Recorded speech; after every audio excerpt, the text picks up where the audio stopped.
UCNRLF Zoroaster by F. Mayan C. Oft author of M.R. Isaacs, D.R. Claudius, a Roman singer, etc. 3L0 NFCCM Anfo FO Fork Macmalax and CO, 1885 Copyright by F. Marion Crawford 1885 Lee BKMY To I dedicate this drama chapter I The hall of the banquets was made ready for the feast in the palace of Babylon.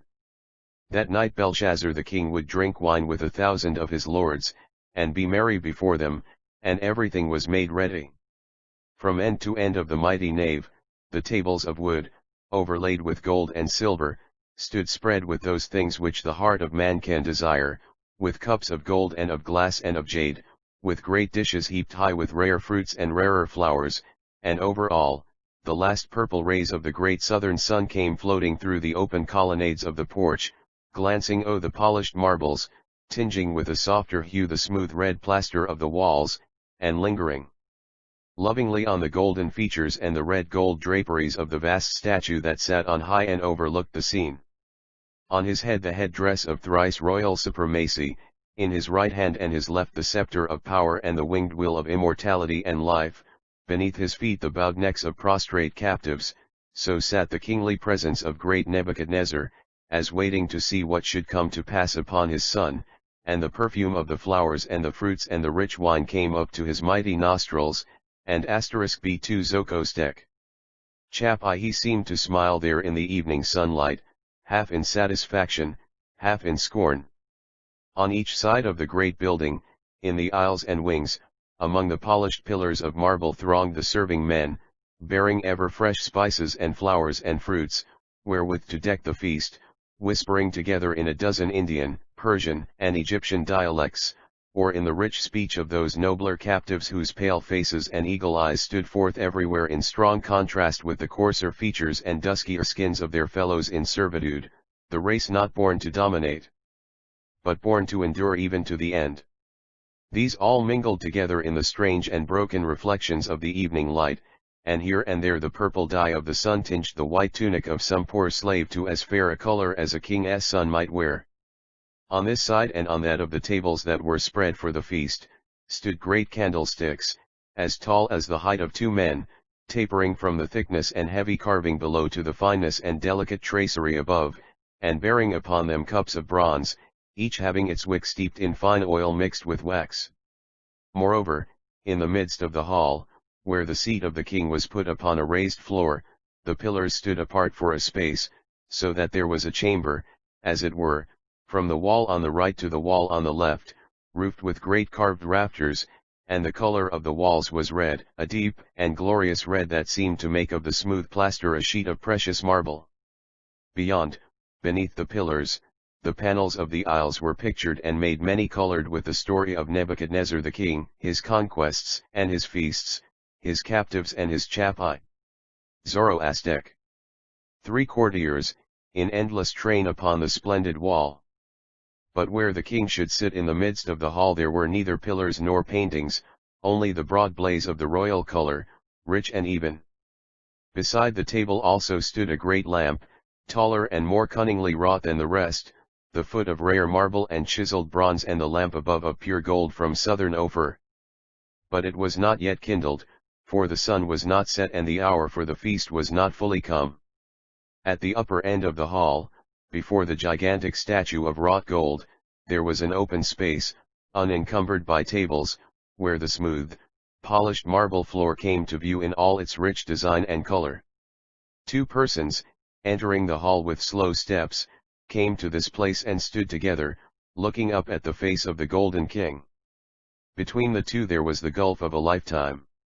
The one was already beyond the common limit of age, while he who stood beside him was but a fair boy of 14 summers. The old man was erect still, and his snowy hair and beard grew like a lion's mane about his massive brow and masterful face. The deep lines of thought, graven deeper by age, followed the noble shaping of his brows in even course, and his dark eyes still shot fire, as piercing the blurred thickness of time to gaze boldly on the eternity beyond. His left hand gathered the folds of a snow-white robe around him, while in his right he grasped a straight staff of ebony and ivory, of fine workmanship, marvelously polished, whereon were wrought strange sayings in the Israelitish manner of writing. The old man stood up to his noble height, and looked from the burnished face of the king's image for Zoroaster. Chap I to the eyes of the boy beside him, in silence, as though urging his young companion to speak for him the thoughts that filled the hearts of both. The youth spoke not, nor gave any sign, but stood with folded hands and gazed up to the great features of Nebuchadnezzar. He was but 14 years of age, tall and delicately made, full of the promise of a graceful and elastic power, fine of skin, and instinct with the nervous strength of a noble and untainted race. His face was fair and white, tinged with faint color, and his heavy golden hair fell in long curls upon his shoulders, thick and soft with the silken fineness of early youth. His delicate features were straight and noble, northern rather than oriental in their type, supremely calm and thoughtful, almost godlike in their young restfulness. The deep blue eyes were turned upward with a touch of sadness, but the broad forehead was as marble, and the straight marking of the brows bounded it and divided it from the face.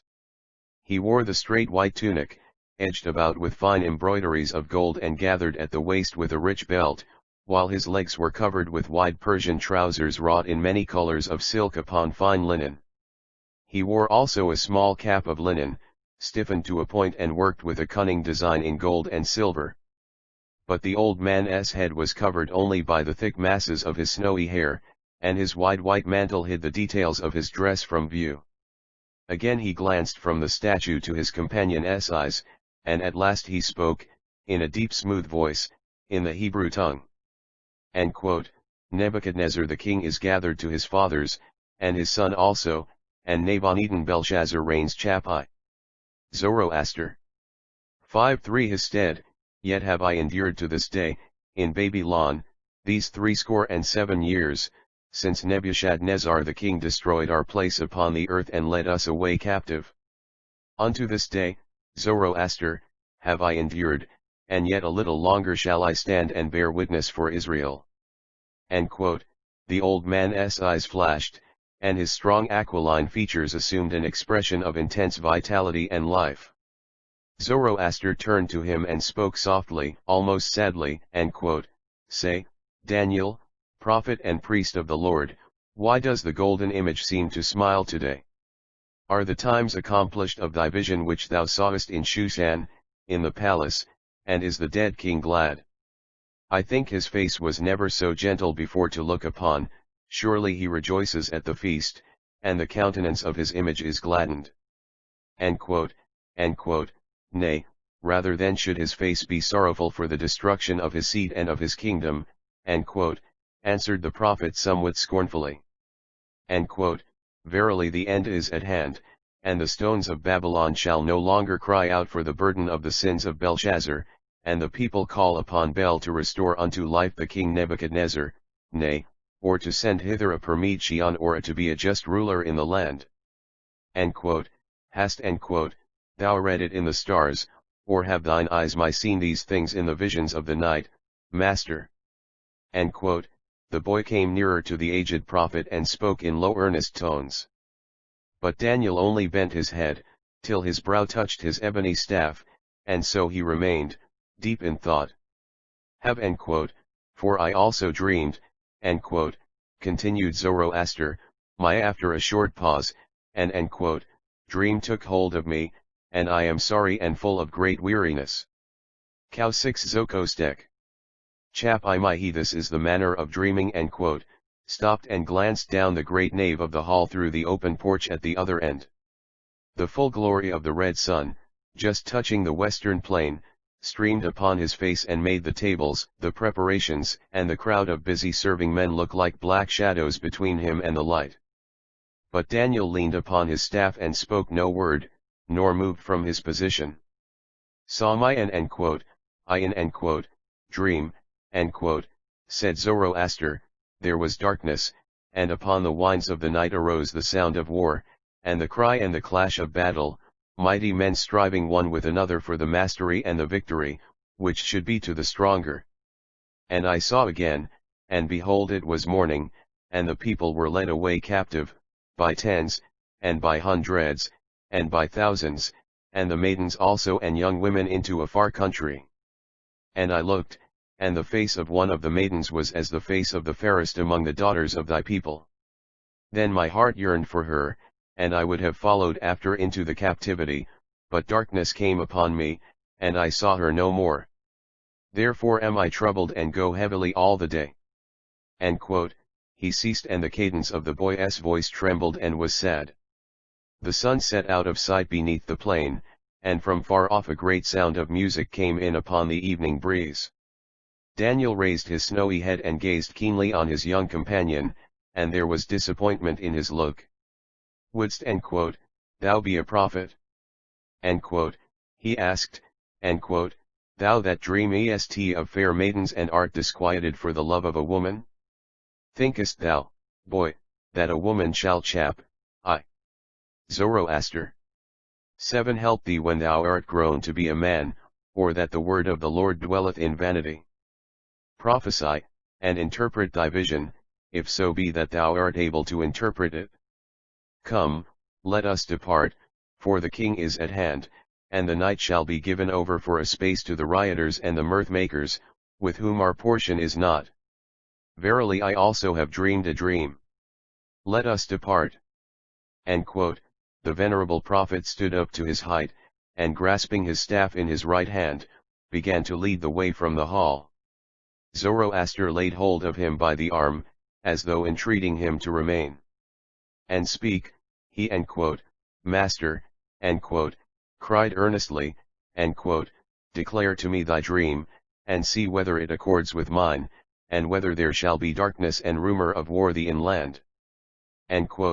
But Daniel the prophet would not stay to speak, but went out of the hall, and Zoroaster the Persian youth went with him, pondering deeply on the present and on the future, and on the nature of the vision he had seen, and made fearful by the silence of his friend and teacher.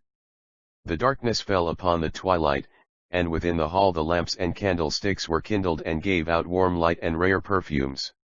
All down the endless rows of tables, the preparations for the feast were ready, and from the gardens without, strains of music came up ever stronger and nearer, so that the winged sounds seemed to come into the vast building and hover above the tables and seats of honor, preparing the way for the guests. Nearer and nearer came the harps and the pipes and the trumpets and the heavy reed-toned bagpipes, and above all the strong rich chorus of the singers chanting high the evening 8 Zoroaster chap I hymn of praise to Bel, god of sunlight, honored in his departing, as in his coming, with the music of the youngest and most tuneful voices in Shinar. First came the priests of Bel, 2 and 2, royed in their white tunics, loose white garments on their legs, the white mitre of the priestly order on their heads, and their great beards curled smooth and glossy as silk. In their midst, with stately dignity, walked their chief, his eyes upon the ground, his hands crossed upon his breast, his face like dark marble in the twilight. On either side, those who had officiated at the sacrifice, bore the implements of their service, the knife, the axe, the cord, and the fire in its dish, and their hands were red with the blood of the victim lately slain. Great men, mighty of body and broad of brow, were these priests of Bel, strong with the meat and the wine of the offerings that were their daily portion, and confident in the faith of their ancient wisdom. After the priests the musicians, 100 chosen men of skill, making strange deep harmonies in a noble and measured rhythm, marching 10 and 10 abreast, in 10 ranks, and as they came on, the light streaming from the porch of the palace caught their silver ornaments and the strange shapes of their instruments in broken reflections between the twilight and the glare of the lamps. Behind these came the singers, of young boys 200, of youths 100, and of bearded men also 100, the most famous of all that sang praises to Bel in the land of Assur. 10 and 10 they marched, with ordered ranks and step in time to the massive beat of the long-drawn measure. Chap, I. Zoroaster.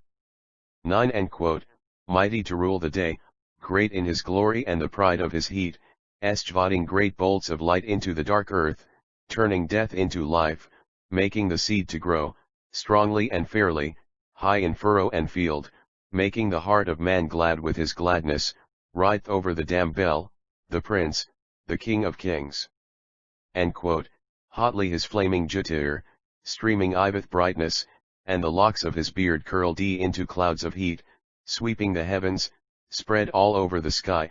Who shall abide his face, fearful and deadly, when he devours the land, angry with man and beast, horribly raging, hungry for sacrifice? Bel, the prince, the king of kings. End quote. Striding his 3 great strides, out of the morning through the noon to the night, cometh he down at last, ready for feasting, ready for sacrifice. Then doth he tread the wine, purple and golden, foaming deep in the west. Sginar is spread for him, spread as a table, Asur shall be his seat. Bel, the prince, the king of kings. End quote. Bring him the fresh slain flesh, roasted with fire, with the savor of salt. Pour him the strength of wine, chalice and goblet, trodden for him alone. 1 Zoroaster. I raise him the song of songs, cry out in praises, cry out and supplicate that he may drink delight, tasting our offering, hearing our evening song. Bel, the prince, the King of kings. When end quote. So, in the gentle night, he is resting, peace descendeth on earth, nigh in the firmament, where his steps led him, gleam the tracks of his way, where the day felt his touch, there the night also reeked forth into stars.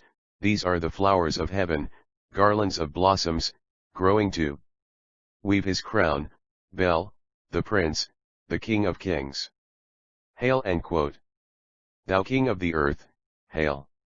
Belteshazzar, hail I and forever live.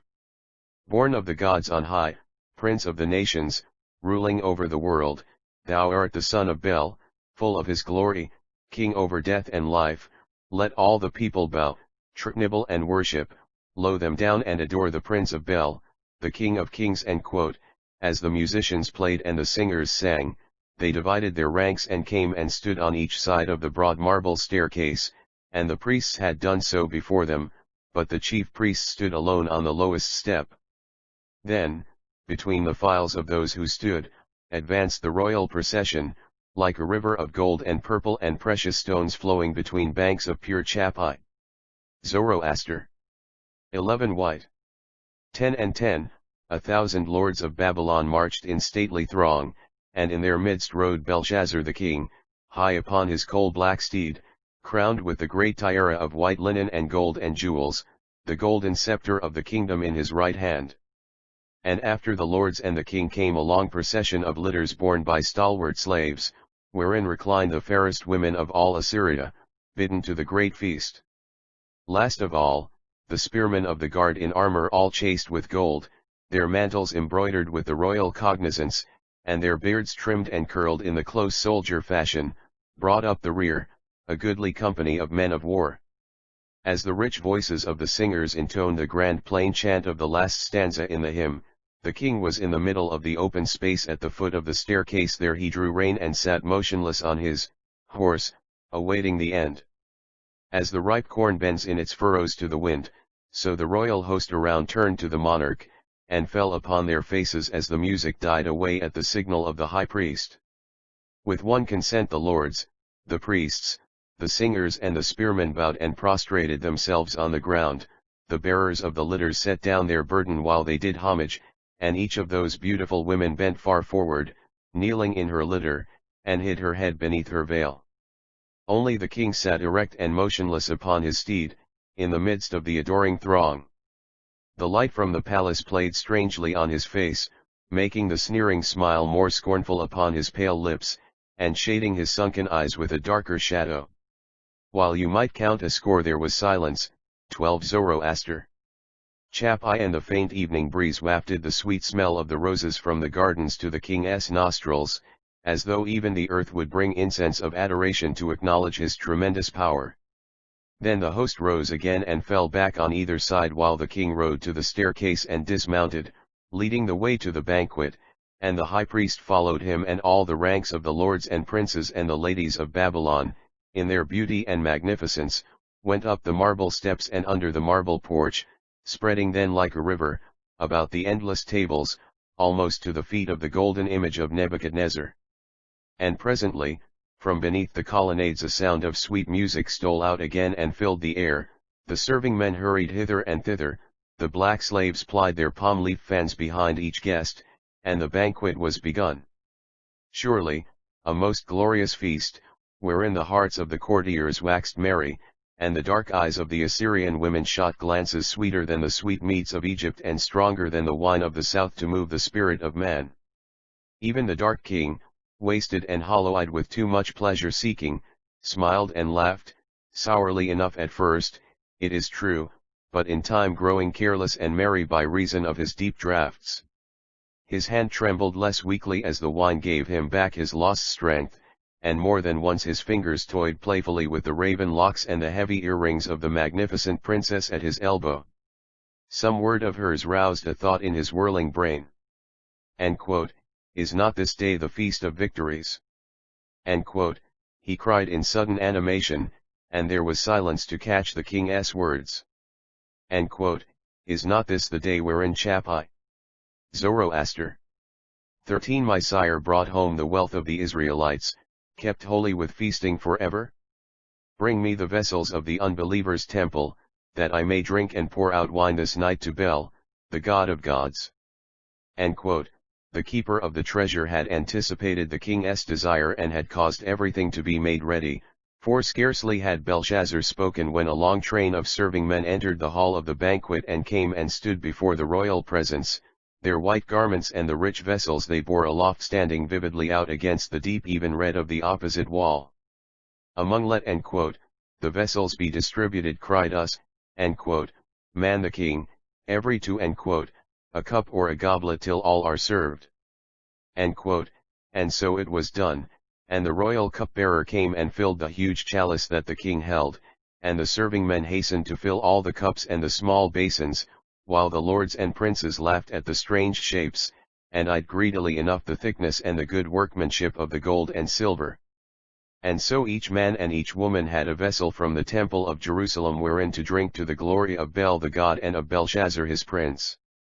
And when all was ready, the king took his chalice in his two hands and stood up, and all that company of courtiers stood up with him, while a mighty strain of music burst through the perfumed air, and the servingmen showered flowers and sprinkled sweet odors on the tables. Without stood the angel of death, whetting his sword upon the stones of Babylon. But Belshazzar held the chalice and spoke with a loud voice to the 14 Zoroaster. Chapai princes and the lords and the fair women that stood about the tables in the great hall, I, Belshazzar the king, standing in the hall of fathers, do pour and drink this wine to the mighty majesty of Bel the great god, who lives forever and ever, before whom the gods of the north and of the west and of the east and of the south are as the sand of the desert in the blast, at whose sight the vain deities of Egypt crumbled into pieces, and the God of the Israelites trembled and was made little in the days of Nebuchadnezzar my sire. And I command you, lords and princes of Babylon, you and your wives and your fair women, that yet also do pour wine and drink it, doing this homage to Bel our God, and to me, Belshazzar the king. And so saying, he turned about to one side and spilled a few drops of wine upon the marble floor, and set the cup to his lips, facing the great throng of his guests, and he drank. But from all the banquet went up a great shout. Hail! King, live forever. Hail! Prince of Bel, live forever. Hail! King of kings, live forever. Long and loud was the cry, ringing and surging through the pillars and up to the great carved rafters till the very walls seemed to rock and tremble with the din of the king's praise. Slowly Belshazzar drained the cup to the dregs, while with half-closed eyes he listened to the uproar, and perhaps sneered to himself behind the chalice, as was his wont. Then he set the vessel down and looked up. But as he looked he staggered and turned pale, and would have fallen. He grasped the ivory chair behind him and stood trembling in every joint, and his knees knocking together, while his eyes seemed Chapai, Zoroaster, 15 starting from his head, and all his face was changed and distorted with dreadful fear. Upon the red plaster of the wall, over against the candlestick which shed its strong rays upon the fearful sight, the ringers of a vast hand moved and traced letters. Only the fingers could be seen, colossal and of dazzling brightness, and as they slowly did their work, huge characters of fire blazed out upon the dark red surface, and their lambent angry flame dazzled those who beheld, and the terror of terrors fell upon all the great throng, for they stood before him whose shadow is immortality and death.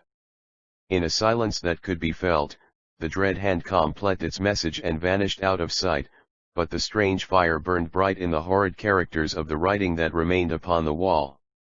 This was the inscription in Chaldean letters, Sudmipn and Bla. Then at last the king found speech and shrieked aloud wildly, and he commanded that they should bring in all the astrologers, the Chaldeans, and the diviners, for he was in great terror and he dreaded some fearful and imminent catastrophe. Whoever shall read this writing, he cried, his voice changed and broken, and declare to me the meaning of it, shall be clothed in purple, and shall have a chain of gold about his neck and shall rule as the third in the kingdom. Amidst the mighty confusion of fear, the wise men were brought in before the king. 16 Zoroaster. Chapter 2. In Ecbatana of Media Daniel dwelt in his extreme old age.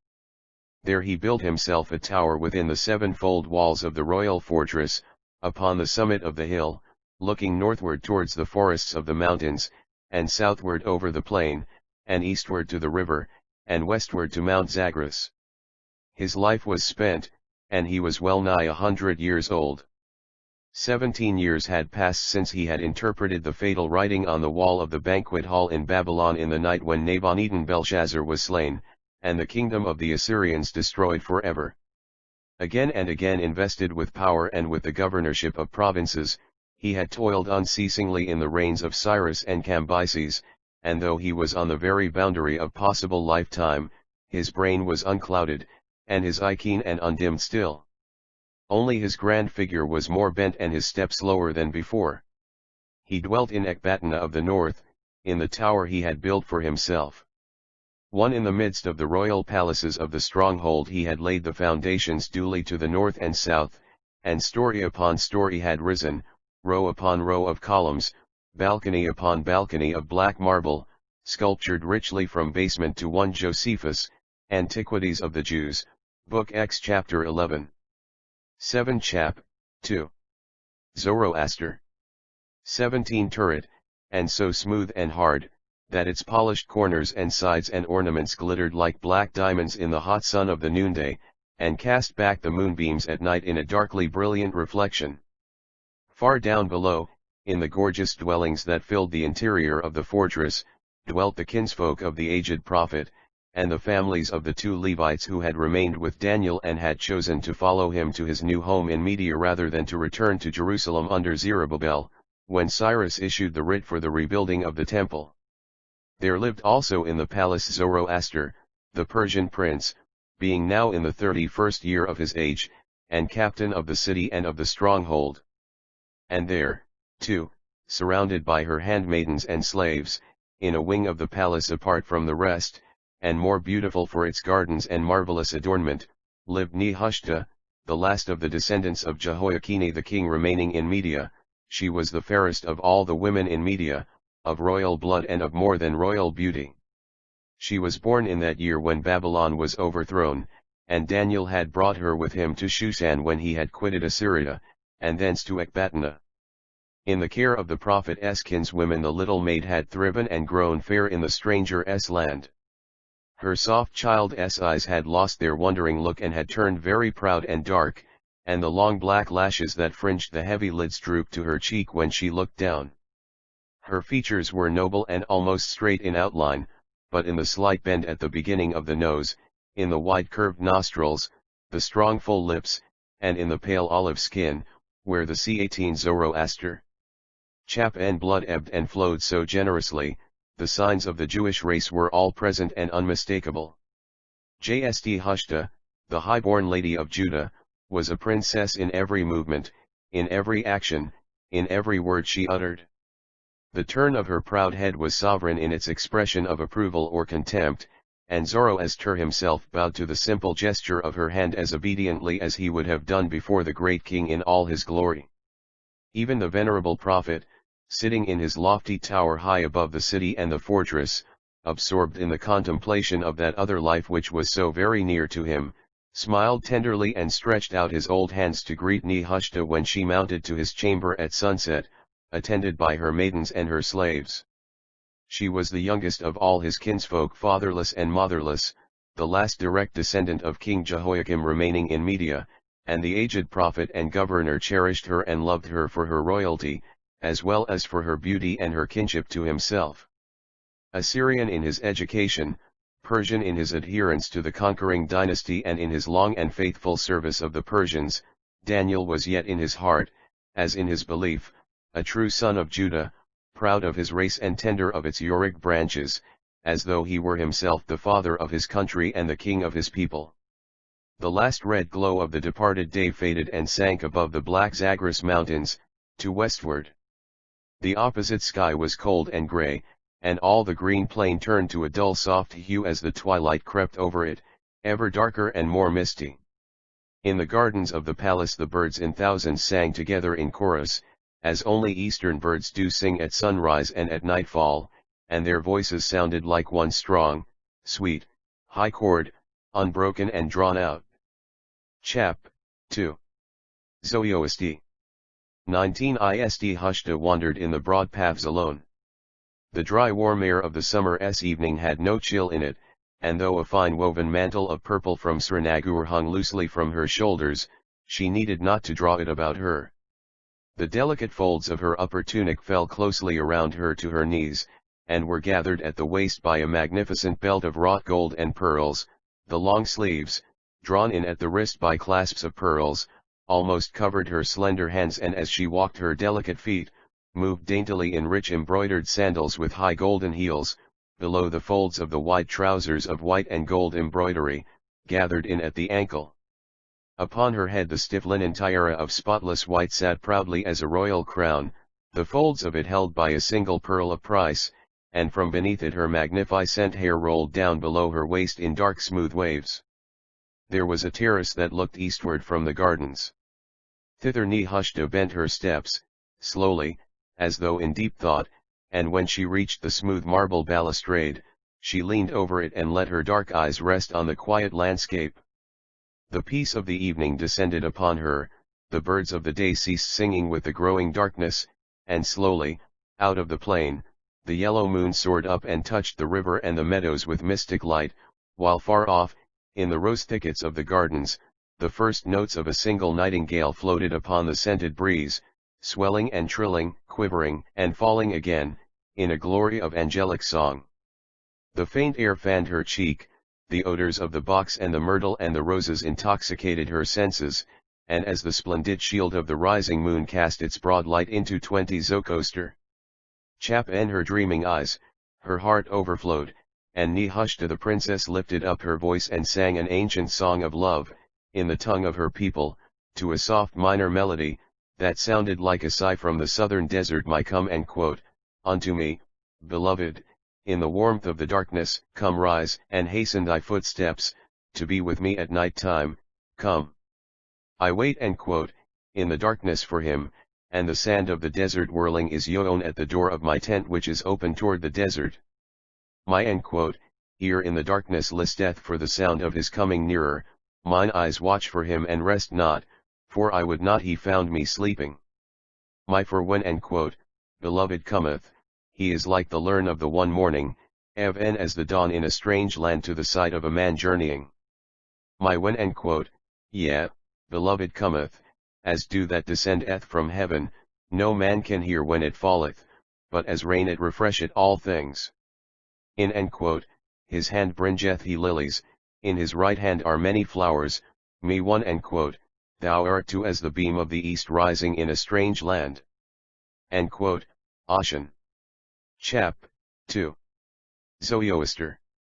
21 roses hath he on his forehead, he is crowned with roses from Shinar. End quote, Tg night winds make sweet songs for him, even in the darkness soft music, whithersoever he goeth, Tlier his sweetness goeth before him. End quote, her young voice died away in a soft murmuring cadence, and the nightingale alone poured out her heart full of love to the ancient moon. But as Jst Hushta rested immovable by the marble balustrade of the terrace, there was a rustle among the myrtles and a quick step on the pavement. The dark maiden started at the sound, and a happy smile parted her lips. But she did not turn to look, only her hand stole out behind her on the marble where she knew her lover's would meet it. There was in the movement all the certainty of conquest and yet all the tenderness of love. The Persian trod quickly and laid his hand 011 hers, and bent to her, trying to meet her eyes. For one moment still she gazed out straight before her, then turned and faced him suddenly, as though she had withheld her welcome as long as she could and then given it all at once. Him I did not call you, she said, covering with her eyes in the moonlight, but making as though she would withdraw herself a little from him, as he drew her with his hand, and with his arm, and with his eyes. And my yet I heard you call me, and beloved, swore Zoroaster. I heard your voice singing very sweet things in your own language, and so I came, you for did call Rna. 22 Zoroaster. Chap N was but did you pride yourself at for you, laughed Nehushta. I sang of the desert, and of tents, and of whirling sand. There is none of these things here. You said that your beloved brought roses in his hand, and so I do. I will crown you with them. May I? No, I shall spoil your headdress. Take them and do as you will with them. Them take I will and I always do as I will. Then will to take the giver also, answered Zoroaster, letting his arm steal about her, as he half sat upon the balustrade.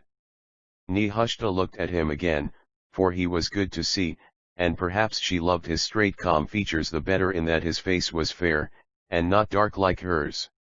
Methinks I have taken the giver already, she answered. Not yet, not all, said Zoroaster in a low voice, and a shadow of sadness crossed his noble face that looked white in the moonlight.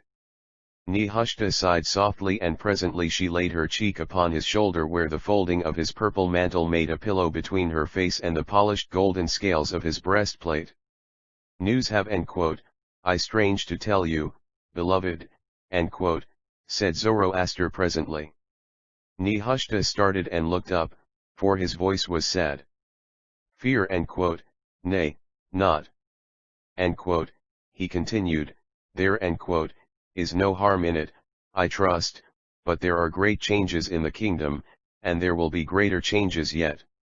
The 7 princes have slain Smerdis in Shushan, and Darius is chosen king, the son of whom Gushtasp, the Greeks call Histasps. He who came hither last year? Asked Nehushta quickly. He knew is not fair, this king. Chap it. Zoroaster.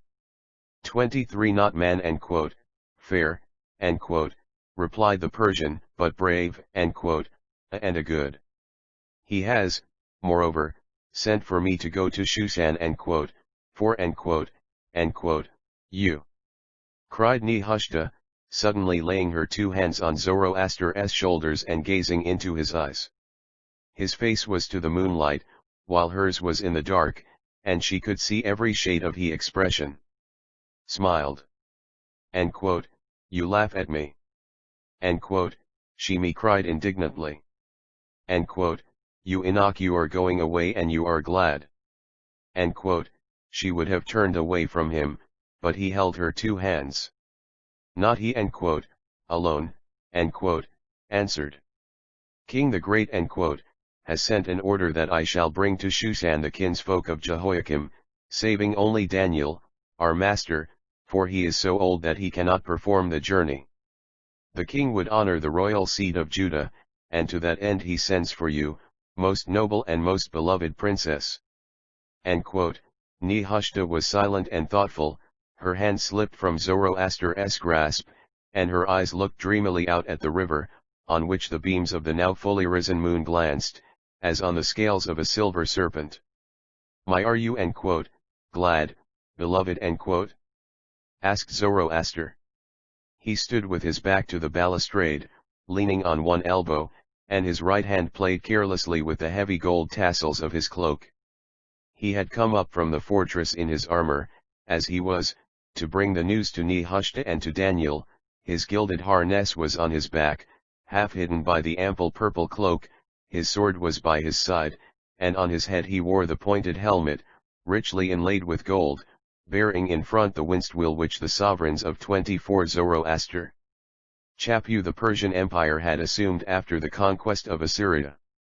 His very tall and graceful body seemed planned to combine the greatest possible strength with the most surpassing activity, and in his whole presence there breathed the consciousness of ready and elastic power, the graceful elasticity of a steel bow always bent, the inexpressible ease of motion and the matchless swiftness that men had when the world was young, that wholeness of harmonious proportion which alone makes rest graceful, and the inactivity of idleness itself like a mode of perfect motion.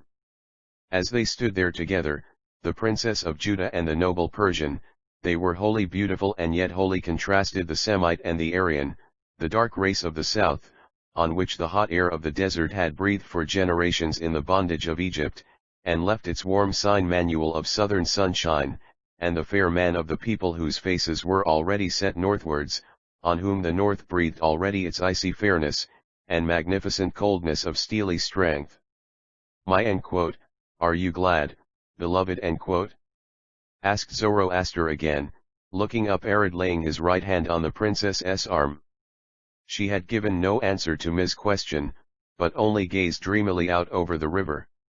She seemed about to speak, then paused again, then hesitated and answered his question by another.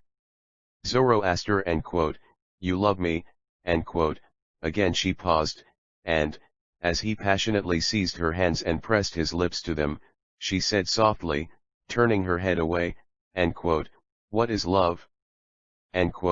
He, too, waited one moment before he answered, and, standing to his lordly height, took her head between his hands and pressed it to his breast.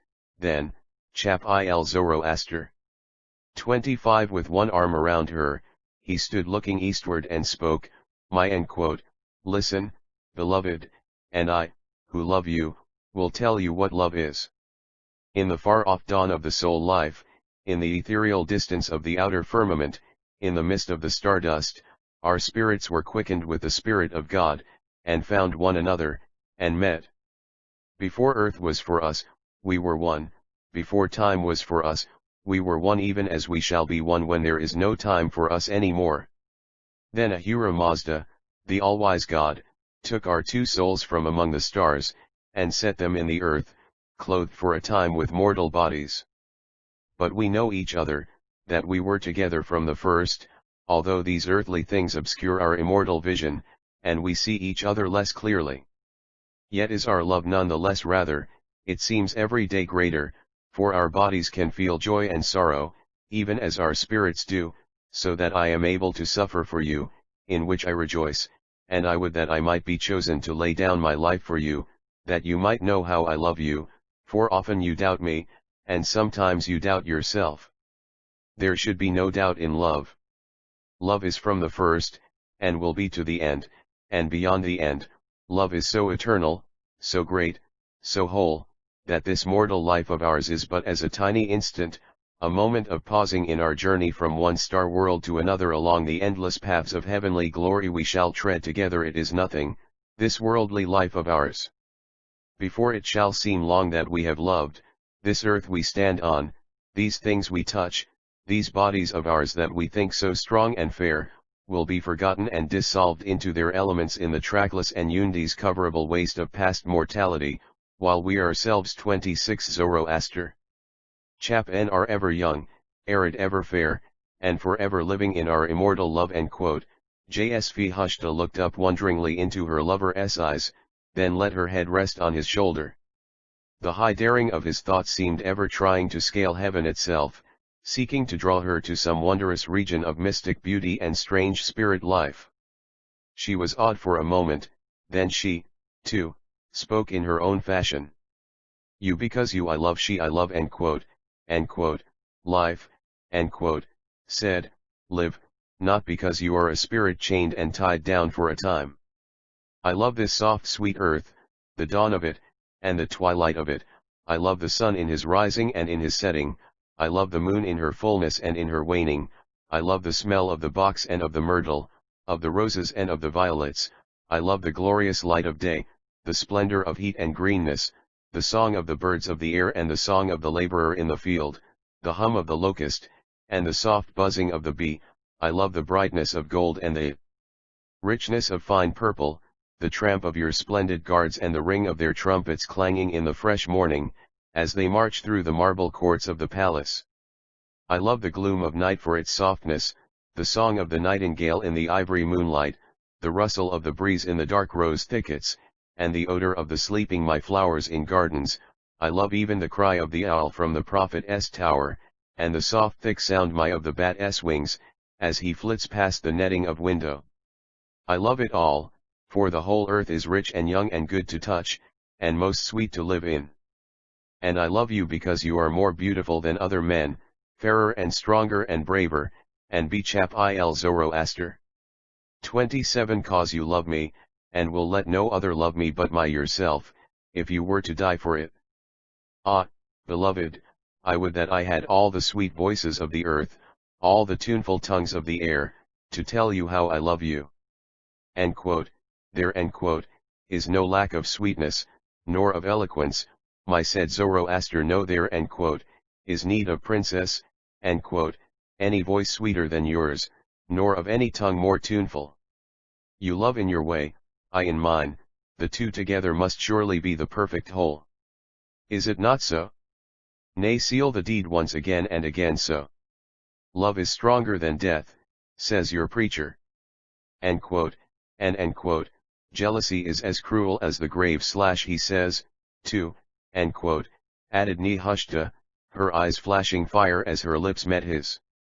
You must never make me jealous, Zoroaster, never, never. I would be so cruel you cannot dream how cruel I would be.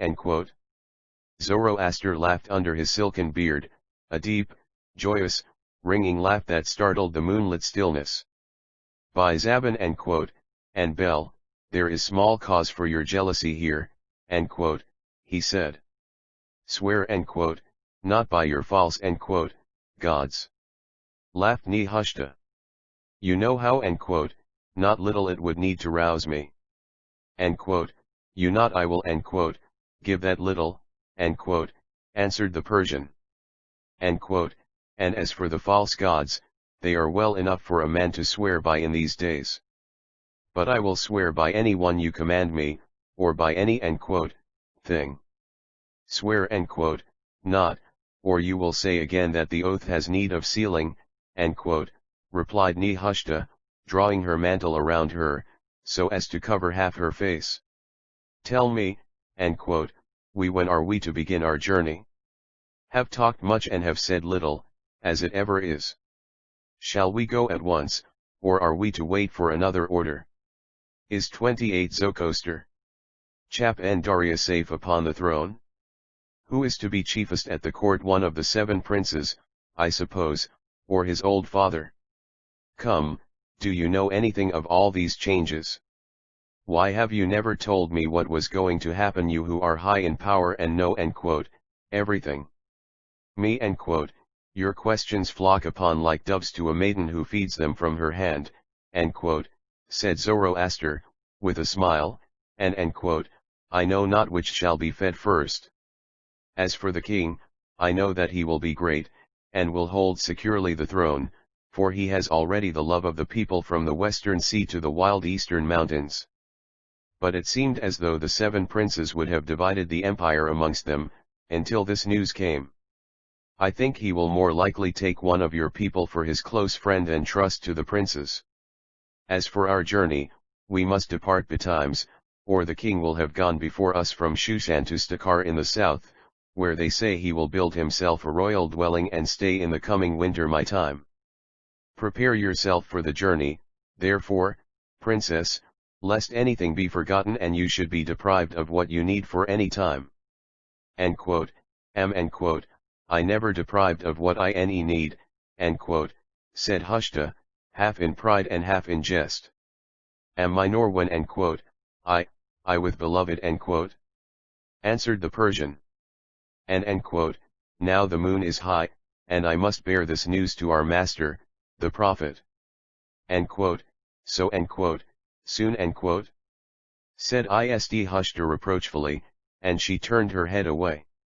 My would I there were no partings, beloved, even for the space of an hour, answered Zoroaster, tenderly drawing her to him, but she resisted a little and would not look at him. Chap Il Zoroaster. 29 My now farewell good night, princess light of my soul, he kissed her dark cheek passionately. Good night. He trod swiftly across the terrace. Zoroaster Prince. Nehushta called aloud, but without turning. He came back. She threw her arms about his neck and kissed him almost de paratelli. Then she pushed him gently away from her. Go my love only that, she murmured, and he left her standing by the marble balustrade, while the yellow moon turned slowly pale as she rose in the heavens, and the song of the lorn nightingale re-echoed in the still night, from the gardens to the towers, in long sweet cries of burning love, and soft, complaining, silvery notes of mingled sorrow and joy. 30 Zoroastic. Chap 3. In the prophet's chamber, also, the moonbeams fell upon the marble floor, but a 7-beaked Hebrew lamp of bronze shed a warmer light around, soft and mellow, yet strong enough to illuminate the scroll that lay open upon the old man's knee. His brows were knit together, and the furrows on his face were shaded deeply by the high light, as he sat propped among many cushions and wrapped in his ample purple cloak that was thickly lined with fur and drawn together over his snowy beard, for the years of his life were nearly accomplished, and the warmth of his body was even then leaving him. Zoroaster raised the heavy curtain of carpet that hung before the low square door, and came and bowed himself before the teacher of his youth and the friend of his manhood. The prophet looked up keenly, and something like a smile crossed his stern features as his eyes rested on the young officer in his magnificent armor. Zoroaster held his helmet in his hand, and his fair hair fell like a glory to his shoulders, mingling with his silky beard upon his breastplate. His dark blue eyes met his master's fearlessly.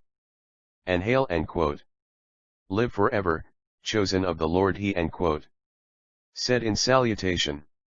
Moment I bring tidings of great chap, in Zoroaster. 31 And importance. If it be thy pleasure, I will speak, but if not, I will come at another season. My me upon sit right hand, Zoroaster, and tell all my that thou hast to tell. Art thou not beloved son, whom the Lord hath given Rne to comfort mine old age? Am I thy servant and the servant of thine house, my father, answered Zoroaster, seating himself upon a carved chair at a little distance from the prophet. My speak, son, what tidings hast thou? There is a messenger come in haste from Shushan, bearing tidings and letters. The 7 princes have slain Smerdis in his house, and have chosen Darius the son of Gushtasp to be king. Praise be to the Lord who hath chosen a just man exclaimed. The prophet devoutly. So may good come out of evil, and salvation by the shedding of blood. Even my so, master, answered Zoroaster. It is also written that Darius, may he live forever, will establish himself very surely upon the throne of the Medes and Persians. There are letters by the hand of the same messenger, sealed with the signet of the great king, wherein I am bidden to bring the kinsfolk of Jehoiakim, who was king over Judah, to Shushan without delay, that the great king may do them honor as is meet and right, but what that honor may be that he would do to them, I know not. What is this that thou sayest? Asked Daniel, starting forward from his reclining position, and fixing his dark eyes on Zoroaster. the king take will away from me the children of my old age? Art not thou as my son? And is not Nehushta as my daughter? As for the rest, I care not if they go. But Zehushta 32 Zoroaster. Chap in my is as the apple of eye. She is as a fair flower growing in the desert of my years. What is this that the king hath done to me? Whither will he take her from me? My let not Lord be troubled, said Zoroaster, earnestly, for he was moved by the sudden grief of the my prophet. Let not Lord be troubled. It is but for a space, for a few weeks, and thy kinsfolk will be with thee again, and I also. A what space, a few weeks? Is a space to thee, child, or a week that thou shouldest regard it? But I am old and full of years. It may be, if now thou takest my daughter Nehushta from me, that I shall see her face no more, neither thine, before I go hence and return not. Go to. Thou art young, but I am now nigh unto 100 years old. Nevertheless, if it be the will of the great king, I must accomplish this thing, answered the young man. But I will swear by thy head and by mine that there shall no harm happen to the young princess, and if anything happen to her that is evil, may the Lord do so to me and more also. Behold, I have my sworn let not, Lord be troubled any more. But the prophet bowed his head and covered his face with his hands. Aged and childless, Zoroaster and Nehushta were to him children, and he loved them with his whole soul.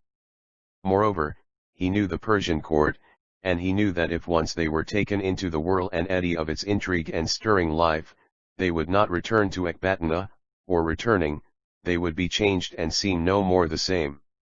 He was bitterly grieved and hurt at the thought of such a separation, and in the grand simplicity of his greatness he felt no shame at shedding tears for them. Zoroaster chap, in.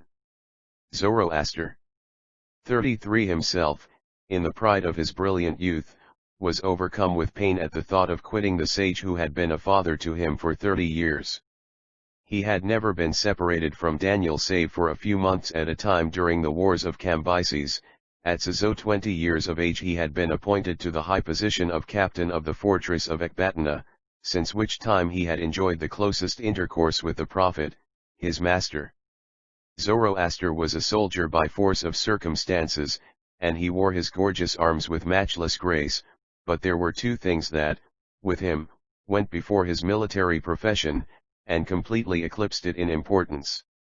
From his earliest youth he had been the pupil of Daniel, who had inspired him with his own love of the mystic lore to which the prophet owed so much of his singular success in the service of the Assyrian and Persian monarchs.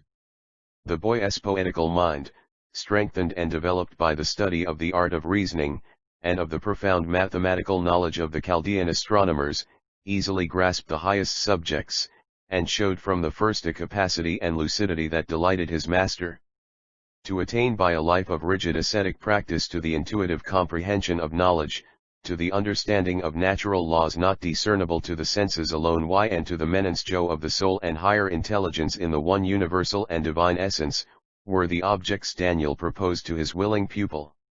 The noble boy, by his very nature, scorned and despised the pleasures of sense, and yearned ever for the realizing of an ideal wherein a sublime wisdom of transcendent things should direct a sublime courage in things earthly to the doing of great deeds. D34 Zoroaster. Char in. Year after year the young Persian grew up in the splendid surroundings of the court, distinguished before all those of his age for his courage and fearless honesty, for his marvelous beauty, and for his profound understanding of all subjects, great and small, that came within the sphere of his activity, most of all remarkable, perhaps, for the fact that he cared nothing for the society of women, and had never been known to love any woman. He was a favorite with Cyrus, and even Cambyses, steeped in degrading vice, and surrounded by flatterers, panderers, and priests of the Magians, from the time when he began to suspect his brother, the real Smerdis, of designs upon the throne, recognized the exceptional merits and gifts of the young noble, and promoted him to his position in Ecbatana, at the time when he permitted Daniel to build his great tower in that ancient fortress. The dissipated king may have understood that the presence of such men as Daniel and Zoroaster would be of greater advantage in an outlying district where justice and moderation would have a good effect upon the population, than in his immediate neighborhood, where the purity and temperance of their lives contrasted too strongly with the degrading spectacle his own vices afforded to the court. Here, in the splendid retirement of a royal palace, the prophet had given himself up completely to the contemplation of those subjects which, through all his life, had engrossed his leisure time, and of which the knowledge had so directly contributed to his singular career, and in the many hours of leisure which Zoroaster's position allowed him, Daniel sought to bring the intelligence of the soldier-philosopher to the perfection of its final development. Living, as he did, in Zoroaster 35 entirely in his tower, save when, at rare intervals, he caused himself to be earned down to the gardens, the prophet knew little of what went on in the palace below, so that he sometimes marveled that his pupil's attention wandered, and that his language betrayed occasionally a keener interest in his future, and in the possible vicissitudes of his military life, than he had formerly been wont to show. For a new element had entered into the current of Zoroaster's thoughts. For years he had seen the lovely child Nehushta growing up. As a boy of 20 summers he had rocked her on his knee. Later he had taught her and played with her, and seen the little child turn to the slender girl, haughty and royal in her young ways, and dominating her playfellows as a little lioness might rule a herd of tamer creatures, and at last her 16th year had brought with it the bloom of early southern womanhood, and Zoroaster, laughing with her among the roses in the gardens, on a summer's day, had felt his heart leap and sink within him, and his own fair cheek grow hot and cold for the ring of her voice and the touch of her soft hand. He who knew so much of mankind, who had lived so long at the court, and had coldly studied every stage of human nature, where unbridled human nature ever ruled the hour, knew what he felt, and it was as though he had received a sharp wound that thrust him through, body and heart and soul, and cleft his cold pride in two. For days he wandered beneath the pines and the rhododendron trees alone, lamenting for the fabric of mighty philosophy he had built himself, in which no woman was ever to set foot and which a woman's hand, a woman's eyes had shattered in a day. It seemed as if his whole life were blasted and a 36 Zoroaster Siye instrued, so that he was become even as other men, to suffer love and eat his heart out for a girl's fair word. He would have escaped from meeting the dark young princess again, but one evening, as he stood alone upon the terrace of the gardens, sorrowing for the change in himself, she found him, and there they looked into each other's eyes and saw a new light, and loved each other fiercely from that day, as only the untainted children of godlike races could love. But neither of them dared to tell the prophet, nor to let those of the palace know that they had pledged each other their troth, down there upon the moonlit terrace, behind the myrtles. Instinctively they dreaded lest the knowledge of their love should raise a storm of anger in Daniel's breast at the idea that his chosen philosopher should abandon the paths of mystic learning and reduce himself to the level of common mankind by marriage, and Zoroaster guessed how painful to the true Israelite would be the thought that a daughter and a princess of Judah should be united in wedlock with one who, however noble and true and wise, was, after all, a stranger and an unbeliever. For Zoroaster, while devoting himself heart and soul to the study of Daniel's philosophy, and of the wisdom the latter had acquired from the Chaldeans, had nevertheless firmly maintained his independence of thought. He was not an Israelite, nor would he ever wish to become one, but he was not an idolater nor a Magian, nor a follower of Gaumata, the half-Indian Brahmin, who had endeavored to pass himself off as Smerdis the son of Cyrus. Either of these causes alone would have sufficed to raise a serious obstacle to the marriage. Together they seemed insurmountable. During the disorder and in Zoroastric 37 anarchy that prevailed in the 7 months of the reign of Pseudo-Synardus, it would have been madness to have married, trusting to the favor of the wretched semi-monarch for fortune and advancement, nor could, Zarathustra have married and maintained her state as a princess of Judah without the consent of Daniel, who was her guardian, and whose influence was paramount in Media, and very great even at court. Zoroaster was therefore driven to conceal his passion as best he could, trusting to the turn of future events for the accomplishment of his dearest wish. In the meanwhile, he and the princess met daily in public, and Zoroaster's position as captain of the fortress gave him numerous opportunities of meeting Zarathustra in the solitude of the gardens, which were jealously guarded and set apart exclusively for the use of Zarathustra and her household. But now that the moment had come when it seemed as though a change were to take place in the destinies of the lovers, they felt constrained.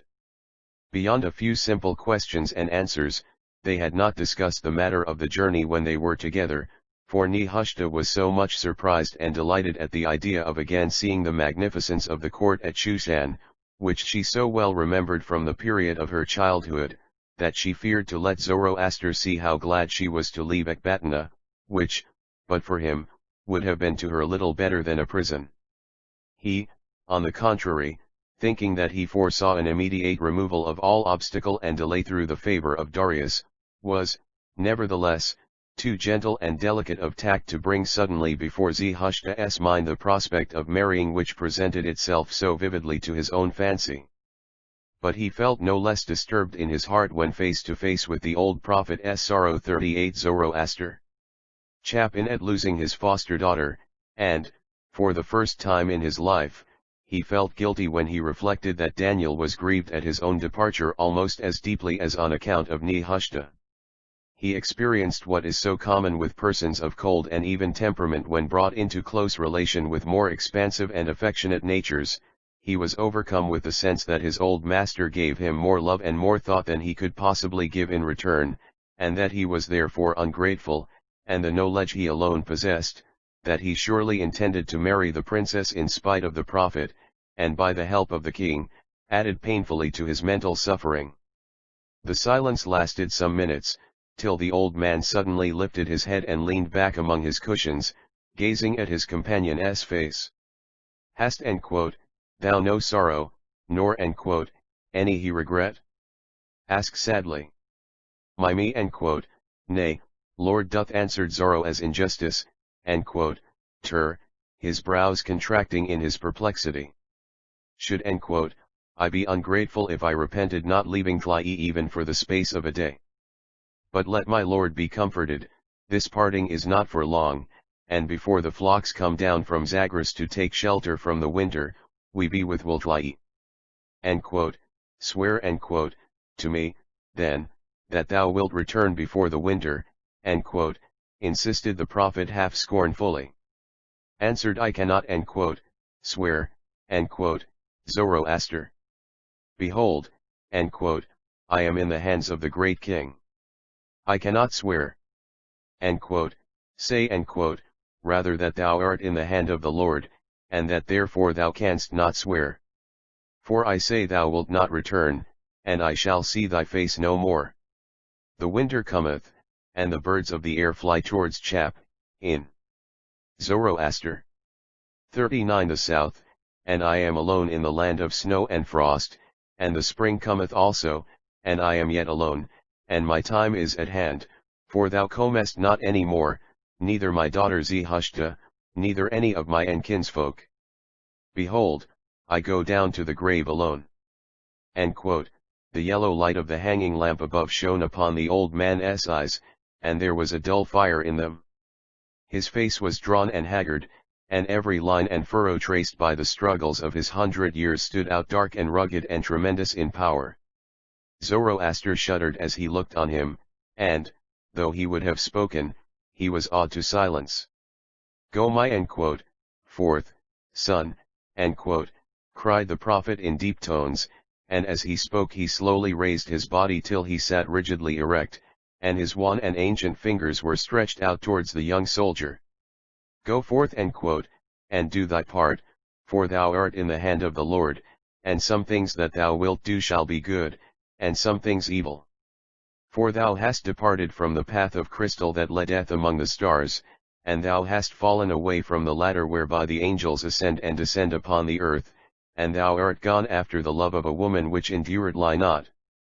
And for a season thou shalt be led astray, and for a time thou shalt suffer great things, and after a time thou shalt return into the way, and again a time, and thou shalt perish in thine own imaginations, because thou hast not known the darkness from the light, nor the good from the evil.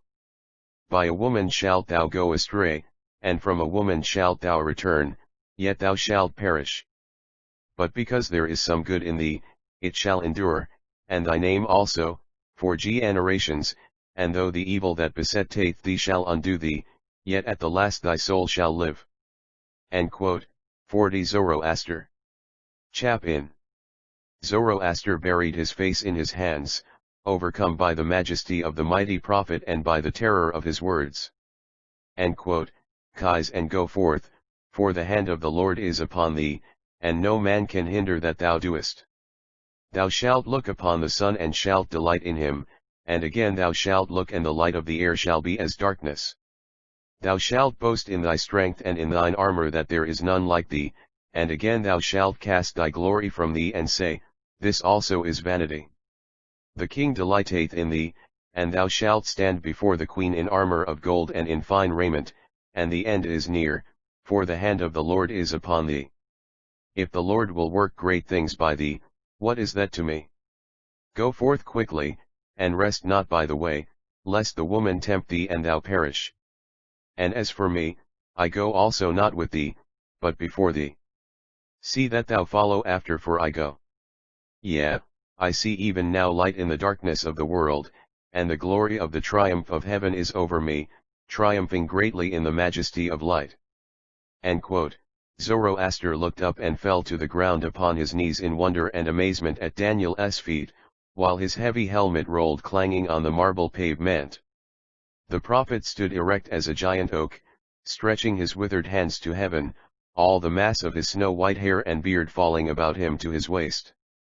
His face was illuminated as from within with a strange light, and his dark eyes turned upward seemed to receive and absorb the brightness of an open heaven.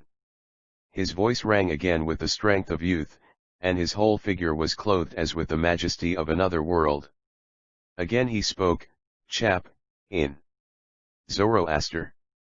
41 Behold, the voice of the ages is in me, and the Lord my God hath taken me up. My days are ended, I am taken up and shall no more be cast down. The earth departeth and the glory of the Lord is come which hath no end for ever. The Lord cometh, he cometh quickly. In his right hand are the ages, and the days and the nights are under his feet. The ranks of the cherubim are beside him, and the armies of the seraphim are dreadful. The stars of heaven tremble, and the voice of their moaning is as the voice of the uttermost fear. The arch of the outer firmament is shivered like a broken bow, and the curtain of the sky is rent in pieces as a veil in the tempest. The sun and the moon shriek aloud, and the sea crieth horribly before the Lord. The nations are extinct as the ashes of a fire that is gone out, and the princes of the earth are no more. He hath bruised the earth in a mortar, and the dust of it is scattered abroad in the heavens. The stars in their might hath he pounded to pieces, and the foundations of the ages to fine powder. There is nothing of them left, and their voices are dead. There are dim shapes in the horror of emptiness. But out of the north ariseth a fair glory with brightness, and the breath of the Lord breatheth life into all things. The beam of the dawn is risen, and there shall again be times and seasons, and the being of the majesty of God is made manifest in form. From the dust of the earth is the earth made again, and of the beams of his glory shall he make new stars. Send up the voices of praise, ye things that are, cry out in exultation with mighty music. Praise the Lord in whom is life, and in whom all things have being. Praise him and glorify him that is risen. 42 Zoroaster. Chap in with the wings of the morning of heaven, in whose breath the stars breathe, in whose brightness also the firmament is lightened. Praise him who maketh the wheels of the spheres to run their courses, who maketh the flowers to bloom in the spring, and the little flowers of the field to give forth their sweetness. Praise him, winter and summer, praise him, cold and heat. Praise him, stars of heaven, Praise him, men and women in the earth. Praise and glory and honor be unto the Most High Jehovah, who sitteth upon the throne forever and ever and ever. The prophet's voice rang out with tremendous force and majestic clearness as he uttered the last words. Throwing up his arms to their height, he stood one moment longer, immovable, his face radiantly illuminated with an unearthly glory. One instant he stood there, and then fell back, straight and rigid, to his length upon the cushioned floor dead. Zoroaster started to his feet in amazement and horror, and stood staring at the body of his master and friend lying stiff and stark beneath the yellow light of the hanging lamp. Then suddenly he sprang forward and kneeled again beside the pale noble head that looked so grand in death. He took one of the hands and chafed it, he listened for the beating of the heart that beat no more, and sought for the stirring of the least faint breath of lingering life. But he sought in vain, and there, in the upper chamber of the tower, the young warrior fell upon his face and wept alone by the side of the mighty dead. Chap. 4. Zoroaster. 43 Chapter 4. Thus died Daniel, and for 7 days the women sat apart upon the ground and mourned him, while the men embalmed his body and made it ready for burial. They wrapped him in much fine linen and poured out very precious spices and ointments from the storehouses of the palaces.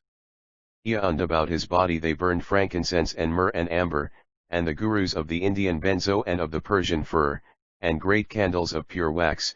For all the 7 days the mourners from the city made a great mourning, ceasing not to sing the praises of the prophet and to cry aloud by */dav b and nii that the best and the worthiest and greatest of all men was dead. Thus they watched and mourned and sang Lehi's great deeds. And in the lower chamber of the tower the women sat upon the floor, with Zarathustra in their midst, and sorrowed greatly, fasting and mourning in raiment of sackcloth, and strewing ashes upon the floor and upon themselves. Zaratustra's face grew thin and very pale and her lips white in that time, and she let her heavy hair hang neglected about her. Many of the men shaved their heads and went barefooted, and the fortress and the palaces were filled with the sound of weeping and grief. The Hebrews who were there mourned their chief, and the 244 Zoroaster. Chap 4. Levites sat beside the dead man and read long chapters from their scriptures. The Medes mourned their great and just governor, under the Assyrian name of Belshazzar, given first to Daniel by Nebuchadnezzar, and from all the town the noise of their weeping and mourning came up, like the mighty groan of a nation, to the ears of those that dwelt in the fortress and the palace. On the 8th day they buried him, with pomp and state, in a tomb in the garden which they had built during the week of mourning. The 2 Levites and a young Hebrew and Zoroaster himself, clad in sackcloth and barefooted, raised up the prophet's body upon a bier and bore him upon their shoulders down the broad staircase of the tower and out into the garden to his tomb. The mourners went before, many hundreds of Median women with disheveled hair, rending their dresses of sackcloth and scattering ashes upon their path and upon their heads, crying aloud in wild voices of grief and piercing the air with their screams, till they came to the tomb and stood round about it while the 4 men laid their master in his great coffin of black marble beneath the pines and the rhododendrons. And the pipers followed after, making shrill and dreadful music that sounded as though some supernatural beings added their voices to the universal wail of woe. And on either side of the body walked the women, the prophet's kinsfolk, but Nehushta walked by Zoroaster, and ever and anon, as the funeral procession wound through the myrtle walks of the deep gardens, her dark and heavy eyes stole a glance sidelong at her strong fair lover. His face was white as death and set sternly before him, and his dishevelled hair and golden beard flowed wildly. Chap. 4. Zoroaster. 45 Over the rough coarseness of his long sackcloth garments. But his step never faltered, though he walked barefooted upon the hard gravel, and from the upper chamber of the tower whence they bore the corpse to the very moment when they laid it in the tomb, his face never changed, neither looked he to the right nor to the left. And then, at last, when they had lowered their beloved master with linen bands to his last resting place, and the women came near with boxes of nard and ambergris and precious ointments, Zoroaster looked long and fixedly at the swathed head, and the tears rolled down his cheeks and dropped upon his beard and upon the marble of the coffin, till at last he turned in silence, and went away through the multitude that parted before him, as pale as the dead and answering no man's greeting, nor even glancing at Nehushta who had stood at his elbow. And he went away and hid himself for the rest of that day. But in the evening, when the sun was gone down, he came and stood upon the terrace in the darkness, for there was no moon. He wore again his arms, and his purple cloak was about him, for he had his duty to perform in visiting the fortress. The starlight glimmered faintly on his polished helmet and duskily made visible his marble features and his beard. He stood with his back to the pillars of the balustrade, looking towards the myrtles of the garden, for he knew that Nehushta would come to the wonted tryst. He waited long, but at last he heard a step upon the gravel path and the rustle of the myrtles, and presently in the faint light he could see the white skirt of her garment beneath the dark mantle moving swiftly towards him. He sprang forward to meet her and would have taken her in his arms, but she put him 46 Zoroaster. Chap 4 back and looked away from him while she walked slowly to the front of the terrace. Even in the gloom of the starlight Zoroaster could see that something had offended her, and a cold weight seemed to fall upon his breast and chilled the rising words of loving greeting. Zoroaster followed her and laid his hand upon her shoulder. Unresponsive, she allowed it to remain there. My beloved / he said at last, trying in vain to look into her averted face, have you no word for me tonight? Still she answered nothing. Has your sorrow made you forget our love he murmured close to her ear. She started back from him a little and looked at him. Even in the dusk he could see her eyes flash as she answered, had not your sorrow so utterly got the mastery over you today that you even refused to look at me, she asked. When we all that long hour were so near together, did you give me one glance? Me you had forgotten in the extremity of your grief. And now she cried scornfully. That the first torrent of your tears has dwindled to a little stream, you have time to remember me. I thank my Lord for the notice he deigns to give his handmaiden, but I need why it not. Well are you here? Zoroaster stood up to his height and folded his arms deliberately, facing Nehushta, and he spoke calmly, though there was in his voice the dullness of a great and sudden pain. He knew men well enough, but he knew little of women. There is a time to be sorrowful and a time for, he said, joy, there is a time for weeping and a time for the glances of love. I did as I did, because when a man has a rat grief for one dead and when chap 4. Zoroaster 47 he desires to show his sorrow in doing honor to one who has been as a father to him, it is not meet that other thoughts should be in his mind, not even those thoughts which are most dear to him and nearest to his heart. Therefore I looked not at you when we were burying our master, and though I love you and in my heart look ever on your face, yet today my eyes were turned from you and I saw you not. Wherefore me are you angry with Am you I not said angry, Zehuslata, but think me love little that you turn from so easily. She looked down, and her face was quite hidden in the dark shadow. Then Zoroaster put his arm about her neck and drew her to him, and, though she resisted a little, in a moment her head rested on his breast. Then she struggled again. Me nay, let go, for you do not love me. She said, half in a whisper. But he held her close. Nay, but, you shall not go, for I do love you, answered tenderly. Shall not. Cried she, turning in his arms, half fiercely, then her voice sank and thrilled softly. Say that I will not, she murmured, and her arms went round him and pressed him passionately to her. Oh, my beloved, why do you ever seem so cold?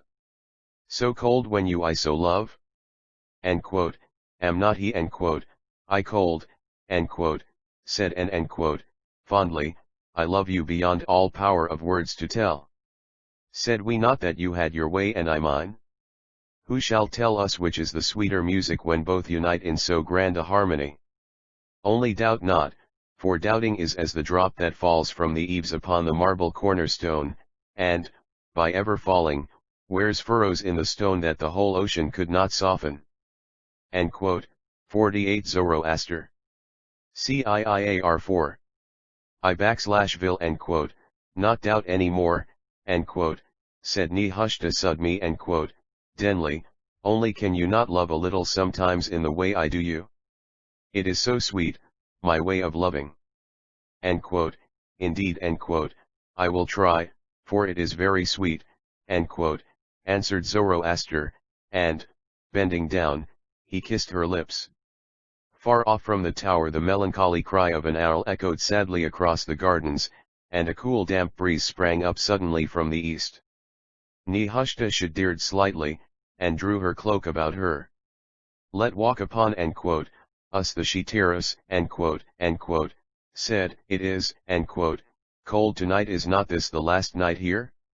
Yes, tomorrow we must go hence upon our journey. This is the last night.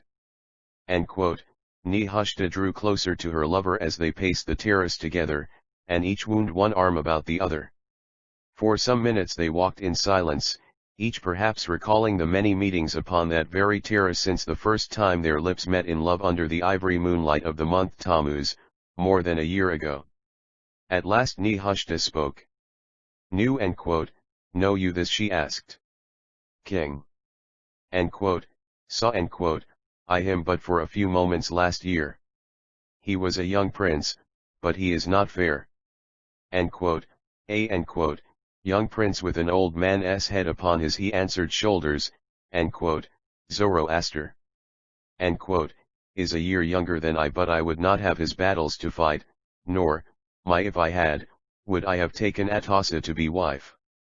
Atossa, repeated Nehushta. Yes. The king has already married her, was the wife of Cambyses, and also of the whom Smerdis, the Magian, Darius has slain. She false is she, fair.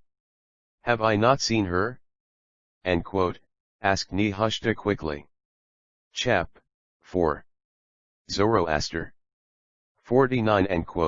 Indeed, you must have seen her at the court in Shushan, before we came to Ecbatana.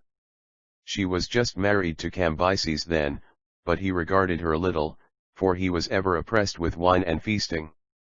But you were a child then, and were mostly with the women of your house, and you may not have seen her. Me tell, had she not blue eyes and yellow hair? Had she not a cruel face very cold? May it, be that she had a hard look. I remember that her eyes were blue. She was very unhappy, therefore she helped the Magian. It was not she that betrayed him. You pitied her even then, did you not? Asked Nehushta. Yes, she deserved pity. She will, have her revenge now. A woman with a face like hers loves revenge. Then, she will deserve pity no, said longer, Zoroaster, with a slight laugh. I hate her. Said the princess, between her teeth. How hate her? Can you hate a woman you have never more than seen, and she has done you no evil, in the world? I sure I shall hate, answered Nehushta. Her, she not, is at all beautiful, only cold and white and cruel. How could the great king be so foolish as to marry her? He, may live forever. He marries whom he pleases. But I pray you, do not begin by hating the queen overmuch. Why what, not? Have I to gain from the queen? Asked the princess. I not of royal blood as well as she? E50 Zoroaster. Chap 4. That, is true, returned Zoroaster. Nevertheless there is a prudence for princesses as well as for other people. Would I not be afraid of the great king himself with you beside me, said Nehushta proudly. But I will be prudent to please you. Only I am sure I shall hate her. Zoroaster smiled to himself in the dusk, but he would not have had the princess see he was amused. We be it shall as please, said shall soon know how it will end, for we must begin our journey tomorrow. It will need 3 weeks, will it not? Asked Nehushta. Yes, it is at least 150 farsangs. It would weary you to travel more than 7 or 8 farsangs in a day's journey indeed, that is a long distance for one. We shall always be together, shall not asked the princess. My I will ride beside your litter, beloved, said Zoroaster. But it will be very tedious for you, and you will often be tired. The country is very wild in some parts, and we must trust to what we can take with us for our comfort. Do not spare the mules therefore, but take everything you need. We may besides, not return, said Nehushta thoughtfully. Her companion was silent. Do you think we shall ever come back? She asked presently. I have dreamed of coming back, answered Zoroaster, but I fear it is to be even as, say. Why say you that you fear it? Is it not better to live at the court than here in this distant fortress? Chap. 4. Zoroaster. 51 So shut off from the world that we might almost as well be among the Scythians. Oh! I long for the palace at Shushan. I am sure it will seem tenfold more beautiful now than it did when I was a child. Zoroaster sighed. In his heart he knew there was to be no returning to Media, and yet he had dreamed of marrying the princess and being made governor of the province, and bringing his wife home to this beautiful law to live out a long life of quiet happiness. But he knew it was not to be, and though he tried hard to shake off the impression, he felt in his inmost self that the words of the dying prophet foretold truly what would happen to him. Only he hoped that there was an escape, and the passion in his heart scorned the idea that in loving Nehushta he was being led astray, or made to abandon the right path. The cold breeze blew steadily from the east, with a chill dampness in it, sighing wearily among the trees. The summer was not yet wholly come, and the afterbreath of the winter still made itself felt from time to time. The lover parted, taking leave of the spot they loved so well, Zoroaster with a heavy foreboding of evil to come, Nehushta with a great longing for the morrow, a mad desire to be on the way to Shushan. Something in her way of speaking had given Zoroaster a sense of pain. Her interest in the court and in the great king, the strange capricious hatred that seemed already forming in her breast against Atossa, the evident desire she betrayed to take part in the brilliant life of the capital, indeed, her whole manner troubled him. It seemed so unaccountable that she should be angry with him for his conduct at the burial of the prophet, that he almost thought she had wished 52 Zoroaster. Chap 4 to take advantage of a trifle for the sake of annoying him. He felt that doubt which never cones so suddenly and wounds so keenly as when a man feels the most certain of his position and of himself. He retired to his apartment in the palace with a burden of unhappiness and evil presentiment that was new to him. It was very different from the sincere sorrow he had felt and still suffered for the death of his master and friend. That misfortune had not affected him as regarded Nehushta. But now he had been separated from her during all the week by the exigencies of the funeral ceremonies, and he had looked forward to meeting her this evening as to a great joy after so much mourning, and he was disappointed. She had affected to be offended with him, yet his reason told him that he had acted naturally and rightly. Could he, the bearer of the prophet's body, the captain of all the fortress, the man of all others upon whom all eyes were turned, have exchanged love glances or spoken soft words to the princess by his side at such a time. It was absurd, she had no right to expect such a thing. However, he reflected that a new kind of life was to begin on the morrow. For the best part of a month he would ride by her litter all day long, and sit at her table at noonday and evening. He would watch over her and take care of her, and see that her slightest wants were instantly supplied. 1,000 incidents would occur whereby he might re-establish all the loving intimacy which seemed to have been so unexpectedly shaken. And so, consoling himself with the hopes of the future, and striving to overlook the present, he fell asleep, wearied with the fatigues and sorrows of the day. Chap. 4. Zoroaster. 53 But Kahashta lay all night upon her silken cushions, and watched the flickering little lamp and the strange shadows it cast among the rich, painted carvings of the ceiling. She slept little, but waking she dreamed of the gold and the glitter of Shushan, of the magnificence of the young king, and of the brilliant hard-featured beauty of Atossa, whom she already hated or had determined to hate. The king interested her most. She tried to recall his features and manner as he had appeared when he tarried one night in the fortress a year previous. She remembered a black-browed man in the prime of youth, with heavy brows and an eagle nose, his young beard growing black and square about his strong dark features, which would have seemed coarse saving for his bright eyes that looked every man fearlessly in the face. Short man he seemed in her memory, square-built and powerful as a bloodhound, of quick and decisive speech, expecting to be understood before he had half spoken his thoughts, a man, she fancied, who must be untiring and violent of temper, inflexible and brave in the execution of his purpose, a strong contrast outwardly to her tall and graceful lover. Zoroaster's faultless beauty was a constant delight to her eyes. His soft deep voice sounded voluptuously passionate when he spoke to herself, coldly and deliberately dominating when addressing others. He moved with perfect certainty and assurance of purpose, his whole presence breathed a high and superior wisdom and untainted nobility of mind. He looked and acted like a god, like a being from another world, not subject to mortal passions, nor to the temptations of common mankind. She gloried in his perfection and in the secret knowledge that to her alone he was a man simply and utterly dominated by love. 54 Zoroaster. Chap 4. As she thought of him she grew proud and happy in the idea that such a man should be her lover, and she reproached herself for doubting his devotion that evening.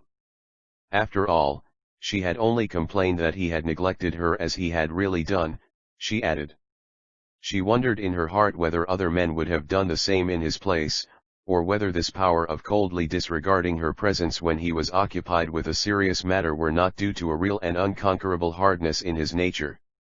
But as she lay there, her dark hair streaming over the yellow silk of her pillows, her mind strayed from her lover to the life before her, and the picture rose quickly in her imagination.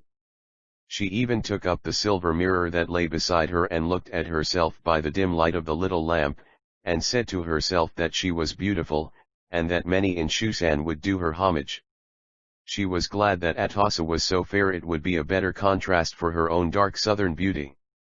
Towards morning she slept, and dreamed of the grand figure of the prophet, as she had seen him stretched upon his deathbed in the upper chamber of the tower.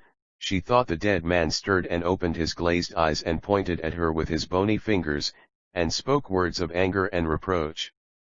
Then she woke with a short cry in her terror, and the light of the dawn shone grey and clear through the doorway of the corridor at the end of her room, where two of her handmaids slept across the threshold, their white cloaks drawn over their heads against the chill air of the night. Then the trumpets rang out in long-drawn clanging rhythm through the morning air, and Nehushta heard chap. 4. Zoroaster. 55 The trampling of the beasts that were being got ready for the journey, in the court without, and the cries of the drivers and of the serving men.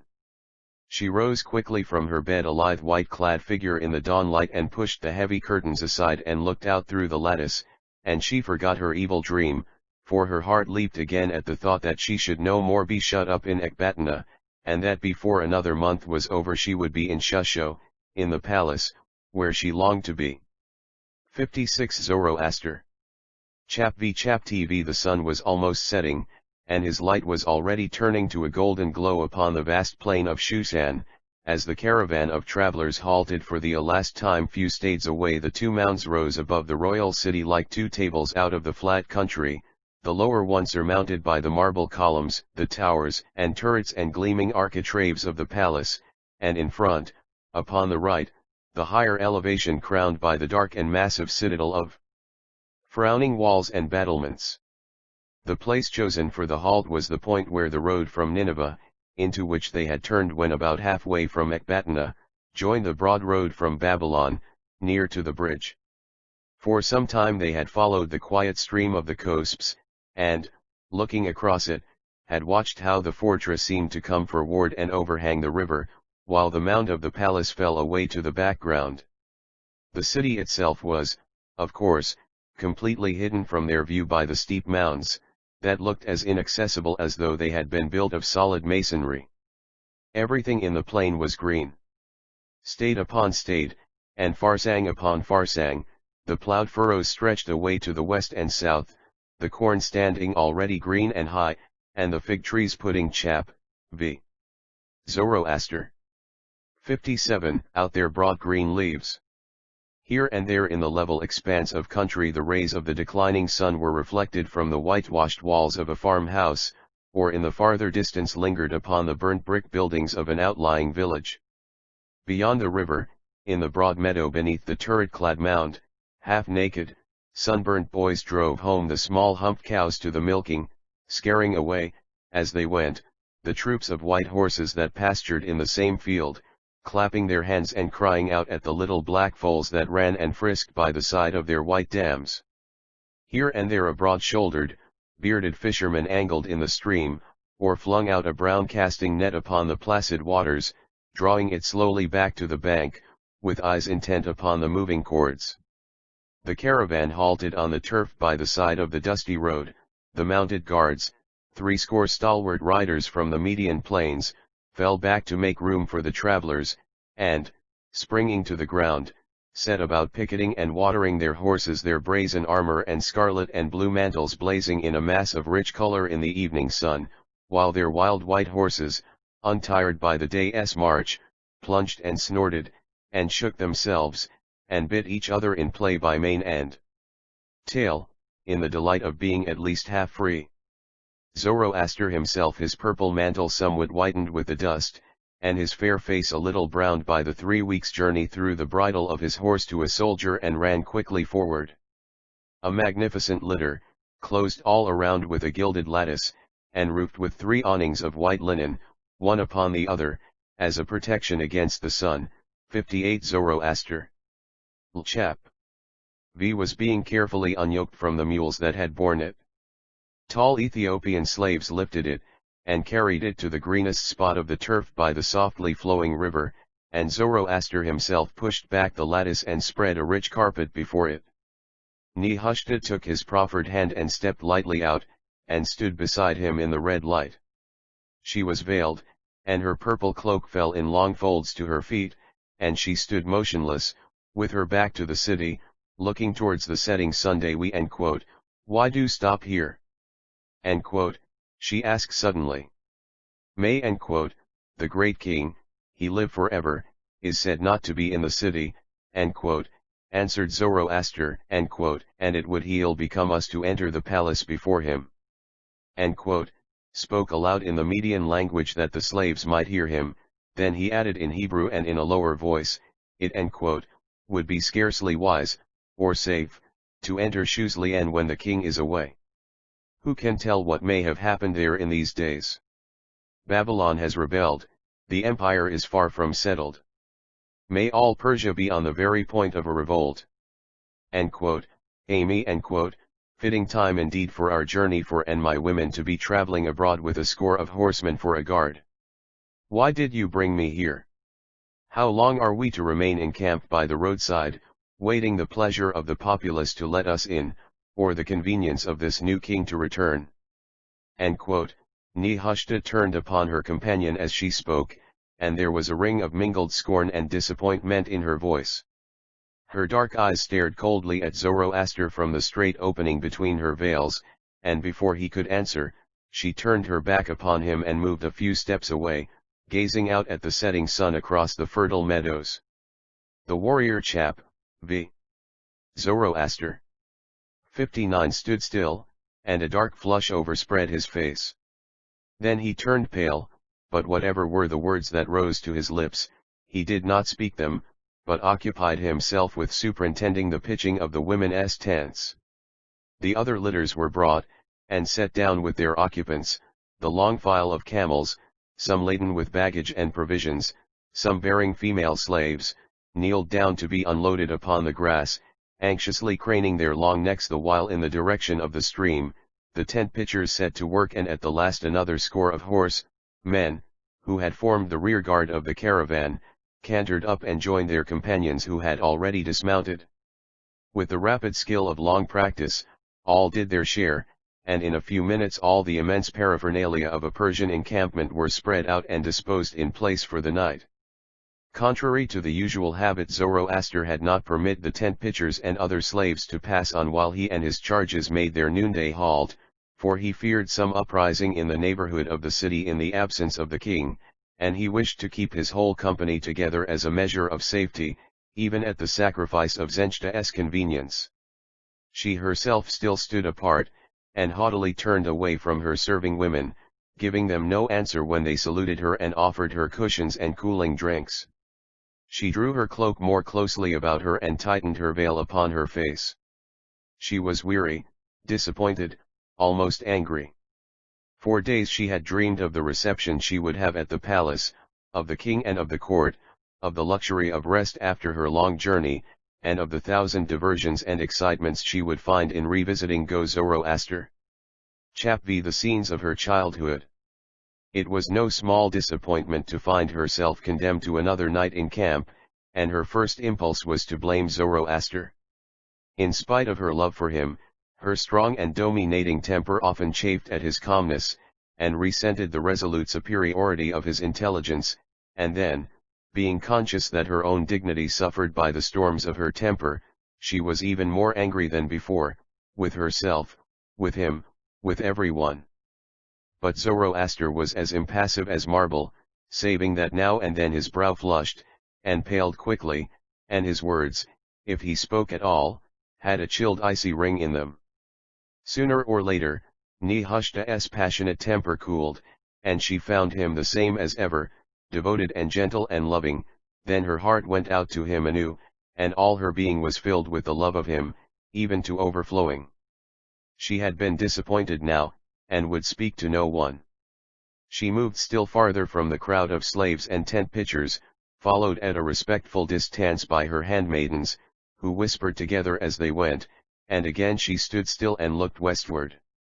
As the sun neared the horizon, his low rays caught upon a rising cloud of dust, small and distant as the smoke of a fire, in the plain towards Babylon, but whirling quickly upwards.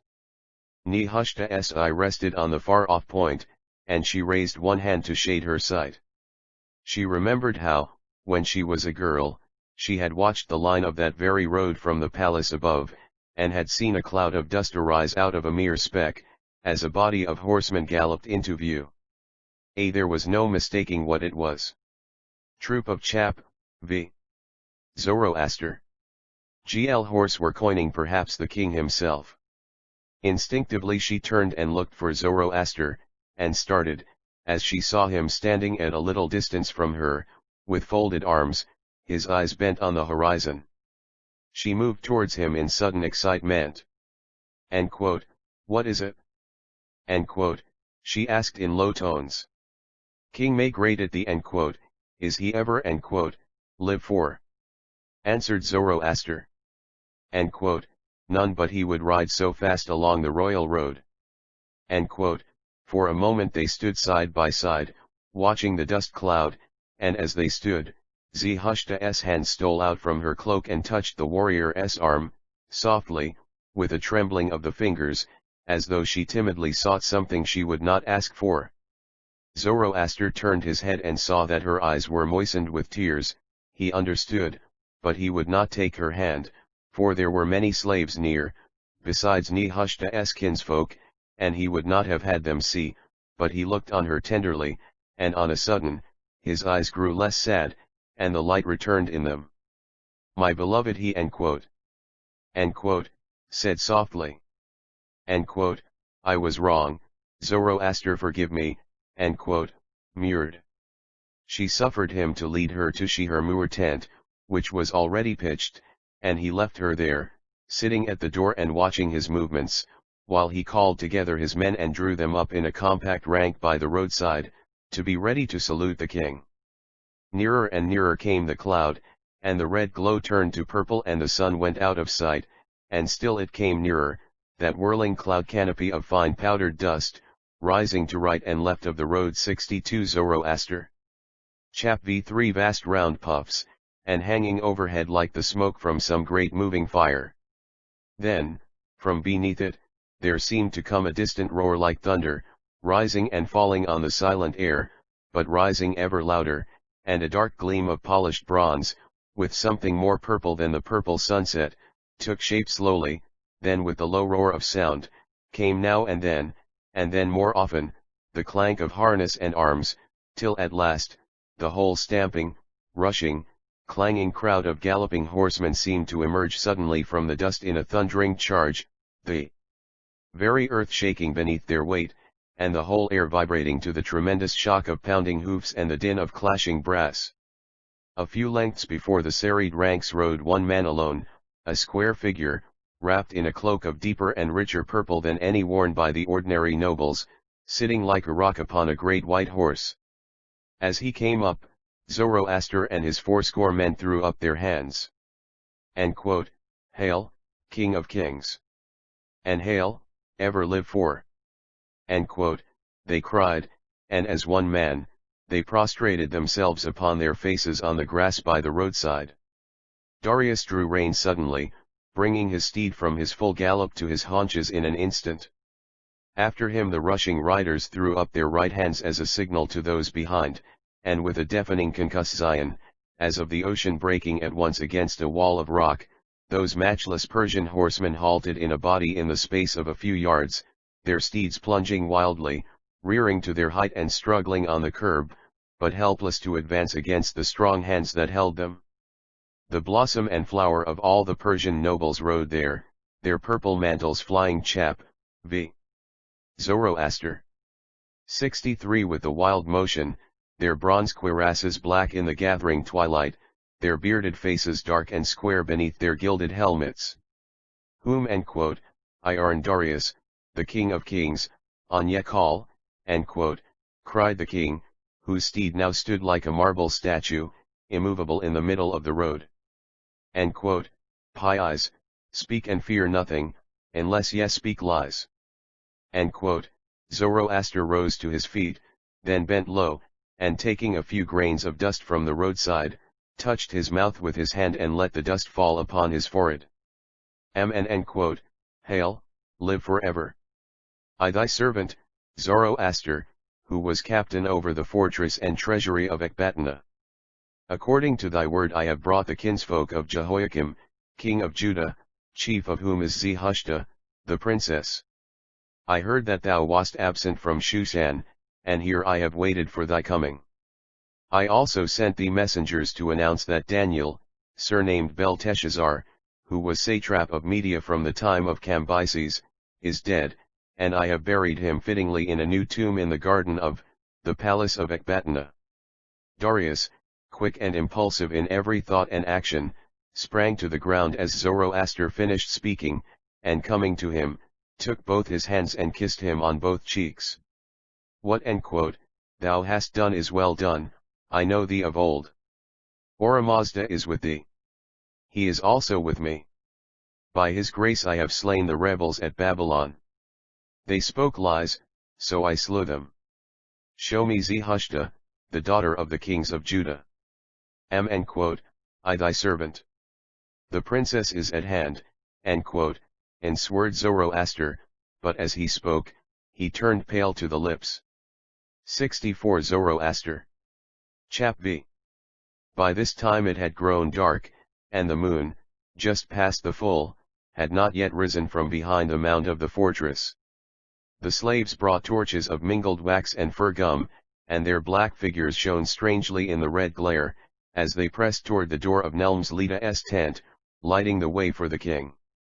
Darius strode quickly forward, his gilded harness clanging as he walked, the strong flaring light illuminating his bold dark features. Under the striped curtain, drawn up to form the entrance of the tent, stood Nehushta. She had thrown aside her veil and her women had quickly placed upon her head the linen tiara, where a single jewel shone like a star in the white folds. Her thick black hair fell in masses upon her shoulders, and her mantle was thrown back, displaying the grand proportions of her figure, clad in tunic and close-fitting belt. As the king came near, she kneeled and prostrated herself before him, touching her forehead to the ground, and waiting for him to speak. He stood still a full minute and his eyes flashed fire, as he looked on her crouching figure, in very pride that so queenly a woman should be forced to kneel at his feet, but more in sudden admiration of her marvelous beauty. Then he bent down, and took her hand and raised her to her feet. She sprang up, and faced him with glowing cheeks and flashing eyes, and as she stood she was nearly as tall as he. Would I not that a princess of thy line kneeled before me, said he, and in his voice there was a strange touch of softness. Wilt thou let rest here a while before I go up to Shushan? I am weary of riding and thirsty from the road. Hail, King of the world! I am thy servant. Chap. v. Zoroaster. 65 Ease thee and refresh thee here, answered Nehushta, drawing back into the tent. The king beckoned to Zoroaster to follow him and went in. Darius sat upon the carved folding chair that stood in the midst of the tent by the main pole, and eagerly drained a huge golden goblet of Shiraz wine which Zoroaster poured for him.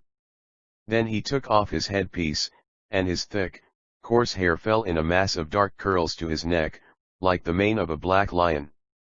He breathed a long breath as of relief and enjoyment of well-earned repose, and leaned back in his chair, letting his eyes rest on Nehushta's face as she stood before him looking down to the ground. Zoroaster remained on one side, holding the replenished goblet in his hand, in case the king's thirst were not assuaged by a single draught. Thou art fair, daughter of Jerusalem, said the king presently. Remember I thy beauty, for I saw thee in Ecbatana.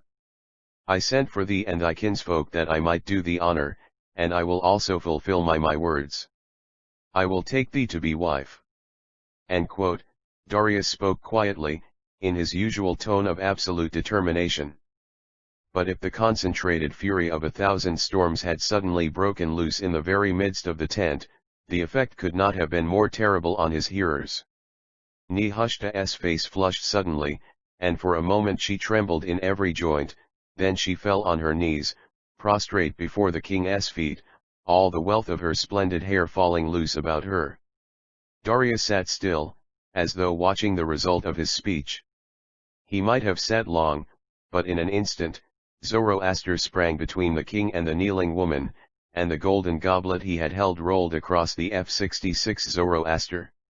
Chap v thick carpet on the ground, while the rich red wine ran in a slow stream towards the curtains of the door.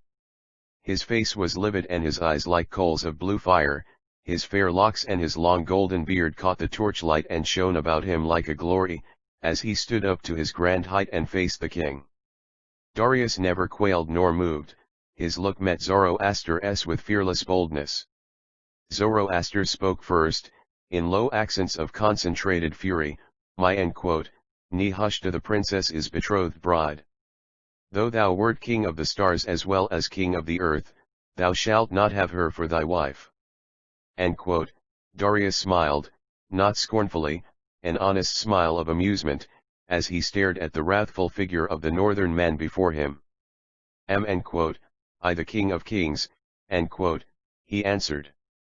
I will marry this princess of Judah tomorrow, and thee I will crucify upon the highest turret of Shushan, because thou speakest lies when thou sayest I shall not marry her. God fool. Tempt not thy Threaten not him who is stronger than thou, lest he slay thee with his hands where thou sittest. End quote. Zoroaster's voice sounded low and distinct as the knell of relentless fate, and his hand went out towards the king's throat. Until this moment, Darius had sat in his indifferent attitude, smiling carelessly, though never taking his eye from his adversary. Brave as the bravest, he scorned to move until he was attacked, and he would have despised the thought of calling to his guards. But when Zoroaster's hand went out to seize him, he was ready. With a spring like a tiger, he flew at the strong man's throat, and sought to drag him down, striving to fasten his grip about the collar of his cuirass, but Zoroaster slipped his hand quickly under chap, v. Zoroaster.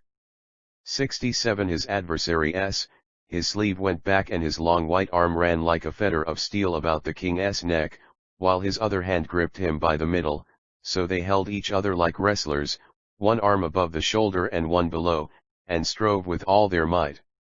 The king was short, but in his thick-set broad shoulders and knotted arms there lurked the strength of a bull and the quickness of a tiger. Zoroaster had the advantage, for his right arm was round Darius's neck, but while one might count a score, neither moved a hairbreadth, and the blue veins stood out like cords on the tall man's arm. The fiery might of the southern prince was matched against the stately strength of the fair northerner, whose face grew as white as death, while the king's brow was purple with the agony of effort. They both breathed hard between their clenched teeth, but neither uttered a word. Nehushta had leaped to her feet in terror at the first sign of the coming strife, but she did not cry out, nor call in the slaves or guards. She stood, holding the tent pole with one hand, and gathering her mantle to her breast with the other, gazing in absolute fascination at the fearful life and death struggle, at the unspeakable and tremendous strength so silently exerted by the two men before her. Suddenly they moved and swayed. Darius had attempted to trip Zoroaster with one foot, but slipping on the carpet wet with wine, had been bent nearly double to the ground, then by a violent effort, he regained his footing.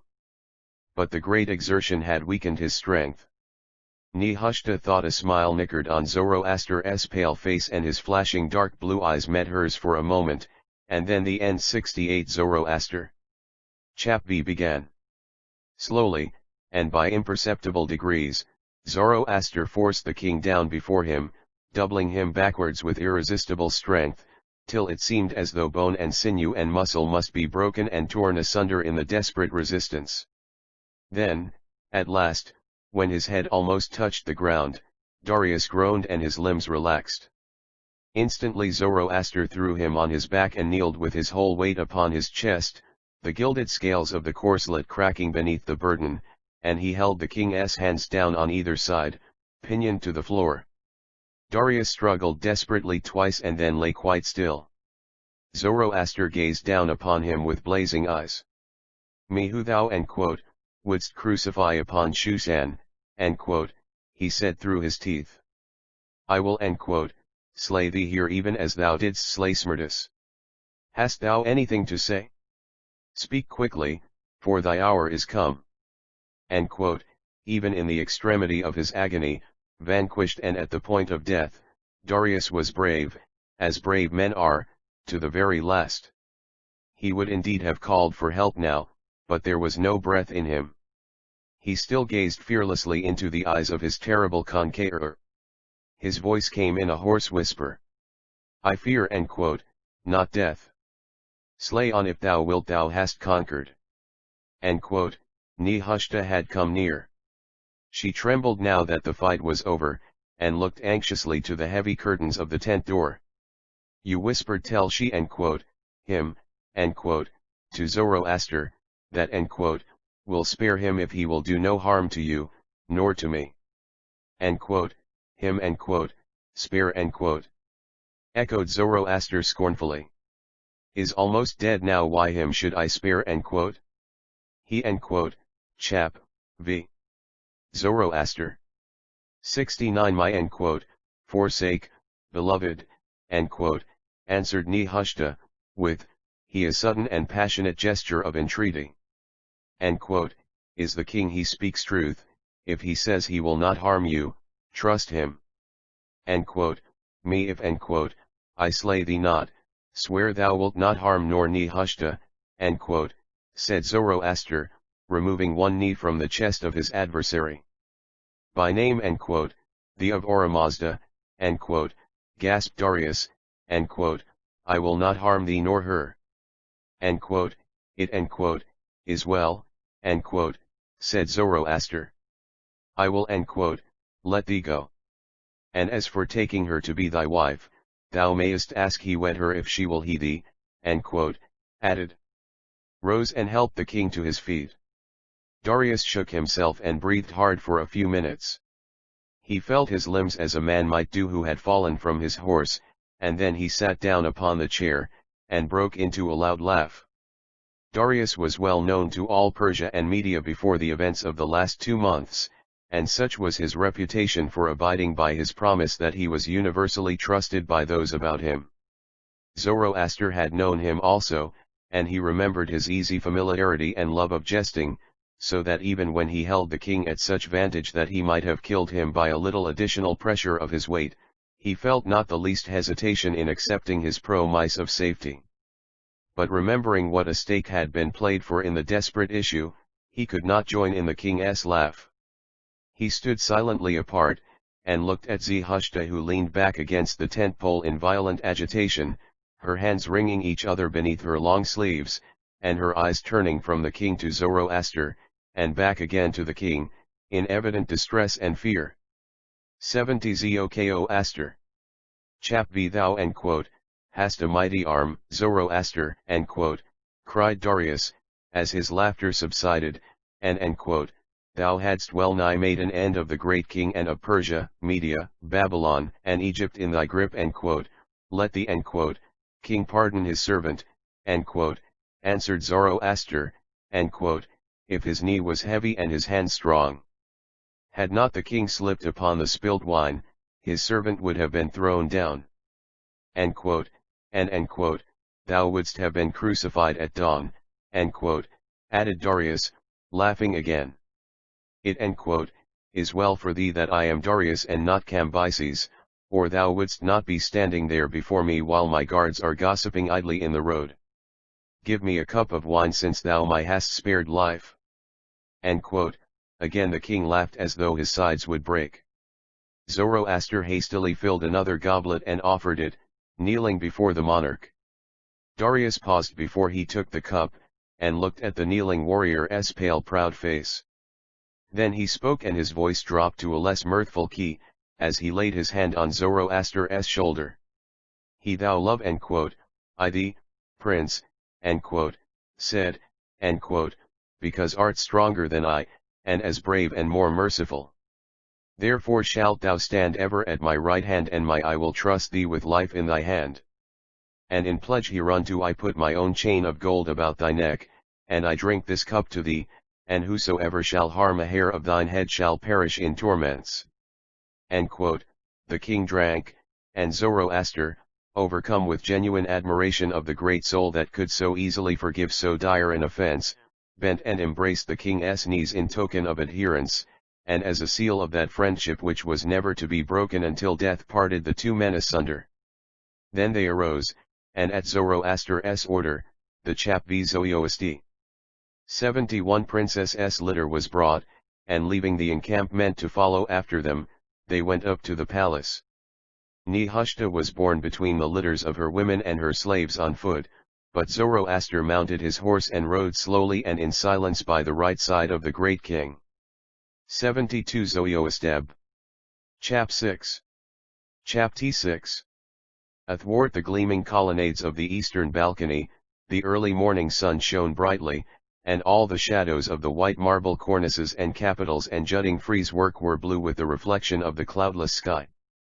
The swallows now and then shot in under the overhanging roof and flew up and down the covered terrace, then with a quick rush, they sped forth again into the dancing sunshine with clean sudden sweep, as when a sharp sword is whirled in the air. Far below, the soft mist of the dawn still lay upon the city, whence the distant cries of the water carriers and fruit sellers came echoing up from the waking streets, the call of the women to one another from the housetops, and now and then the neighing of a horse far out upon the meadows, while the fleet swallows circled over all in swift wide curves, with a silvery fresh stream of unceasing twittering music. Zoroaster paced the balcony alone. He was fully armed, with his helmet upon his head. The crest of the winged wheels was replaced by the ensign Darius had chosen for himself, the half-figure of a likeness of the king with long straight wings on either side, of wrought gold and very fine workmanship. The long purple mantle hung to his heels and the royal chain of gold was about his neck. As he walked the gilded chap, 6. Zoroaster. Asterisk 73 leather of his shoes was reflected in the polished marble pavement and he trod cautiously, for the clean surface was slippery as the face of a mirror. At one end of the terrace a stairway led down to the lower story of the palace, and at the other end a high square door was masked by a heavy curtain of rich purple and gold stuff, that fell in thick folds to the glassy floor. Each time his walk brought him to this end Zoroaster paused, as though expecting that someone should come out. But as it generally happens when a man is waiting for something or someone that the object or person appears unexpectedly, so it occurred that as he turned back from the staircase towards the curtain, he saw that someone had already advanced half the length of the balcony to meet him and it was not the person for whom he was looking. At first, he was dazzled for a moment, but his memory served him instantly and he recognized the face and form of a woman he had known and often seen before. She was not tall, but so perfectly proportioned that it was impossible to wish that she were taller. Her close tunic of palest blue, bordered with a gold embroidery at the neck, betrayed the matchless symmetry of her figure, the unspeakable grace of development of a woman in the fullest bloom of beauty. From her knees to her feet, her under tunic showed the purple and white bands that none but the king might wear, and which even for the queen was an undue assumption of the royal insignia. But Zoroaster did not look at her dress, nor at her mantle of royal sea purple, nor at the marvelous white hands that held together a written scroll. His eyes rested on her face, and he stood still where he was. He knew those straight and perfect features, not 74 Zoroastic. Chap 6 large nor heavy, but of such rare mold and faultless type as man has not seen since, neither will see. The perfect curve of the fresh mouth, the white forward chin with its sunk depression in the midst, the deep-set, blue eyes and the straight penciled brows, the broad smooth forehead and the tiny ear half hidden in the glory of sun-golden hair, the milk-white skin just tinged with the faint rose light that never changed or reddened in heat or cold, in anger or in joy he knew them all, the features of royal Cyrus made soft and womanly in substance, but unchanging still and faultlessly. Cold in his great daughter Atossa, the child of kings, the wife of kings, the mother of kings. The heavy curtains had fallen together behind her, and she came forward alone. She had seen Zoroaster before he had seen her, and she moved on without showing any surprise, the heels of her small golden shoes clicking sharply on the polished floor. Zoroaster remained standing for a moment, and then, removing his helmet in salutation, went to one side of the head of the staircase and waited respectfully for the queen to pass. As she came on, passing alternately through the shadow cast by the columns, and the sunlight that blazed between, her advancing figure flashed with a new illumination at every step. She made as though she were going straight on, but as she passed over the threshold to the staircase, she suddenly stopped and turned half round, and looked straight at Zoroaster. "Thou art Zoroaster," she said in a smooth and musical voice, like the ripple of a clear stream flowing through summer meadows. "Am I, Zoroaster, thy servant," he answered, bowing his head. He spoke very coldly. "I remember thee said well," the queen, lingering chap, 6. Zoroaster. 75 by the head of the staircase. "Thou, art little changed, saving that thou art stronger, I should think, and more of a soldier than formerly." Zoroaster stood turning his polished helmet in his hands, but he answered nothing, he cared little for the queen's praises. But she, it seemed, was desirous of pleasing him in proportion as he was less anxious to be pleased, for she turned again and walked forward upon the terrace. Come, into the sunlight, the morning air is cold, she said, I would speak with thee a while. A carved chair stood in a corner of the balcony.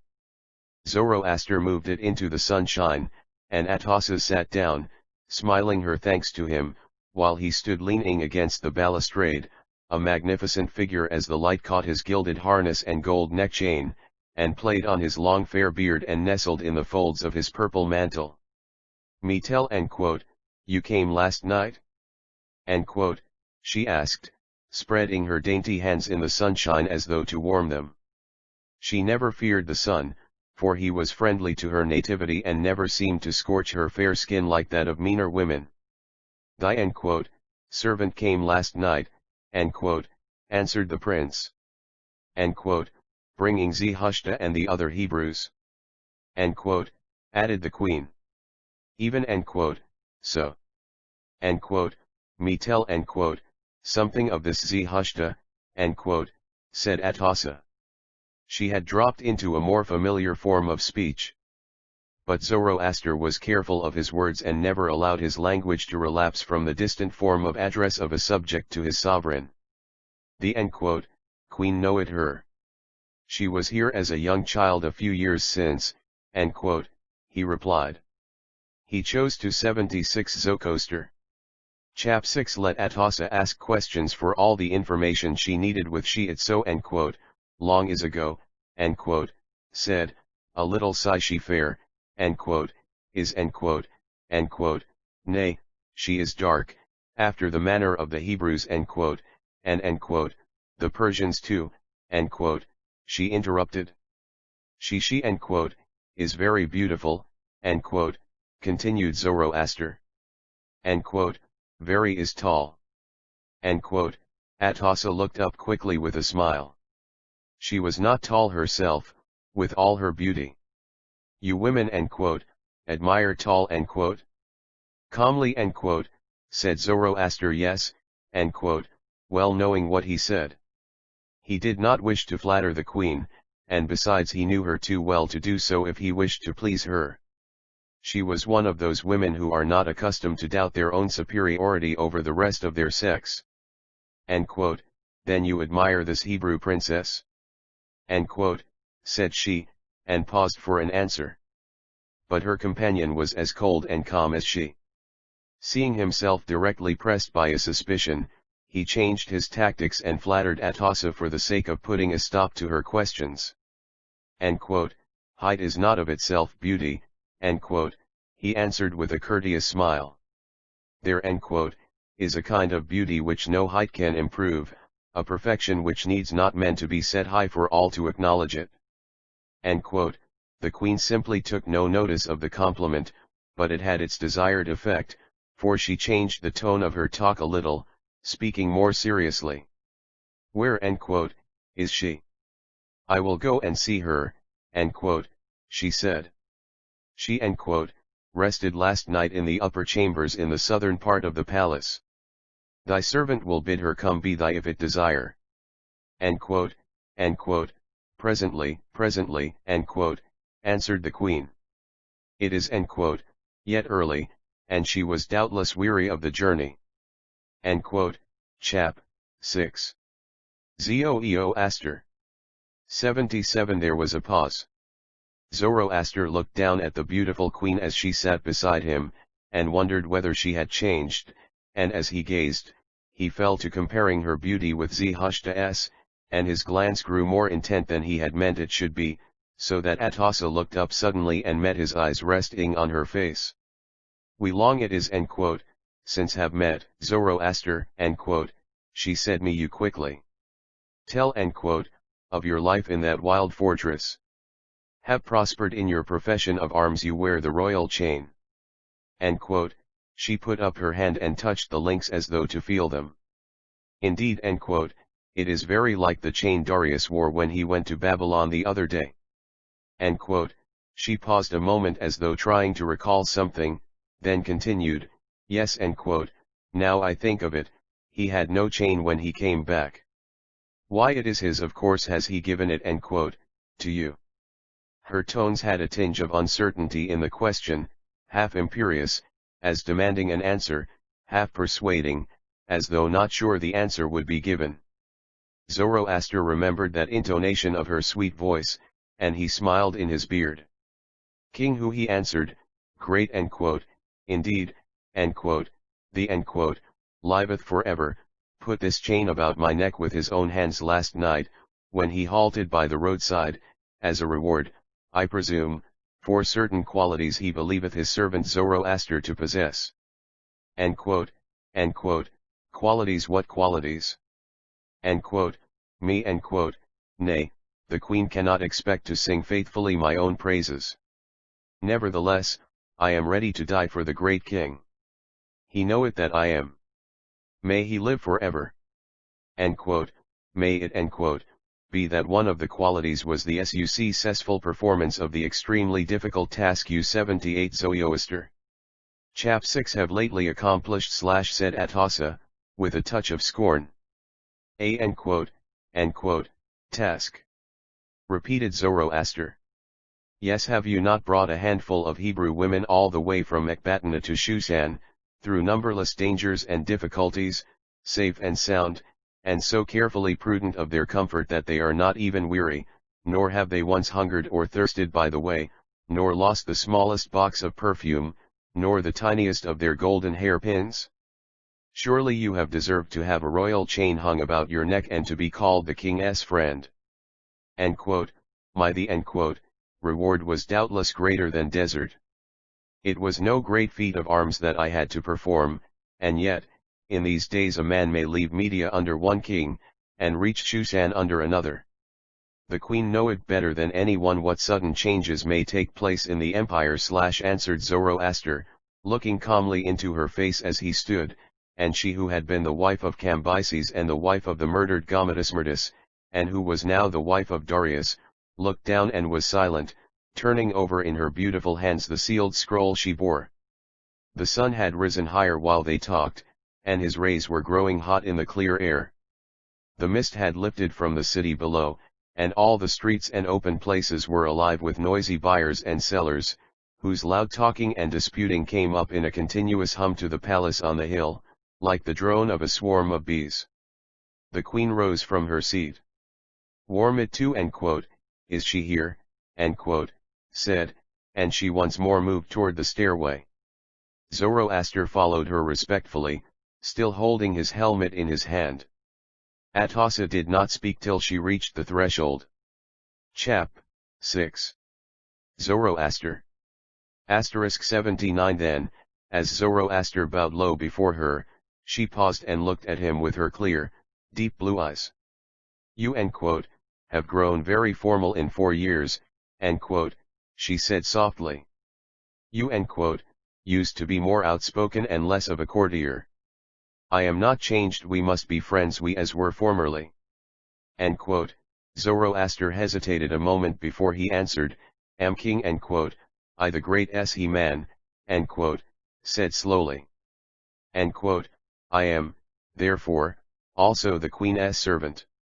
Ahura raised her delicate eyebrows a little and a shade of annoyance passed for the first time over her perfect face, which gave her a look of sternness. Am I the queen, she said coldly. May take other wives, but I am the queen. The king take heed my that you be indeed servant.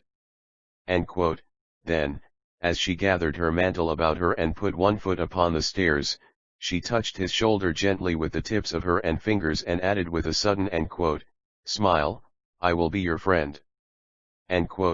So she passed down the stairs out of sight, leaving Zoroaster alone. Slowly he paced the terrace again, reflecting profoundly upon his situation. Indeed he had no small cause for anxiety.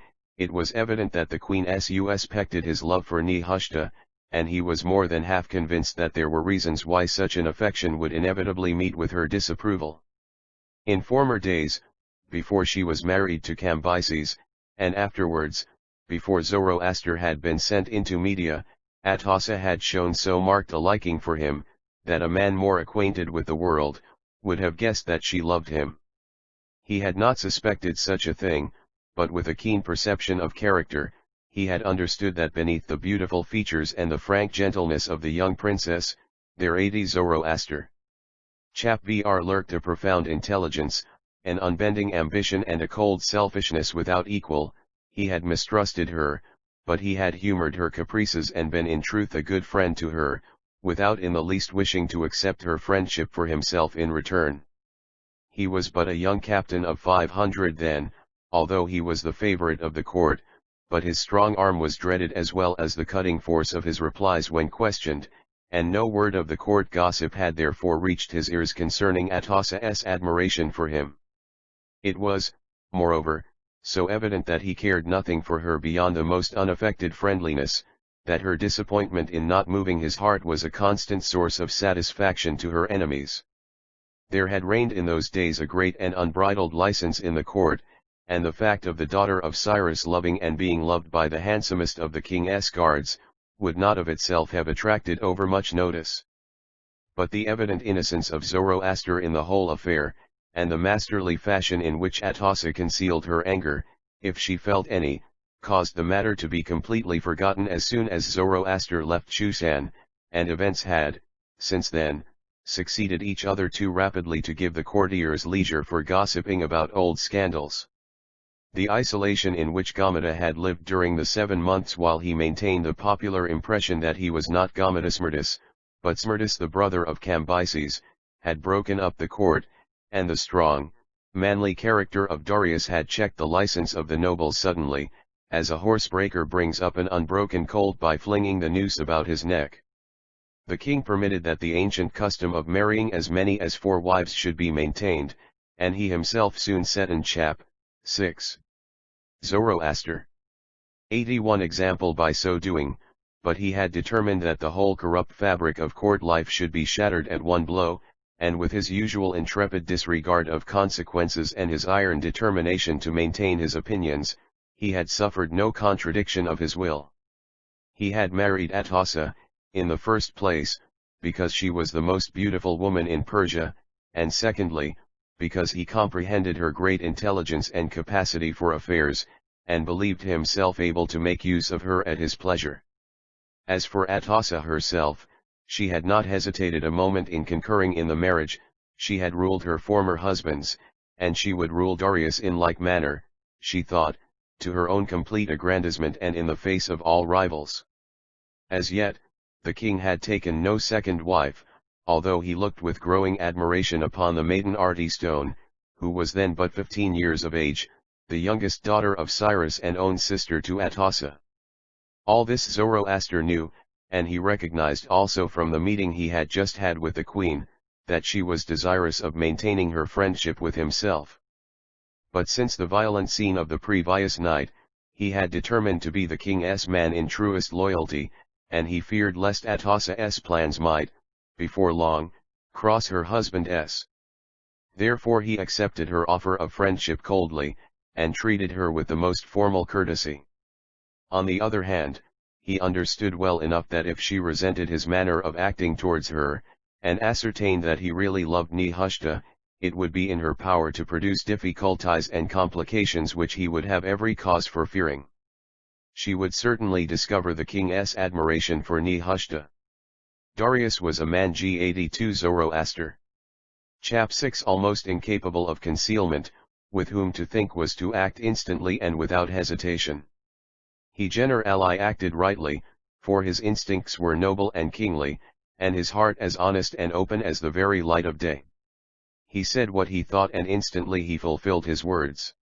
Hated a lie as poison, and the only untruth he had ever been guilty of was told when, in order to gain access to the dwelling of the false Smerdis, he had declared to the guards that he brought news of importance from his father. He had justified this falsehood by the most elaborate and logical apology to his companions, the 6 princes, and had explained that he only lied for the purpose of saving Persia, and when the lot fell to himself to assume the royal authority, he fulfilled most amply every promise he had given of freeing the country from tyranny, religious despotism and, what generally, from he termed lies. As for the killing of Gaumata Smerdis, it was an act of public justice, approved by all sensible persons as soon as it was known by what frauds that impostor had seized the kingdom. With regard to Atossa, Darius had abstained from asking her questions about her 7 months of marriage with the usurper. She must have known well enough who the man was, but Darius understood her character well enough to know that she would marry whomsoever she saw in the chief place, and that her counsel and courage would be of inestimable advantage to a ruler. She herself never mentioned the past events to the king, knowing his hatred of lies on the one hand, and that on the other, the plain truth would redound to her discredit. He had given her to understand as much from the first, telling her that he took her for what she was, and not for what she had. Chap. 6. Zoroaster. 83 bin.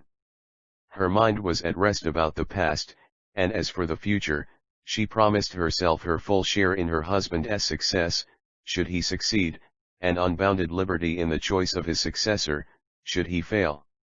But all these considerations did not tend to clear Zoroaster's vision in regard to his own future.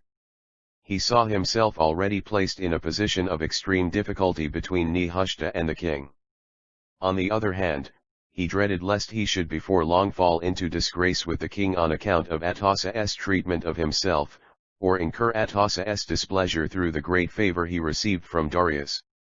He knew the queen to be an ambitious woman, capable of the wildest conceptions, and possessed of the utmost skill for their execution. He longed to see Nehushta and talk with her at once, to tell her many things and to warn her of many possibilities. Above all, he desired to discuss with her the scene of the previous night and the strangely sudden determination the king had expressed to make her his wife. But he could not leave his post. His orders had been to await the king in the morning upon the eastern terrace, and there he must abide until it pleased Darius to come forth, and he knew Nehushta would not venture down into that part of the palace. He wondered that the king did not come, and he chafed at the delay as he saw the sun rising higher and higher, and the shadows deepening in the terrace. Weary of waiting, he sat down at last upon the chair where Atossa had rested, and folded his hands over his sword hilt, resigning himself to the situation with the philosophy of a trained soldier. 84 Zoroaster. Chap 6. Sitting thus alone, he fell to dreaming.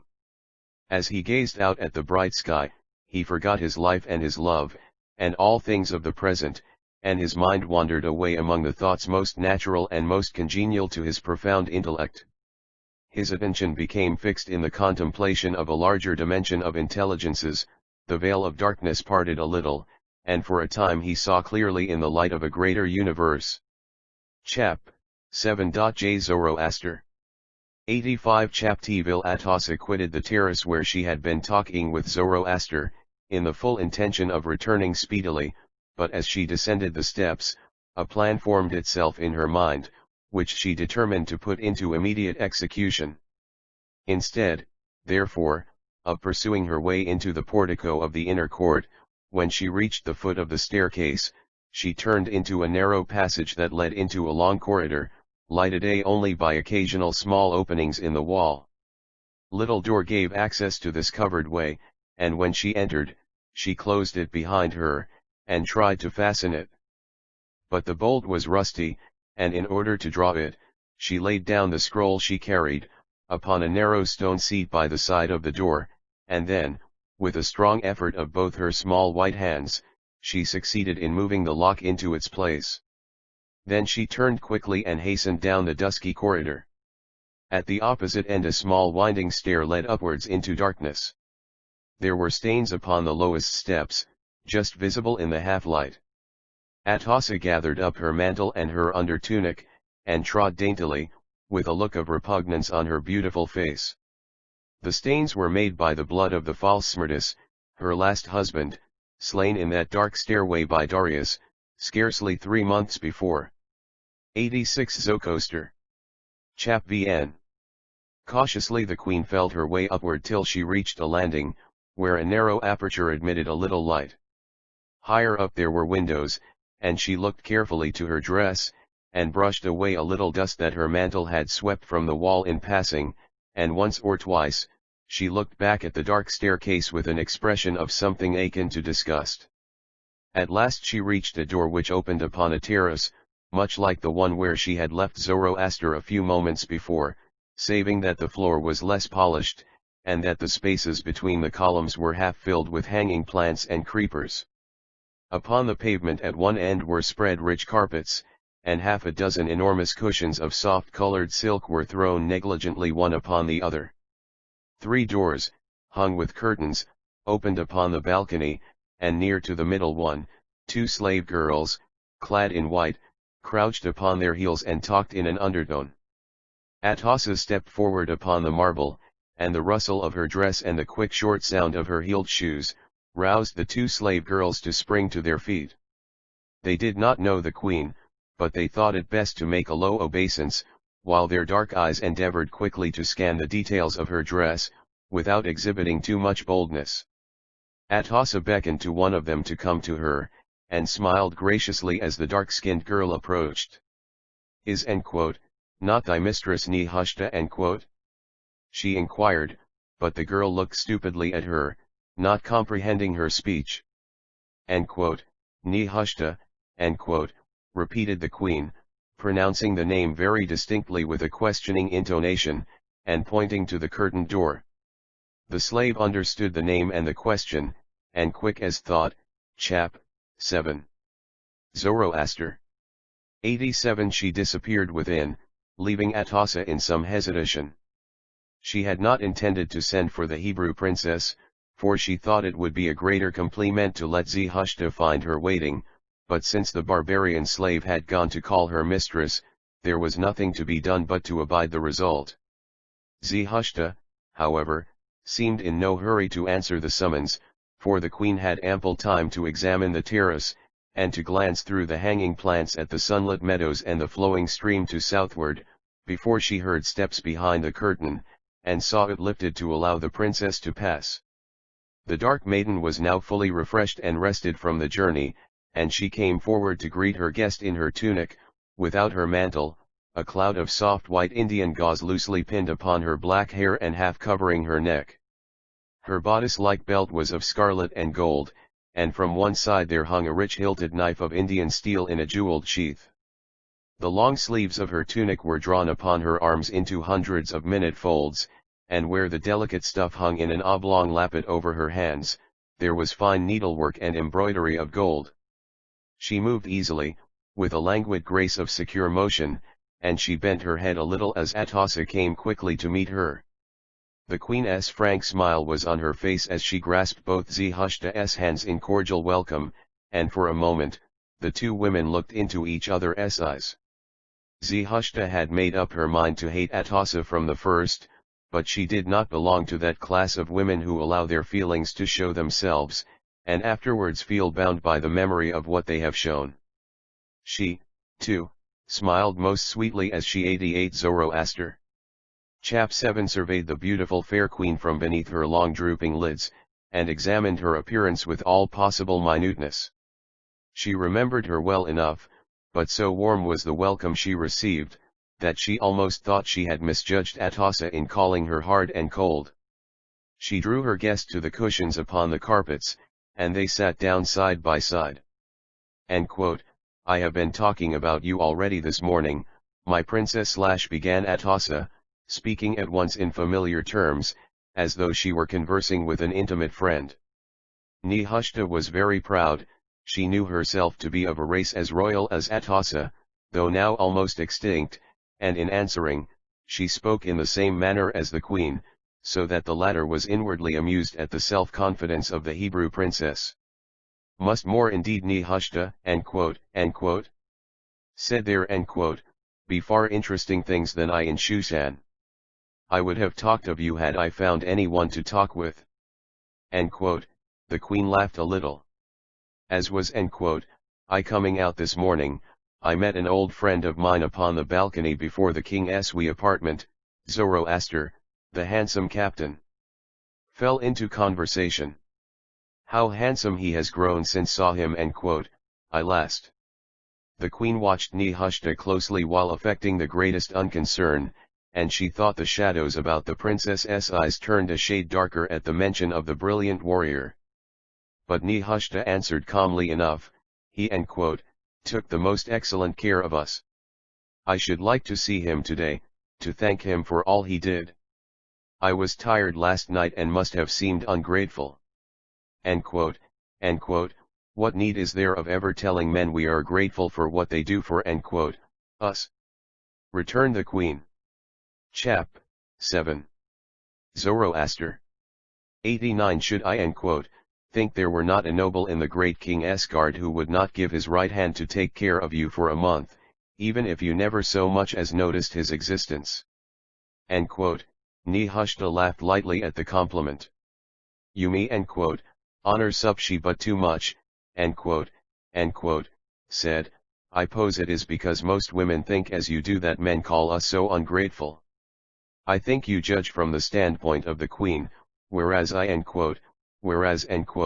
you look at things from the position of the beautiful princess, who is worshipped for herself alone, and not for the bounty and favor she may, or may not, dispense to her subjects. The queen is dispensing much bounty and favor to one of her subjects at this very moment, answered Nehushta quietly, as though deprecating further flattery. How glad you must be to have left that dreadful fortress at last, cried the queen sympathetically. My father used to go there every summer. I hated the miserable place, with those tiresome mountains and those endless gardens without the least variety in them. You must be very glad to have come here. Nehushta, it replied is true, I never cease to dream of Shushan. I love the great city, and the people, and the court. I thought sometimes that I should have died of the weariness of Ecbatana. The winters were unbearable.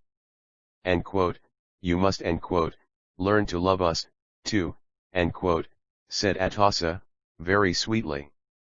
The great king wishes well to your race, and will certainly do much for your country. There is, moreover, a kinsman of yours, who is coming soon, expressly to confer with the king concerning the further rebuilding of the temple and the city of Jerusalem. Zorobabel. Asked Nehushta, quickly. 90 Zoroaster. Chap 7. Yes, that is his name, I believe. Do you say Zerubbabel, or Zerubbabel? I know nothing of your language. His name is Zorobabel, answered Nehushta. Oh, I wish he might persuade the great king to do something for my people. Your father would have done so much if he had kved. Doubtless, the great king will do all that is possible for establishing the Hebrews and promoting their welfare said the queen, but a distant look in her eyes showed that her thoughts were no longer concentrated on the subject. Friend Zoroaster, she added presently, could be of great service to you and your cause, if he wished. Hebrew would that he were exclaimed. Nehushta, with a little sigh, which did not escape Atossa. He not is I always thought that he had secretly embraced your faith. With his love of study and with his ideas, it seemed so natural. He no, replied Nehushta, is not one of us, nor will he ever be. After all, though, it is perhaps of little moment what one believes when one is so just as he. I have never been able to understand the importance of said religion, the beautiful queen, spreading her white hand upon the purple of her mantle, and my contemplating its delicate outline tenderly. For own part, I am fond of the sacrifices and the music and the chants. I love to see the priests go up to the altar, 2 and 2, in their white robes, and then to see how they struggle to hold up the bullock's head, so that his eyes may see the sun, and how the red blood gushes out like a beautiful fountain. Have you ever seen a great sacrifice? Chap. 7. Zoroaster. 91 Yes. I remember when I was quite a little girl, when Cambyses, I mean when the king came to the throne, was it magnificent?" Nehushta was not used to hesitate in her speech, but as she recalled the day when Cambyses was made king, it suddenly came over her that any reminiscences of the past might be painful to the extraordinary woman by her side. But Atossa showed no signs of being disturbed. On the contrary, she smiled more sweetly than ever, though there was perhaps a slight affectation of sadness in her voice as she answered, "Do me," not fear to hurt by referring to those times, dear princess. I am accustomed to speak of them well enough. Yes, indeed I remember that great day, with the bright sun shining upon the procession, and the cars with 4 horses that they dedicated to the sun, and the milk-white horse that they slaughtered upon the steps of the temple. I cried for him, poor beast. It seemed so cruel to sacrifice a horse. Even a few black slaves would have been a more natural offering, or a couple of Scythians. I remember, said Nehushta, somewhat relieved at the queen's tone. Of course I have now and then seen processions in Ecbatana, but Daniel would not let me go to the temple. They say Ecbatana is very much changed since the great king has not gone there in summer. It is very quiet. It is given over to horse merchants and grain sellers, and they bring all the salted fish there from the Hyrcanian Sea, so that some of the streets smell horribly. Atossa laughed at the description, more out of courtesy than because it amused her. "My was in time," she answered, "the horse market in the meadow by the road towards Zagros, and the 92 Zokostek. Chap 7 fish sellers were not allowed to come within a farsang of the city. The royal nostrils were delicate. But everything is changed here, everywhere. Have had several revolutions, religious ones, I mean of course, and so many people have been killed that there is a savor of death in the air. It is amazing how much trouble people will give themselves about the question of sacrificing a horse to the sun, or a calf to Ahura Mazda, or an Ethiopian to Tabon or Ashtaroth. And these Magians. They are really no more descendants of the priests in the Aryan home than I am a Greek. Half of them are nearly black. They are Hindus and speak Persian with an accent. They believe in a vast number of gods of all sizes and descriptions, and they sing hymns, in which they say that all these gods are the same. It is most confusing, and as the principal part of their chief sacrifice consists in making themselves exceedingly drunk with the detestable milkweed juice of which they are so fond, the performance is disgusting. The great king began by saying that if they wished to sacrifice to their deities, they might do so, provided no one could find them doing it, and if they wished to be drunk, they might be drunk when and where they pleased, but that if they did the two together, he would crucify every Magian in Persia. His argument was very amusing. He said that a man who is drunk naturally speaks the truth, whereas a man who sacrifices to false gods inevitably tells lies, wherefore a man who sacrifices to false gods when he is drunk, runs the risk of telling lies and speaking the truth at the same time, and is consequently a creature revolting to logic, and must be immediately destroyed for the good of the whole race of mankind. Nehushta had listened with varying attention to the chap 7. Zoroaster. 93 Queen's account of the religious difficulties in the kingdom, and she laughed at the Megxaric puzzle by which Darius justified the death of the Magians. But in her heart she longed to see Zoroaster, and was weary of entertaining her royal guest. By way of diversion she clapped her hands, and ordered the slaves who came at her summons to bring sweetmeats and sherbet of crushed fruit and snow. "Are you fond of hunting?" asked Atossa, delicately taking a little piece of white fig paste.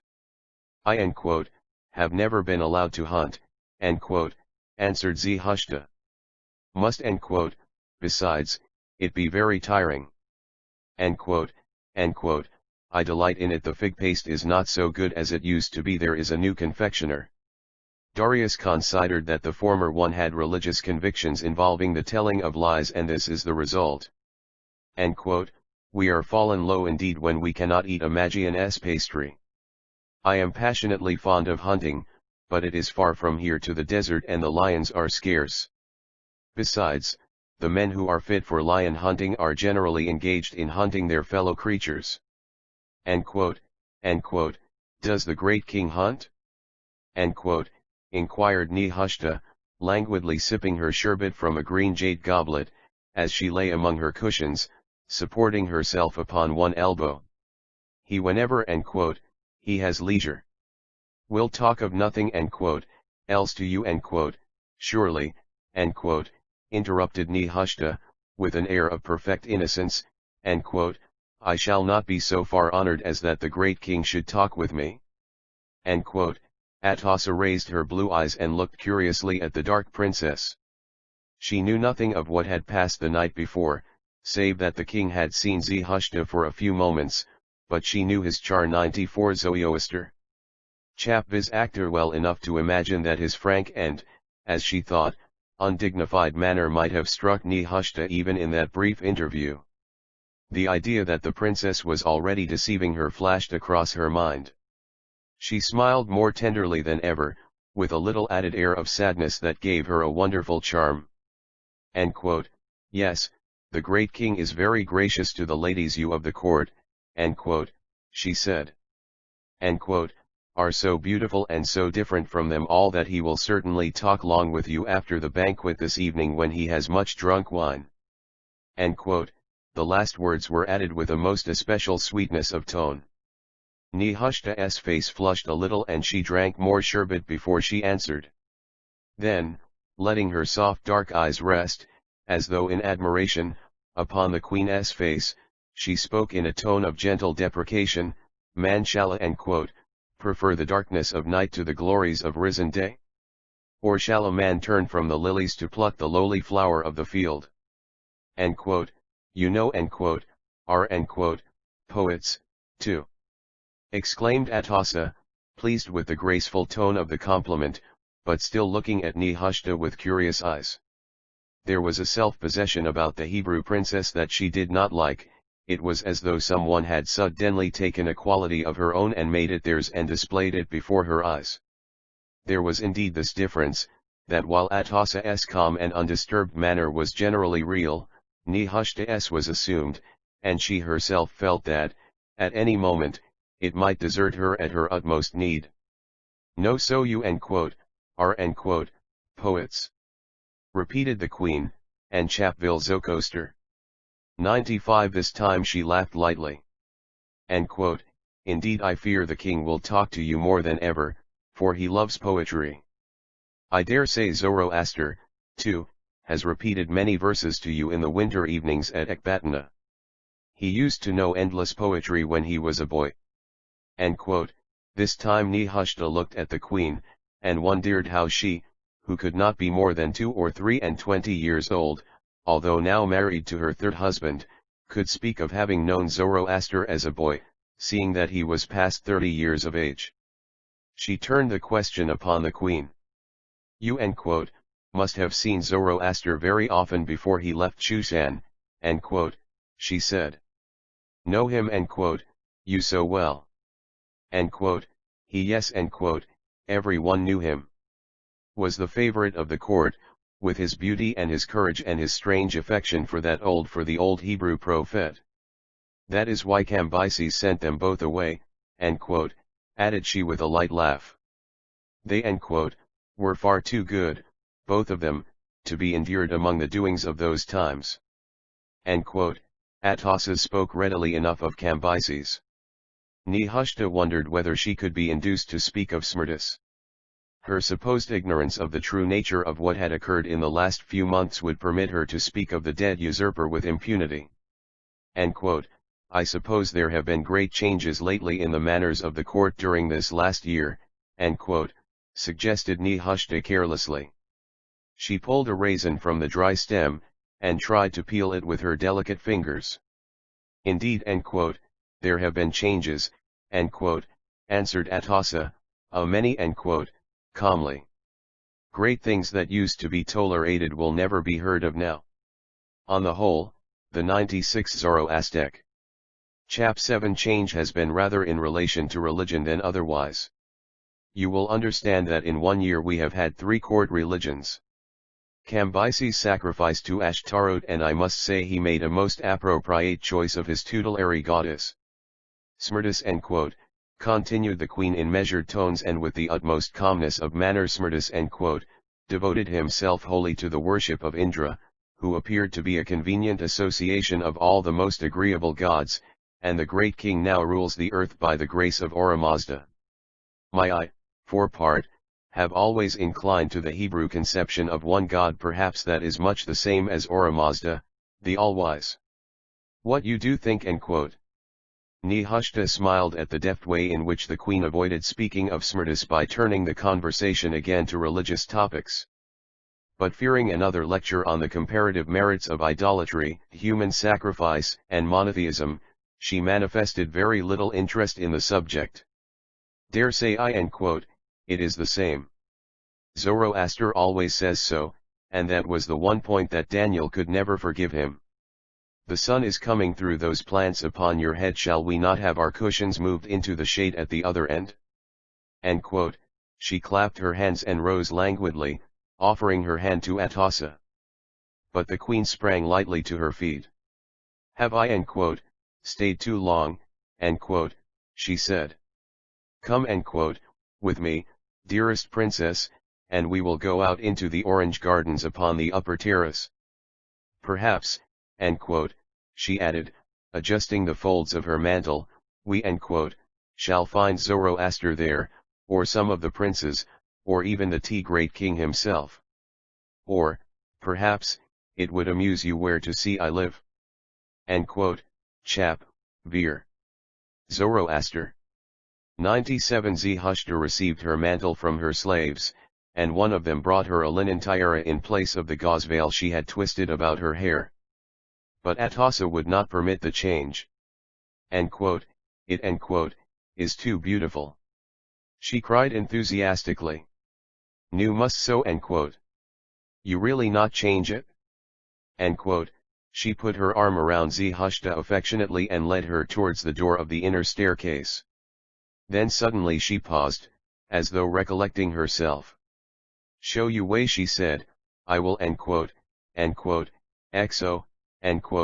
the I came. It is shorter and you should know it. It may be of use to you. So they left the balcony by the little door that was almost masked by one of the great pillars, and ascended the dark stairs. Zarathustra detested every sort of bodily inconvenience, and inwardly wished the queen had not changed her mind, but had led her by an easier way. It is not far, said the queen, descending rapidly in front of her. And Zarathustra, it is dreadfully steep, objected, I can hardly see my way at all. How many steps are there? Only a score more, answered the queen's voice, farther down. She seemed to be hurrying, but Zarathustra had no intention of going any faster, and carefully groped her way. As she began to see a glimmer of light at the last turn of the winding stair, she heard loud voices in the corridor below. With the cautious instinct of her race, she paused and listened. The hard, quick tones of an angry man dominated the rest. 98 Zoroaster. Chap VIIL Chap TVIIL Zoroaster had sat for nearly an hour, his eyes fixed on the blue sky, his thoughts wandering in contemplation of things greater and higher than those of earth, when he was roused by the measured tread of armed men marching in a distant room. In an instant he stood up, his helmet on his head, the whole force of military habit bringing him back suddenly to the world of reality. In a moment the same heavy curtain, from under which Atossa had issued 2 hours before, was drawn aside, and a double file of spearmen came out upon the balcony, ranging themselves to right and left with well-drilled precision. Moment more, and the king himself appeared, walking alone, in his armor and winged helmet, his left hand upon the hilt of his sword, his splendid mantle hanging to the ground behind his shoulders. As he came between the soldiers, he walked more slowly, and his dark, deep-set eyes seemed to scan the bearing and accoutrements of each separate spearman. It was rarely indeed, in those early days of his power, that he laid aside his breastplate for the tunic, or his helmet for the tiara and royal crown. In his whole air and gait the character of the soldier dominated, and the look of the conqueror was already in his face. Zoroaster strode forward a few paces, and stood chap. 8. Zoroaster. 99 Still as the king caught sight of him, preparing to prostrate himself, according to the ancient custom. But Darius checked him by a gesture. Turning half round, he dismissed the guard, who filed back through the door as they had come, and the curtain fell behind them. I like not these elaborate customs, said the king. A simple salutation, the hand to the lips and forehead is quite enough. Man might win a battle if he had all the time that it takes him to fall down my feet and rise up again, 20 times in a day. As the king's speech seemed to require no answer, Zoroaster stood silently waiting for his orders. Darius walked to the balustrade and stood in the full glare of the sun for a moment, looking out. Then he came back again. The town seems to be quiet this morning, he said. How long did the queen tarry here talking with thee, Zoroaster? The queen talked with her servant for the space of half an hour, answered Zoroaster, without hesitation, though he was astonished at the suddenness and directness of the question. She is gone to see thy princess / continued the king. The queen told her servant it was yet too early to seek Ahura, remarked the warrior. She is gone to see her, nevertheless, asserted Darius, in a tone of conviction. Cow, it stands in reason that when the most beautiful woman in the world has been told that another woman is come who is more beautiful than she will not lose a moment in seeing her. He eyed Zoroaster curiously for a moment, and his thick black beard did not altogether 100 Zoroaster. Chap vm hide the smile on his face, he added, we come, shall find the two together, the king led the way and Zoroaster gravely followed. They passed down the staircase by which the queen had gone, and entering the low passage, came to the small door which she had bolted behind her with so much difficulty. The king pushed his weight against it, but it was still fastened. Thou art stronger than I, Zoroaster, he said, with a deep laugh. Open this door. The young warrior pushed heavily against the planks, and felt that one of them yielded. Then, standing back, he dealt a heavy blow on the spot with his clenched fist, a second, and the plank broke in. He put his arm through the aperture, and easily slipped the bolt back, and the door flew open. The blood streamed from his hand. That is well done, said Darius as he entered. His quick eye saw something white upon the stone bench in the dusky corner by the door. He stooped and picked it up quickly. It was the sealed scroll Ahura had left there when she needed both her hands to draw the bolt. Darius took it to one of the narrow windows, looked at it curiously and broke the seal. Zoroaster stood near and wiped the blood from his bruised knuckle. The contents of the scroll were short. It was addressed to one Zoroaster, of Ecbatana in Media, and contained the information that the great king had returned in triumph from Babylon, having subdued the rebels and slain many thousands in 2 battles. Furthermore, that the said Zoroaster should give instant information of the queen's affairs, and do nothing in regard to them until further intimation arrived.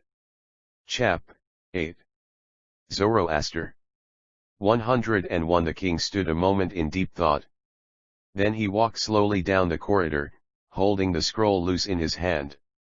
Just at that instant Ahura emerged from the dark staircase, and as she found herself face to face with Darius, she uttered an exclamation and stood still. This is a very convenient place for our interview, said Darius quietly. X01 can hear us. There he forspeak the truth at once. Held up the scroll to her eyes. Atosa's ready wit did not desert her, nor did she change color, though she knew her life was in the balance with her words. She laughed lightly as she spoke, I came clown the stairs this morning to see the most beautiful woman in the world, interrupted Darius, raising his voice. You have why seen her? I am glad of it. Did you bolt the door of the passage? Because I thought it unfitting that the passage to the women's apartments should be left open when so many in the palace know the way, she answered readily enough. Where were you taking this letter when you left it at the door? Asked the king, beginning to doubt whether there were anything wrong after all. I was about to send it to Ecbatana, answered Atossa with perfect simplicity. Who is this Fraorts?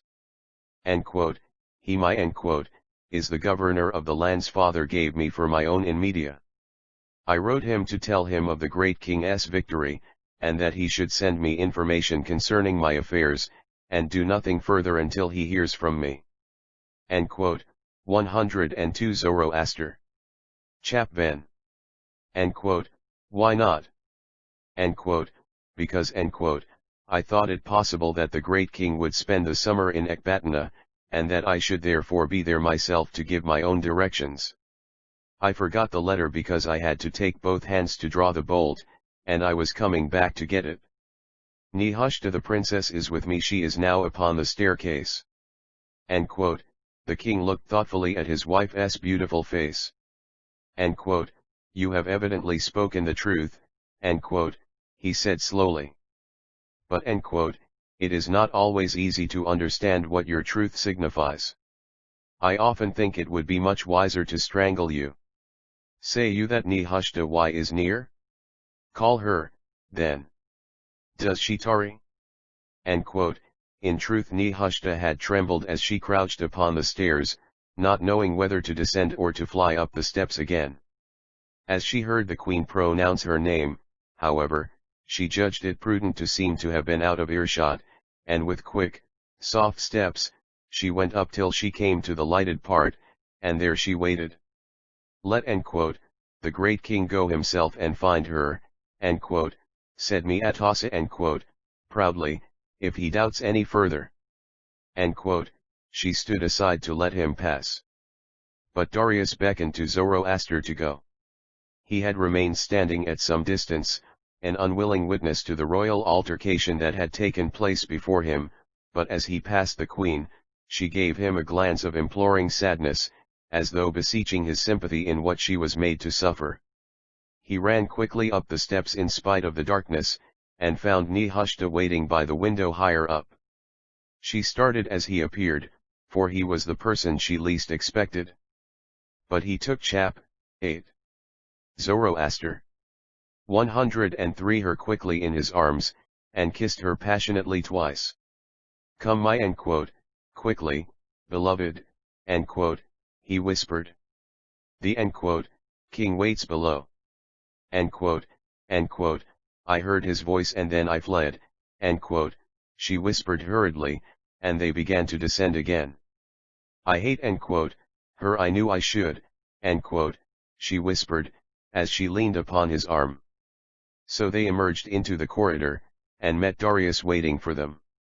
The queen was nowhere to be seen, and the door at the farther extremity of the narrow way was wide open. The king was as calm as though nothing had occurred. He still held the open letter in his hand as Nehushta entered the passage, and bowed herself before him. He took her hand for a moment, and then dropped it, but his eyes flashed suddenly and his arm trembled at her touch. Thou hadst almost lost thy way, he said. The palace is large and the passages are many and devious. Come now, I will lead thee to the gardens. There thou canst find friends among the queen's noble women, and amusements of many kinds. Let thy heart delight in the beauty of Shushan, and if there is anything that thou desirest, ask and I will give it thee. Nehushta bent her head in thanks. The only thing she desired was to be alone for half an hour with Zoroaster, and that seemed difficult. Thy servant desireth what is pleasant in thy, and she answered. Sight. So they left the passage by the open door, and the king himself conducted Nehushta to the entrance of the garden, and bade the slave woman who met them to lead her to the pavilion where the ladies of the palace spent the day in the 104 Zoroaster, OHAP then warm summer weather. Zoroaster knew that whatever liberty his singular position allowed him in the quarter of the building where the king himself lived, he was not privileged to enter that place which was set apart for the noble ladies. Darius hated to be always surrounded by guards and slaves, and the terraces and staircases of his dwelling were generally totally deserted, only small detachments of spearmen guarding jealously the main entrances. But the remainder of the palace swarmed with the gorgeously dressed retinue of the court, with slaves of every color and degree, from the mute smooth-faced Ethiopian to the accomplished Hebrew scribes of the great nobles, from the black and scantily clad fangirls to the dainty Greek tire women of the Queen's toilet, who loitered near the carved marble fountain at the entrance to the gardens, and in the outer courts, detachments of the horsemen of the guard rubbed their weapons, or reddened their broad leather bridles and trappings with red chalk, or groomed the horse of some lately arrived officer or messenger, or hung about and basked in the sun, with no clothing but their short-sleeved linen tunics and breeches, discussing the affairs of the nation with the certainty of decision peculiar to all soldiers, high and low. There was only room for a squadron of horse in the palace, but though they were few, they were the picked men of the guard, and every one of them felt himself as justly entitled to an opinion concerning the position of the new king, as though he were at least a general. But Darius allowed no gossiping slaves nor wrangling soldiers in his own dwelling. There all was silent and apparently deserted, and thither he led Zoroaster again. The young warrior was astonished. Chap. 8. Zoroaster. 105. At the way in which the king moved about unattended, as carelessly as though he were a mere soldier himself, Lai was not yet accustomed to the restless independence of character, to the unceasing activity and perfect personal fearlessness of the young Darius.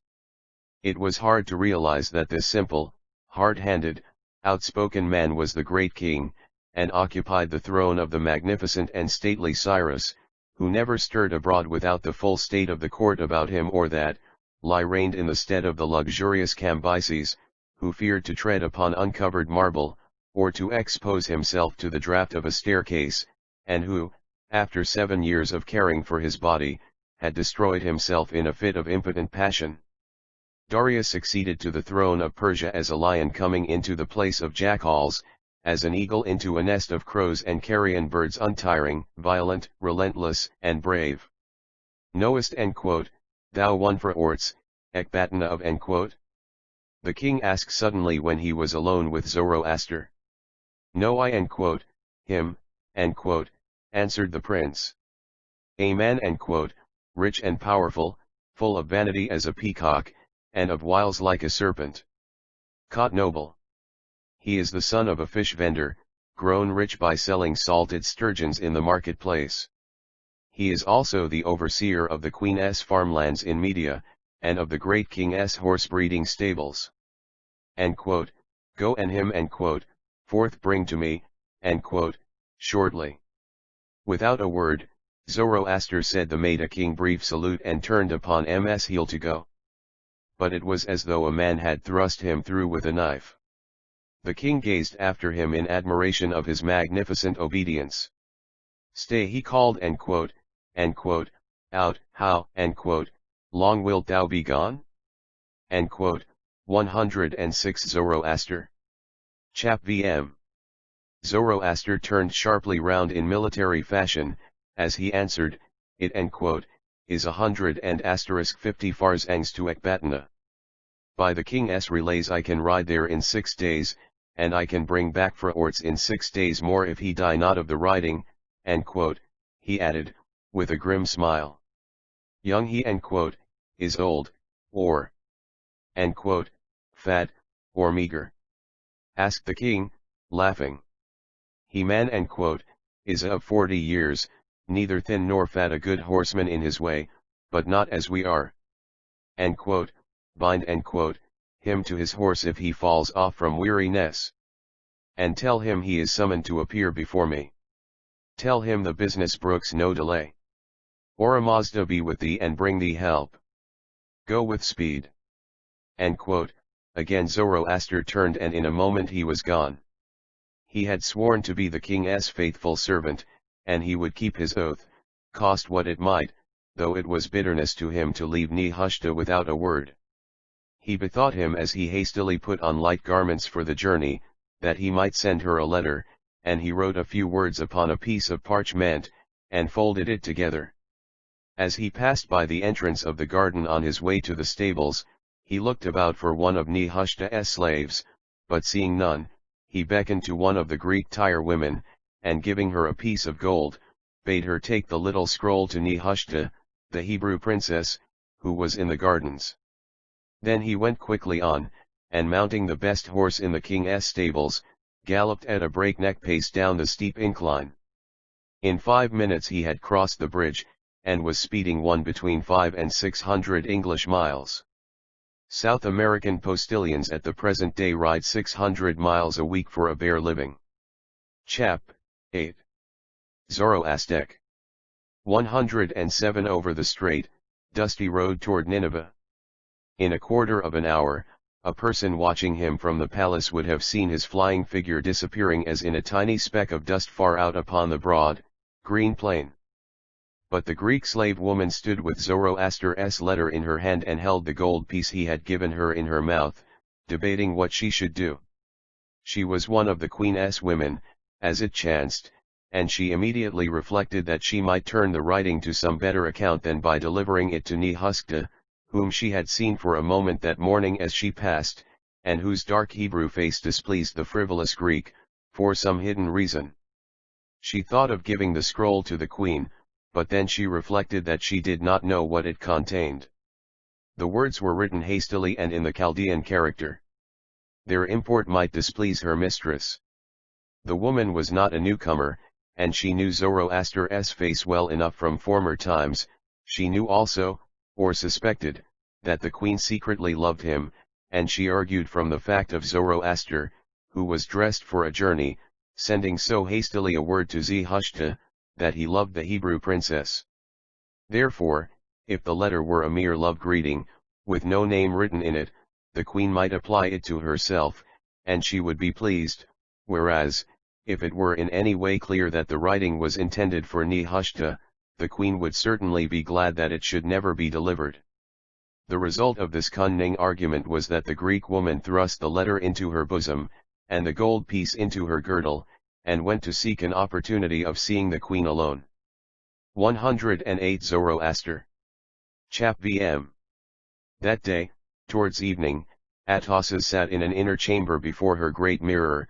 The table was covered with jade boxes, silver combs, bowls of golden hairpins, little ivory instruments, and all the appurtenances of her toilet. 2 or 3 magnificent jewels lay among the many articles of use, gleaming in the reflected light of the 2 tall lamps that stood on bronze stands beside her chair. She was fully attired and had dismissed her women, but she lingered a moment, poring over the little parchment scroll her chief hairdresser had slipped into her hand when they were alone for a moment. Only a black fangirl stood a few paces behind her, and resting the stem of the long palm against one foot thrust forward, swung the broad round leaf quickly from side to side at arm's length, sending a constant stream of fresh air upon her royal mistress, just below the level of the lamps which burned steadily above. The queen turned the small letter again in her hand, and smiled to herself as she looked into the great burnished sheet of silver that surmounted the table. With some difficulty she had mastered the contents, for she knew enough of Hebrew and of the Chaldean character to comprehend a few simple words. I go hence for 12 days upon the king's my business. Beloved, my soul is with thy soul and my heart with thy heart. As the dove that goeth forth in the morning and returneth in the evening to his mate, so I will return soon to thee. Ahura knew well enough that the letter had been intended for Nehushta. The woman had whispered that Zoroaster had given it to her, and Zoroaster would never have written those words to herself, or, Writing Chap. 8. Zoroaster. 109 Anything, would not have written in the Hebrew Lenoglago. But as the queen read, her heart rose up in wrath against the Persian prince and against the woman he loved. When she had talked with him that morning, she had felt her old yearning affection rising again in her breast. She had wondered at herself, being accused to think that she was beyond all feeling for man, and the impression she had received from her half-hour's talk with him was so strong, that she had foolishly delayed sending her letter to Fraortz, in order to see the woman Zoroaster admired, and had, in her absence of mind, forgotten the scroll upon the seat in the corridor, and had brought herself into such desperate danger through the discovery of the missive, that she hardly yet felt safe.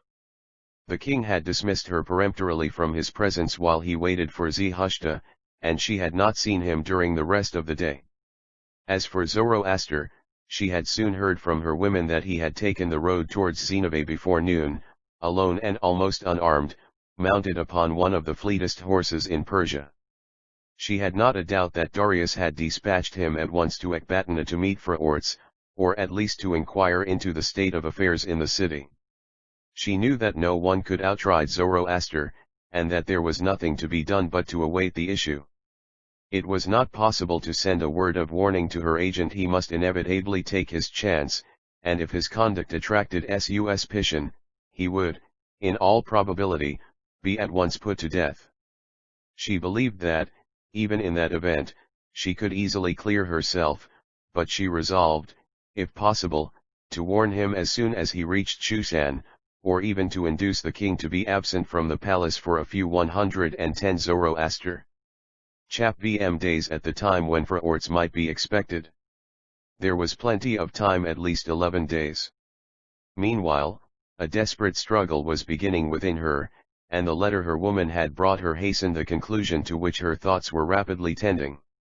She felt keenly the fact that Zoroaster, who had been so cold to her advances in former days, had preferred before her a Hebrew woman, and was now actually so deeply in love with Nehushta, that he could not leave the palace for a few days without writing her a word of love, he, who had never loved anyone. She fiercely hated this dark woman, who was preferred before her by the man she secretly loved, and whom the king had brutally declared to be the most beautiful woman in the world. She longed for her destruction as she had never longed for anything in her life. Her whole soul rose in bitter resentment. Not only did Zoroaster love this black-eyed, dark-browed child of captivity, but the king, who had always maintained that Atossa was unequaled in the world, even when he coldly informed her that he would never trust her, now dared to say before Zoroaster, almost before Jst herself, that the princess was the more beautiful of the two. The one man wounded her in her vanity, the other in her heart. It would not be possible at present to be revenged upon the king. There was little chance of eluding his sleepless vigilance, or of leading him into any rash act of self-destruction. Besides, she knew him too well not to understand that he was the only man alive who could save Persia from further revolutions, and keep the throne against all comers. She loved power and the splendor of her royal existence, perhaps more than Chap. Ven. Zoroaster. She loved Zoroaster. The idea of another change in the monarchy was not to be thought of, now that Darius had subdued Babylon.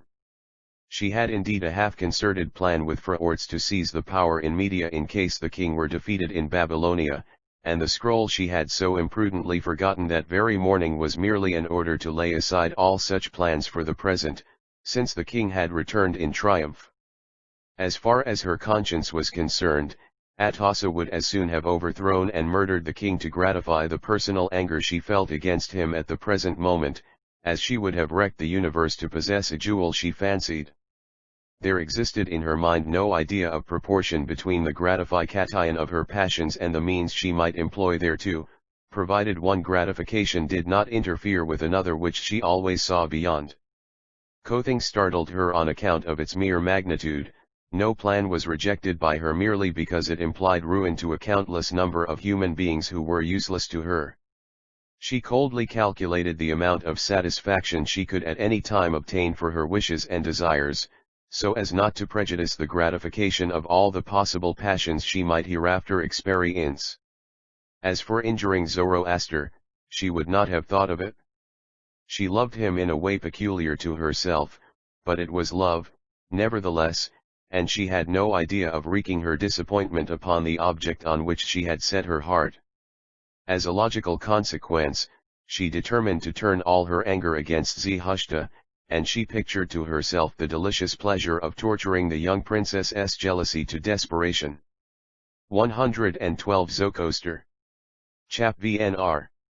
To convince Nehushta that Zoroaster was deceiving her, and really loved herself, the queen, to force Zoroaster into some position where he must either silently let Nehushta believe that he was attached to Atossa, or, as an alternative, betray the king's secrets by speaking the truth, to let Nehushta's vanity be flattered by the king's admiration, nay, even to force her into a marriage with Darius, and then by suffering her again to fall into her first love for Zoroaster, bring her to it.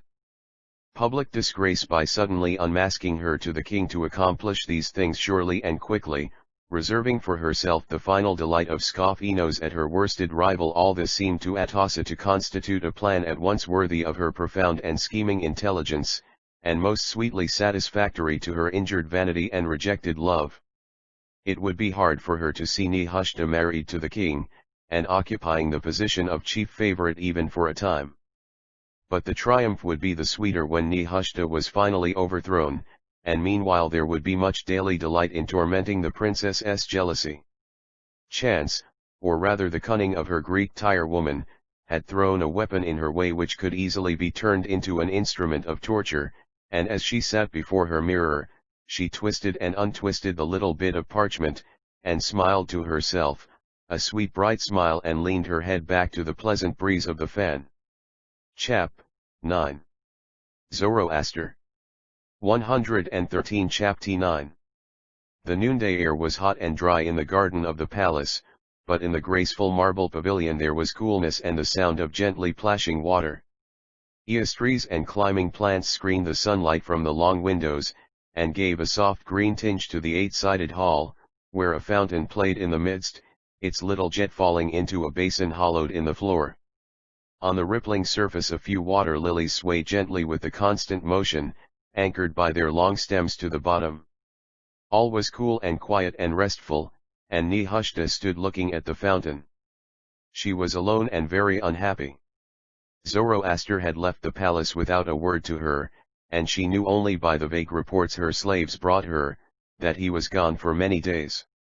Her heart sank at the thought of all that might happen before he returned, and the tears stood in her eyes. "Are you here alone, dear princess?" said a soft, clear voice behind her. Nehushta started, as though something had stung her, as she recognized Atossa's tones. There was nothing of her assumed cordiality of the previous day as she answered. She was too unhappy, too weary of the thought that her lover was gone, to be able to act a part, or pretend a friendliness she did not feel. 114 Zoroaster. Chap. 9. Yes, am I alone, she said quietly. Am so, I, answered Atossa, her blue eyes sparkling with the sunshine she brought in with her, and all her wonderful beauty beaming, as it were, with an overflowing happiness. The ladies of the court are gone in state to the city, in the great king's train, and Yuhao and I are alone in the palace. Deliciously cool in it is here. She sat down upon a heap of cushions by one of the screened windows and contemplated Nehushta, who still stood by the fountain. You look sad and tired, dearest Nehushta, said she presently. Indeed, you must not be sad here, nobody is sad here. Am mono I sad, repeated Nehushta, in a dreary, tenuous way, as though scarcely conscious of what she was saying. There was a moment's silence before Atossa spoke again. Me what tell it she said is, at last, in persuasive me may accents. Tell what is the matter? It be that you lack something, that you miss something you were used to in Ecbatana. Tell you what, had not heard. Will you not tell me, dearest? Asked Nehushta, as though she me tell, what it is that makes you sad, repeated the queen. Tell, you. Exclaimed the princess, suddenly knowing up, with flashing eyes, tell, you. Oh, Atossa looked a little sadly at Nehushta, as though hurt at the want of confidence she showed. But the Hebrew maiden turned away and went and looked through the hanging plants at the garden without. Then Atossa rose softly and came and stood behind her, and put her arm about her, and let her own fair chap. 9. Zoroaster. 115. Cheek rest against the princess's dark face. Nehushta said nothing, but she trembled, as though something she hated were touching her. Is it because your friend has gone away suddenly? Asked Atossa almost in a whisper, with the sweetest accent of sympathy. Nehushta started a little. No, she answered, almost fiercely.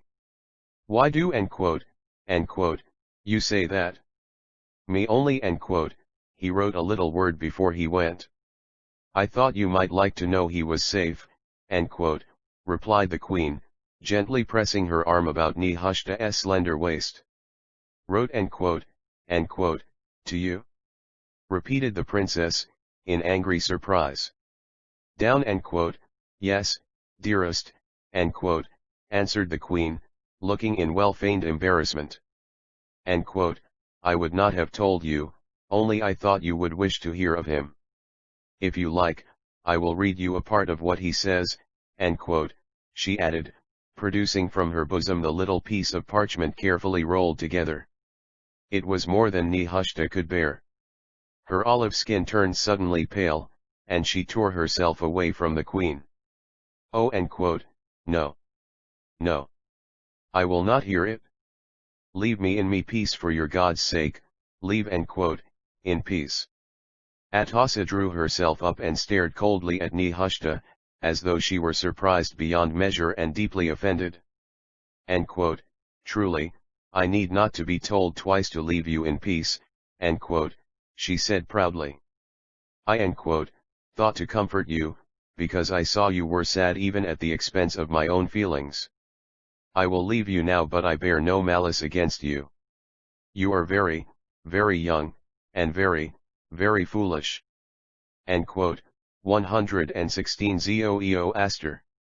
Chap 9. Atossa shook her head, thoughtfully, and swept from the pavilion in stately and offended dignity. But as she walked alone through the garden, she smiled to herself and softly hummed a merry melody she had heard from an Egyptian actor on the previous evening. Darius had brought a company of Egyptians from Babylon, and after the banquet, had commanded that they should perform their music, and dancing, and mimicry, for the amusement of the assembled court. Atossa's sweet voice echoed faintly among the orange trees and the roses, as she went towards the palace, and the sound of it came distantly to Nehushta's ears. She stood for a while where the queen had left her, her face pale and her hands wringing together, and then, with a sudden impulse, she went and threw herself upon the floor, and buried her head in the deep, soft cushions. Her hands wandered in the wealth of her black hair, and her quick, hot tears stained the delicate silk of the pillows. How could he? How was it possible? He said he loved her, and now, when he was sent away for many days, his only thought had been to write to the queen, not to herself. An agony of jealousy overwhelmed her, and she could have torn out her very soul, and trampled her own heart under her feet in her anger. Passionately she clasped her hands to her temples, her head seemed splitting with a new and dreadful pain that swallowed all her thoughts for a moment, until the cold weight seemed again to fall upon her breast and all her passion gushed out in abundant tears. Suddenly a thought struck her.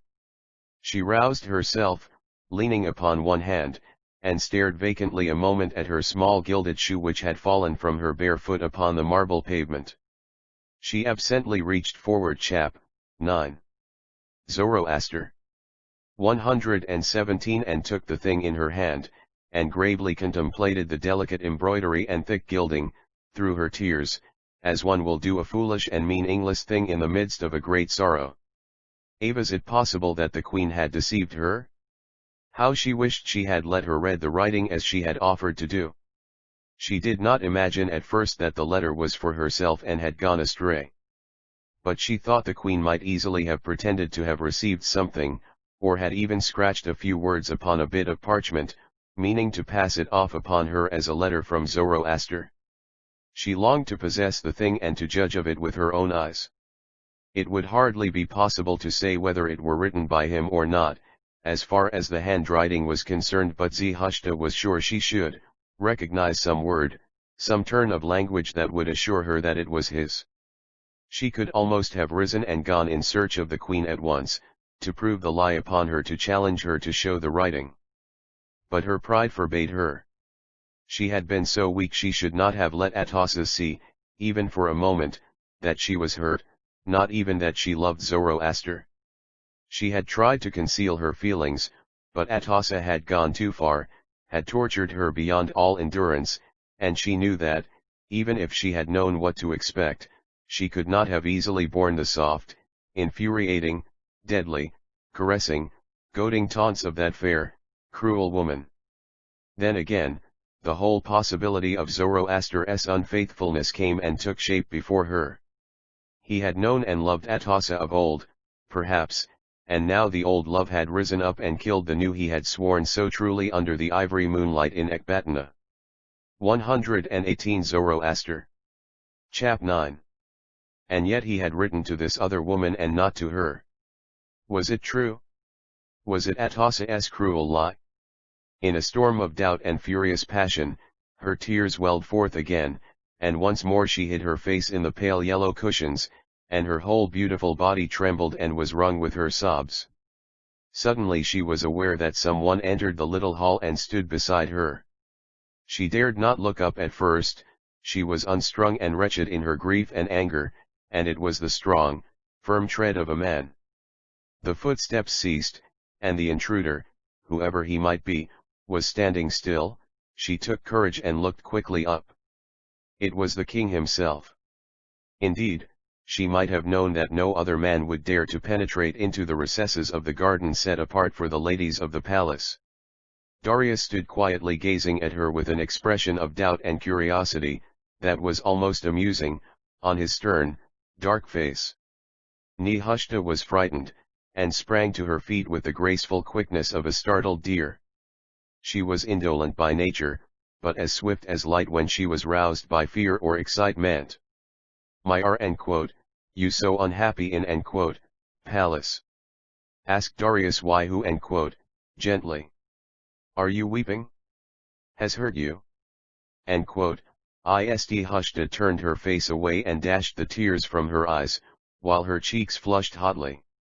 "I not weeping, no one has hurt she me," answered, in a voice broken rather by embarrassment and annoyance, than by the sorrow she had nearly forgotten in her sudden astonishment at being face to face with the king. Darius smiled, and almost laughed, as he stroked his thick beard with his broad brown hand. Chap 9. Zoroaster.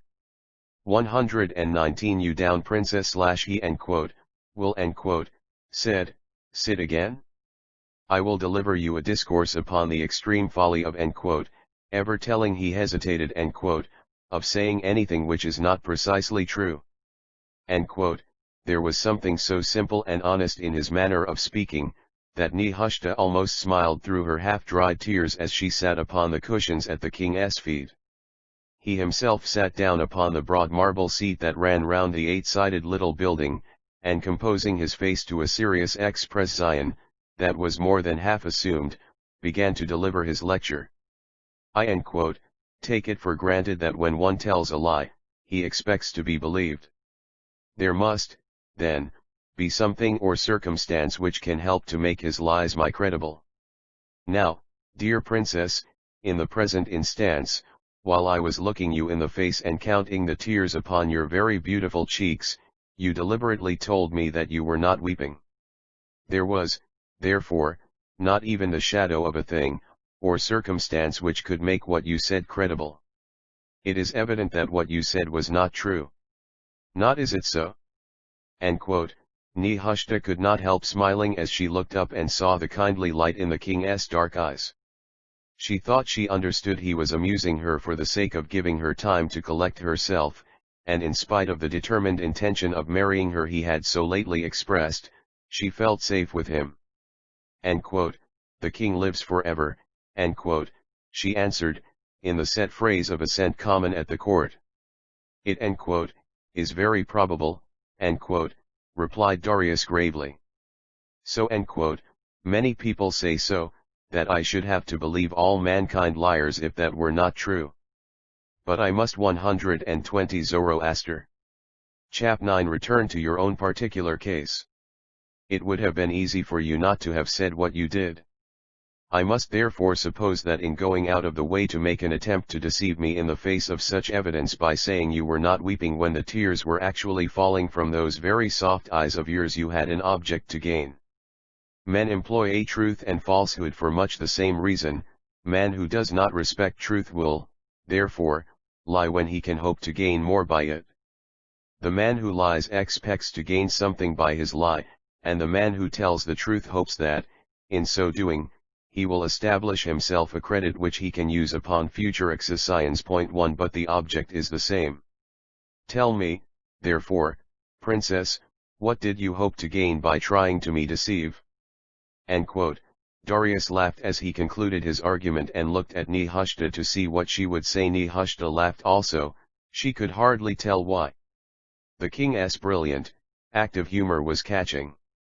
She reached out and thrust her foot into the little slipper that still lay beside her, before she answered. What I said was true in one way and not in another, she said. I had been crying bitterly, but I stopped when I heard the king come and stand beside me. So it was only the tears the king saw and not the weeping. As for the object, she laughed a little, it was, perhaps, that I might gain time to my dry eyes. Darius shifted his position a little. He no, said gravely. And I know why you were weeping, and it is my fault. Will you forgive me, princess? I am a hasty man, not accustomed to my think twice when I give commands. 1 Herodotus, Book 3. Cleap. Ihsi chap, 9.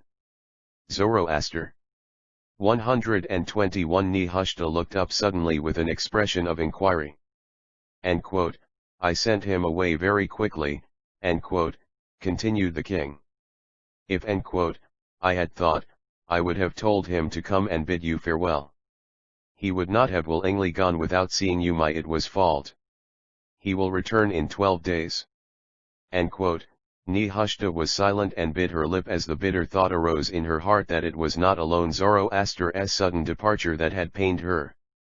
Then it floated across her mind that the king had purposely sent away her lover in order that he might himself try to win her heart. Why did you send him and not another? She asked, without looking up, and forgetting all formality of speech. Whom man because he is the of all others I can trust, and I needed a faithful messenger, answered Darius, simply.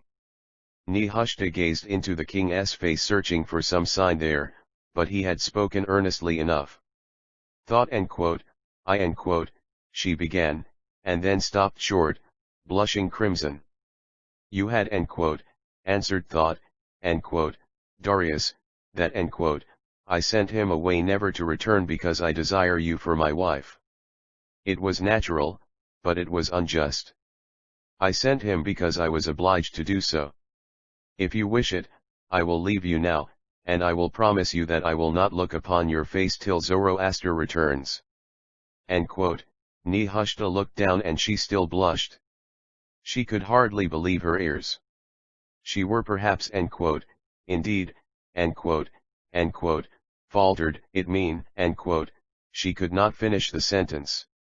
Best I Darius rose quietly from his seat, 122 Zoroaster. Chap txu. Farewell, princess, it shall be as he desire, said gravely, and strode towards the door. His face was pale and his lips set tight.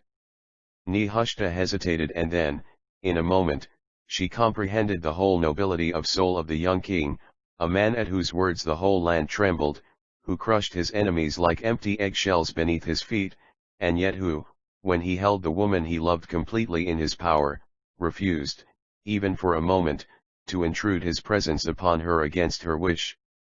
She sprang from her seat and ran to him, and kneeled on one knee and took his hand. He did not look at her, but his own hand trembled violently in hers, and he made as though he would lift her to her feet. Might she not, nay, cried, let Lord be angry with his handmaiden. Let the king grant me my request, men, for he is the king of and of kings. In her sudden emotion she spoke once more in the form of a humble subject addressing her sovereign. Speak, princess, answered Darius. If be, it possible, I will grant your request. I would, she stopped, and again the generous blood overspread her dark cheek.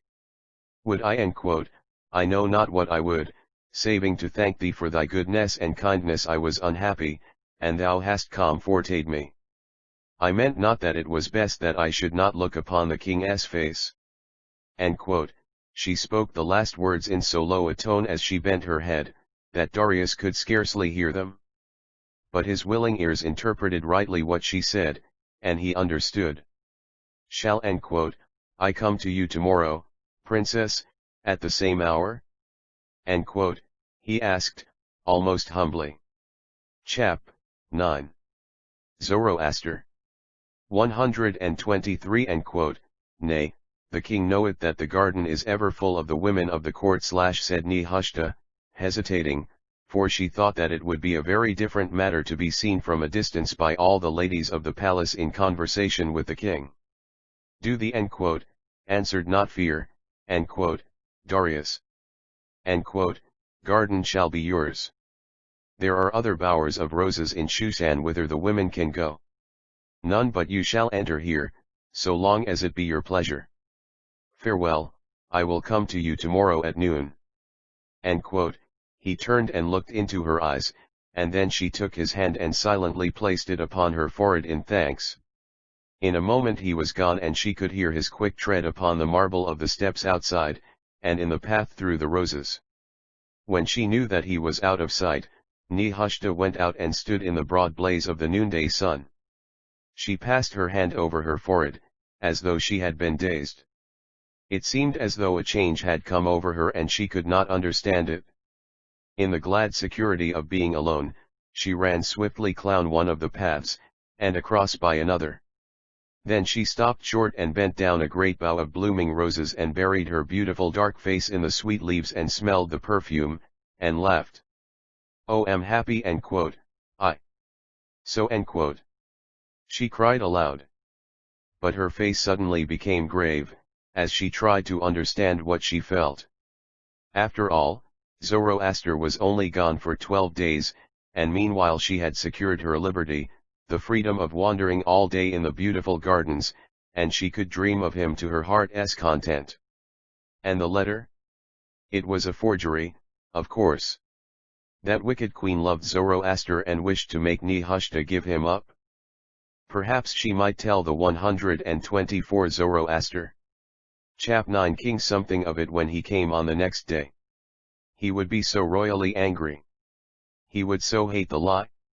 And yet, in some way, it seemed to her that she could not tell Darius of this trouble. He had been so kind, so gentle, as though he had been her brother, instead of the great king himself, who bore life and death in his right hand and his left, whose shadow was a terror to the world already, and at whose brief, imperious word a nation rose to arms and victory. Was this the terrible Darius? The man who had slain the impostor with his own sword? who had vanquished rebel Babylon in a few days and brought home 4,000 captives at his back. He was as gentle as a girl, this savage warrior, but when she recalled his features, she remembered the stern look that came into his face when he was serious. She grew thoughtful and wandered slowly down the path, biting a rose leaf delicately with her small white teeth and thinking many things, most of all, how she might be revenged upon Atossa for what she had suffered that morning. But Atossa herself was enjoying at that very moment the triumph of the morning and quietly planning how she might continue the torment she had imagined for Nehushta, without allowing its cruelty to diminish, while keeping herself amused and occupied to the fullest extent until Zoroaster should return.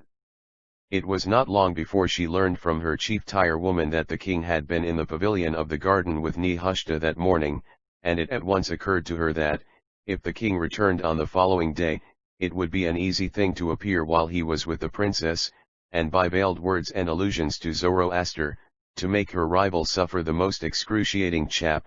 9. Zoroaster. 125 torments, which she would be forced to conceal from the king. But, at the same time, the news gave her cause for serious thought. She had certainly not intended that Nehushta should be left alone for hours with Darius. She knew indeed that the princess loved Zoroaster, but she could not conceive that any woman should be insensible to the consolation the great king could offer.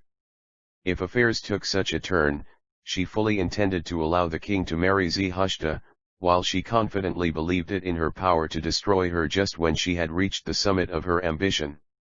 It chanced that the king chose that day to eat his evening meal in the sole company of Atossa, as he sometimes did when weary of the court ceremony. When, therefore, they reclined at sundown upon a small secluded terrace of the upper story, Atossa found an excellent opportunity of discussing Nehushta and her doings. Darius lay upon a couch on one side of the low table, and Atossa was opposite to him. The air was dry and intensely hot, and on each side 2 black fangirls plied their palm leaves silently with all their might. The king lay back upon his cushions, his head uncovered, and all his shaggy curls of black hair tossed behind him, his broad, strong hands circling a plain goblet of gold that stood beside him on the table. For once, he had laid aside his breastplate, and a vest of white and purple fell loosely over his tunic, but his sword of keen Indian steel lay within reach upon the floor. Atossa had raised herself upon her elbow, and her clear blue eyes were fixed upon the king's face, thoughtfully, as though expecting that he would say some 126 Zoroaster. Chap 9 thing. Contrary to all custom, she wore a Greek tunic with short sleeves caught at the shoulders by golden buckles, and her fair hair was gathered into a heavy knot, low down, behind her head.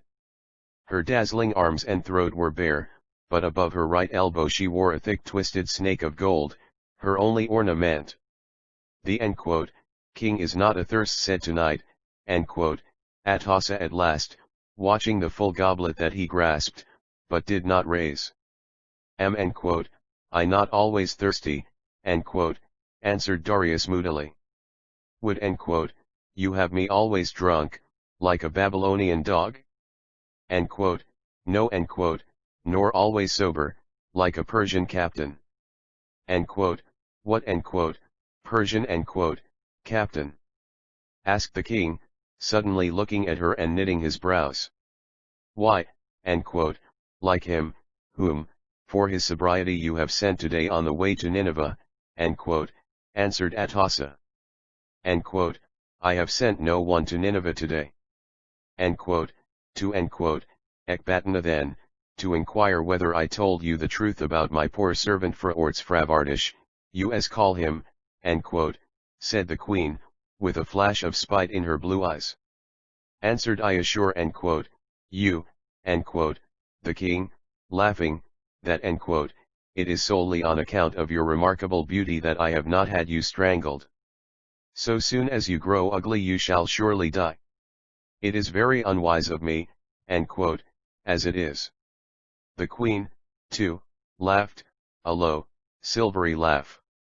Am I greatly indebted for said life, she. I am very beautiful, I am aware, but I am no longer the most woman beautiful in the world. End quote. She spoke without a trace of annoyance in her voice or face, as though it were a good jest. Char 9. Zoroaster. 127. End quote. Exo, end quote, said Darius, thoughtfully. I end quote, used to think that you were. It is in the nature of man to change his opinion. You are, nevertheless, very beautiful. I admire your Greek dress. End quote. My scent shall I end quote, tire woman with one like it to Zarathustra? End quote, inquired Atossa, raising her delicate eyebrows, with a sweet smile. You end quote, will not need to improve her appearance in my order that she may find favor in answered eyes, end quote, Darius, laughing. But end quote, the jest is good. You would rather send her an Indian snake than an ornament. End quote, who end quote, yes, end quote, returned the queen, understood the king's strange character better than anyone. You end quote, cannot in honesty expect me not to hate a woman whom you think more beautiful than me. It would hardly be natural. It is unfortunate that she should prefer the sober Persian captain to the king himself. End quote, it end quote, is unfortunate, yes, fortunate for you, however. End quote, mean, end quote, it will chafe sadly upon you when you have married her, end quote, said Atossa, calmly. Darius raised the goblet he still held and setting it to his lips drank it at a draught. As he replaced it on the table, Atossa rose swiftly, and with her own hands refilled it from a golden ewer. The wine was of Shiraz, dark and sweet and strong. The king took her small white hand in his, as she stood beside him, and looked at it. He a beautiful it end quote, his hand, end quote, said.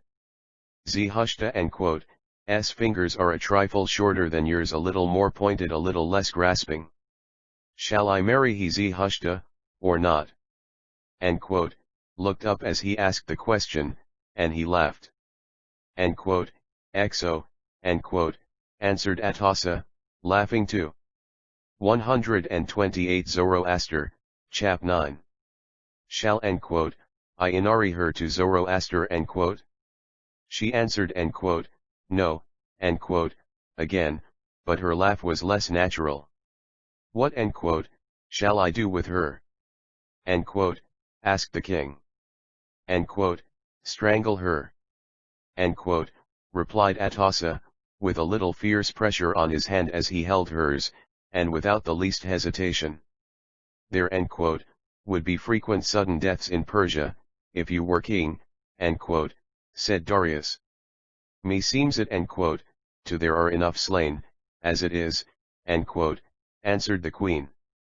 There end quote, are, perhaps, one or two. Suddenly the king's face grew grave, and he dropped her hand. Look you he love end quote, said, end quote, I jesting. But jest not overmuch with me. Do no harm to Zarathustra, or I will make an end of your jesting forever, by sure means. That white throat of yours would look ill with a bowstring about it. End quote, the queen bit her lip. The king seldom spoke to her in earnest, and she was frightened. On the following day, when she went to the garden, 2 tall spearmen guarded the entrance, and as she was about to go in, they crossed their lances over the marble door and silently barred the way. Chap. X. Zoroaster. 129 Chap Tx Atossa started back in pure astonishment and stared for a moment at the 2 guards, looking from one to the other, and trying to read their stolid faces. Then she laid her hand on their spears, and would have pushed them aside, but she could not. Whose hounds no end quote, are yet? She said angrily. End quote, ye not the queen? Make way. End quote, but the 2 strong soldiers neither answered nor removed their weapons from before the door. End quote, dog-faced slaves. End quote, she said between her teeth. You sundown end quote, I will crucify both before end quote. She turned and went away, but she was glad that no one was there in the narrow vestibule before the garden to see her discomfiture. It was the first time in her life she had ever been resisted by an inferior, and she could not bear it easily. But when she discovered, half an hour later, that the guards were obeying the great king's orders, she bowed her head silently and went to her apartments to consider what she should do. She could do nothing. There was no appeal against the king's word. He had distinctly commanded that no one save Zarathustra, not even Atossa herself, was to be allowed to enter. He had placed the guards there himself the previous day, and had himself given the order. 130 Zokosti. Chap X. For 11 days the door was barred, but Atossa did not again attempt to enter. Darius would have visited roughly such an offense, and she knew how delicate her position was. She resigned herself and occupied her mind with other things. Daily, an hour before noon, Nehushta swept proudly through the gate, and disappeared among the roses and myrtles of the garden, and daily, precisely as the sun reached the meridian, the king went in between the spearmen, and disappeared in like manner. Darius had grown so suddenly stern and cold in manner towards the queen, that she dared not even mention the subject of the garden to him, fearing a sudden outburst of his anger, which would surely put an end to her existence in the court, and very likely to her life. As for Nehushta, she had plentiful cause for reflection and much time for dreaming. If the days were not happy, they were at least made bearable for her by the absolute liberty she enjoyed. The king would have given her slaves and jewels and rich gifts without end, had she been willing to accept them. She said she had all she needed, and she said it a little proudly, only the king's visits grew to be the center of the day, and each day the visit lengthened, till it came to be nearly evening when Darius issued from the gate. She always waited for him in the eight-sided pavilion, and as their familiarity grew, the king would not even permit her to rise when he came, nor to use any of those forms of the court speech which were so distasteful to him. He simply sat himself down beside her, and talked to her and listened to her answers, as though he were one of his own subjects. No more chap X. Zoroaster. 131 Hampered by the cares and state of royalty than any soldier in the kingdom. It was a week since Zoroaster had mounted to ride to Ecbatana, and Darius sat as usual upon the marble bench by the side of Zarathustra, who rested among the cushions, talking now without constraint upon all matters that chanced to occur as subjects of conversation. She thought Darius was more silent than usual, and his dark face was pale. He seemed weary, as though from some great struggle, and presently Zarathustra stopped speaking and waited to see whether the king would say anything. During the silence nothing was heard saving the plash of the little fountain, and the low soft ripple of the tiny waves that rocked themselves against the edge of the basin. "Do you know, Zarathustra, he said at last, in a am weary that voice, I doing one of the worst actions my of life. Zarathustra started, and the shadows in her face grew darker. Say rather the kindest action you ever did, she murmured. Not if it is bad, it is foolish, said Darius, resting his chin upon his hand and leaning forward. I would rather it were foolish than bad, I fear me it is both. Zarathustra could guess well enough what it was he would say. She knew she could have turned the subject, or laughed, or interrupted him in many ways, but she did none of these things. An indescribable longing seized her to hear him say that he loved her. What could it matter? He was so loyal and good that he could never be more than a friend. He was 132 Zoroaster. Chap X. The king of the world, had he not been honest and kind, he would have needed no wooing to do as he pleased to do, utterly arid entirely word from his lips, and the name of Zoroaster would be but the memory of a man dead, and again a word, and Nehushta would be the king's wife. What need had he of concealment, or of devious ways? He was the king of the earth, whose shadow was life and death, whose slightest wish was a law to be enforced by hundreds of thousands of warriors. There was nothing between him and his desires, nothing but that inborn justice and truth, in which he so royally believed. Nehushta felt that she could trust him, and she longed out of mere curiosity, she thought to hear him speak words of love to her. It would only be for a moment they would be so soon spoken, and at her desire, he would surely not speak them again. It seemed so sweet, she knew not why, to make this giant of despotic power do as she pleased, to feel that she could check him, or let him speak, him whom all obeyed and feared, as they feared death itself. She looked up quietly, as she answered, "How can it be either bad or foolish of you to make others so happy? It seems as though it could be neither, and yet, me all reason tells it is both," replied the king earnestly. "Here I sit beside you, day after day, deceiving myself with the thought that I am making your time pass pleasantly till there is not any deception in that," interrupted Nehushta gently. Somehow she did not wish him to pronounce Zoroaster's name. "Can never I how grateful I am who am it is I grateful, interrupted the Telu king in chap. X. Zoroaster. 1:33 a.m. who his turn. It is I grateful that I allowed to be daily with you, and that you speak with me, and seem glad when I come he hesitated and stopped. "What is there that is bad and foolish in that?" asked Nehushta, with a sudden smile, as she looked up into his face. "More there is than I like to think," answered the king. "You say the time passes pleasantly for you. Do me you think it is less pleasant for His voice sank to a deep, soft tone, as he continued, "I hear sit day after day, and day after day I love you more and more. I love you. Where is the use of concealing that if I could conceal it? You know it. Perhaps you pity me, for you do not love me.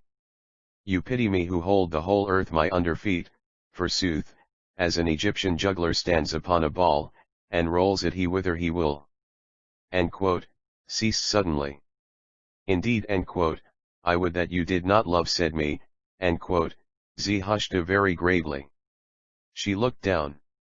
The pleasure of hearing the king's words was indeed exquisite, and she feared that her eyes might betray her. But she did not love him. She wondered what he would say next.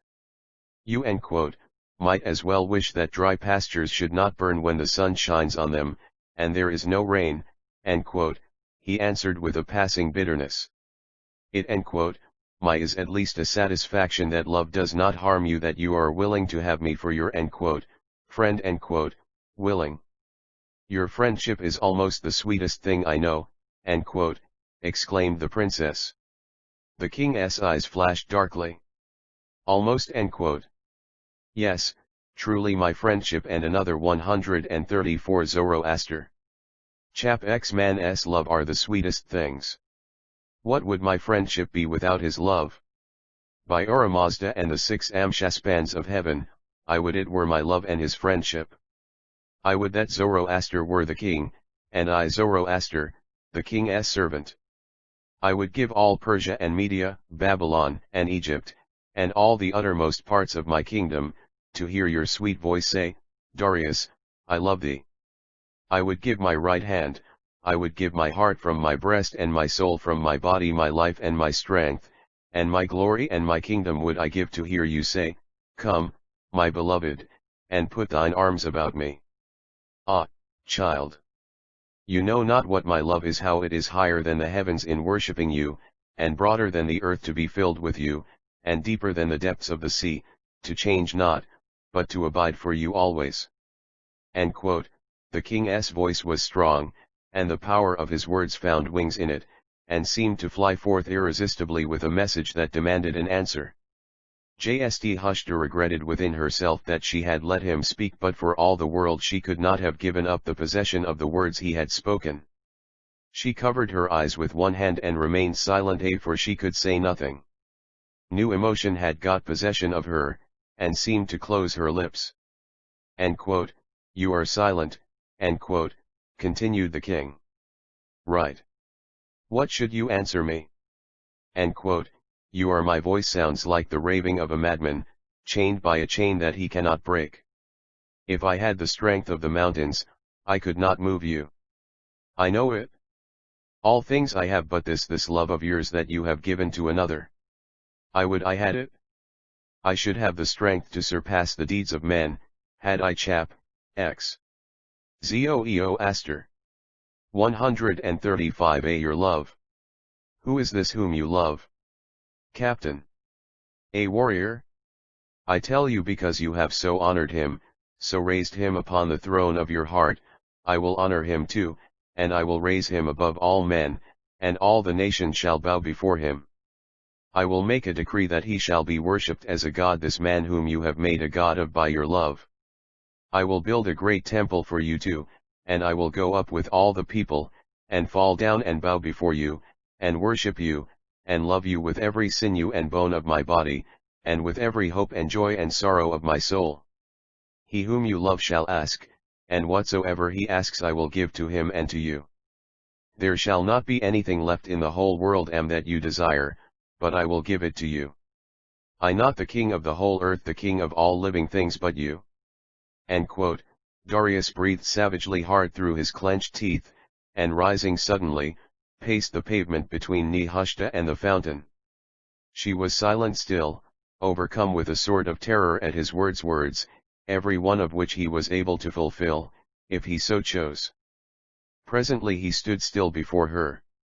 Madman said, end quote, I not well, that I rave as a that I speak as a fool without understanding. What can I give you that you want? Or what thing can I devise that you have need of? Have you not all that the world holds for mortal woman and living man? Do you not love, and are you not loved in return? Have you not all? Ah!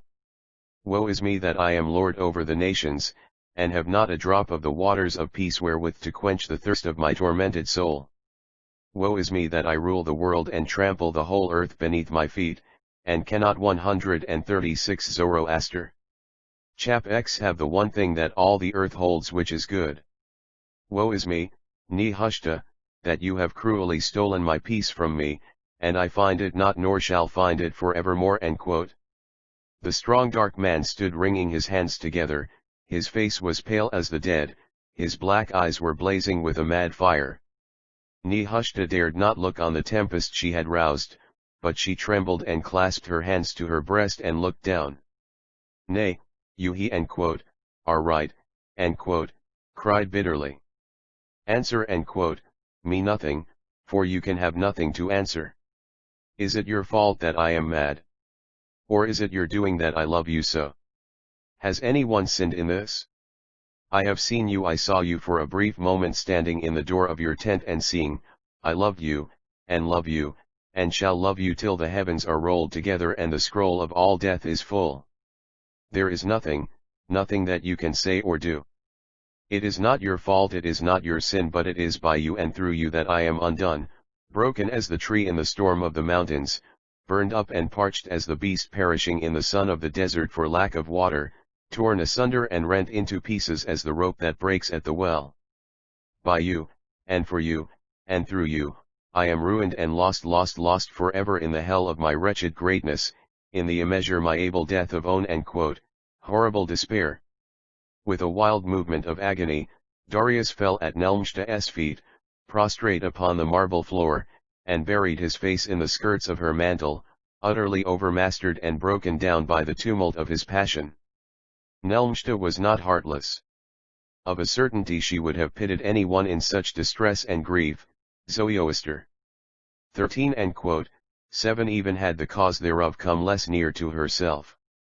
But, in all the sudden emotion she felt, the pity, the fear, and the self-reproach, there was joined a vague feeling that no man ever spoke as this man, that no lover ever poured forth such abundant love before, and in the dim suspicion of something greater than she had ever known, her fear and her pity grew stronger, and strove with each other.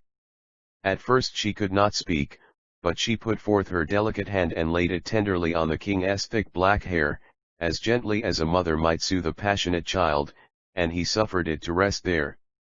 And presently she raised his head and laid it in her lap, and smoothed his forehead with her soft fingers, and spoke to him.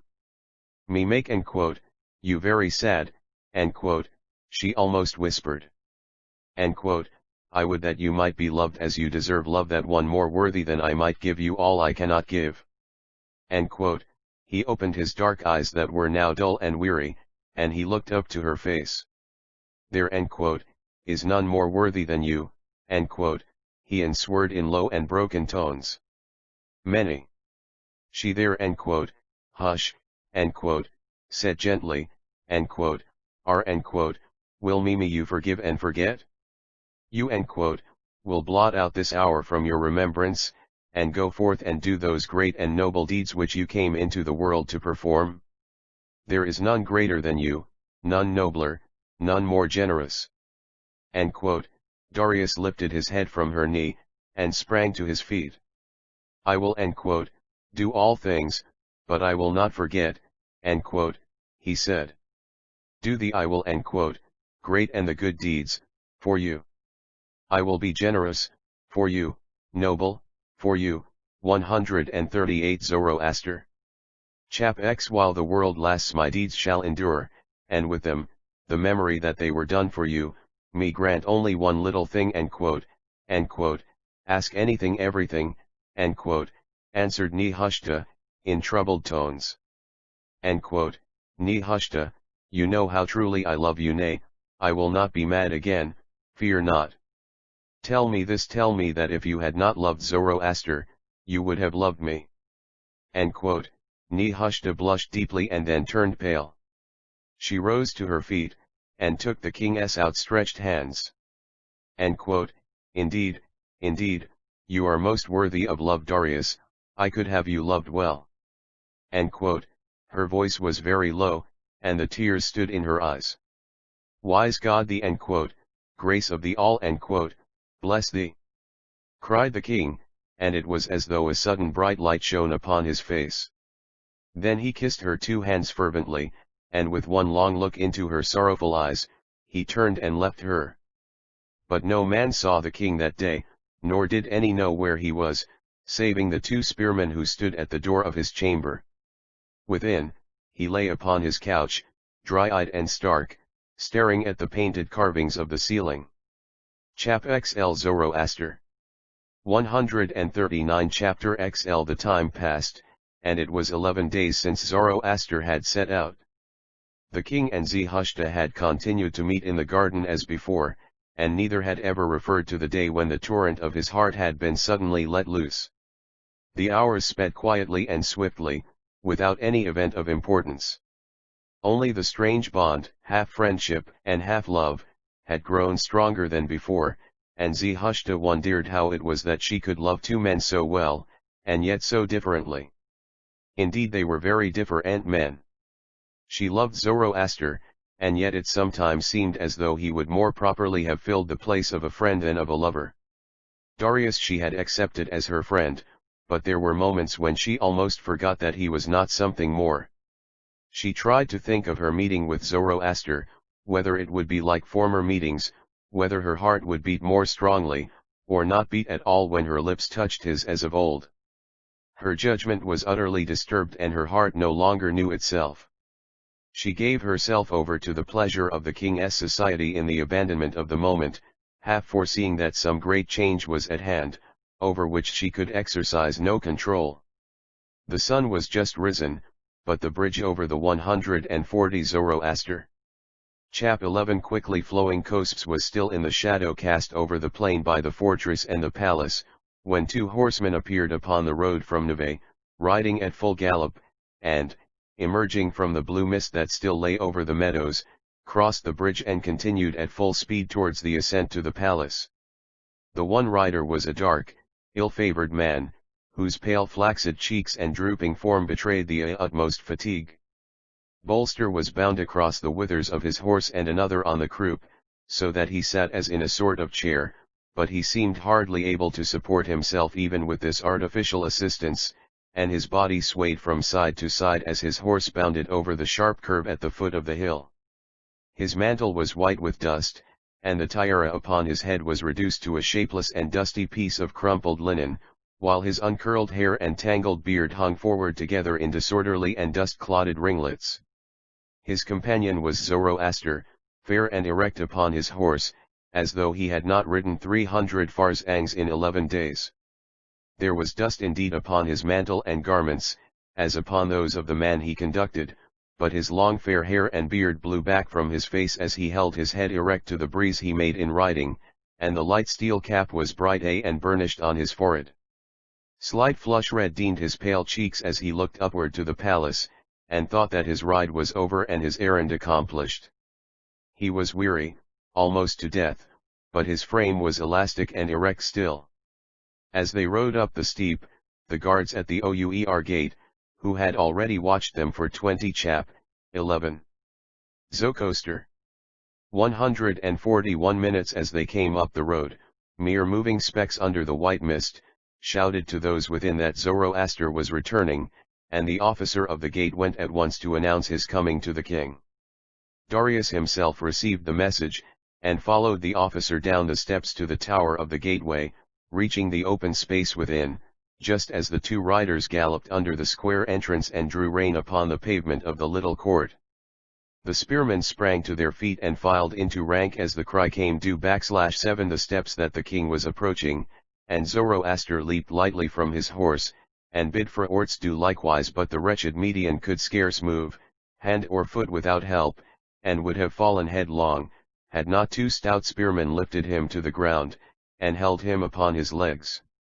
Darius marched quickly up to the pair and stood still, while Zoroaster made his brief salutation. For Orts, who between deadly fatigue and deadly fear of his life, had no strength left in him, fell forward upon his knees as the two soldiers relaxed their hold upon his arms. Hail, Zoroaster! King Eye of kings! Live for ever! Said have fulfilled thy bidding. He is alive. Darius laughed grimly as he eyed the prostrate figure of the Median. Thou art a faithful servant, Zoroaster, he answered, and thou ridest as the furies that pursue the souls of the wicked, as the devils of the mountains after a liar. He would not have lasted much farther, this bundle of sweating dust. Get he up, fellow, said, touching for Orts's head with his toe. Thou least groveling there like a swine in a ditch.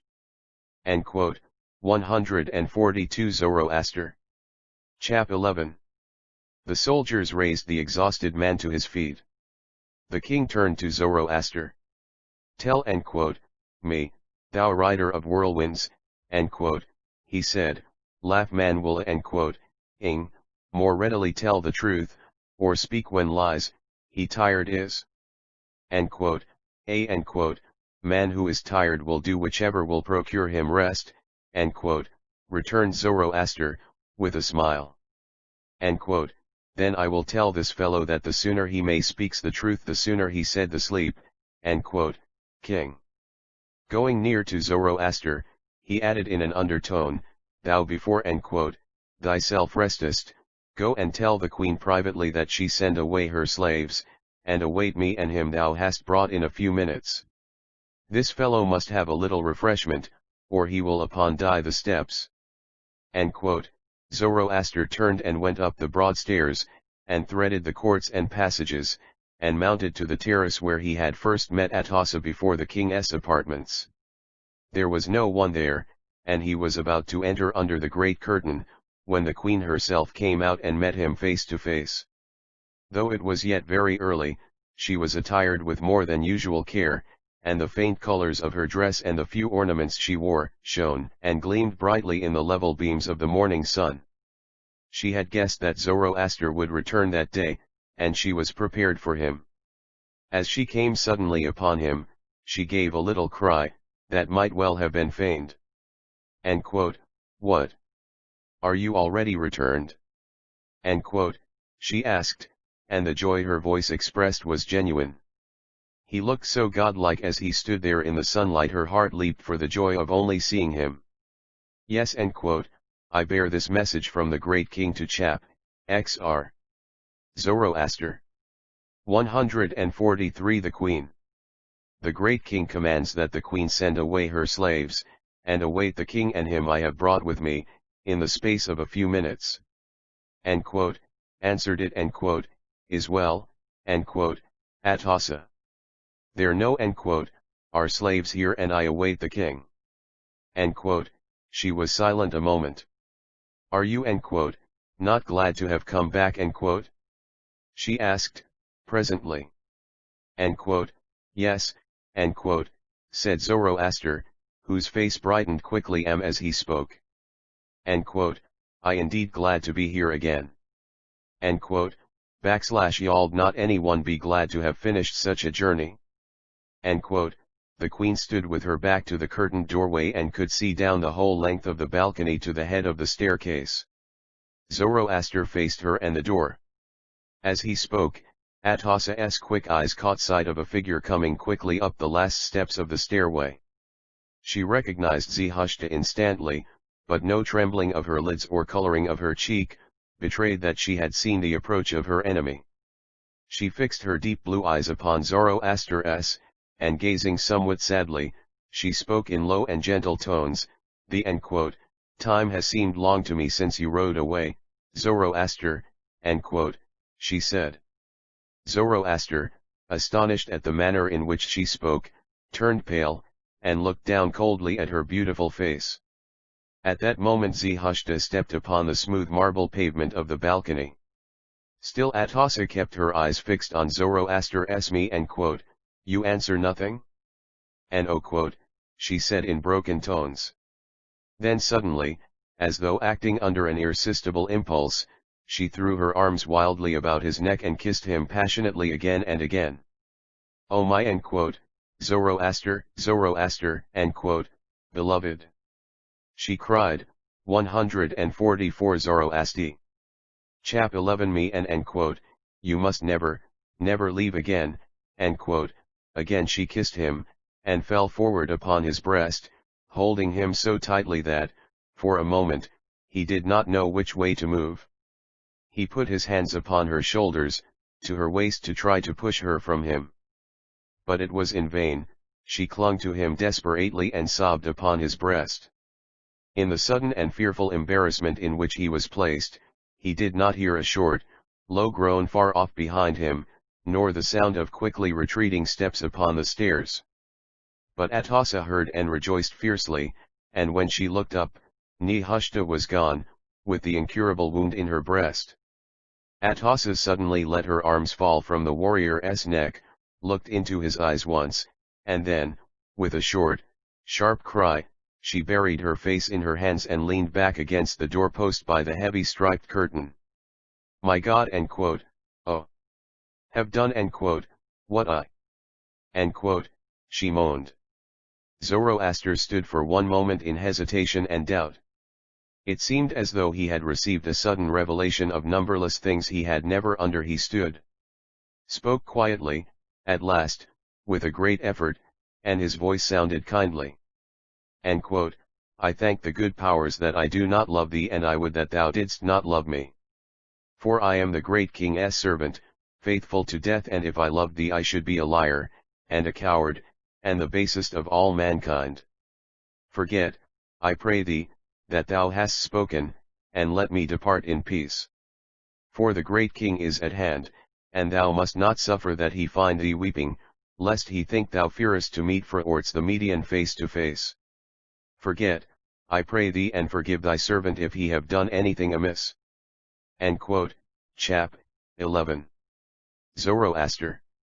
145 Atossa looked up suddenly.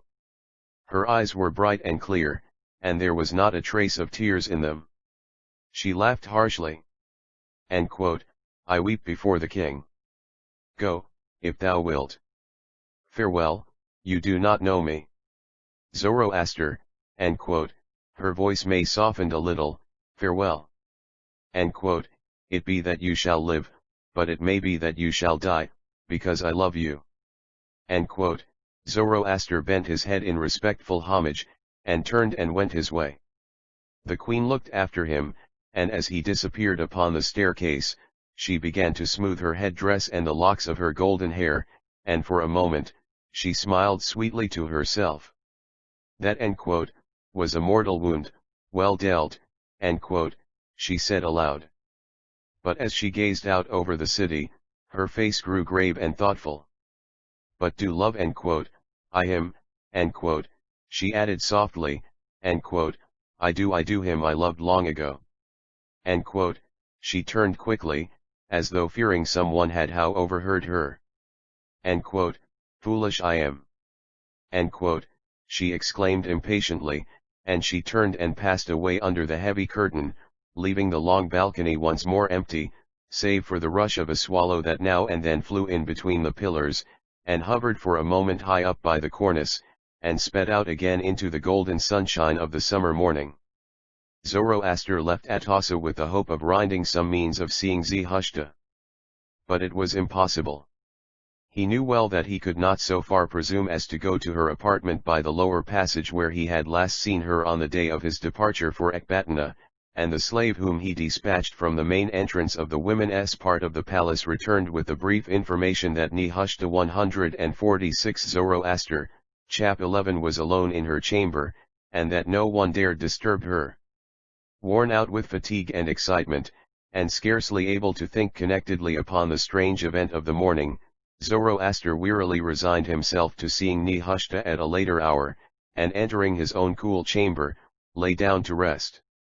It was evening when he awoke. Meanwhile the king commanded that Phraorts should be fed and refreshed, and immediately brought to the queen's apartment. Half an hour after Zoroaster had left her, Atossa was in the chamber which was devoted to her toilet. She sat alone before her great silver mirror, calmly awaiting the turn of events. Some instinct had told her that she would feel stronger to resist an attack in the sanctuary of her small inner room, where every object was impregnated with her atmosphere, and where the lattices of the two windows were so disposed that she would be able to see the expression of her adversaries without exposing her own face to the light. She leaned forward and looked closely at herself in the glass, and with a delicate brush of camel's hair smoothed one eyebrow that was a little ruffled. It had touched Zoroaster's tunic when she threw herself upon his breast. She looked at herself with a genuine artistic pleasure, and smiled. Before long she heard the sound of leathern shoes upon the pavement outside, and the curtain was suddenly lifted. Darius pushed Phraorts into the room by the shoulders and made him stand before the queen. She rose and made a salutation, and then sat down again in her carved chair. The king threw himself upon a heap of thick, hard cushions that chap 11. Zoroaster 147 formed a divan on one side of the room, and prepared to watch attentively the two persons before him. Phraorts, trembling with fear and excessive fatigue, fell upon his knees before Atossa, and touched the floor with his forehead. Get upon thy feet, man, said the king shortly, and render an account of the queen's affairs. What Atossa, calmly, said stay, for purpose has the great king brought this man before me. My for pleasure, answered Darius. Speak fellow. Bender thy account, and if I like not the manner of thy counting, I will crucify thee. The king liveth for said ever, Phraorts feebly, his flaccid cheeks trembling, as his limbs moved uneasily. The queen also liveth for ever, remarked Darius. Queen Ecbatana the is / hat state of s lands at. At this question Phraorts seemed to take courage, and began a rapid enumeration of the goods, cattle, and slaves. This year I have sown 2,000 acres of wheat which will soon be ripe for the harvest. I have sown also 1,000 acres with other grain. The fields of watermelons are yielding with amazing abundance since I caused the great ditches to be dug last winter towards the road. As for the fruit trees and the vine lands, they are prospering, but at present we have not had rain to push the first budding of the grapes. The olives will doubtless be very abundant this year, for last year there were few, as is the manner with that fruit. As for the yielding of these harvests of grain and wine and oil and fruit, I doubt not that the whole sales will amount to 100 talents of gold." 148 Zoroaster. Chap 11. Last year they only yielded 85, remarked the queen, who had affected to listen to the whole account with the greatest interest. "I well pleased, Fraorts.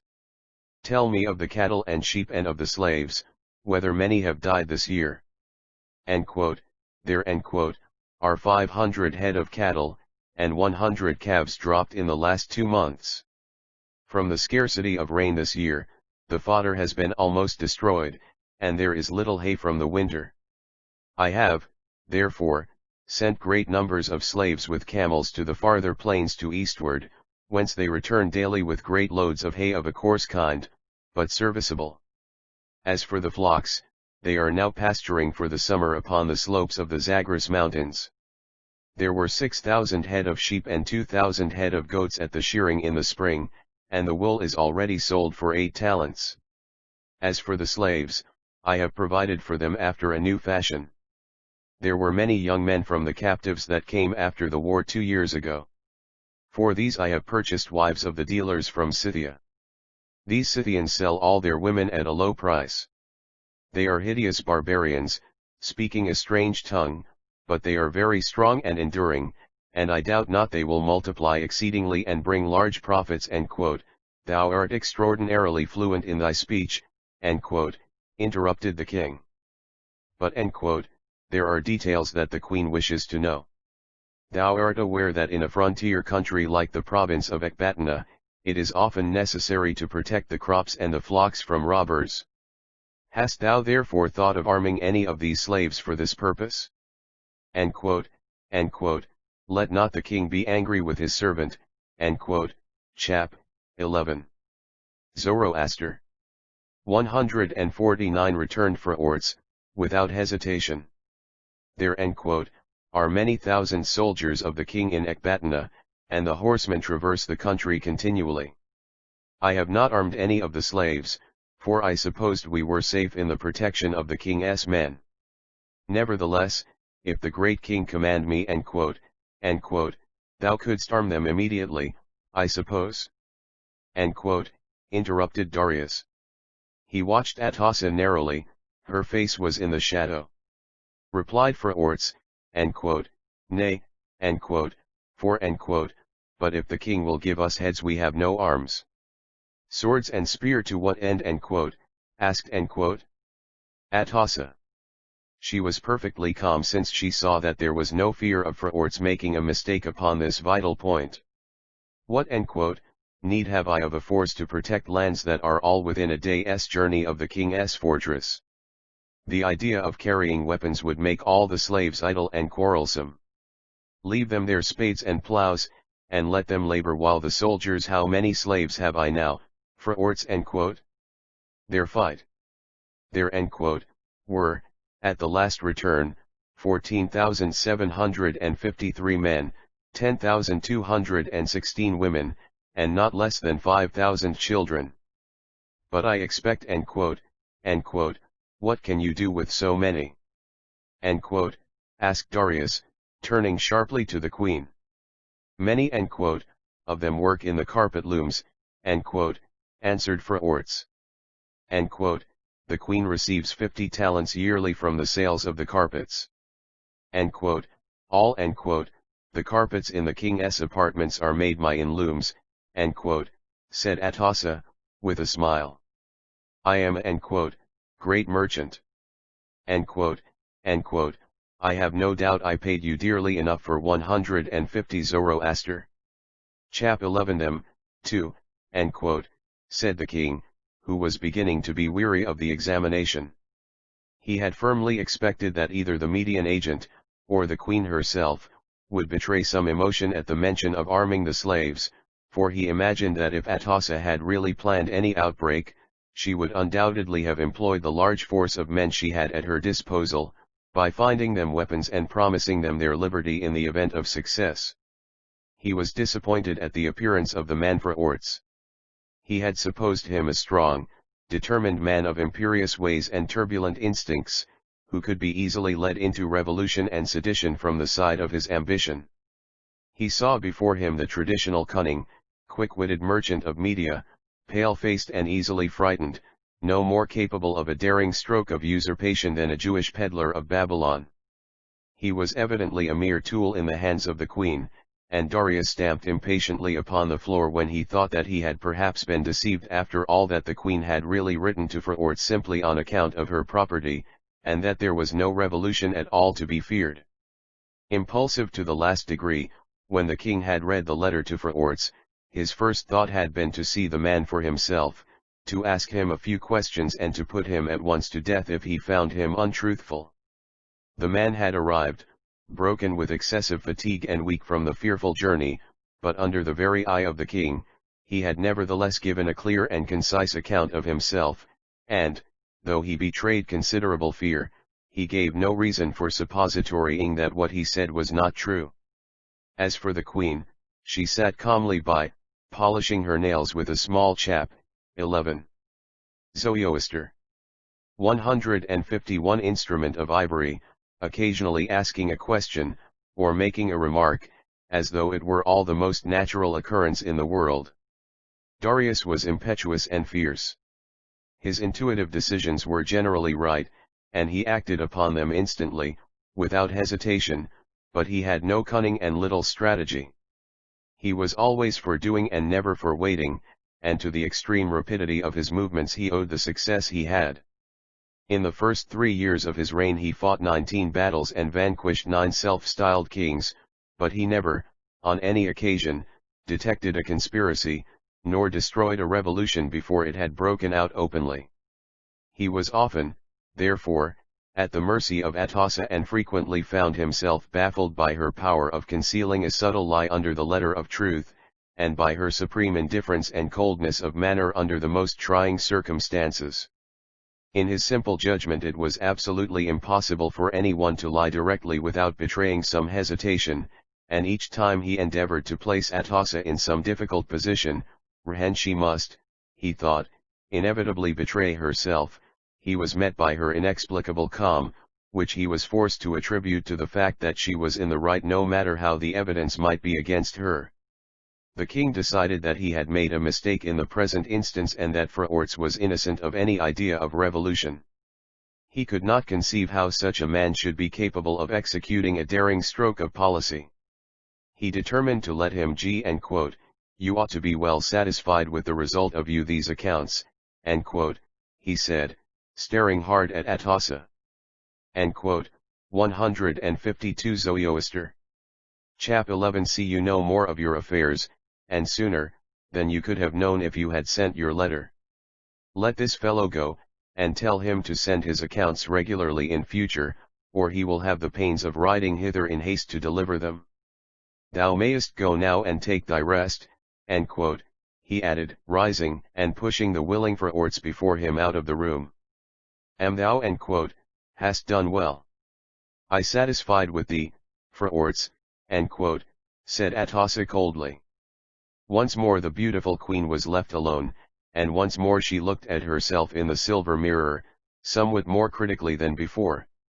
It seemed to her as she gazed and turned first one side of her face to the light and then the other, that she was a shade paler than usual.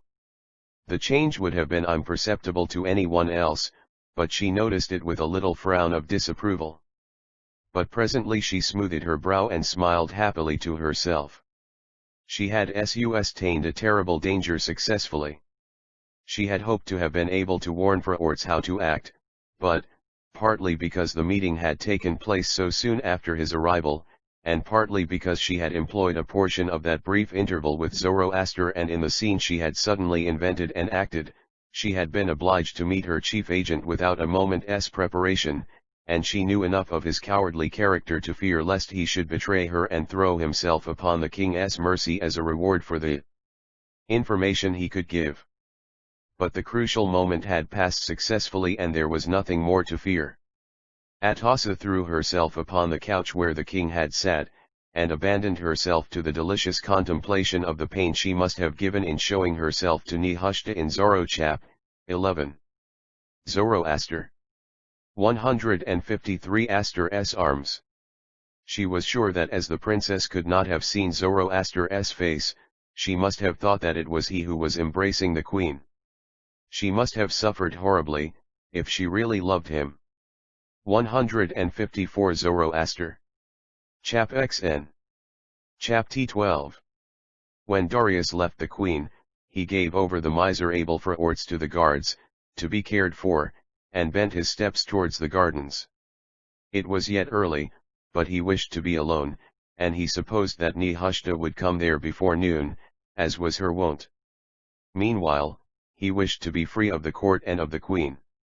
Slowly he entered the marble gate and walked up the long walk of roses, plucking a leaf now and then, and twisting it in his fingers, scenting the fresh blossoms with an almost boyish gladness, and breathing in all the sweet warmth of the summer morning.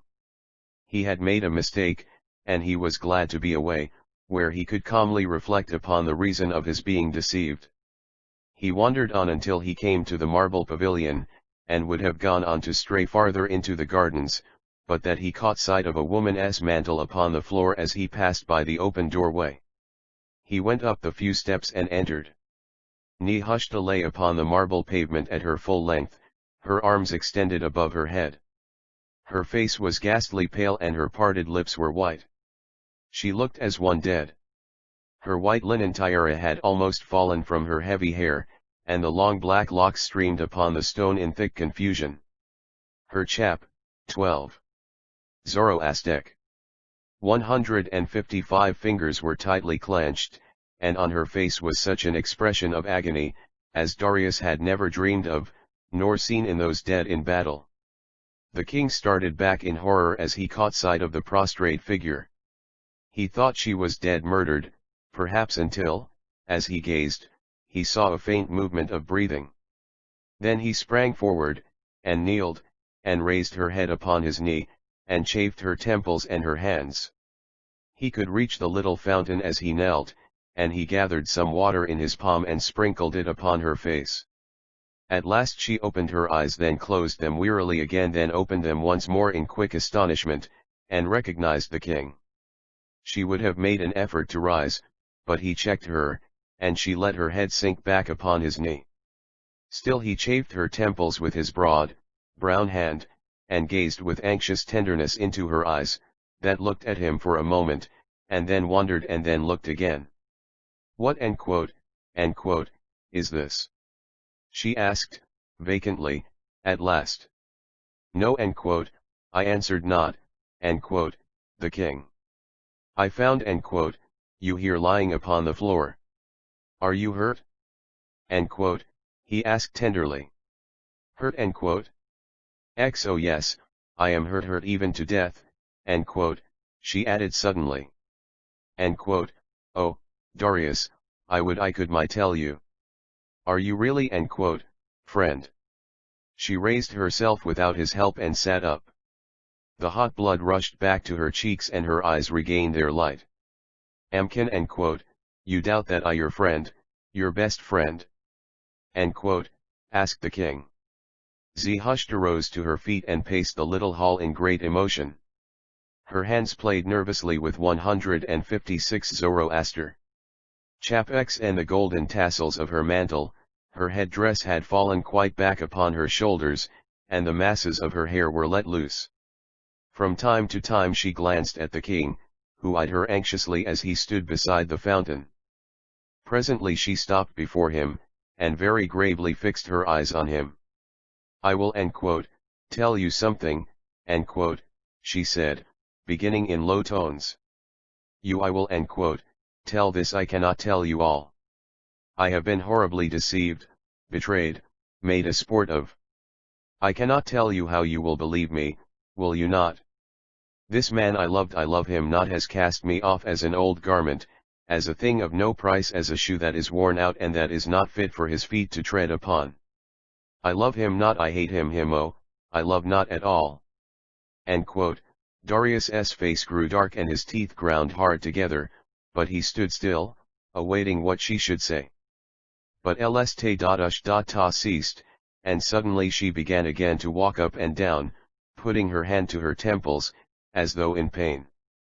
Once more she paused, and, in her great emotion laid her two hands upon the shoulder of the king, who trembled at her touch, as though a strong man had struck him. You said you loved me, said once, na-ush.ta, in due short, nervous tones, almost under her breath. You me love still? Is it so long since I told you I loved you? Asked Darius, with a shade of bitterness. Do not tempt me, my do not stir sickness. Love you? Yet as the earth loves the sun, as man never loved woman. Love you? I love you, and I am the most miserable of men. Shook from head to foot with strong emotion, and the stern lines of his face chap. 12. Zoroaster. 157 darkened as he went on speaking. Though yet, I love you so, I cannot harm him, for my great oath's sake I cannot yet for you, almost I could. Azi hushta, ni hushta. He cried passionately, tempt me not. Ask me not this, for you can almost make a liar of the great king if you will. I tempt you not, answered the princess. I will not that you harm a hair of his head. He is not worthy that you should lift the least of your fingers to slay him. But this I tell you, she hesitated.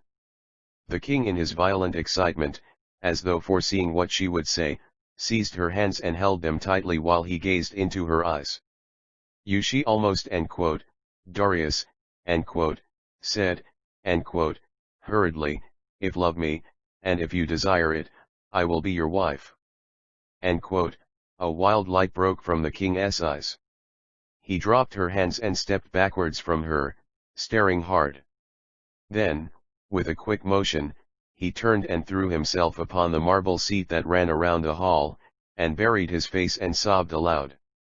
Zarathustra seemed to regain some of her calmness, when once she had said the fatal words. She went and knelt beside him and smoothed his brow and wild, rough hair. The great tears stained his dark cheek. He raised himself and looked at her and put one arm about her neck.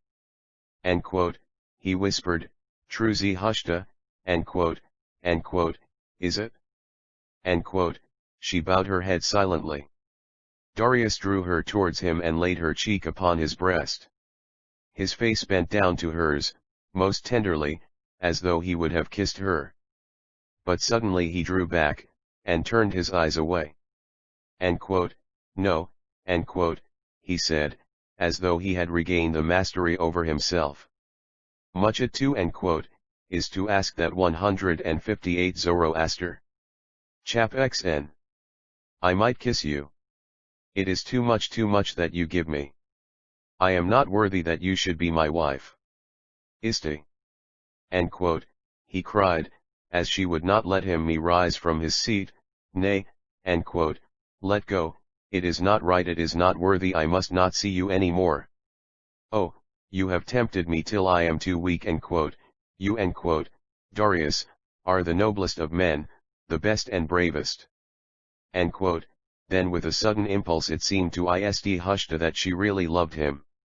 The majestic strength of Zoroaster seemed cold and meaningless beside the fervor of the brave young king, striving so hard to do right under the sorest temptation, striving to leave her free, even against her will. Toward the moment she loved him, as such women do, with a passionate impulse. She put her arms about him and drew him down to her. Darius, it is truth I never loved you, but I love you now, for, of all living men, you have the bravest heart. She pressed a kiss hotly upon his forehead and her head sank upon his shoulder. For one moment the king trembled, and then, as though all resistance were gone from him, his arms went round her, locking with hers that held him, and he kissed her passionately. When Zoroaster awoke from his long sleep it was night. He had dreamed evil dreams, and he woke with a sense of some great disaster impending. He heard unwanted sounds in the hall outside his chamber, and he sprang to his feet and called one of the soldiers of his guard. "What is happening?" asked Zoroaster quickly. "The great king, who lives forever, has taken a new wife today," answered the soldier, standing erect, but eyeing Zoroaster somewhat curiously. Zoroaster's heart sank within him. Chap. 12. Zoroaster. 159. What to the man. Who is she? He asked, coming nearer. The new queen is Nehushta, the Hebrew princess, answered the spearman. There is a great banquet, and a feast for the guard, and much food and wine for the slaves answered. It is well, Zoroaster. Go and thou, feast with the rest. The man saluted, and left the room. Zoroaster remained standing alone, his teeth chattering together and his strong limbs shaking beneath him. But he abandoned himself to no frenzy of grief, nor weeping. One seeing him would have said he was sick of a fever. His blue eyes stared hard at the lamplight and his face was white, but he did not so much as utter an exclamation, nor give one groan. He went and sat down upon a chair and folded his hands together, as though waiting for some event. But nothing happened, no one came to disturb him in his solitude, though he could hear the tramping feet and the unceasing talk of the slaves and soldiers without. In the vast palace, where thousands dwelt, where all were feasting or talking of the coming banquet, Zoroaster was utterly alone. At last he rose, slowly, as though with an effort, and paced twice from one end of the room to the other. Upon a low shelf on one side, his garments were folded together, while his burnished cuirass and helmet and other arms which he had not worn upon his rapid journey to Ecbatana, hung upon nails in the wall above. He looked at all these things and turned the clothes over piece by piece, till he had found a great dark mantle and a black hood such as was worn in Media. These he put on, and beneath the cloak he 160 Zoroaster. Chap X and girded a broad, sharp knife about him. Then wrapping himself closely round with the dark-colored stuff and drawing the hood over his eyes, he lifted the curtain of his door and went out, without casting a look behind him. In the crowd of slaves he passed unnoticed, for the hall was but dimly lighted by a few torches, and every one's attention was upon the doings of the day and the coming feast. Zoroaster soon gathered from the words he heard spoken, that the banquet had not yet begun, and he hastened to the columned porch through which the royal party must pass on the way to the great hall which formed the center of the main building. Files of spearmen, in their bronze breastplates and scarlet and blue mantles, lined the way, which was strewn with yellow sand and myrtle leaves and roses. At every pillar stood a huge bronze candlestick, in which a torch of wax and fir gum burned and flared and sent up a cloud of half-pungent, half-aromatic smoke. Throngs of slaves and soldiers pressed close behind the lines of spearmen, elbowing each other with loud jests and surly complaints, to get a better place, a sea of moving, shouting, gesticulating humanity. Zoroaster's great height and broad shoulders enabled him easily to push to the front, and he stood there, disguised and unknown, peering between the heads of two of his own soldiers to obtain the first view of the procession as it came down the broad staircase at the end of the porch. Suddenly the blast of deep-toned trumpets was heard in the distance, and silence fell upon the great multitude. With a rhythmic sway of warlike tone the clang arose and fell, and rose again as the trumpeters came out upon the great staircase. And chap. 12. Zoroaster. 161 and OB and amp, LT, to descend. After them came other musicians, whose softer instruments began to be heard in harmony with the resounding bass of the horns, and then, behind them, came singers, whose strong, high voices complete the full burst of music that went before the king. With measured tread the procession advanced.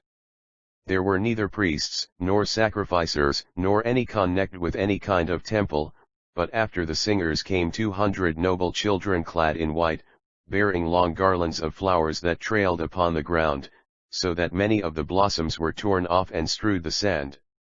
But Zoroaster looked neither on the singers, nor on the children. His eyes were fixed intently on the two figures that followed them, Darius, the king, and Zarathustra, the bride.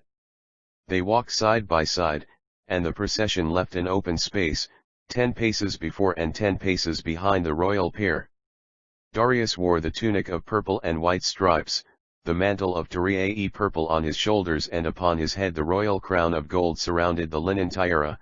His left hand, bare and brown and soldier-like, rested upon the golden hilt of his sword, and in his right, as he walked, he carried a long golden rod surmounted by a ball, twined with myrtle from end to end.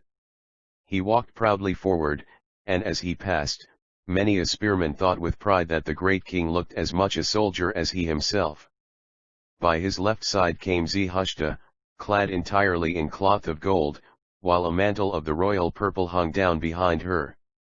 Her white linen tiara was bound round with myrtle and roses, and in her hands she bore a myrtle bough. I-162 Zoroaster, Chap XN. Her face was pale in the torchlight, but she seemed composed in manner, and from time to time she glanced at the king with a look which was certainly not one of aversion. Zoroaster felt himself growing as cold as ice as they approached, and his teeth chattered in his head. His brain reeled with the smoke of the torches, the powerful, moving tones of the music, and the strangeness of the whole sight. It seemed as though it could not be real.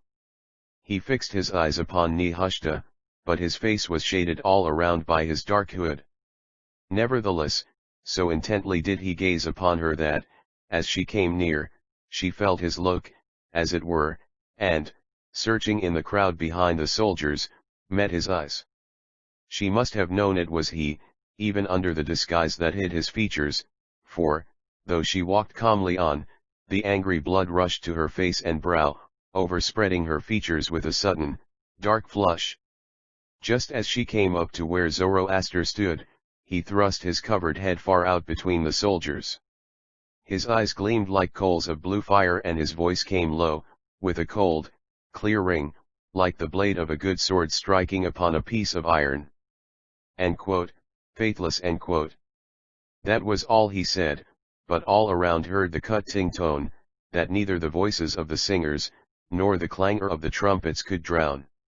Zarathustra drew herself up and paused for one moment, and turned upon the dark-robed figure a look of such unutterable loathing and scorn as one would not have deemed could be concentrated in a human face. Then she passed on. The two spearmen turned quickly upon the man between them, who had uttered the insult against the chap. 12. Zokosti. 163 New Queen, and laid hold of him roughly by the shoulders. Moment more and his life would have been ended by their swords. But his strong, white hands stole out like lightning, and seized each soldier by the wrist, and twisted their arms so suddenly and with such furious strength, that they cried aloud with pain and fell headlong at his feet.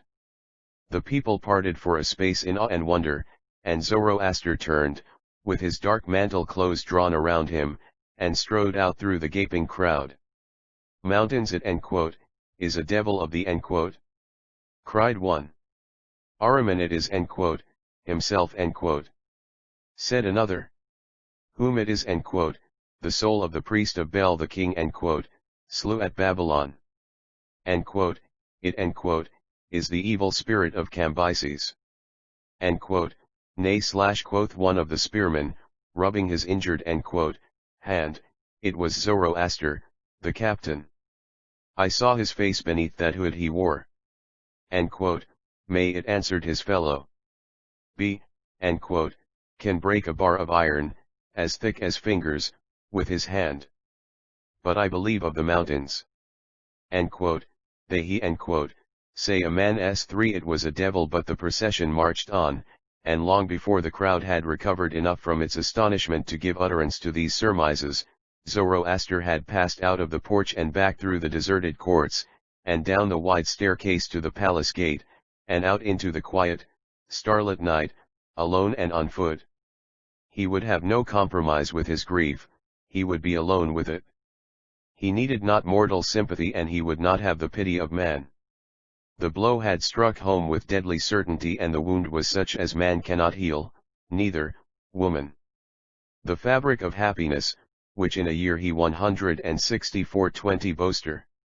Chap XN had built himself, was shattered to its foundation, and the fall of it was fearful. The ruin of it reached over the whole dominion of his soul and rent all the palace of his body. The temple that had stood so fair, whither his heart had gone up to worship his beloved one, was destroyed and utterly beaten to pieces, and the ruin of it was as a heap of dead bones, so loathsome in decay, that the eyes of his spirit turned in horror and disgust from the inward contemplation of so miserable a sight. Alone and on foot, he went upon his dreary way, dry-eyed and calm. There was nothing left of all his past life that he cared for. His armor hung in his chamber in the palace and with it he left the Zoroaster he had known, the strong, the young, the beautiful, the warrior, the lover, the singer of sweet songs, the smiter of swift blows, the peerless horseman, the matchless man. He who went out alone into the great night, was a moving sorrow, a horror of grief made visible as a walking shadow among things real, a man familiar already with death as with a friend, and with the angel of death as with a lover. Alone it was a beginning of satisfaction to be away from all the crowd of known and unknown faces familiar to his life, but the end and attainment of satisfaction could only come when he should be away from himself, from the heavy body that wearied him, and from the heavier soul that was crushed with itself as with a burden. For sorrow was his companion from that day forth, and grief undying was his counselor. Ah God!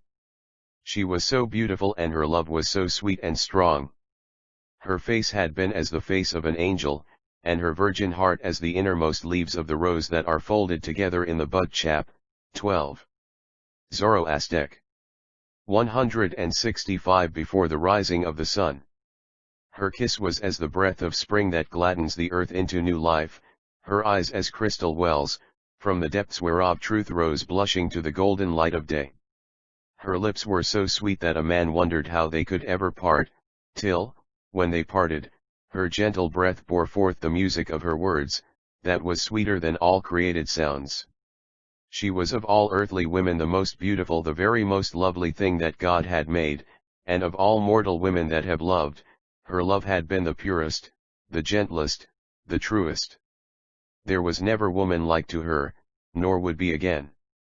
And yet scarce 10 days had changed her, had so altered and disturbed the pure elements of her wondrous nature that she had lied to herself and lied to her lover the very lie of lies. For what? To wear a piece of purple of a richer dye than other women wore, to bind her hair with a bit of gold, to be called a queen forsooth? When she had been from her birth up the sovereign queen of all created women, the very lie of lies.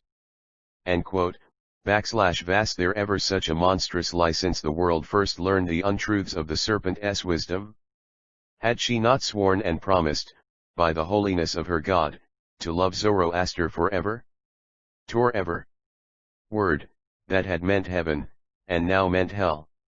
That had meant joy without any end and peace and all love. That meant now only pain eternal, and sorrow, and gnawing torment of a wound that would never heal. Death, that yesterday would have seemed life for her. Life, that today, by her, was made the death of deaths. Emptiness of emptiness, the whole world one hollow cavern of vanity, lifeless and lightless, where the 166 Zoroaster chaps or ghosts of the sorrows of men moan dismally, and the shadows of men's griefs scream out their wild agony upon the ghastly darkness. Night, through which no dawn shall ever gleam, fleet and fair, to touch with rosy fingers the eyes of a dead world and give them sight. Winter, of unearthly cold, that through all the revolving ages of untiring time, shall never see the face of another spring, nor feel its icy veins thawing with the pulses of a forgotten life, quickened from within with the thrilling hope of a new and glorious birth. Far out upon the southern plain Zoroaster lay upon the dew-wet ground and gazed up into the measureless depths of heaven, where the stars shone out like myriads of jewels set in the dark mantle of night. Gradually, as he lay, the tempest of his heart subsided, and the calm of the vast solitude descended upon him, even as the dew had descended upon the earth. His temple ceased to throb with the wild pulse that sent lightnings through his brain at every beat, and from the intensity of his sorrow, his soul seemed to float upwards to those cool depths of the outer firmament where no sorrow is. His eyes grew glassy and fixed, and his body rigid in the night dews, and his spirit, soaring beyond the power of earthly forces to weigh down its flight, rose to that lofty sphere where the morning and the evening are but one eternal day, where the mighty unison of the heavenly chorus sends up its grand plain chant to God Most High. Chap. 13. Zoroaster. 167 Chapter 13.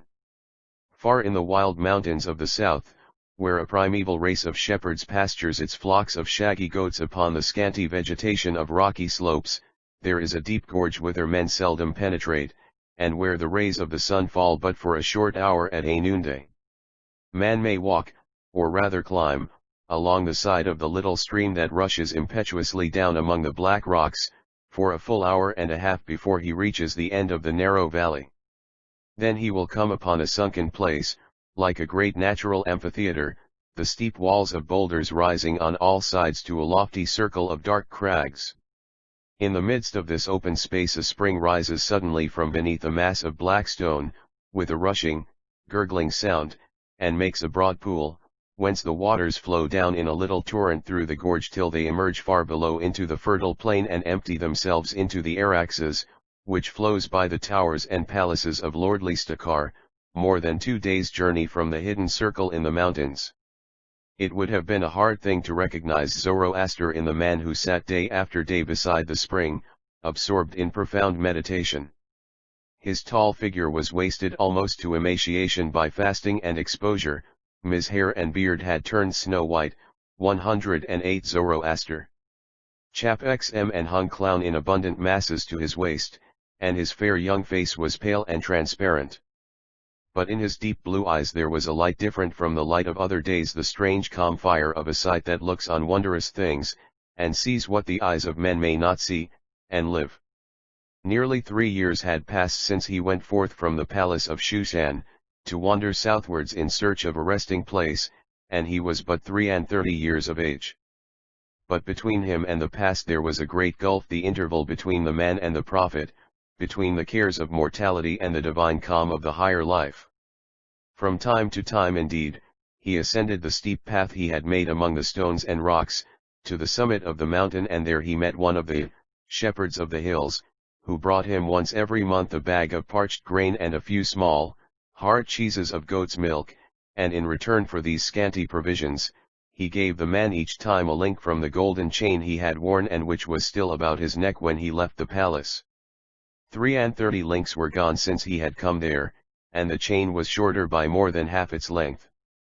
It would last until the 1,000 days were accomplished, and there would still be much left. Ahura Mazda, the all-wise, would provide.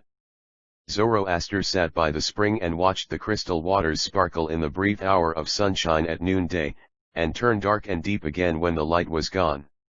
He moved not through the long hours of day, sitting as he had sat in that place now for 3 years, neither scorched by the short hours of sunlight, nor chilled by winter's frost and snow. The wild long chap. 13. Zoroaster. 1 G9-haired sheep of the mountain came down to drink at noon, and timidly gazed with their stupid eyes at the immovable figure, and at evening the long-bodied, fierce-eyed wolves would steal stealthily among the rocks and come and snuff the ground about his feet, presently raising their pointed heads with a long howl of fear, and galloping away through the dusk in terror, as though at something unearthly. And when at last the night was come, Zoroaster arose and went to the spot where the rocks, overhanging together, left a space through which one might enter, and the white-haired man gave one long look at the stars overhead, and disappeared within. There was a vast cave, the roof reaching high up in a great vault, the sides black and polished, as though smoothed by the hands of cunning workmen, the floor a bed of soft, black sand, dry and even as the untrodden desert. In the midst, a boulder of black rock lay like a huge ball, and upon its summit burned a fire that was never quenched, and that needed no replenishing with fuel. The tall pointed flame shed a strangely white light around, that flashed and sparkled upon the smooth black walls of the cavern, as though they were mirrors. The flame also was immovable, it neither flickered, nor rose, nor fell, but stood as it were a spearhead of incandescent gold upon the center of the dark altar. There was no smoke from that strange fire, nor any heat near it, as from other fires. Then Zoroaster bent and put forth his forefinger and traced a figure upon the sand, which was like a circle, save that it was cut from northwest to southeast by 2 straight lines, and from northeast to southwest by 2 straight lines, and at each of the 4 small arcs, where the straight lines cut the circum 170 Zoroaster. Chap XM Ference of the great circle, a part of a smaller circle outside the great one, united the points over each other. And upon the east side, toward the altar, the great circle was not joined, but open for a short dis 1/10. When the figure was traced, Zoroaster came out from it and touched the black rock whereon the fire burned, and then he turned back and entered the circle, and with his fingers joined it where it was open on the east side through which he had entered. And immediately, as the circle was completed, there sprung up over the whole line he had traced a soft light, like that of the fire, but less strong. Then Zoroaster lay down upon his back, with his feet to the west and his head toward the altar, and he folded his hands upon his breast and closed his eyes. As he lay, his body became rigid and his face as the face of the dead, and his spirit was loosed in the trance and freed from the bonds of earth, while his limbs rested. Lying there, separated from the world, cut off within the circle of a symbolized death by the light of the universal two-agent, Zoroaster dreamed dreams and saw visions. His mind was first opened to the understanding of those broader conceptions of space and time of which he had read in the books of Daniel, his master. He had understood the principles then, but he had not realized their truth. He was too intimately connected with the life around him, to be able to see in one the Mazdayasna Dakama, or place of death. This figure represents the ground plan of the modern Parsi Tower of Silence. To the term universal has agent been used in the mysticism of ages, to designate that subtle and all-pervading fluid, of which the phenomena of light, heat, electricity, and vitality are considered to be but the grosser and more palpable manifestations. Chap Xiil Zoroaster 171. The clearer light which penetrates with universal truth all the base forms of perishable matter. Daniel had taught him the first great principles. All men, in their ignorance, speak of the infinities of space and time as being those ideas which man cannot of himself grasp or understand. Man, they say, is limited in capacity, he can, therefore, not comprehend the infinite. Greater fault than this could not be committed by a thinking being. For infinity being unending, it is incapable of being limited, it rejects definition, which belongs, by its nature, to finite things. For definition means the placing of bounds, and that which is infinite can have no bounds.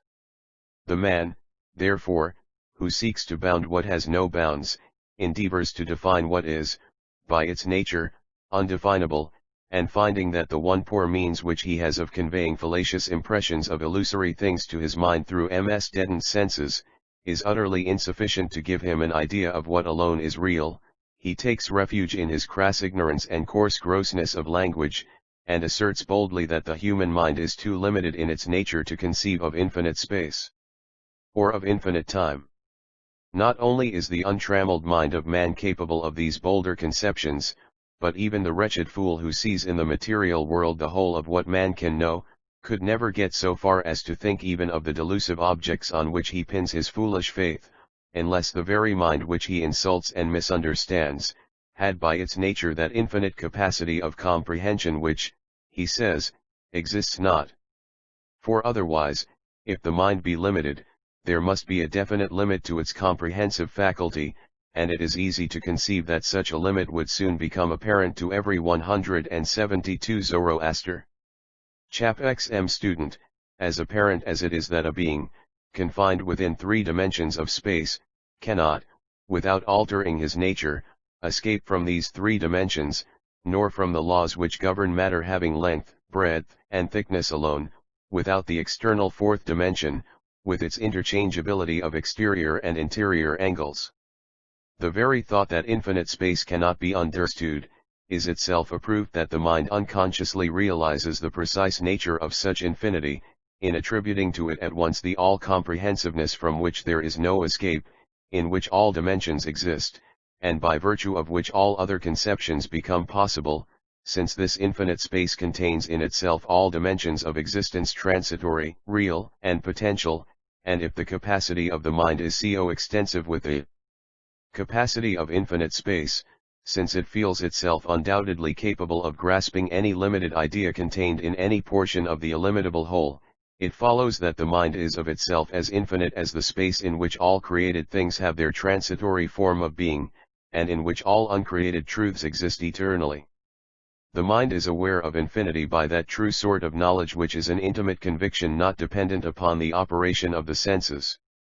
Gradually, too, as Zoroaster fixed his intuition upon the first main principle of all possible knowledge, he became aware of the chief cause of the universal principle of vivifying essence, which pervades all things, and in which arises motion as the original generator of transitory being. The great law of division became clear to him, the separation for a time of the universal agent into two parts, by the separation and reuniting of which comes light and heat, and the hidden force Xil Zoroaster 173 of life, and the prime rules of attractive action, all things that are accounted material. He saw the division of darkness and light, and how all things that are in the darkness are reflected in the light, and how the light which we call light is in reality darkness made visible, whereas the true light is not visible to the eyes that are darkened by the gross veil of transitory being. And as from the night of earth, his eyes were gradually opened to the astral day, he knew that the forms that move and have being in the night are perishable and utterly unreal, whereas the purer being which is reflected in the real light is true and endures forever.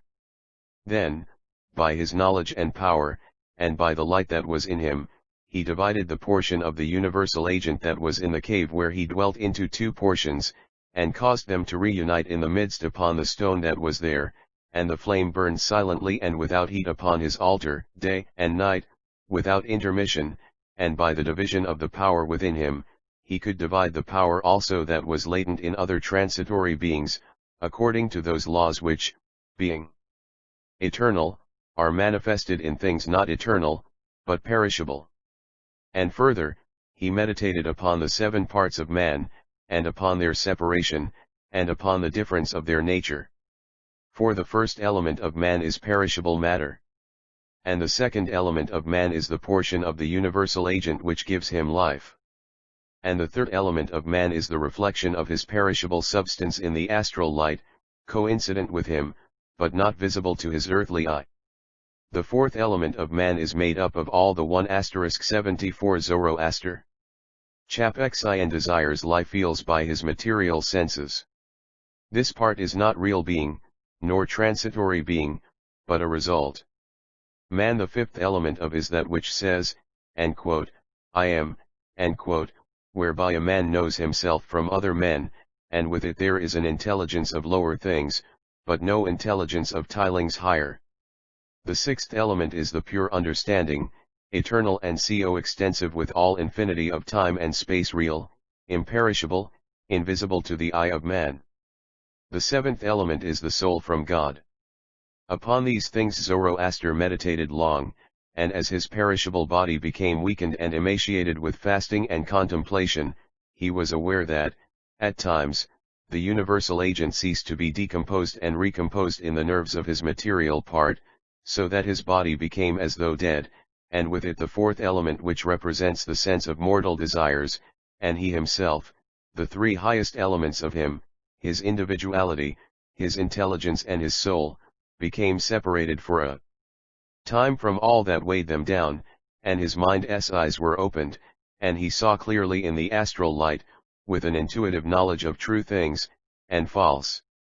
And so, night after night, he lay upon the floor of his cavern, rigid and immovable, his body protected from all outer harmful influences by the circle of light he had acquired the power of producing.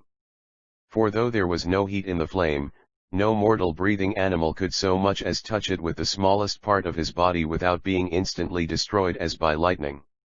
And so he was protected from all harm in his trances, and he left his body at will and returned to it, and it breathed again, and was alive. Chap Xiil Zoroaster. 175 So he saw into the past and into the present and into the future, and his soul was purified beyond the purity of man, and soared upwards, and dreamed of the eternal good and of the endless truth, and at last it seemed to him that he should leave his body in its trance, and never return to it, nor let it breathe again.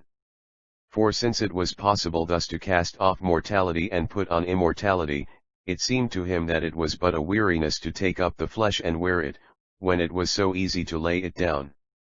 Almost he had determined that he would then let death come, as it were unawares, upon his perishable substance, and remain forever in the new life he had found. But as his spirit thought in this wise, he heard a voice speaking to him, and he listened. 1 Moment is as another, and there is no difference between one time and another time. 1 Moment in eternity is of as great value as another moment, for eternity changes not, neither is one part of it better than another part. Though man be immortal as to his soul, he is mortal as to his body, and the time which his soul shall spend in his body is of as great worth to him as the time which he shall spend without it. Think not that by willfully abandoning the body, even though you have the power and the knowledge to do so, you will escape from the state in which it has pleased God to put you. Bather shall your pain and the time of your suffering be increased, because you have not done with the body that which the body shall do. The life of the soul while it is in the body, has as much value as when it has left it. You shall not shorten the time of dwelling in the flesh. 176 Zoroaster. Chap Xin. Though you know all things, you know not God. For though you know your body which is in the world, and the world which is in time, and time which is in space, yet your knowledge goeth no farther, for space and all that therein is in God. 1 You have learned earthly things and heavenly things. Learn then that you shall not escape the laws of earth while you are on earth, nor the laws of heaven when you are in heaven. Lift up your heart to God, but do in the body those things which are of the body. There are other men put into the world besides you.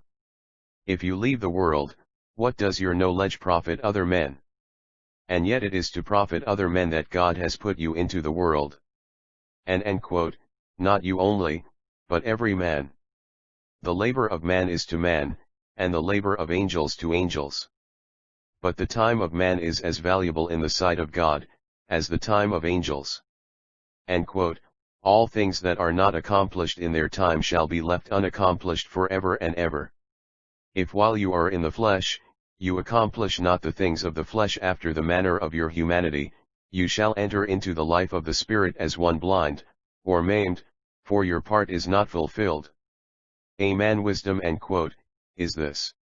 Shall not care for the things of the world for himself, and his soul shall be lifted and raised above all that is mean and perishable, but he shall perform his part without murmuring.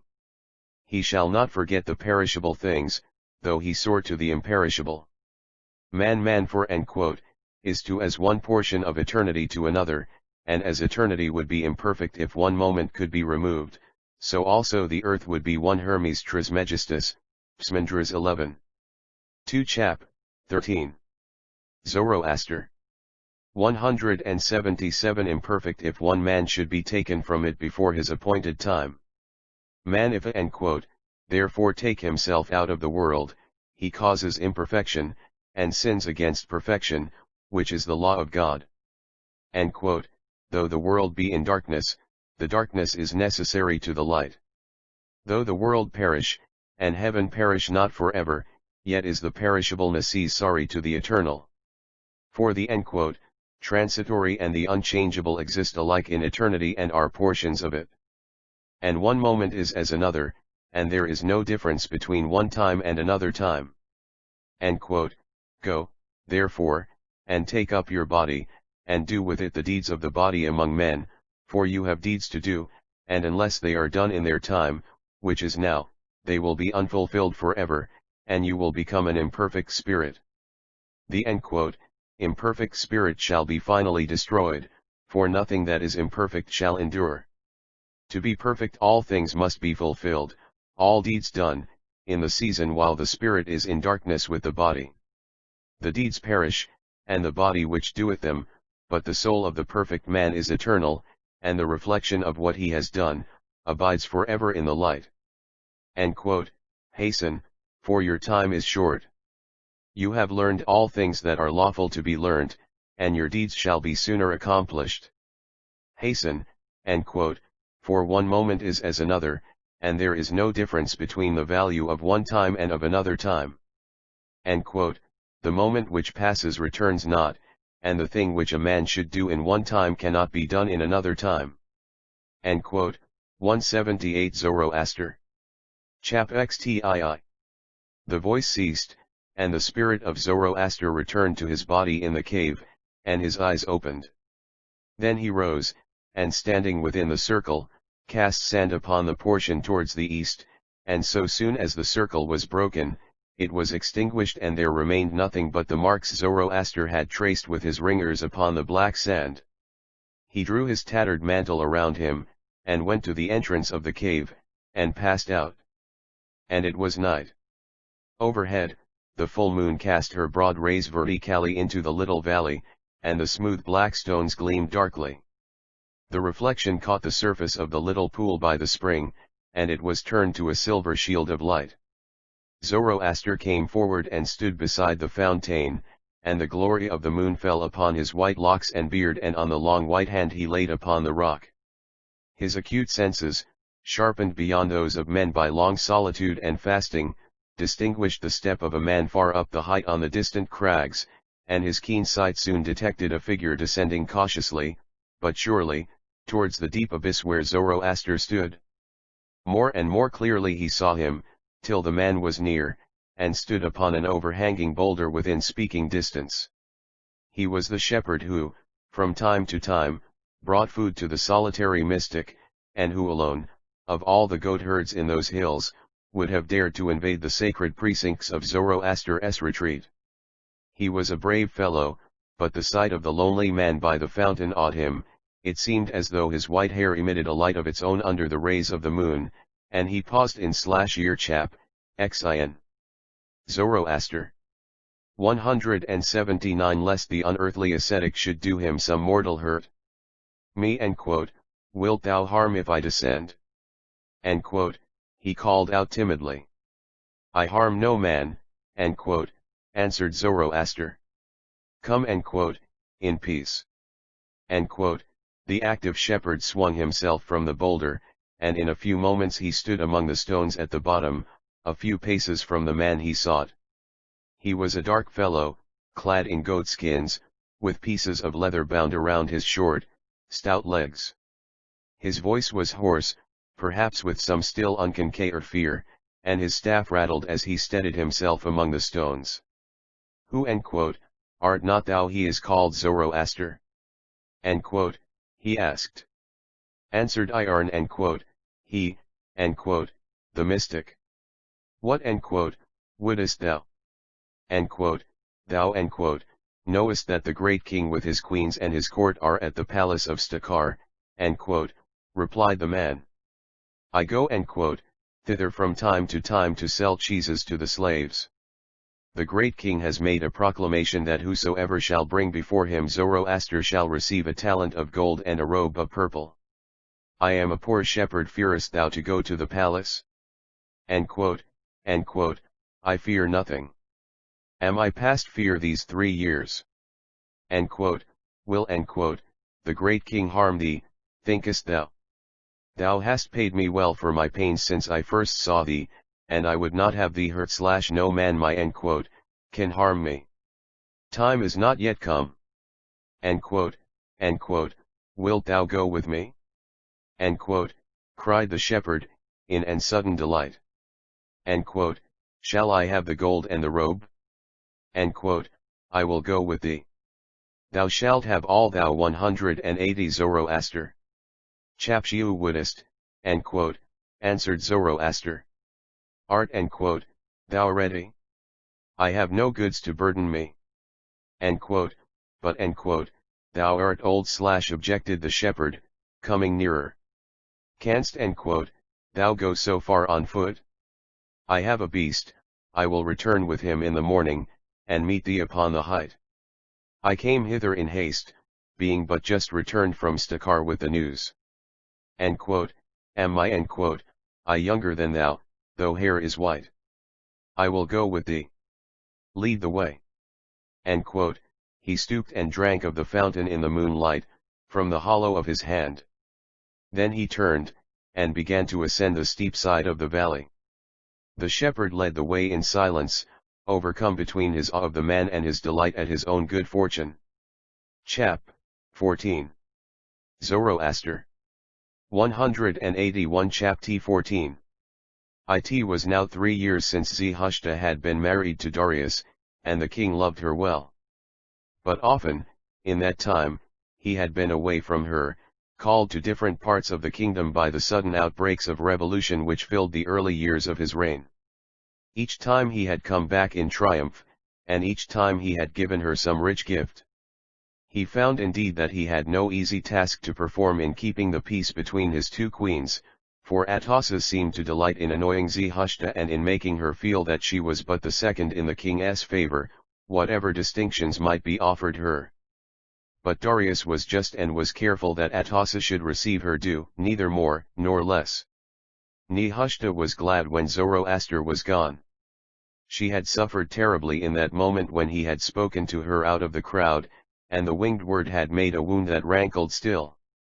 In those 3 years that passed, Atossa never undeceived her concerning the sight she had seen, and she still believed that Zoroaster had basely betrayed her. It was impossible, in her view, that it could be otherwise. Had she not seen him herself? Could any man do such an action who was not utterly base and heartless? She had, of course, never spoken to Darius of the 182 Zoroaster. Chap 14 Scene upon the terrace. She did not desire the destruction of Atossa, nor of her faithless lover. Amid all the tender kindness the king lavished upon her, the memory of her first love endured still, and she could not have suffered the pain of going over the whole story again. He was gone, perhaps dead, and she would never see him again. He would not dare to set foot in the court. She remembered the king's furious anger against him, when he suspected that the hooded man in the procession was Zoroaster. But Darius had afterwards said, in his usual careless way, that he himself would have done as much, and that for his oath's sake, he would never harm the young Persian. By the grace of Ahura Mazda he swore, he was the king of kings and did not make war upon disappointed lovers. Meanwhile, Darius had built himself a magnificent palace, below the fortress of Stakar, in the valley of the Araxes, and there he spent the winter and the spring, when the manifold cares of the state would permit him. He had been almost unceasingly at war with the numerous pretenders who set themselves up for petty kings in the provinces. With unheard of rapidity, he moved from one quarter of his dominions to another, from east to west, from north to south, but each time that he returned, he found some little disturbance going on at the court, and he bent his brows and declared that a parcel of women were harder to govern than all Media, Persia, and Babylon together. Atossa wearied him with her suggestions. When the king is gone upon an expedition, she said, there is no head in the palace. Otanes is a weak man. The king will not give me the control of the household, neither will he give it to anyone else. Chap. 14. Zoroaster. 183 Whom there is no one I can trust / answered Darius. Can you not dwell together in peace for a month? No / answered Atossa, with her winning smile, it is impossible, the king's wives will never agree among themselves. Let the king choose someone and make a head over the palace. Whom shall I choose? Asked Darius, moodily. The king had a faithful servant once, suggested Atossa. None now, have I. Whom man none yet, but so faithful as this of I speak, nor so ready to do the king's bidding. He departed from Shushan when the king took Zarathustra to wife mean yon Zoroaster? Asked Darius, bending his brows, and eyeing Atossa somewhat fiercely. But she met his glance with indifference. Why the same, she answered. Not send for him and make him governor of the palace. He was indeed a faithful servant and a willing one. Still the king gazed hard at her face, as though trying to fathom the reason of her request, or at least to detect some scornful look upon her face to agree with her sneering words. But he was no match for the unparalleled astuteness of Atossa, though he had a vague suspicion that she wished to annoy him by calling up a memory which she knew could not be pleasant, and he retorted in his own fashion. If Zoroaster be yet alive, I will have him brought, and I will make him governor of the palace. He was indeed a faithful servant, he shall rule you all, and there shall be no more discord among you. And forthwith the king issued a proclamation that 184 Zoroaster. Chap 14 Whosoever should bring Zoroaster before him should receive a talent of gold and a robe of purple as a reward.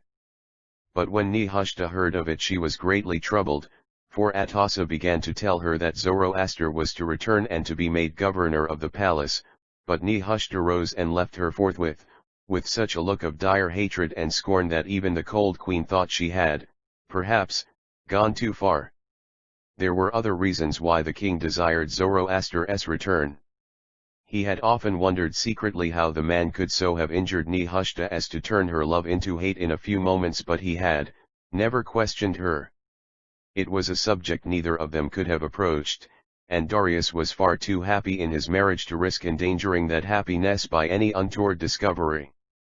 Nehushta's grief and anger had been so genuine when she told him of Zoroaster's treachery that it had never occurred to him that he might be injuring the latter in marrying the princess, though his generous heart had told him more than once, that Nehushta had married him half from gratitude for his kindness, and half out of anger with her false lover, but, capricious as she was in all other things, towards the king she was always the same, gentle and affectionate, though there was nothing passionate in her love. And now, the idea of seeing the man who had betrayed her installed in an official position in the palace, was terrible to her pride. She could not sleep for thinking how she should meet him, and what she should do. She grew pale and hollow-eyed with the anticipation of evil, and all her peace went from her. Deep down in her heart there was yet a clinging affection for the old love, which she chap 14. Zoroaster. 185 smothered and choked down bravely, but it was there nevertheless, a sleeping giant, ready to rise and overthrow her whole nature in a moment, if only she could wash away the stain of faithlessness which sullied his fair memory, and lift the load of dishonor which had crushed him from the sovereign place he had held in the dominion of her soul. Darius was himself curious to ascertain the truth about Zoroaster's conduct. But another and a weightier reason existed for which he wished him to return. The king was disturbed about a matter of vital importance to his kingdom, and he knew that, among all his subjects, there was not one more able to give him assistance and advice than Zoroaster, the pupil of the dead prophet Daniel. The religion of the kingdom was of a most uncertain kind. So many changes had passed over the various provinces which made up the great empire that, for generations, there had been almost a new religion for every monarch. Cyrus, inclining to the idolatry of the Phoenicians, had worshipped the sun and moon, and had built temples and done sacrifice to them and to a multitude of deities. Cambyses had converted the temples of his father into places of fire worship, and had burnt thousands of human victims, rejoicing in the splendor of his ceremonies and in the fierce love of blood that grew upon him as his vices obtained the mastery over his better sense. But under both kings the old Aryan worship of the Magians had existed among the people, and the Magians themselves had asserted, whenever they dared, their right to be considered the priestly caste, the children of the Brahmins of the Aryan house. Gaumata the false Smrdis was a Brahmin, at least in name, and probably 186 Zoroaster. Chap 14 in descent, and during his brief reign the only decrees he issued from his retirement in the palace of Slumshan, were for the destruction of the existing temples and the establishment of the Magian worship throughout the kingdom. When Darius had slain Smrdis, he naturally proceeded to the destruction of the Magi, and the streets of Shushan ran with their blood for many days. He then restored the temples and the worship of Ahura Mazda, as well as he was able, but it soon became evident that the religion was in a disorganized state and that it would be no easy matter to enforce a pure monotheism upon a nation of men who, in their hearts, were Magians, nature worshippers, and who, through successive reigns, had been driven by force to the adoration of strange idols. It followed that the people resisted the change and revolted whenever they could find a leader. The numerous revolutions, which cost Darius no less than 19 battles, were, almost without exception, brought about in the attempt to restore the Magian worship in various provinces of the kingdom, and it may well be doubted whether, at any time in the world's history, an equal amount of blood was ever shed in so short a period in the defense of religious convictions. Darius himself was a man who had the strongest belief in the power of Ahura Mazda, the all-wise God, and who did not hesitate to attribute all the evil in the world to Ahriman, the devil. He had a bitter contempt for all idolatry, nature worship and superstition generally, and he adhered in his daily life to the simple practices of the ancient Mazdayasnians. But he was totally unfitted to be the head of a religious movement, and, although he had collected such of the priesthood as seemed most worthy, and had chap. 14. Zoroaster. 187 built them temples and given them privileges of all kinds, he was far from satisfied with their mode of worship. He could not frame a new doctrine, but he had serious doubts whether the ceremonies his priests performed were as simple and religious as he wished them to be. The chants, long hymns of endless repetition and monotony, were well enough, perhaps. The fire that was kept burning perpetually was a fitting emblem of the sleepless wisdom and activity of the Supreme Being in overcoming darkness with light. But the boundless intoxication into which the priests threw themselves by the excessive drinking of the hauma, the wild and irregular acts of frenzy by which they expressed their religious fervor when under the influence of the subtle drink, were adjuncts to the simple purity of the bloodless sacrifice which disgusted the king, and he hesitated long as to some reform in these matters. The oldest Mazdayasnians declared that the drinking of hauma was an act, at once pleasing to God and necessary to stimulate the zeal of the priests in the long and monotonous chanting, which would otherwise soon sink to a mere perfunctory performance of a wearisome task. The very repetition which the hymns contained seemed to prove that they were not intended to be recited by men not under some extraordinary influence. Only the wild madness of the hauma drinker could sustain such an endless series of repeated prayers with fitting devotion and energy. All this the king heard and was not satisfied. He attended the ceremonies with becoming regularity and sat through the performance of the rites with exemplary patience. But he was disgusted, and he desired a reform. Then he remembered how Zoroaster himself was a good Mazdayasnian, and how he had occupied 188 Zoroaster. Chap 14 himself with religious studies from his youth up, how he had enjoyed the advantage of being the companion of Daniel, the Hebrew governor, whose grand simplicity of faith had descended, to some degree, upon his pupil. The Hebrews, Darius knew, were a sober people of the strongest religious convictions, and he had heard that, although eating formed, in some way, a part of their ceremonies, there was no intoxication connected with their worship. Zoroaster, he thought, would be able to give him advice upon this point, which would be good. In sending for the man he would fulfill the double purpose of seeming to grant the queen's request, and at the same time, of providing himself with a sage counselor in his difficulties. With his usual impetuosity, he at once fulfilled his purpose, assuring himself that Zoroaster must have forgotten Nehushta by this time, and that he, the king, was strong enough to prevent trouble if he had not. But many days passed, and though the proclamation was sent to all parts of the kingdom, nothing was heard of Zoroaster. His retreat was a sure one and there was no possibility of his being found. Atossa, who in her heart longed for Zoroaster's return, both because by his means she hoped to bring trouble upon Nehushta, and because she still felt something akin to love for him, began to fear that he might be dead, or might have wandered out of the kingdom, but Nehushta herself knew not whether to hope that he would return, or to rejoice that she was to escape the ordeal of meeting him. She would have given anything to see him for a moment, to decide, as it were, whether she wished to see him, or not. She was deeply disturbed by the anxiety she felt and longed to know definitely what she was to expect. Chap. 14. Zoroaster. 189 She began to hate Stakar with its splendid gardens and gorgeous colonnades, with its soft southern air that blew across the Valley of Roses all day long, wafting up a wondrous perfume to the south windows. She hated the indolent pomp in which she lived and the idle luxury of her days. Something in her hot-blooded Hebrew nature craved for the blazing sun and the sand wastes of Syria, for the breath of the desert and for the burning heat of the wilderness. She had scarcely ever seen these things, for she had sojourned during the 21 years of her life, in the most magnificent palaces of the kingdom, and amid the fairest gardens the hand of man could plant. But the love of the sun and of the sand was bred in the blood.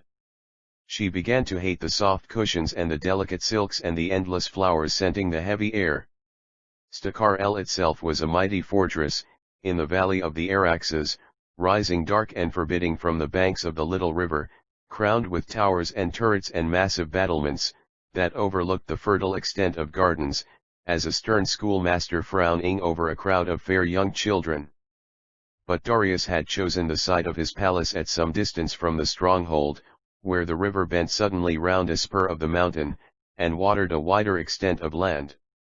The spur of the hill ran down, by an easy gradation, into the valley, and beyond it the hills separated into the wide plain of Muradasht that stretched southward many farsangs to the southern pass.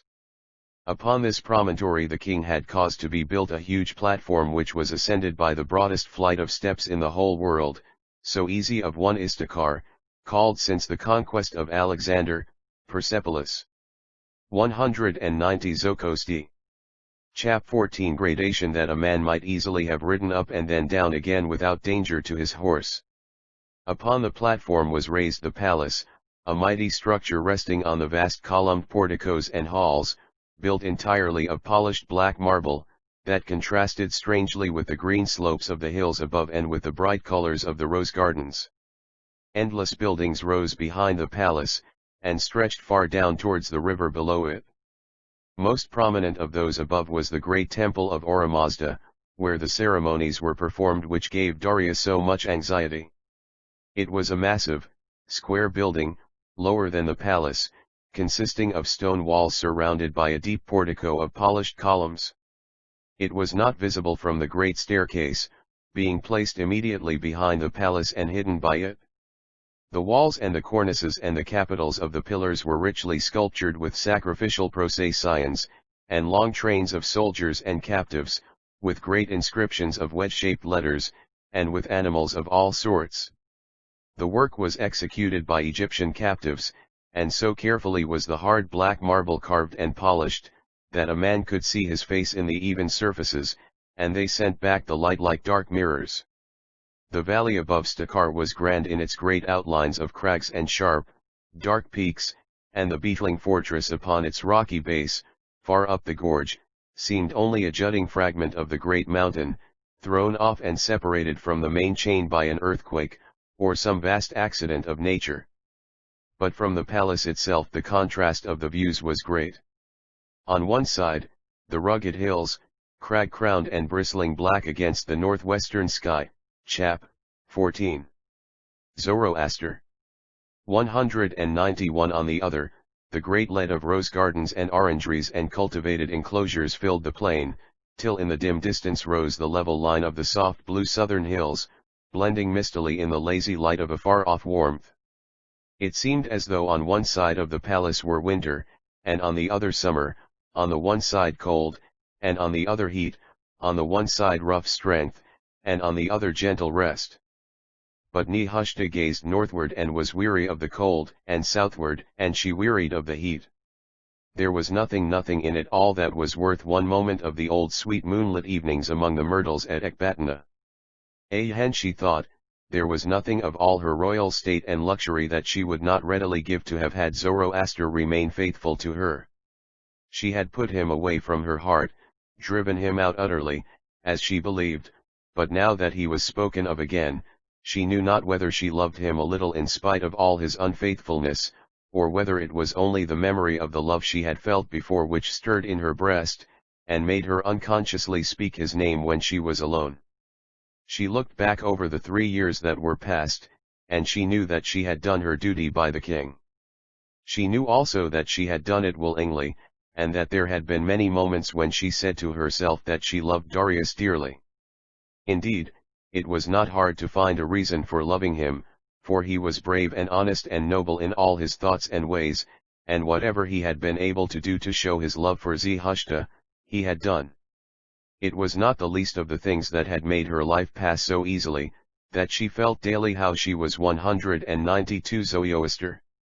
Chap 14 loved before her rival, and how, in her inmost heart, Atossa chafed at seeing Darius forsake her society for that of the Hebrew princess.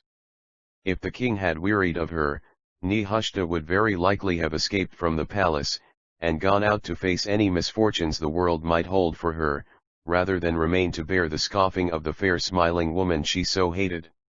Or, she would have stolen in by night to where Atossa slept, and the wicked-looking Indian knife she wore, would have gone down, swift and sure, to the very haft, into the queen's heart.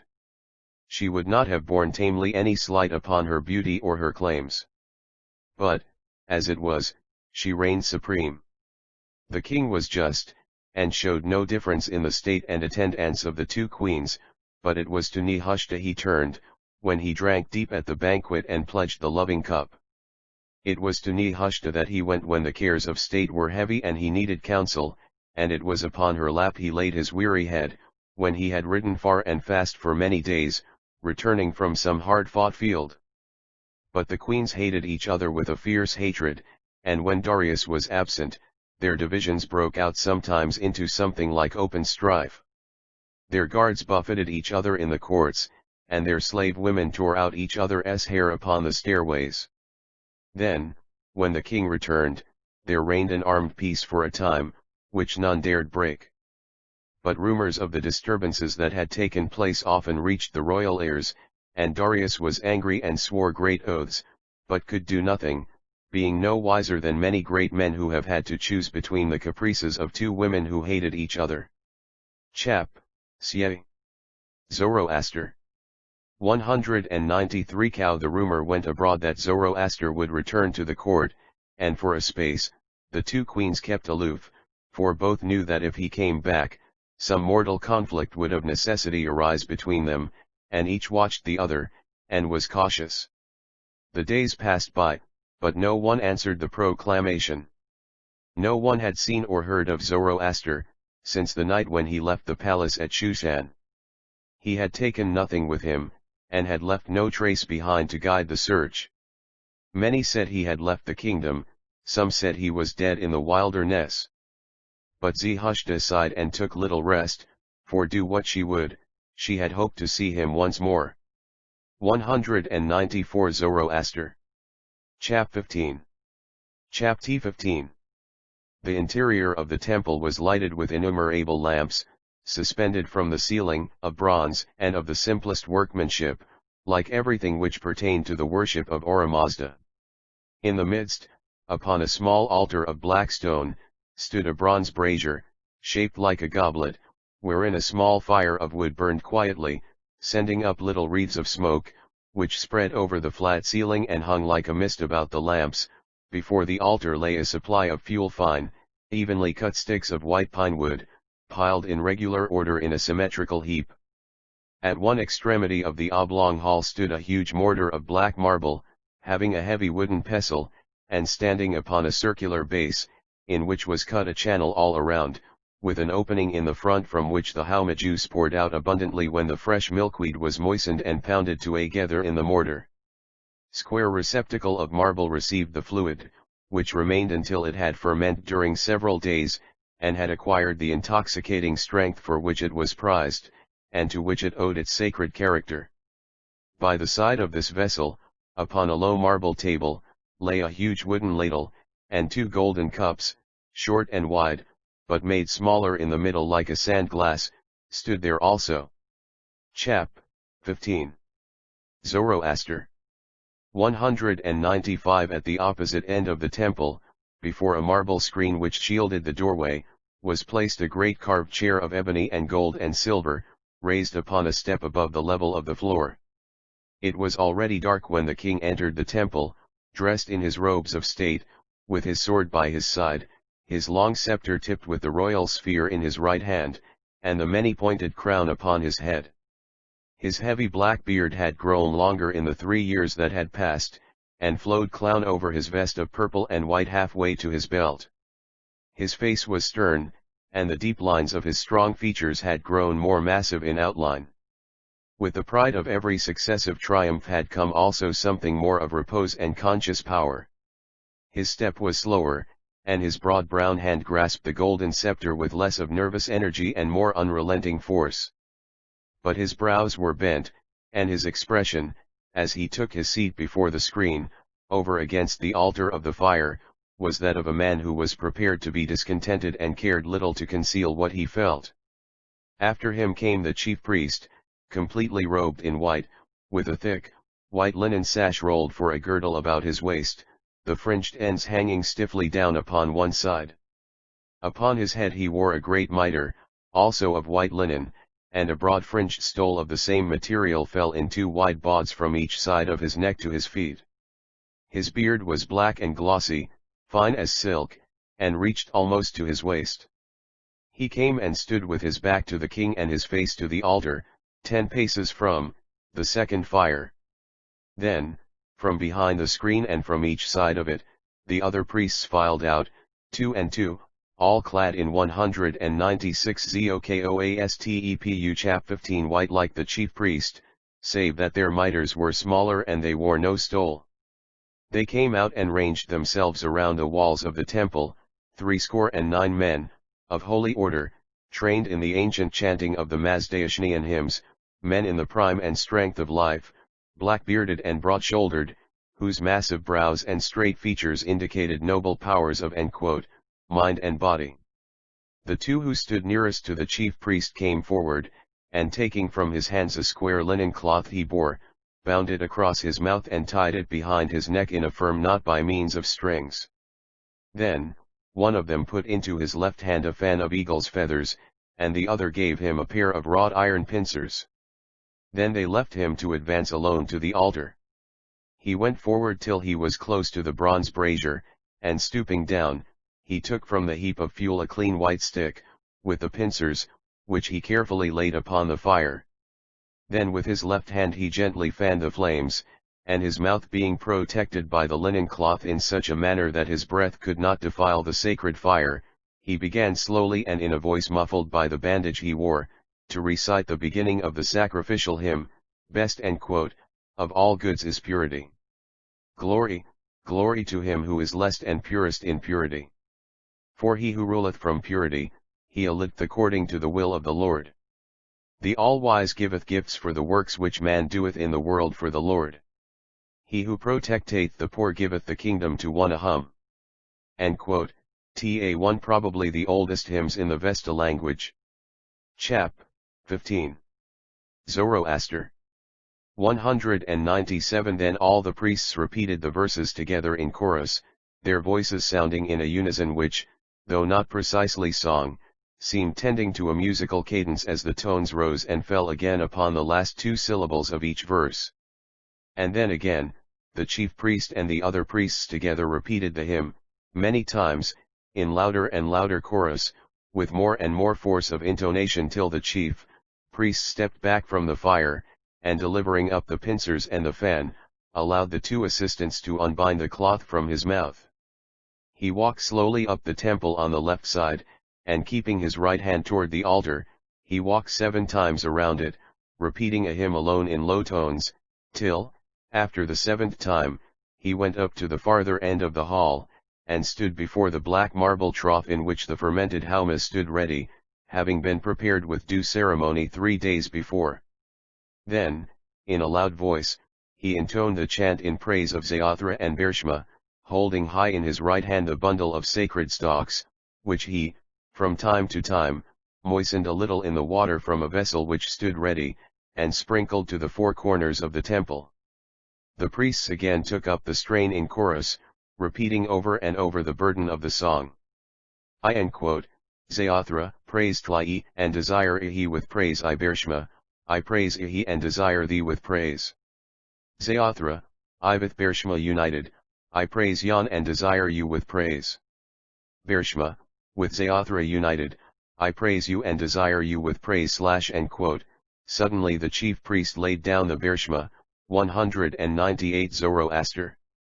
Chap 15 and seizing one of the golden goblets, filled it, with the wooden ladle, from the dark receptacle of the juice. As he poured it high, the yellow light of the lamp caught the transparent greenish fluid, and made it sparkle strangely. He put the goblet to his lips and drank.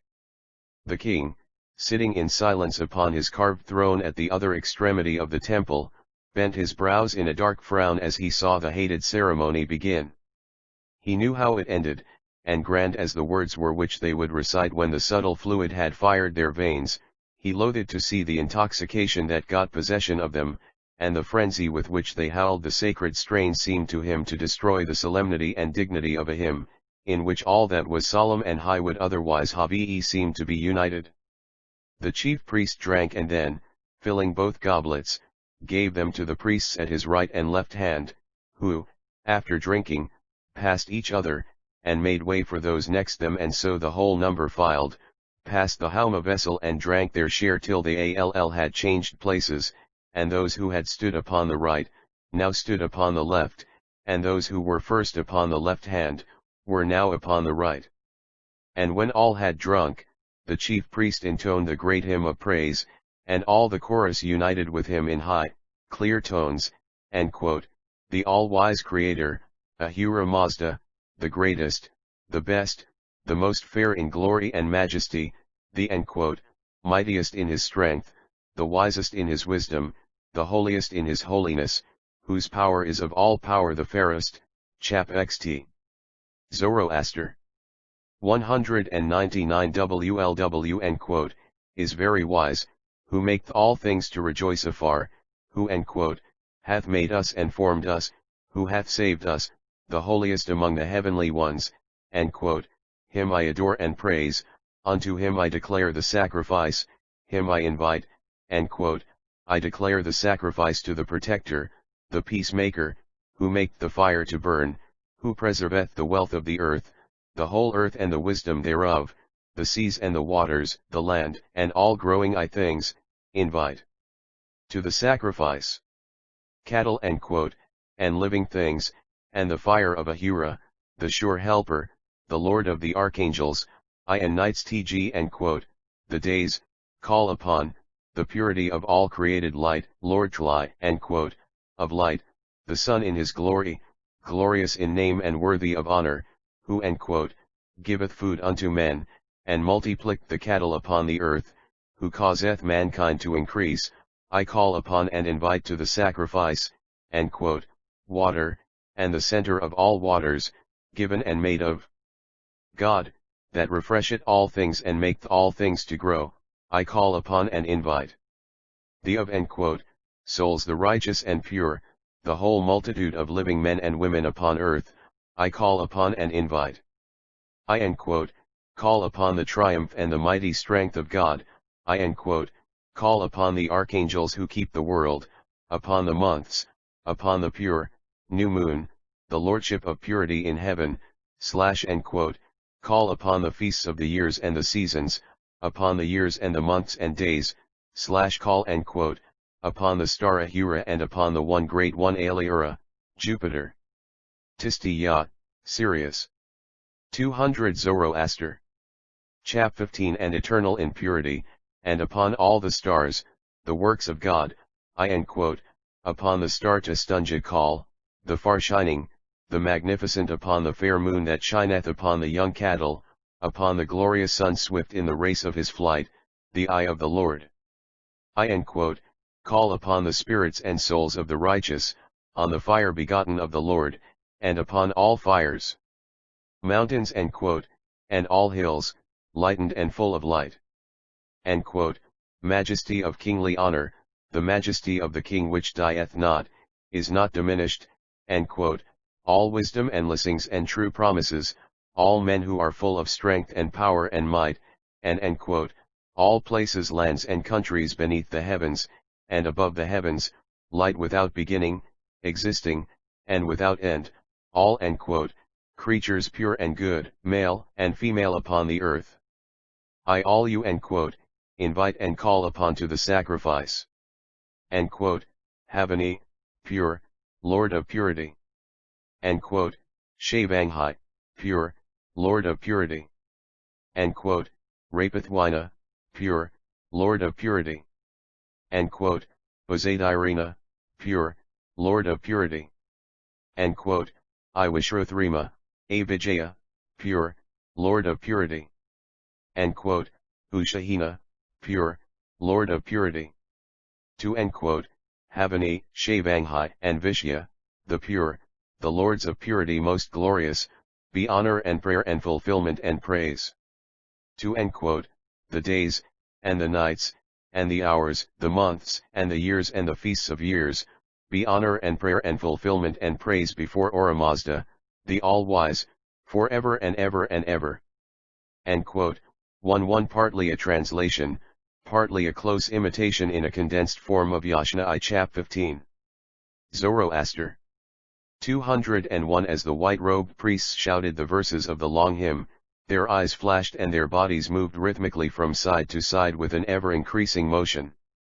From time to time, the golden goblets were filled with the sweet hauma juice, and passed rapidly from hand to hand along the line, and as each priest drank more freely of the subtle ferment liquor, his eyes gained a new and more unnatural light, and his gestures grew more wild, while the whole body of voices rose together from an even and dignified chant to an indistinguishable discord of deafening yells. Ever more and more they drank, repeating the verses of the hymn without order or sequence. One man repeated a verse over and over again in ear-piercing shrieks, swaying his body to and fro till he dropped forward upon the ground, foaming at the mouth, his features distorted with a wild convulsion, and his limbs as rigid as stone. Here, a band of 5 locked their arms together, and, back to back, whirled madly round, screaming out the names of the archangels, in an indiscriminate rage of sound and broken syllables. One, less enduring than the rest, relaxed his hold upon his fellow's arm and fell headlong on the pavement, while the remaining 4 were carried on by the force of their whirling, and fell together against others who steadied themselves against the wall, swaying their heads and arms from side to side. Overthrown by the fall of their companions, these in their turn fell forward upon the others, and in a few moments, the whole company of priests lay groveling one upon the other, foaming at the mouth, but still howling out detached verses of their hymn, a mass of raging, convulsed humanity, tearing each other in the frenzy of 202 Zoroaster. Chap 15 Drunkenness, rolling over and over each other in the twisted contortions of frenzied maniacs. The air grew thick with the smoke of the fire and of the lamps, and the unceasing, indescribable din of the hoarsely howling voices seemed to make the very roof rock upon the pillars that held it up, as though the stones themselves must go mad and shriek in the universal fury of sound. The golden goblets rolled upon the marble pavement, and the sweet green juice ran in slimy streams upon the floor. The high priest himself, utterly intoxicated and screaming with a voice like a wild beast in agony, fell backwards across the marble vase at the foot of the mortar, and his hand and arm plashed into the dregs of the fermented hauma. Never had the drunken frenzy reached such a point before. The king had sat motionless and frowning upon his seat until he saw the high priest fall headlong into the receptacle of the sacred hauma. Then, with a groan, he laid his 2 hands upon the arms of his carved chair, and rose to his feet in utter disgust and horror. But, as he turned to go, he stood still and shook from head to foot, for he saw beside him a figure that might, at such a moment, have startled the boldest. A tall man of unearthly look stood there, whose features he seemed to know, but could not recognize. His face was thin to emaciation, and his long, white hair fell in tangled masses, with his huge beard, upon his half-naked shoulders and bare chest. The torn, dark mantle he wore was falling to the ground as he faced the drunken herd of howling priests and lifted up his thin blanched arms and bony fingers, as though in protest at the hideous sight. His deep-set eyes were blue and fiery, flashing with a strange light. He seemed not to see Darius, but he gazed in deepest chap. 15. Zoroaster. 203 Horror upon the writhing mass of bestial humanity below. Suddenly his arms shook, and standing there, against the dark marble screen, like the very figure and incarnation of fate, he spoke in a voice that, without effort, seemed to dominate the hideous din of yelling voices, a voice that was calm and clear as a crystal bell, but having that in it which carried instantly the words he spoke to the ears of the very most besotted wretch that lay among the heaps upon the floor, a voice that struck like a sharp steel blade upon iron. I, the prophet of the Lord. Hold ye your peace. As a wild beast's howling suddenly diminishes and grows less and dies away to silence, when the hunter's arrow has sped close to the heart with a mortal wound, so in one moment, the incoherent din sank down, and the dead stillness that followed was dreadful by contrast. Darius stood with his hand upon the arm of his chair, not understanding the words of the fearful stranger, still less the mastering power those words had upon the drunken priests. But his courage did not desert him, and he feared not to speak. How sayest thou that thou art a prophet? Who art thou? He asked. Me thou knowest and hast sent for me, answered the white-haired man, in his calm tones, but his fiery eyes rested on the king's, and Darius almost quailed under the glance. I Zoroaster I arn come to proclaim the truth to thee and to these miserable men, thy priests. The fear they felt had restored the frenzied men to their senses. One by one, they rose and crept back towards the high priest himself, who had struggled to 204 Zoroaster.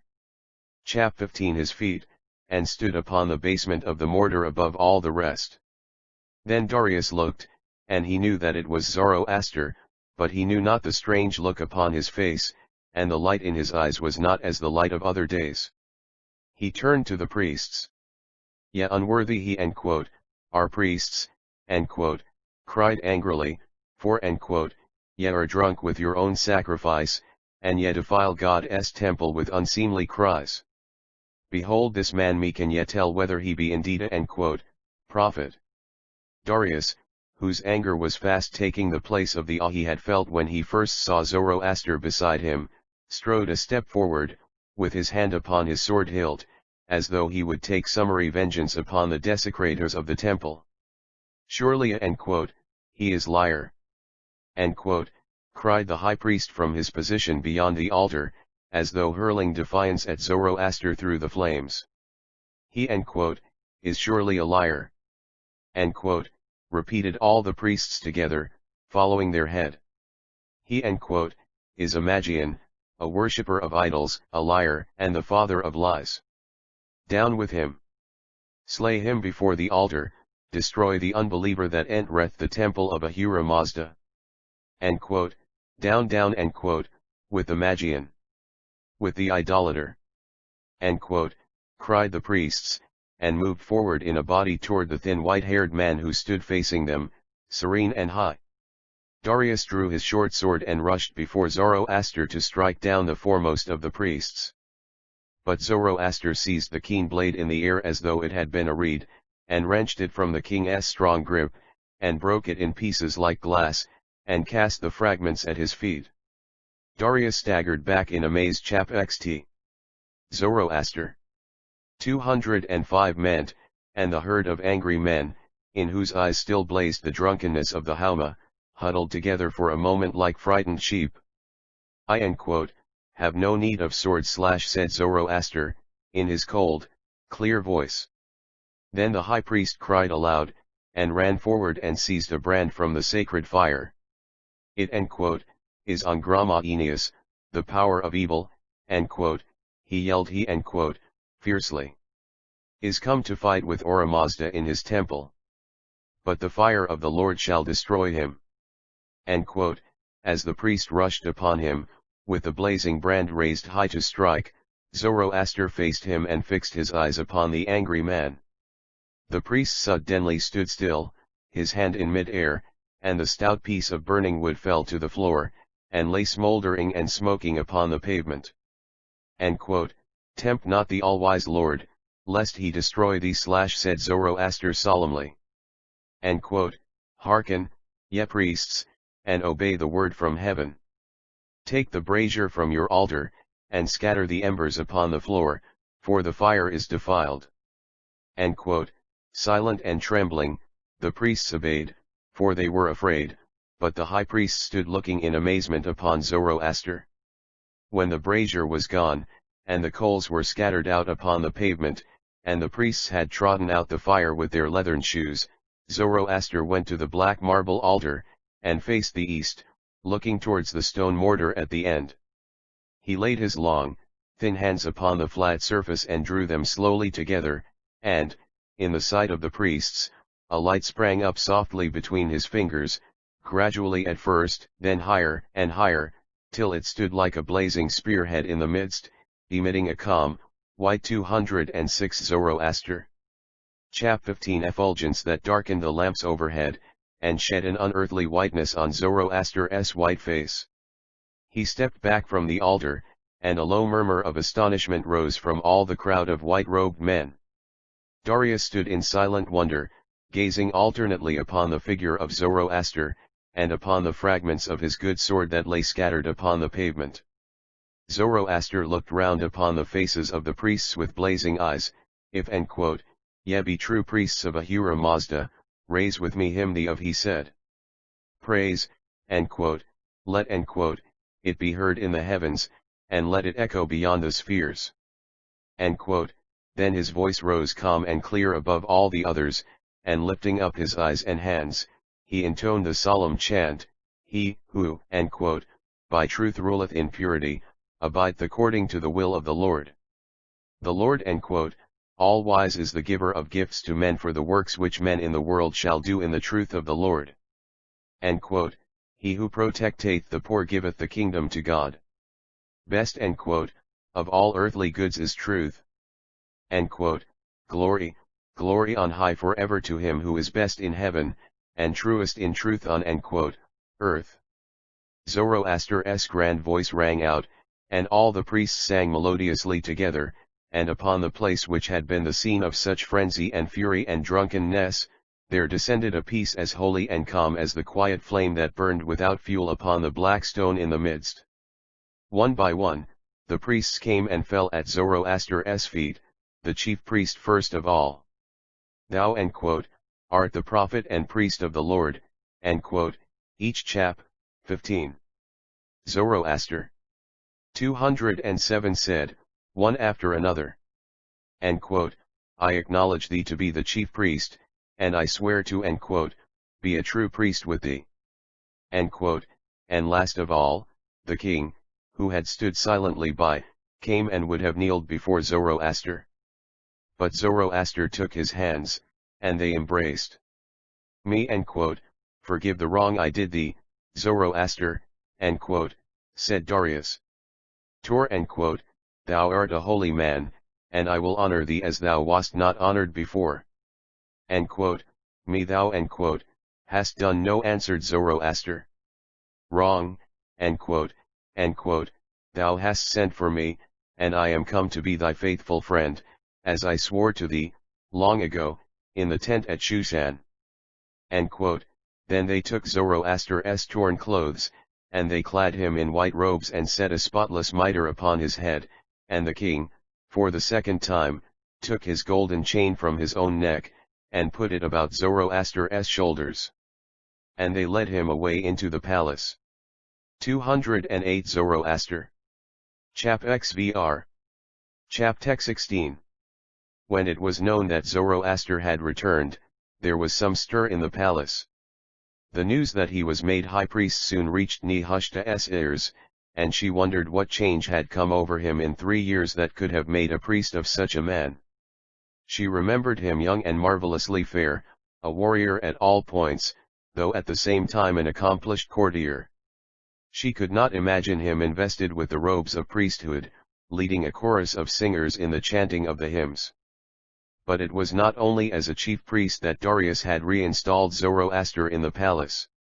The king needed a counselor and advisor, and the learned priest seemed a person fitted for the post. On the following day, Nehushta, as was her wont, went out, in the cool of the evening, to walk in the gardens, attended by her maidens, her fangirls and the slaves who bore her carpet and cushions in case she wished to sit down.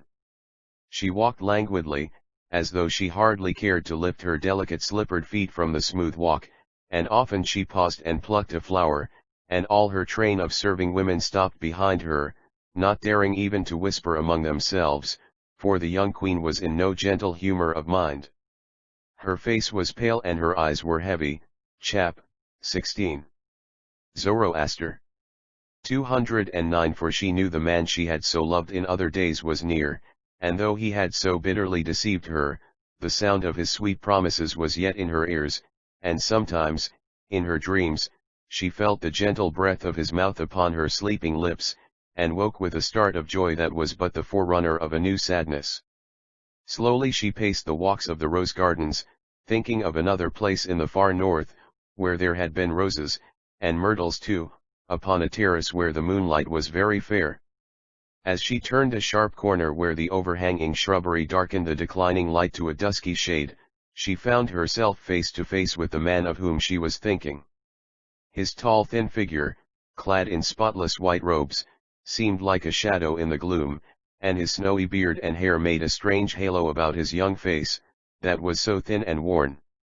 He walked slowly, his hands folded together, and his eyes upon the ground, while a few paces behind him 2 young priests followed with measured steps, conversing in low tones, as though fearing to disturb the meditations of their master. Nehushta started a little and would have passed on, although she recognized the face of him she had loved. But Zoroaster lifted his eyes, and looked on her with so strange an expression that she stopped short in the way. The deep, calm light in his eyes awed her, and there was something in his majestic presence that seemed of another world.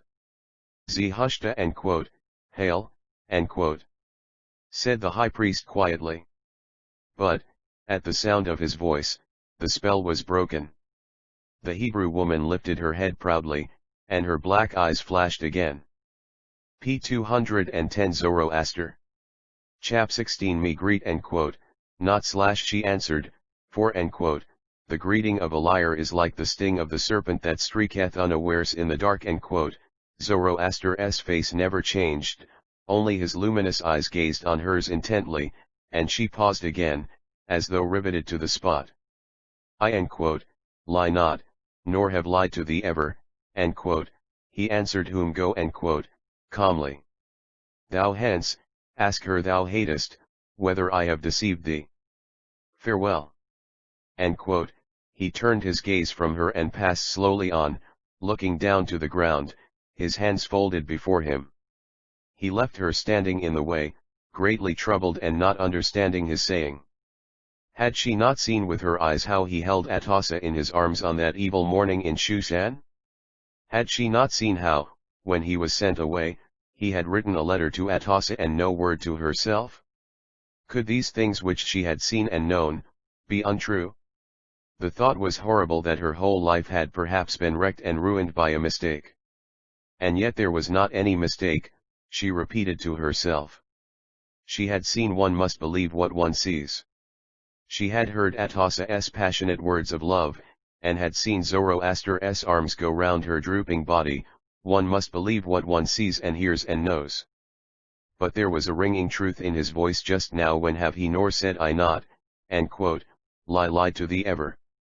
A lie no, not spoken, but done, and the lie of an action is greater than the lie of a word.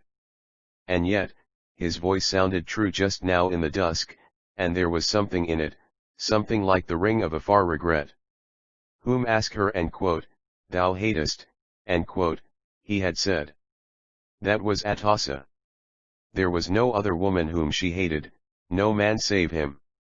Chap. 16. Zoroaster. 211. She had many times asked herself whether or no she loved the king.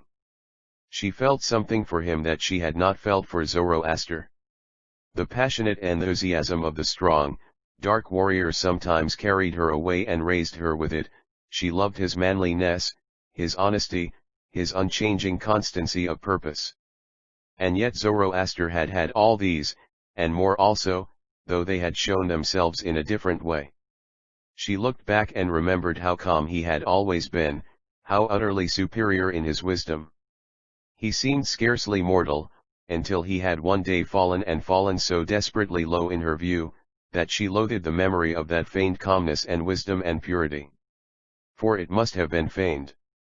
How else could he have put his arms about Atossa, and taken her head upon his breast, while she sobbed out words of love? But if he loved Atossa, she loved him as well. She said so, cried it aloud upon the terrace where anyone might have heard it. Then had he left the court, and hidden himself so long in the wilderness? Why, before going out on his wanderings, had he disguised himself, and gone and stood where the procession passed, and hissed out a bitter insult as Zarathustra went by.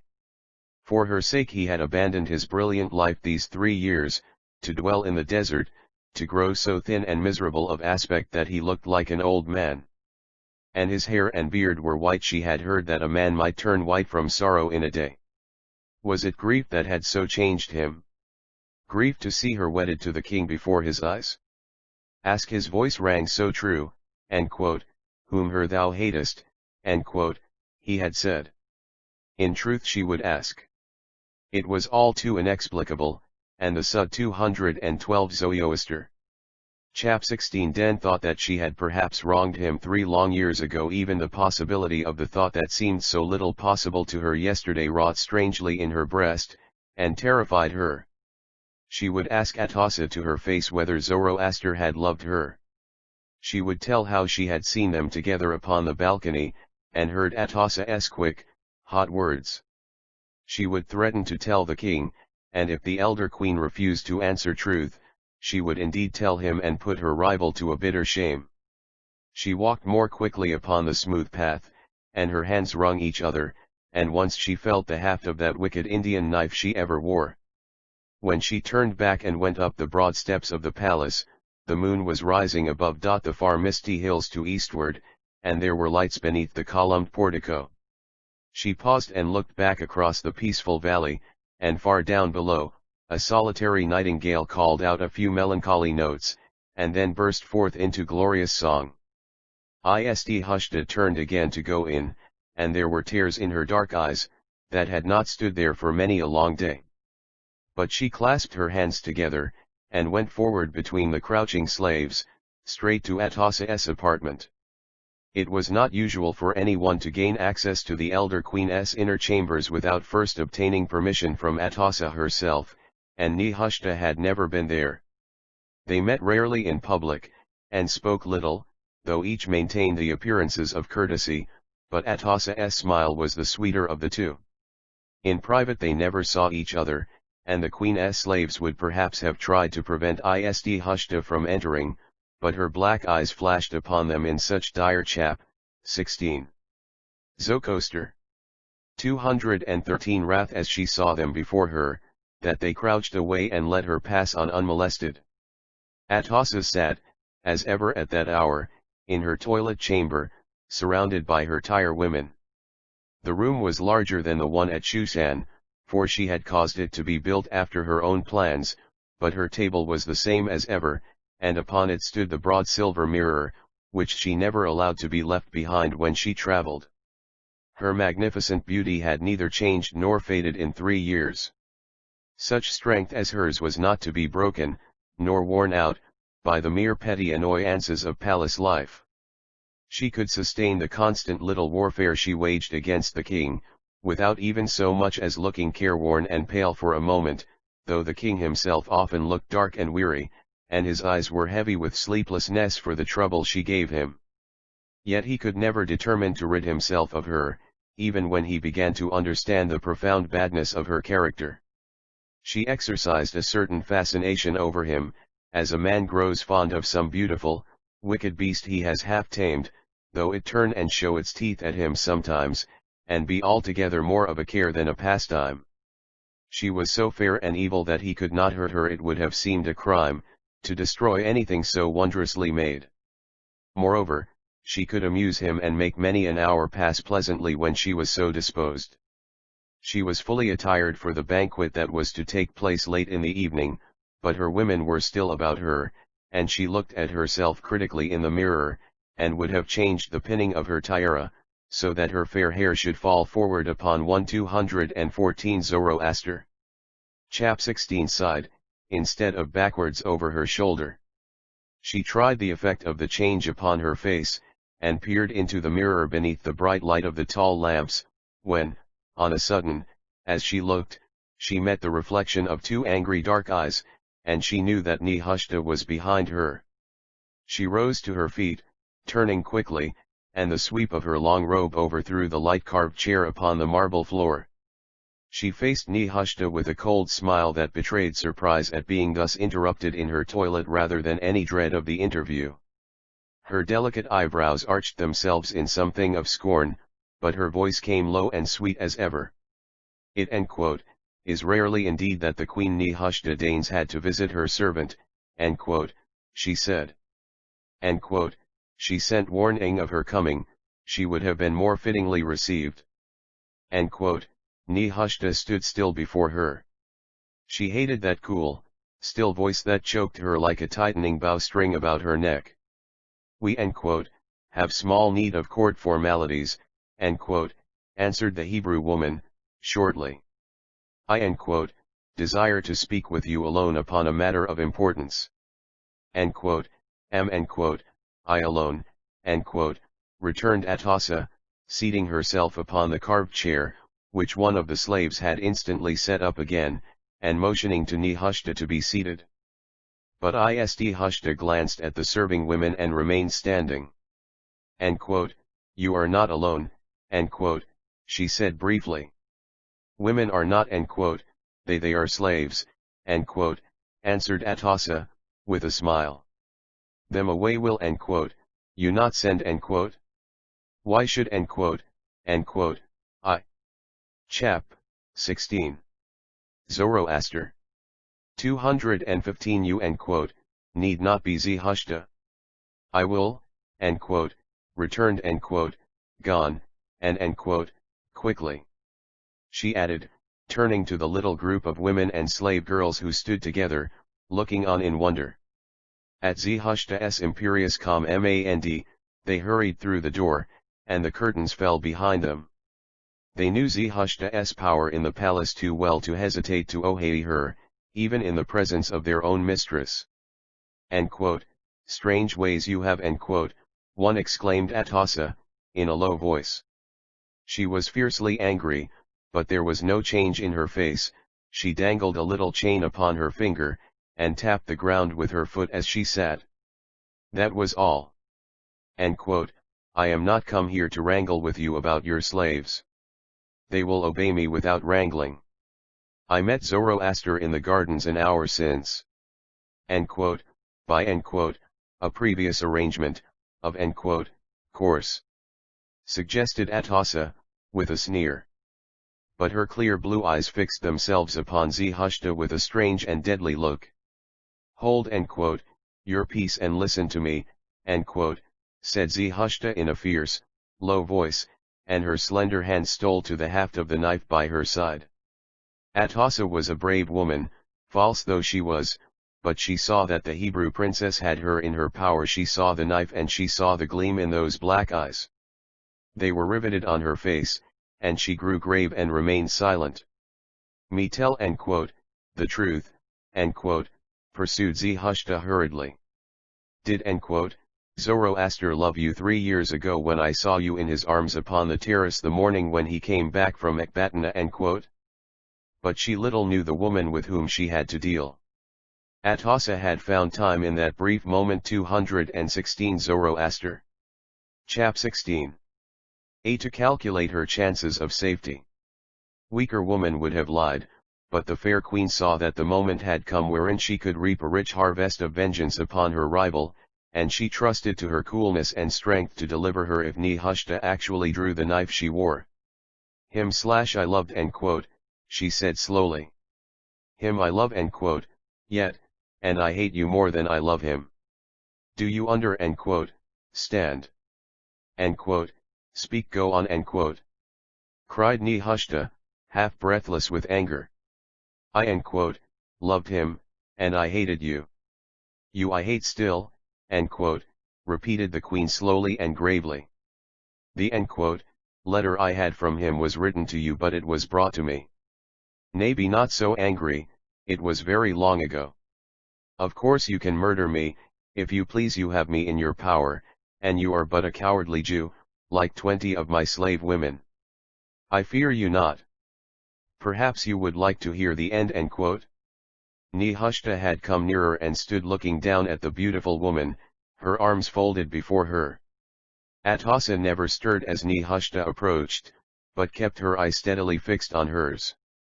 Nehushta's arms were folded, and the knife hung below her girdle in its loose sheath. Atossa's white arm went suddenly out and laid hold of the haft, and the keen blue steel flashed out of its scabbard with a sheen like dark lightning on a summer's evening. Nehushta started back as she saw the sharp weapon in her enemy's hand. But Atossa laughed a low sweet laugh of triumph. You shall hear the end now, she said, holding the knife firmly in her hand. You shall not escape. Chap 16. Zoroaster.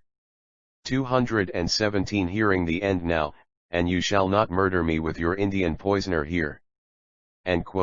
She laughed again as she glanced at the ugly curve of the dagger. I when was talking with Zoroaster, she continued, I saw you upon the stairs, and then oh, it was so sweet. I cried out that he should never leave me again, and I threw my arms about his neck, his lordly neck that you so loved. And I fell, so that he had to hold me up. And you saw him. Oh, it was sweet. It was the sweetest moment of my life when I heard you groan and hurry away and leave us. It was to hurt you that I did it, that I humbled my queenliness before him, but I loved him, though, and he your lover, whom you despised then and cast away for this black-faced king of ours, he thrust me from him, and pushed me off, and drove me weeping to my chamber, and he said he loved me not, nor wished my love. That was bitter, for I was ashamed, I who never was shamed of man or woman. But there was more sweetness in your torment than bitterness in my shame. He never knew you were there. He screamed out to you from the crowd in the procession his parting curse on your unfaithfulness and went out, but he nearly killed those 2 strong spearmen who tried to seize him. How strong he was then, how brave! What a noble lover for any woman! So tall and delicate and fair with all his strength. He never knew why you left him, he thought it was to wear the king's purple, to thrust a bit of gold in your hair. He must have suffered, you have suffered too, such delicious torture, I have often soothed myself to sleep with the thought of it. It is very sweet for me to see you lying there with my wound in your heart. It will rankle long, you cannot get it out, you are married to the king. 218 Zoroaster. Chap 16 Now, and Zoroaster has turned priest for love of Yan. I think even the king would hardly love you if he could see you now, you look so pale.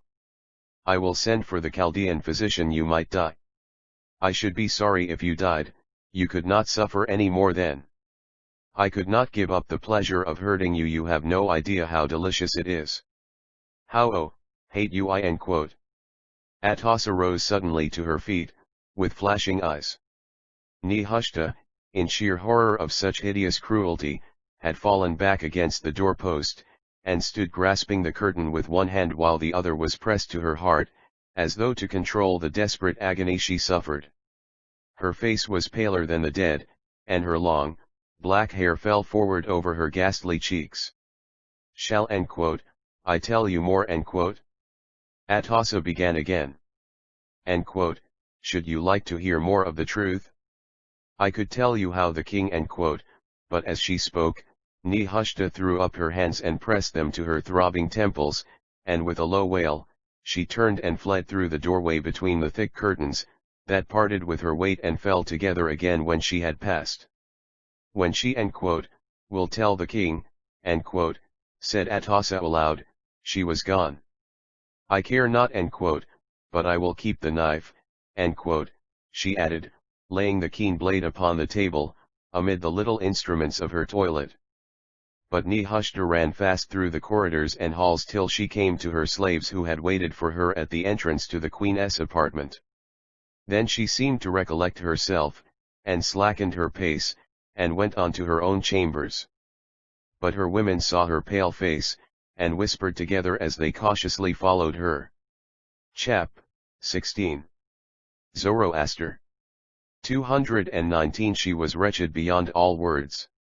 In a moment, her doubts and her fears had all been realized, and the stain of unfaithfulness had been washed from the memory of her lover. But it was too late to repent her hastiness. She had been married to Darius now for nearly 3 years, and Zoroaster was a man so changed that she would hardly have recognized him that evening, had she not known that he was in the palace. He looked more like the aged Daniel whom he had buried at Ecbatana than like the lordly warrior of 3 years ago. She wondered, as she thought of the sound of his voice in the garden, how she could ever have doubted him, and the remembrance of his clear eyes was both bitter and sweet to her. She lay upon her silken pillows and wept hot tears for him she had loved long ago, for him and for herself most of all, for the pain she had made him suffer, for that bitter agony that had turned his young, fair locks to snowy white. She wept the tears for him that she could fancy he must have shed in those long years for her. She buried her face and sobbed aloud, so that even the black fan girl who stood waving the long palm leaf over her in the dim light of the bedchamber, even the poor black creature from the farther desert, whom her mistress did not half believe human, felt pity for the royal sorrow she saw, and took one hand from the fan to brush the tears from her small red eyes. Nehushta's heart was broken, and from that day none saw her smile. In 1 hour the whole misery of all possible miseries came upon her, and bowed her to the ground, and crushed out the life and the light of her nature. As she lay there, she longed to die, as she had never longed for anything while she lived. And 220. Zoroaster. Chap. 16. She would have had small hesitation in killing the heart that beat with such agonizing pain in her breast, saving that one thought prevented her. She cared not for revenge any more. What was the life of that cold, cruel thing, the queen, worth, that by taking it, she could gain comfort? But she felt and knew that, before she died, she must see Zoroaster once more, and tell him that she knew all the truth, that she knew he had not deceived her, and that she implored his forgiveness for the wrong she had done him. He would let her rest her head upon his breast and weep out her heart full of piteous sorrow once before she died. And then the quiet stream of the Araxes flowed softly, cold and clear, among the rose gardens below the palace. The kindly water would take her to its bosom, beneath the summer's moon, and the nightingales she loved would sing her a gentle good night forever, while the cool wave flowed over her weary breast and aching head. Chap. 17. Zoroaster. 221. Chapter 17. On the next day, in the cool of the evening, Nehushta walked again in the garden. But Zoroaster was not there. And for several days Nehushta came at that hour, and at other hours in the day, but found him not. She saw him indeed from time to time in public, but she had no opportunity of speaking with him as she desired. At last, she determined to send for him, and to see whether he would come, or not. She went out, attended only by 2 slaves, the one bearing a fan and the other a small carpet and a cushion, black women from the southern parts of Syria, towards Egypt, who would not understand the High Persian she would be likely to speak with Zoroaster, though her own Hebrew tongue was intelligible to them. When she reached a quiet spot, where one of the walks ended suddenly in a little circle among the rose trees, far down from the palace, she had her carpet spread, and her cushion was placed upon it, and she wearily sat down. The fangirl began to ply her palm leaf, as much to cool the heated summer air as to drive away the swarms of tiny gnats which abounded in the garden. Hushdeh rested upon one elbow, her feet drawn together upon the carpet of dark soft colors, and waited a few minutes as though in thought. At last she seemed to have decided, and 222 Zoroastric. Chap XVN turned to the slave who had brought her cushion, as she stood at a little distance, motionless, her hands folded and hidden under the thickness of the broad sash that girded her tunic at the waist. Go and the queen, thou, said seek out the high priest Zoroaster, and bring him hither quickly. The black woman turned and ran like a deer down the narrow path, disappearing in a moment amongst the shrubbery. The breeze of the swinging fan blew softly on Nehushta's pale face and stirred the locks of heavy hair that fell from her tiara about her shoulders. Her eyes were half closed as she leaned back, and her lips were parted in a weary look of weakness that was new to her. Nearly an hour passed and the sun sank low, but Nehushta hardly stirred from her position. It seemed very long before she heard steps upon the walk, the quick soft step of the slave woman running before, barefooted and fleet, and presently the heavier tread of a man's leather shoe. The slave stopped at the entrance to the little circle of rose trees, and a moment later, Zoroaster strode forward, and stood still and made a deep obeisance, a few steps from Nehushta. Me forgive that I sent for thee, Zoroaster, said the queen in quiet tones. But, as she spoke, a slight blush overspread her face, and relieved her deadly pallor. Me forgive I have somewhat to say which must thou hear. Zoroaster remained standing before her as she spoke, and his luminous eyes rested upon her quietly. I wronged thee 3 years ago, Zoroaster, said the queen in a low voice, but looking up at him. I me pray thee, forgive knew I what not I did. I forgave thee long ago, answered the high priest. Chap. 17.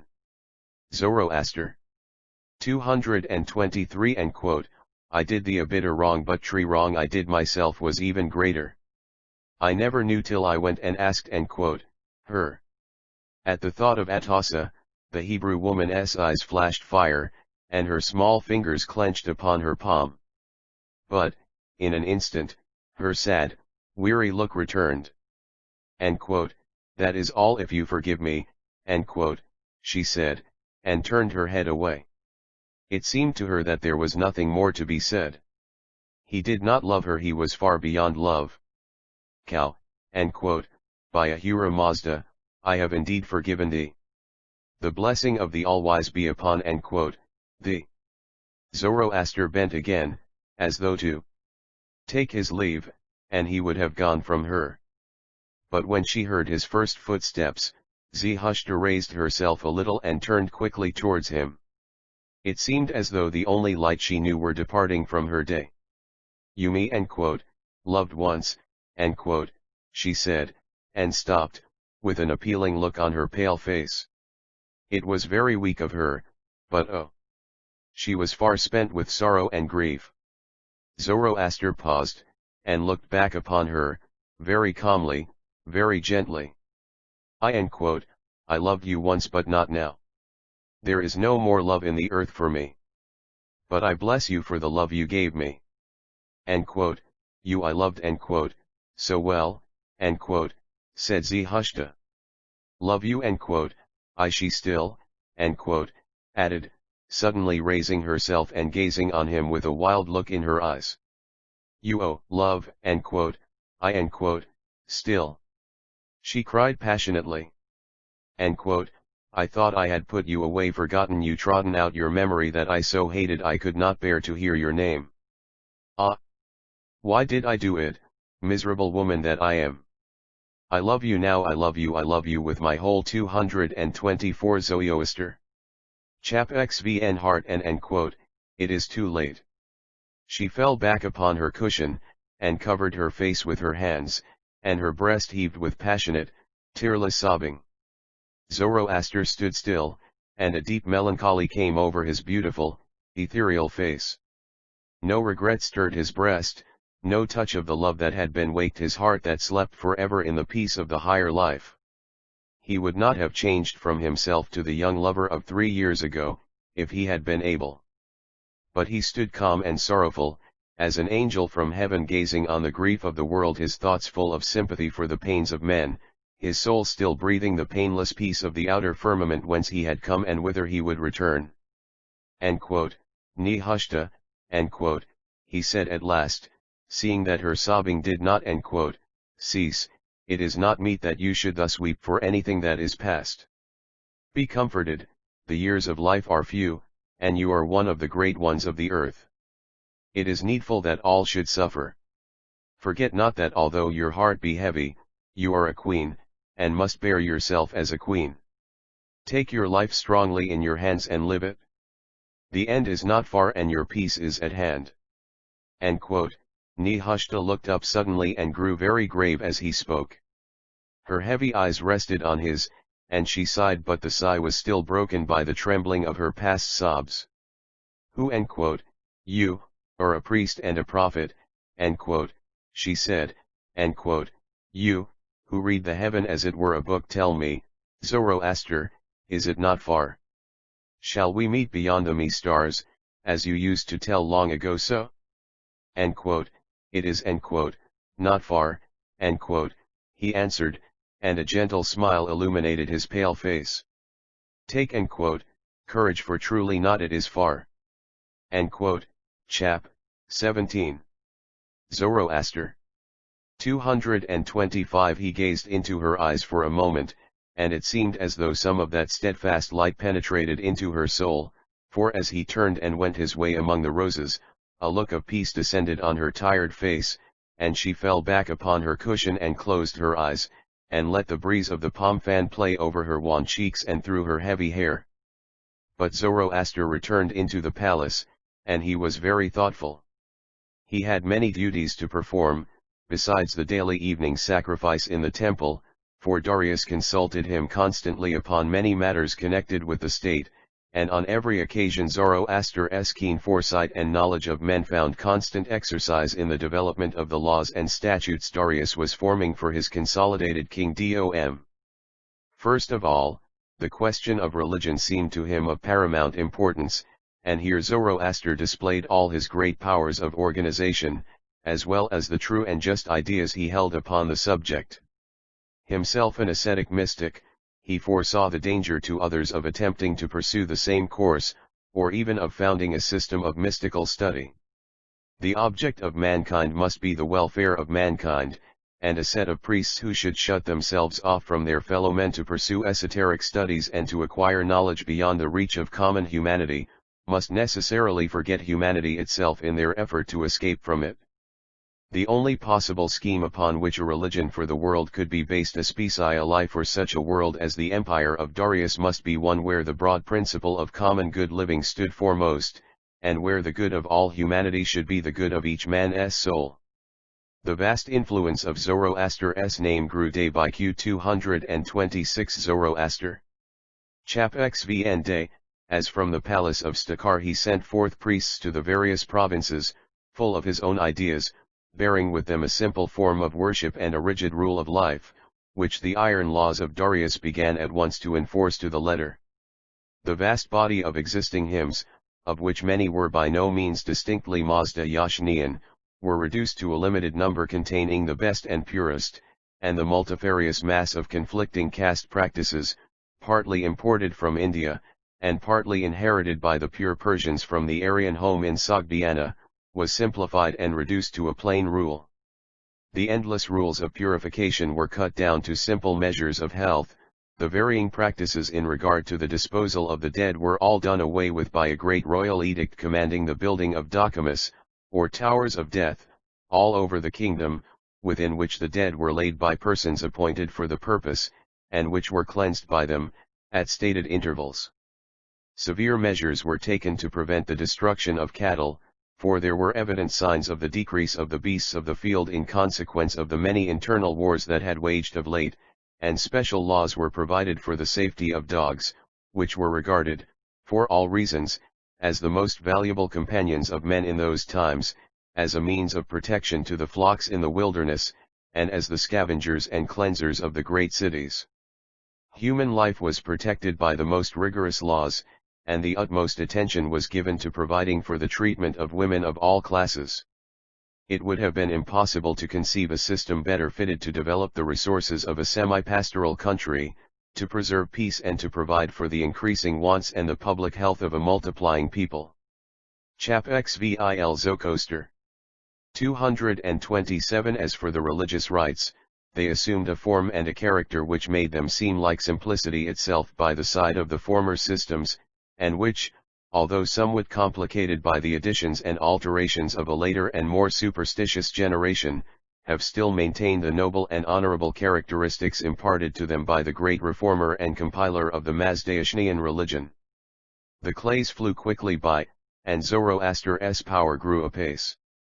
It was as though the whole court and kingdom had been but waiting for him to come and be the representative of wisdom and justice beside the conquering king, who had in so short a time reduced so many revolutions and fought so many fields in the consolidation of his empire. Zoroaster laid hold of all the existing difficulties with a master hand. His years of retirement seemed to have given him the accumulated force of many men, and the effect of his wise measures was quickly felt in every quarter of the provinces, while his words went forth like fire in the mouths of the priests he sent from Stakar. He had that strange and rare gift, whereby a man inspires in his followers the profoundest confidence and the greatest energy to the performance of his will. He would have overthrown a world had he found himself resisted and oppressed, but every one of his statutes and utterances was backed by the royal arms and enforced by decrees against which there was no appeal. In a few months his name was spoken wherever the Persian rule was felt, and spoken everywhere with a high reverence, in which there was no fear mixed, such as people felt when they mentioned the great king, and added "may" quickly, he live forever. In a few months the reform was complete, and the 228 Zoroaster. Chap XVN half-clad ascetic had risen by his own wisdom and by the power of circumstances into the chiefest position in all Persia. Loaded with dignities, treated as the next to the great king in all things, wearing the royal chain of office over his white priestess robes, and sitting at the right hand of Darius at the feast, Zoroaster nevertheless excited no envy among the courtiers, nor encroached in any way upon their privileges. The few men whom Darius trusted were indeed rarely at Stakhar, the princes who had conspired against Smerdis and Hydarnes, and a few of the chief officers of the army. They were mostly in the various provinces, in command of troops and fortresses, actively employed in enforcing the measures the king was framing with Zoroaster, and which were to work such great changes in the destinies of the empire. But when any of the princes or generals were summoned to the court by the king and learned to know what manner of man this Zoroaster was, they began to love him and to honor him also, as all those did who were near him. And they went away, saying that never king had so wise and just a counselor as he was, nor one so worthy of trust in the smallest as in the greatest things. But the two queens watched him, and watched his growing power, with different feelings. Nehushta scarcely ever spoke to him, but gazed at him from her sad eyes when none saw her, pondering over his prophecy that foretold the end so near at hand. She had a pride in seeing her old lover the strongest in the whole land, holding the destinies of the kingdom as in a balance, and it was a secret consolation to her to know that he had been faithful to her after all, and that it was for her sake that he had withdrawn into the desert and given himself to those meditations from chap. 17. Zoroaster. 229, which he had only issued to enjoy the highest power. And as she looked at him, she saw how he was much changed, and it hardly seemed as though in his body he were the same man she had so loved. Only when he spoke, and she heard the even, musical tones of his commanding voice, she sometimes felt the blood rise to her cheeks with the longing to hear once more some word of tender love, such as he had been used to speak to her. But though he often looked at her and greeted her ever kindly, his quiet, luminous eyes changed not when they gazed on her, nor was there any warmer touch of color in the waxen whiteness of his face. His youth was utterly gone, as the golden light had faded from his hair. He was not like an old man, he was hardly like a man at all, but rather like some beautiful, strange angel from another world, who moved among men and spoke with them, but was not of them. She seemed to look upon a memory, to love the shadow cast on earth by a being that was gone. But she loved the memory and the shadow well, and month by month, as she gazed, she grew more wan and weary. It would not have been like Darius to take any notice of a trouble that did not present itself palpably before him and demand his attention.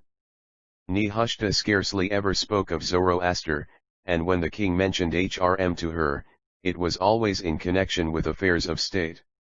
She seemed cold and indifferent, and the hot-blooded soldier monarch no longer looked on Zoroaster as a possible rival. He had white hair, he was therefore an old man, out of all questions of love. But Darius was glad that the Hebrew queen never referred to former times, nor ever seemed to regret her old lover. Had he known of that night meeting in Atosa's toilet chamber, and of what Atosa 230 Zoroaster Chap XVN had said then, his fury would probably have had no bounds. But he never knew. Nehushta was too utterly broken-hearted by the blow she had received to desire vengeance, and though she quietly scorned all intercourse with the woman who had injured her, she cared not to tell the king of the injury. It was too late. Had she known of the cruel deception that had been practiced on her, 1 hour before she had married Darius, Atosa would have been in her grave these 3 years, and Nehushta would not have been queen. But the king knew none of these things, and rejoiced daily in the wisdom of his chief counselor and in the favor Ahura Mazda had shown in sending him such a man in his need. Meanwhile, Atosa's hatred grew apace. She saw with anger that her power of tormenting Nehushta was gone from her, that the spirit she had loved to torture was broken beyond all sensibility, and that the man who had scorned her love was grown greater than she. Against his wisdom and the king's activity, she could do little, and her strength seemed to spend itself in vain. Darius laughed mercilessly at her cunning objections to Zoroaster's reforms, and Zoroaster himself eyed her coldly, and passed her by in silence when they met. She bethought herself of some scheme whereby to destroy Zoroaster's power by a sudden and violent shock, and for a time, she affected a more than usual serenity of manner, and her smile was sweeter than ever. If it were possible, she thought, to attract the king's attention and forces to some distant point, it would not be a difficult matter to produce a sudden rising or disturbance in Stakar, situated as the place was upon the very extreme border of the kingdom. Chap. 17. Zoroaster. 231 Within a few hours' march across the hills from the uncivilized desert country, which was infested at that time with hostile and turbulent tribes. She had a certain number of faithful retainers at her command still, whom she could employ as emissaries in both directions, and in spite of the scene that had taken place at Shushan when Phraortes was brought to her by the king, she knew she could still command his services for a revolution. He was a Magian at heart, and hated the existing monarchy. He was rich and powerful, and unboundedly vain. He could easily be prevailed upon to accept the principality of Media as a reward for helping to destroy the Persian kingdom, and indeed the matter had been discussed between him and the queen long ago. Atosa revolved her scheme in her mind most carefully for 2 whole months, and at last she resolved to act. Eluding all vigilance of the king, and laughing to herself at the folly of Darius and Zoroaster in allowing her such liberty, she succeeded without much trouble in dispatching a letter to Phraortes, inquiring whether her affairs were now in such a prosperous condition as to admit of their being extended.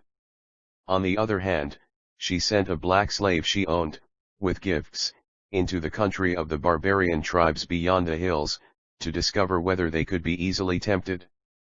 This man she bribed with the promise of freedom and rich possessions, to undertake the dangerous mission. She knew him to be faithful, and able to perform the part he was to play. In less than 2 months Phraortes sent a reply, wherein he stated that the queen's affairs were so prosperous that they might with safety be extended as she desired, and that he was ready to undertake any 232 Zoroaster. Chap XV improvements provided she sent him the necessary directions and instructions. The slave returned from the land of the dwellers in tents, with the information that they were numerous as the sands of the sea, riding like the whirlwinds across the desert, keen as a race of eagles for prey, devouring as locusts spreading over a field of corn, and greedy as jackals upon the track of a wounded antelope. Nothing but the terror of the great king's name restrained them within their boundaries, which they would leave at a moment's notice, as allies of anyone who would pay them. They dwelt mostly beyond the desert to eastward in the low hill country, and they shaved their beards and slept with their horses in their tents.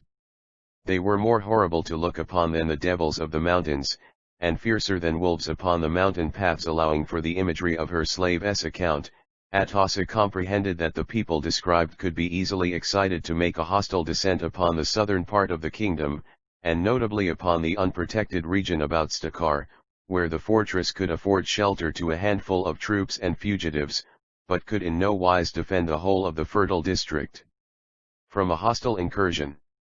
Atossa spent much time in calculating the distance from the palace to the fortress, and she came to the conclusion that a body of persons moving with some encumbrance might easily reach the stronghold in half a day. Her plan was a simple one, and easy of execution, though there was no limit to the evil results its success might have upon the kingdom. She intended that a revolution should break out in Media, not under the leadership of Phraortes, lest she chap xvil Zoroaster. 233 herself should perish, having been already suspected of complicity with him. But a man could be found, some tool of her powerful agent, who could be readily induced to set himself up as a pretender to the principality of the province, and he could easily be crushed at a later period by Phraortes, who would naturally furnish the money and supplies for the insurrection.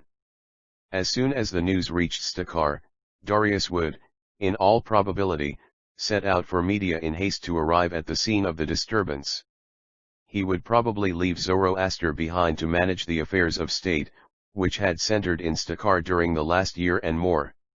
If, however, he took him with him, and left the court to follow on as far as Shushan, Atossa could easily cause an incursion of the barbarous tribes from the desert.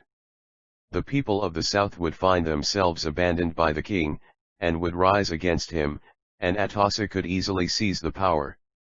If Zoroaster remained behind, the best plan would be to let the barbarians take their own course and destroy him. Separated from any armed force of magnitude sufficient to cope with a sudden invasion, he would surely fall in the struggle, or take refuge in an ignominious flight. With the boldness of her nature, Atossa trusted to circumstances to provide her with an easy escape for herself, and in the last instance, she trusted, as she had ever done, to her marvelous beauty to save her from harm.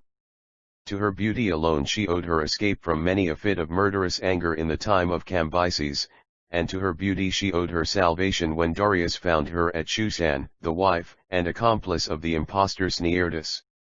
She might again save herself by that means, if by no other, should she, by any mischance, fall into the hands of the 234 Zoroaster Chapitir barbarians.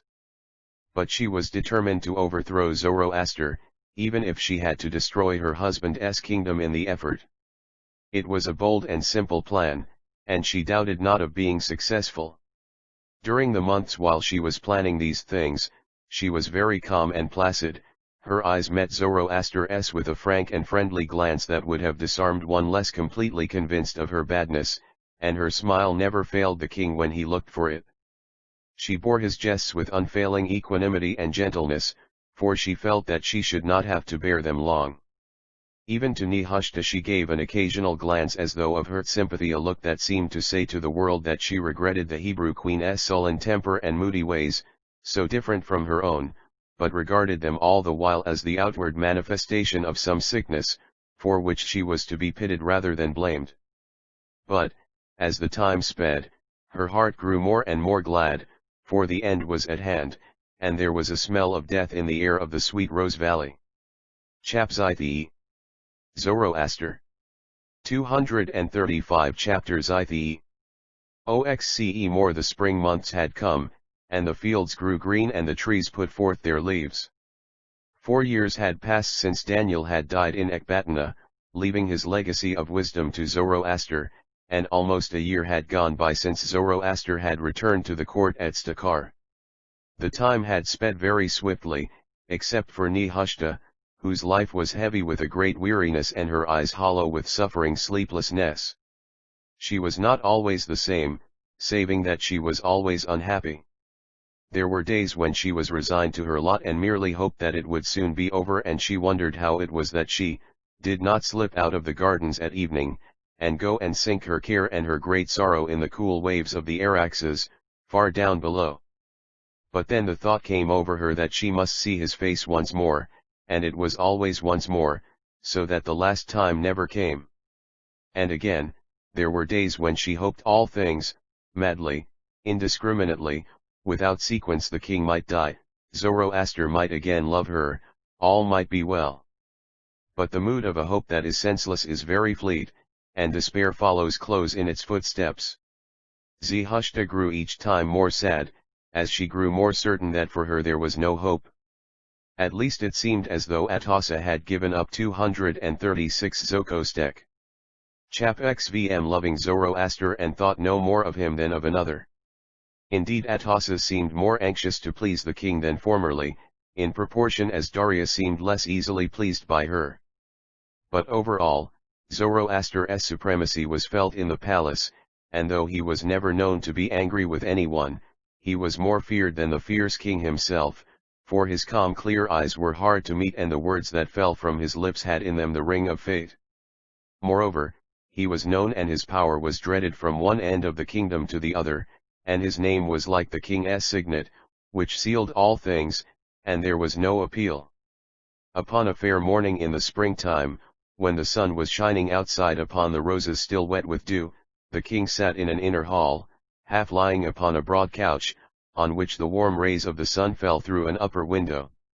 He was watching with absorbed attention the tricks of an Indian juggler who had lately arrived at the court, and whom he had summoned that morning to amuse a leisure hour, for when the king was not actively engaged in business, or fighting, he loved some amusement, being of a restless temper and mind that needed constant occupation.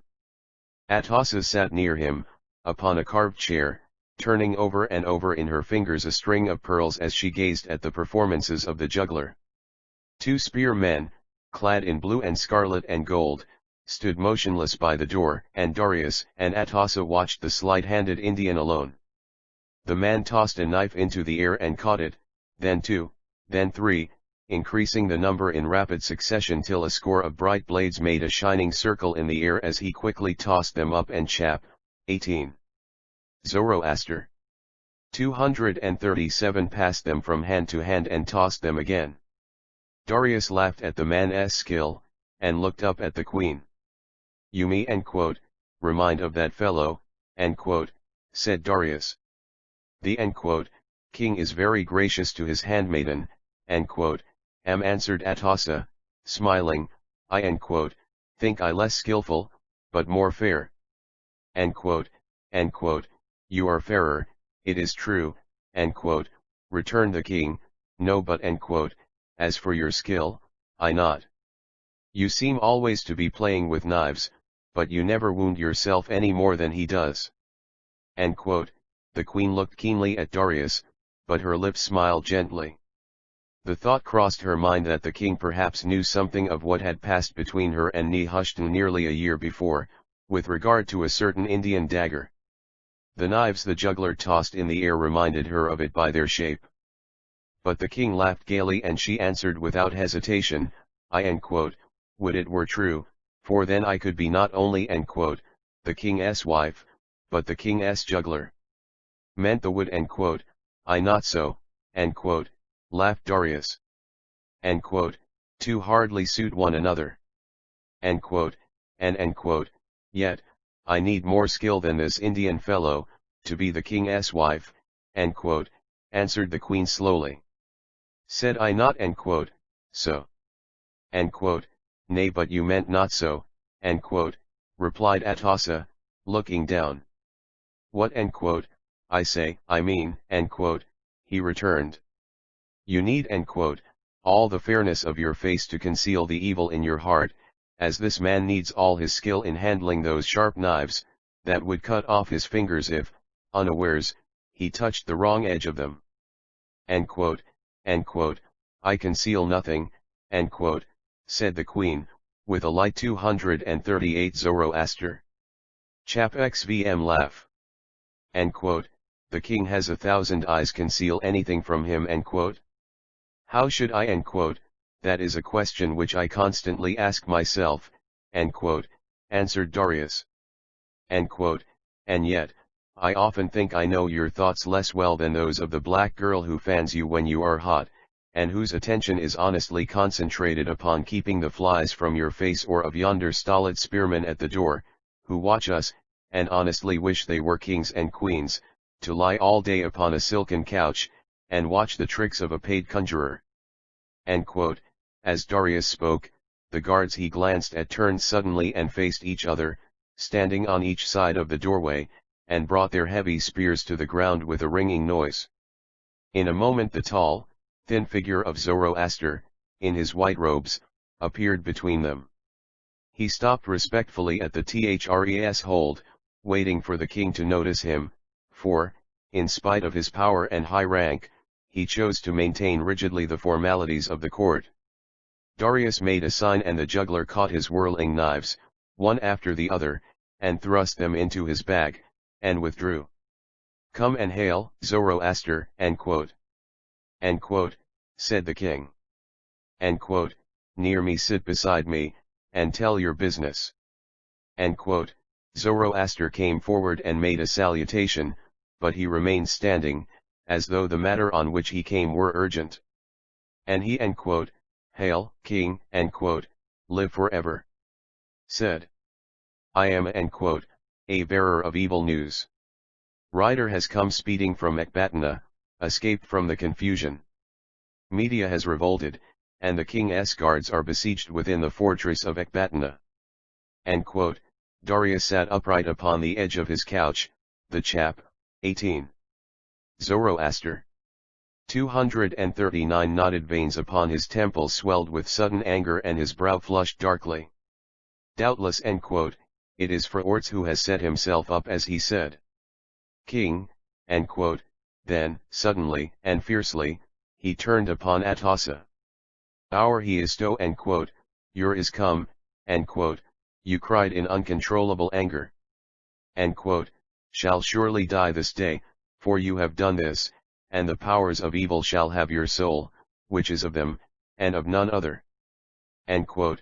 Atossa, for the first time in her whole life, turned pale to the lips and trembled, for she already seemed to taste death in the air. But even then, her boldness did not desert her, and she rose to her feet with a stateliness and a calmness that almost awed the king's anger to silence.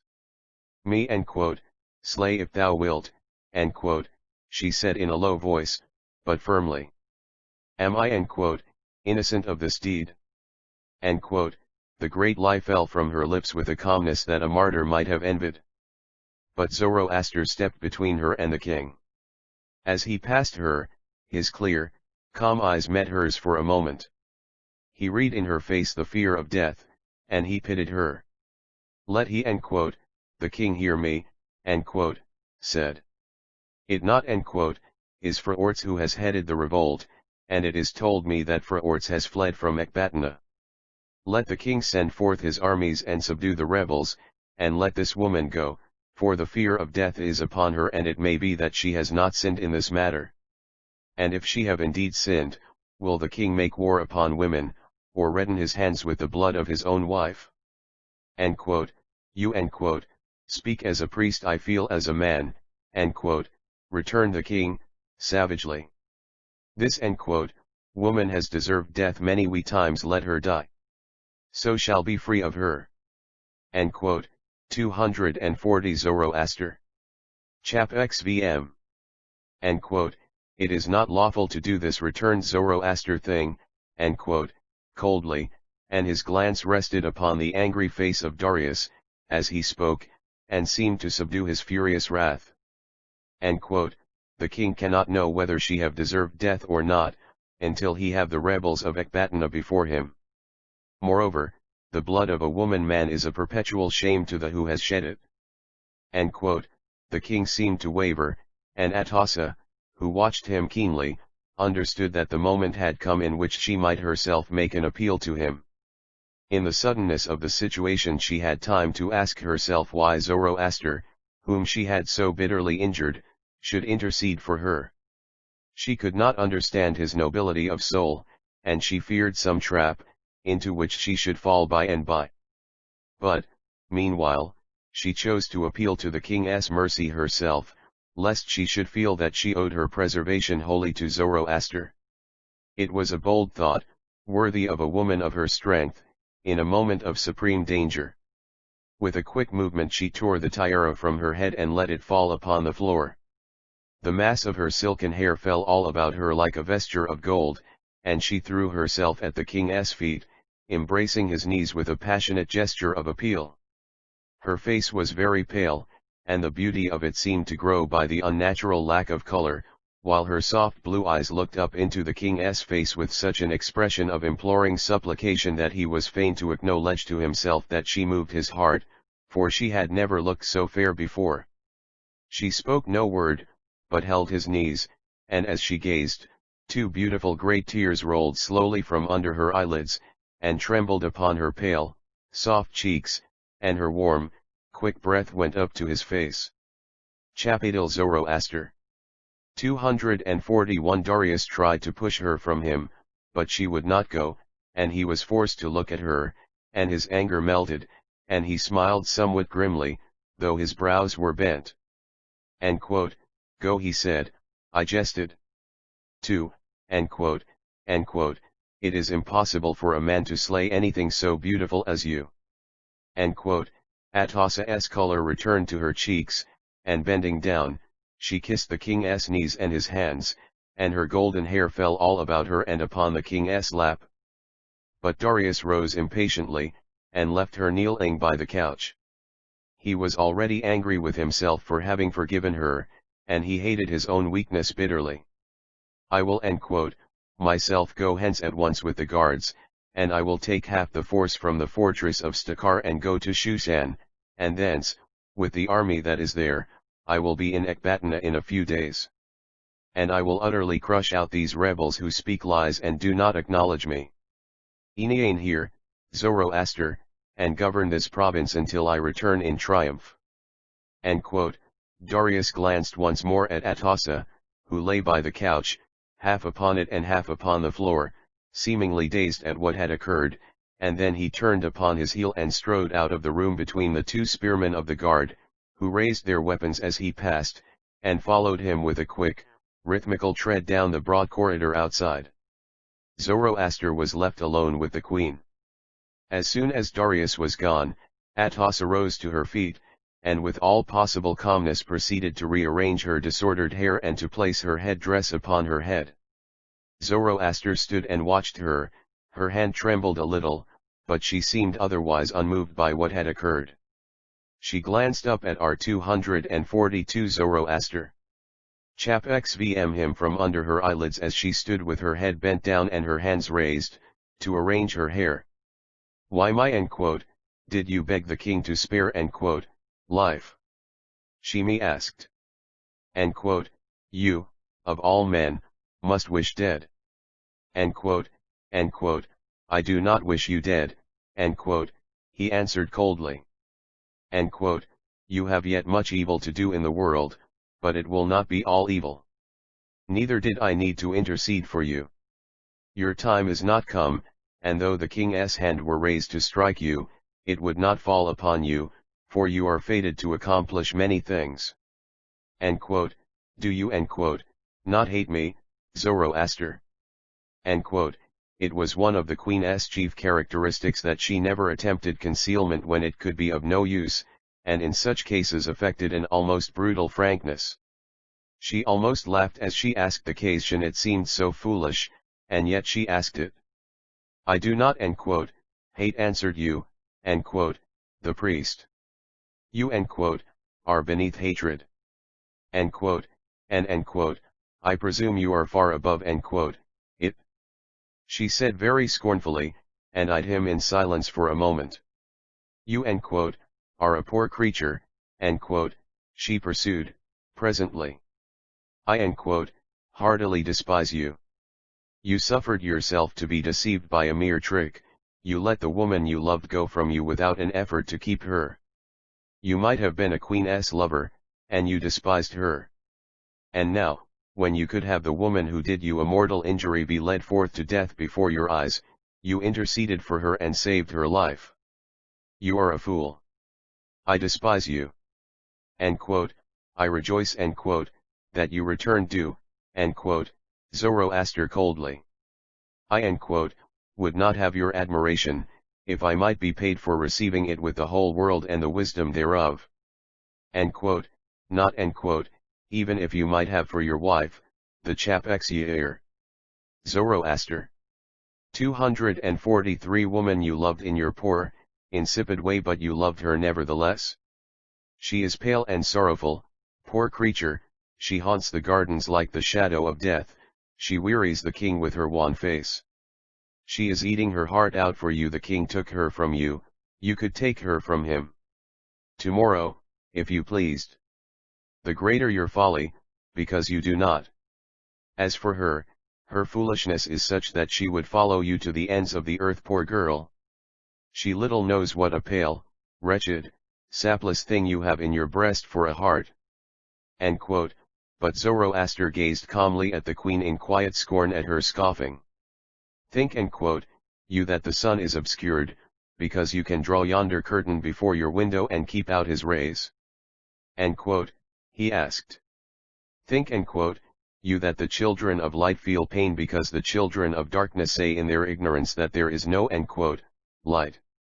You speak in parables having nothing plain to say, returned the queen, thrusting a golden pin through her hair at the back and through the folds of her linen tiara. But she felt Zoroaster's eyes upon her, and looking up, she was fascinated by the strange light in them. She strove to look away from him, but could not.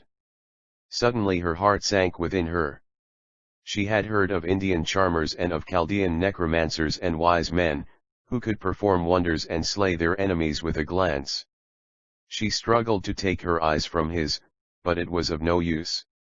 The subtle power of the universal agent had got hold upon her, and she was riveted to the spot so long as he kept his eyes upon her. He spoke again, and his voice seemed to come to her with a deafening metallic force, as though it vibrated to her very brain. 244 Zoroaster. Chap xvm mame you scoff at, shield yourself from me, if you said Zoroaster can, lift one hand, if you are able make one step from me, if you have the strength. You cannot, you are altogether in my power. If I would, I could kill you as you stand, and there would be no mark of violence upon you, that a man should be able to say you were slain. You boast of your strength and power. See, you follow the motion of my hand, as a dog would. See, you kneel before me, my and prostrate yourself in the dust at feet, at bidding. Lie there, and think well whether you are able to scoff any more. You kneel to the king of your own will, you kneel to me at mine, and though you had the strength of 100 men, you must kneel there till I bid you rise. The queen was wholly under the influence of the terrible power Zoroaster possessed. She was no more able to resist his will than a drowning man can resist the swift torrent that bears him down to his death. She lay at the priest's feet, helpless and nerveless. He gazed at her for a moment as she crouched before him. He go your way, and remember Kais, said, me. Believed from the force of the subtle influence he projected, Atossa sprang to her feet and staggered back a few paces, till she fell upon the couch. What manner of thou art, she said, staring wildly before her, as though recovering from some heavy blow that had stunned her. But she saw Zoroaster's white robes disappear through the door, even while the words were on her lips, and she sank back in stupefaction upon the cushions of the couch. Meanwhile the trumpets sounded in the courts of Chap, 18. Zoroaster. 245. The palace and the guards were marshaled out at the king's command. Messengers mounted and rode furiously up the valley to the fortress, to warn the troops there to make ready for the march, and before the sun reached the meridian, Darius was on horseback, in his armor, at the foot of the great staircase. The blazing noonday light shone upon his polished helmet and on the golden wings that stood out on either side of it, and the hot rays were sent flashing back from his gilded harness, and from the broad scales of his horse's armor. The slaves of the palace stood in long ranks before the columns of the portico and upon the broad stairs on each side, and Zoroaster stood on the lowest step, attended by a score of his priests, to receive the king's last instructions. I go forth, and in 2 months I will return in triumph, said Darius. Meanwhile keep thou the government in thy hand, and let not the laws be relaxed because the king is not here. Let the sacrifice be performed daily in the temple, and let all things proceed as though I myself were present. I will not that petty strifes arise because I am away. There shall be peace, peace, peace forever throughout my kingdom, though I shed much blood to obtain it. And all the people who are evildoers and makers of strife and sedition shall tremble at the name of Darius, the King of Kings, and of Zoroaster, the High Priest of the All-Wise. In peace I leave you, to cause peace whither I go, and in peace I will come again to you. Farewell, Zoroaster, truest friend and wisest counselor, in thy keeping I leave all things. Take thou the signet and bear it wisely till I come. Zoroaster received the royal ring and bowed a low 246. Zoroaster. Chapitui obeisance. Then Darius pressed his knees to his horse's sides and the noble steed sprang forward upon the straight, broad road, like an arrow from a bow. The mounted guards grasped their spears and gathered their bridles in their hands and followed swiftly, 4 and 4, shoulder to shoulder, and knee to knee, their bronze cuirasses and polished helmets blazing in the noonday sun and clashing as they galloped on, and in a moment there was nothing seen of the royal guard but a tossing wave of light far up the valley, and the white dust, that had risen as they plunged forward, settled slowly in the still, hot air upon the roses and shrubs that hung over the enclosure of the garden at the foot of the broad staircase. Zoroaster gazed for a moment on the track of the swift warriors, then went up the steps, followed by his priests, and entered the palace. Atossa and Nehushta had watched the departure of the king from their upper windows, at the opposite ends of the building, from behind the gilded lattices. Atossa had recovered somewhat from the astonishment and fear that had taken possession of her when she had found herself under Zoroaster's strange influence, and as she saw Darius ride away, while Zoroaster remained standing upon the steps, her courage rose. She resolved that nothing should induce her again to expose herself to the chief priest's unearthly power, and she laughed to herself as she thought that she might yet destroy him, and free herself from him forever. She wondered how she could ever have given a thought of love to such a man, and she summoned her black slave, and sent him upon his last errand, by which he was to obtain his freedom. But Nehushta gazed sadly after the galloping guards. Chap 18. Zoroaster. 247. And her eye strove to distinguish the king's crest before the others, till all was mingled in the distance, in an indiscriminate reflection of moving light, and then lost to view altogether in the rising dust. Whether she loved him truly, or loved him not, he had been true and kind to her, and had rested his dark head upon her shoulder that very morning before he went, and had told her that, of all living women, he loved her best. But she had felt a quick sting of pain in her heart, because she knew that she would give her life to lie for 1 short hour on Zoroaster's breast and sob out all her sorrow and die. 248. Zoroaster. Chap 19. Chapter 19. 4 days after the king's departure, Nehushta was wandering in the gardens as the sun was going down, according to her daily custom.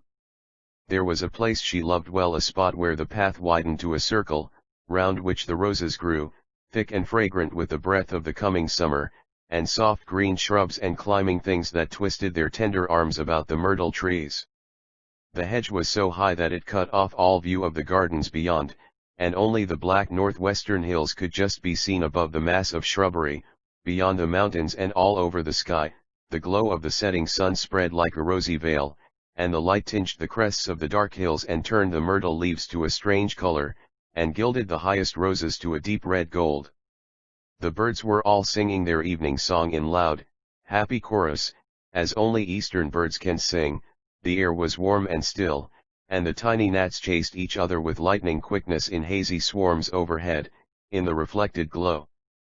Nehushta loved the little open space, for it was there that, a year ago, she had sent for Zoroaster to come to her that she might tell him she knew the truth at last. She stood still and listened to the singing of the birds, gazing upwards at the glowing sky, where the red was chap. 19. Zoroaster. 249. Fast turning to purple, she breathed in the warm air and sighed softly, wishing, as she wished every night, that the sunset might fade to darkness, and there might be no mourning for her any more. She had lived almost entirely alone since Darius had gone to Shushan. She avoided Atossa, and she made no effort to see Zoroaster, who was entirely absorbed by the management of the affairs of the state. In the king's absence there were no banquets, as there used to be when he was in the palace, and the two queens were free to lead whatever life seemed best to them, independently of each other and of the courtiers. Atossa had chosen to shut herself up in the seclusion of her own apartments, and Nehushta rarely left her own part of the palace until the evening. But when the sun was low, she loved to linger among the roses in the garden, till the bright shield of the moon was high in the east, or till the faint stars burned in their full splendor, and the nightingales began to call and trill their melancholy song from end to end of the sweet valley. So she stood on this evening, looking up into the sky, and her slaves waited her pleasure at a little distance. But while she gazed, she heard quick steps along the walk, and the slave women sprang aside to let someone pass. Nehushta turned and found herself face to face with Atossa, who stood before her, wrapped in a dark mantle, a white veil of Indian gauze wound about her head, and half concealing her face. It was a year since they had met in private, and Nehushta drew herself suddenly to her height, and the old look of scorn came over her dark features. She would have asked haughtily what brought Atossa there, but the fair queen was first in her speech. There 250. Zoroaster. Chap 19 was hardly even the affectation of friendliness in her tones, as she stood there alone and unattended, facing her enemy came and quote, I to ask if you wished to go with said me, and quote, Atossa. Where why and quote. Should I go with you? And quote, am I and quote, weary of the palace. I think I will go to Shushan to be nearer the king. Tonight I will rest thee at fortress. And quote, Nehushta stared coldly at the fair woman, muffled in her cloak and veil. Me what and quote, is it to whether you go to he ends of the earth, or whether you remain here and quote? She asked. Wished and quote, I to know whether you desired to accompany me, else I should not have asked you the question. I feared that you might be lonely here in Stakar, will you not come? And quote, me why again and quote, I say, do you ask? What have I to you do with? And quote, returned Nehushta, drawing her mantle about her as though to leave Atossa.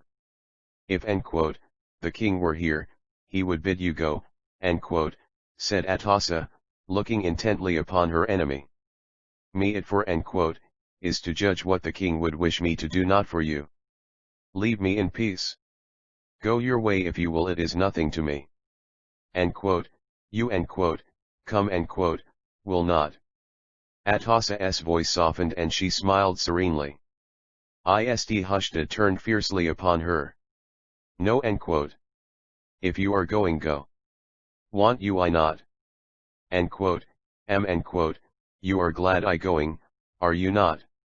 And quote, asked Atossa, gently.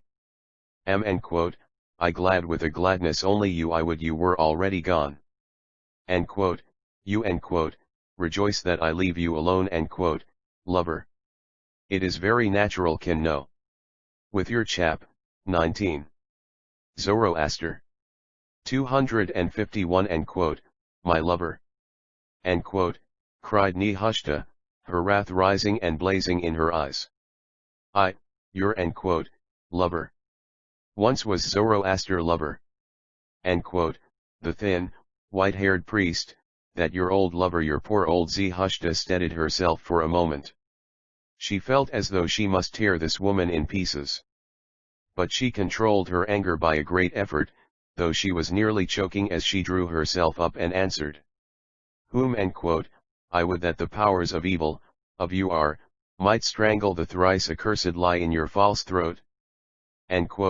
She said, in low fierce tones, and turned away. Still Atossa stood there, smiling as ever. Nehushta looked back as she reached the opposite end of the little plot. My you not yet gone? Shall I bid slaves take you by the throat and force you from me? But, as she spoke, she looked beyond Atossa, and saw that a body of dark men and women stood in the path. Atossa had not come unprotected. I see you are the same foolish woman you ever were, answered the older queen. Just then, a strange sound echoed far off among the hills above, strange and far as the scream of a distant vulture calling its mate to the carrion feast, an unearthly cry that rang high in the air from side to side of the valley, and struck the dark crags and doubled in the echo, and died away in short, faint pulsations of sound upon the startled air. Nehushta started slightly. It might have been the cry of a wolf, or of some wild beast prowling upon the heights, but she had never heard such a sound before. 252 Zoroaster. Chap 19. But Atossa showed no surprise, and her smile returned to her lips more sweetly than ever, those lips that had kissed 3 kings, and that had never spoken truly a kind or a merciful word to living man, or child, or woman. Yushi farewell, Nehushta, said, if will not come, I will leave you to yourself and to your lover. I dare say he can protect you from harm. Heard you that sound? It is the cry of your fate. Farewell, foolish girl, and may every undreamed of quality of evil attend you to your dying day. Go. Cried Nehushta, turning and pointing to the path with a gesture of terrible anger. Atossa moved back a little. It is no wonder I linger a while. I thought you were past suffering. If I had time, I might yet find some way of tormenting you. You are very foolish. Nehushta walked rapidly forward upon her, as though to do her some violence with her own hands. But Atossa, as she gave way before the angry Hebrew woman, drew from beneath her mantle the Indian knife she had once taken from her. Nehushta stopped short, as she saw the bright blade thrust out against her bosom. But Atossa held it up one moment, and then threw it down upon the grass at her feet. Take it? She cried, and in her voice, that had been so sweet and gentle a moment before, there suddenly rang out a strange defiance and a bitter wrath. Take what is yours I loathe it, for it smells of you, and all that is yours, I loathe and hate and scorn. She turned with a quick movement and disappeared amongst her slaves, who closed in their ranks behind. Chap 19. Zoroaster. 253 her, and followed her rapidly down the path.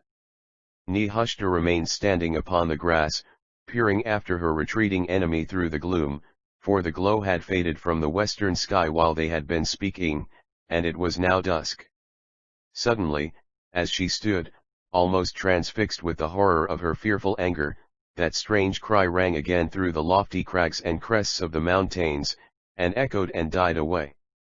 Nehushta's slave women, who had hung back in fear and trembling during the altercation between the 2 queens, came forward and gathered about her.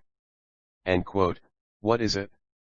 Asked the queen in a low voice, for her own heart beat with the anticipation of a sudden danger. Had your Atossa the cry it is of fate, said verily it sounded like the scream of a coming death. Drukshare it the is of the mountains said one. It is the howling of wolves, said another, a Median woman from the Zagros mountains. Anak, the war cry of the children of is like that, said a little Syrian maid, and her teeth chattered with fear. As they listened, crouching and pressing about their royal mistress in their terror, they heard below in the road, the sound of horses and men moving quickly past the foot of the gardens.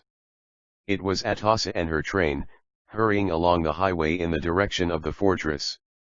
Zarathustra suddenly pushed the slaves aside, and fled down the path towards the palace, and the dark women hurried after. One of them stooped and picked up the Indian knife and hid it in her bosom as she ran. 254 Zoroaster. Chap 19. The whole truth had flashed across Nehushta's mind in an instant. Some armed force was collecting upon the hills to descend in a body upon the palace, to accomplish her destruction. Atossa had fled to a place of safety, after enjoying the pleasure of tormenting her doomed enemy to the last moment, well knowing that no power would induce Nehushta to accompany her. But one thought filled Nehushta's mind in her instantaneous comprehension of the truth: she must find Zoroaster, and warn him of the danger. They would have time to fly together, yet.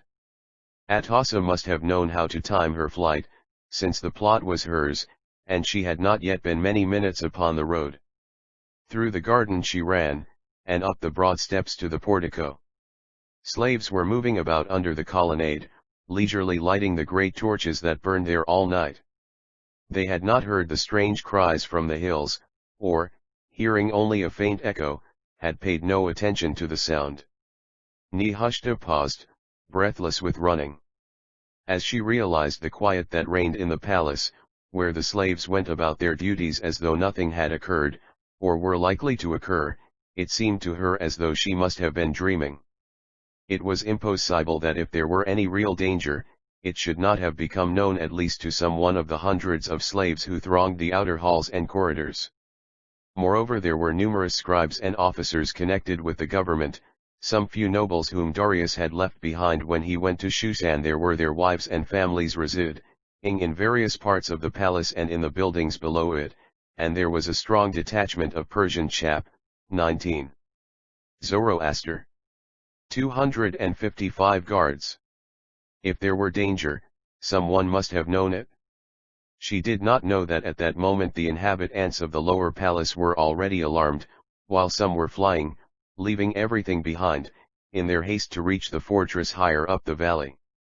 Everything seemed quiet where she was, and she determined to go alone in search of Zoroaster, without raising any alarm. Just as she entered the doorway of the great hall, she heard the cry again echoing behind her through the valley.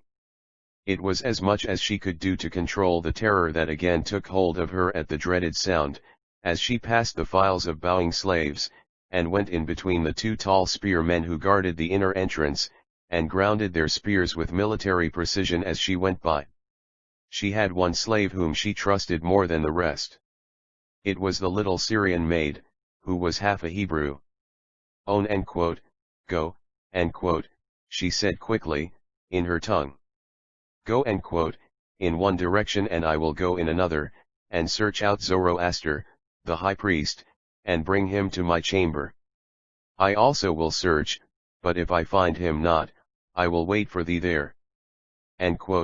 The dark girl turned and ran through the halls, swift as a startled fawn, to fulfill her errand, and Nehushta went another way upon her search. She was ashamed to ask for Zoroaster. The words of her enemy were still ringing in her ears with alone "your lover," it might be the common talk of the court for all she knew. She went silently on her way. She knew where Zoroaster dwelt. The curtain of his simple chamber was thrown aside and a faint light burned in the room. It was empty, a scroll lay open. 256 Zoroaster. Chap 19 upon the floor beside a purple cushion, as he had left it, and his long white mantle lay tossed upon the couch which served him for a bed. She gazed lovingly for one moment into the open chamber, and then went on through the broad corridor, dimly lighted everywhere with small oil lamps. She looked into the council chamber and it was deserted. The long rows of double seats were empty, and gleamed faintly in the light.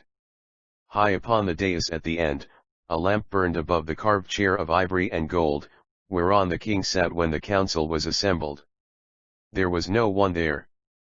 Farther on, the low entrance to the treasury was guarded by 4 spearmen, whose arms clanged upon the floor as the queen passed. But she saw that the massive bolts and the huge square locks upon them were in their places. There was no one within. In the colonnade beyond, a few nobles stood talking carelessly together, waiting for their evening meal to be served them in a brightly illuminated hall, of which the doors stood wide open to admit the cool air of the coming night. The magnificently arrayed courtiers made a low obeisance and then stood in astonishment as the queen went by. She held up her head and nodded to them, trying to look as though nothing disturbed her. On and on she went through the whole wing, till she came to her own apartment. Not so much as one white-robed priest had she seen upon all her long search. Zoroaster was certainly not in the portion of the palace through which she had come. Entering her own chambers, she looked round for the little Syrian maid, but she had not returned. Unable to bear the suspense any longer, she hastily dispatched a second slave in search of the chief priest chap. 19. Zoroaster. 257 A Median woman, who had been with her in Ecbatana, it seemed as though the minutes were lengthened to hours. Zarathustra sat with her hands pressed to her temples, that throbbed as though the fever would burst her brain, and the black fan-girl plied the palm leaf with all her might, thinking that her mistress suffered from the heat. The other women she dismissed and, she sat waiting beneath the soft light of the perfumed lamp, the very figure and incarnation of anxiety. Something within her told her that she was in great and imminent danger, and the calm she had seen in the palace could not allay in her mind the terror of that unearthly cry she had heard 3 times from the hills.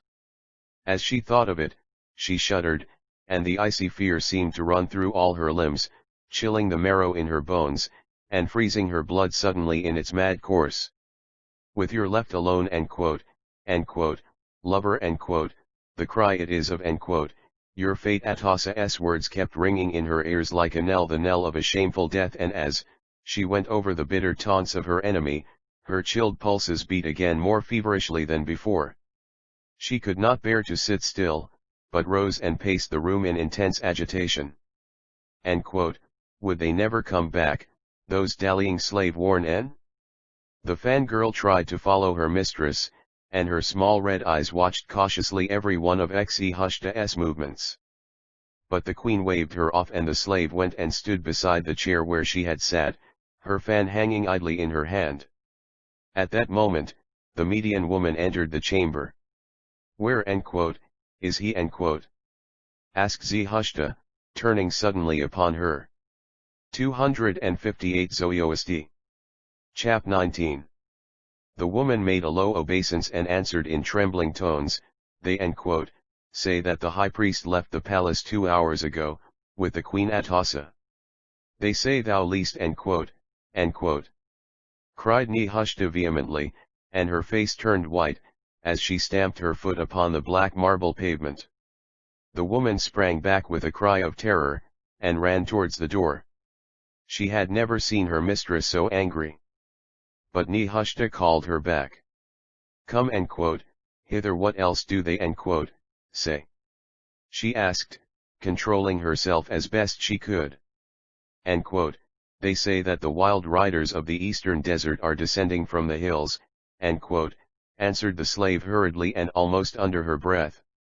Everyone, is flying, everything is in confusion. I hear them even now, hurrying to and fro in the courts, the soldiers. But, even as she spoke, an echo of distant voices and discordant cries came through the curtains of the door from without, the rapid, uneven tread of people running hither and thither in confusion, the loud voices of startled men and the screams of frightened women, all blending together in a wild roar that grew every moment louder. Just then, the little Syrian maid came running in, almost tearing the curtains from their brazen rods as she thrust the hangings aside. She came and fell breathless at Zarathustra feet and clasped her knees. My, fly, beloved mistress, she cried, Devils of the mountains are upon us, they cover the hills, they are closing every entrance, the people in the lower palace are all slain, where Zoroaster is. In the moment of supreme chap. 19. Zoroaster. 259 Danger, Zarathustra grew calm, and her senses were restored to her again. He is in the temple with the priests by this time, he is surely slain, he could know of nothing that is going on. Fly, fly! Cried the poor Syrian girl in an agony of terror. Zarathustra laid her hand kindly upon the head of the little maid, and turning in the pride of her courage, now that she knew the worst, she spoke calmly to the other slaves who thronged in from the outer hall, some breathless with fear, others screaming in an agony of acute dread. On which side are they coming? She asked. From the hills they are descending in thousands, cried half a dozen of the frightened women at once, the rest huddled together like sheep, moaning in their fear. Go you all to the farther window, cried Zarathustra, in commanding tones. Leap down upon the balcony, it is scarce a man's height, follow it to the end and past the corner where it joins the main wall of the garden. E'en along upon the wall till you find a place where you can descend. Through the gardens you can easily reach the road by the northern gate. Fly and save yourselves in the darkness. You will reach the fortress before dawn if you hasten. You will she hasten, added with something of disdain in her voice, for before she had half uttered her directions, the last of the slave women, mad with terror, disappeared through the open window, and she could hear them drop, one after the other, in quick succession upon the marble balcony below. She was alone. But, looking down, she saw at her feet the little Syrian maid, looking with imploring eyes to her face. 260 Zoroaster. Chap 19. Why do you not go with the rest? Asked Zarathustra, stooping down and laying one hand upon the girl's shoulder. I have eaten thy bread, shall I leave thee in the hour of death? Asked the little slave, humbly. Go, child, replied Zarathustra, very kindly. I have seen thy devotion and truth, thou must not perish. But the Syrian leaped to her feet, and there was pride in her small face, as she answered, I am a bondwoman, but I am a daughter of Israel, even as thou art. Though all the others leave thee, may I will not. It be I can help thee. Thou art a brave child, said Zarathustra, and she drew the girl to her and pressed her kindly. I must go to Zoroaster, stay thou here, hide thyself among the curtains, escape by the window, if any harm come to thee. She turned and went rapidly out between the curtains, as calm and as pale as death. The din in the palace had partially subsided, and new and strange cries re-echoed through the vast halls and corridors.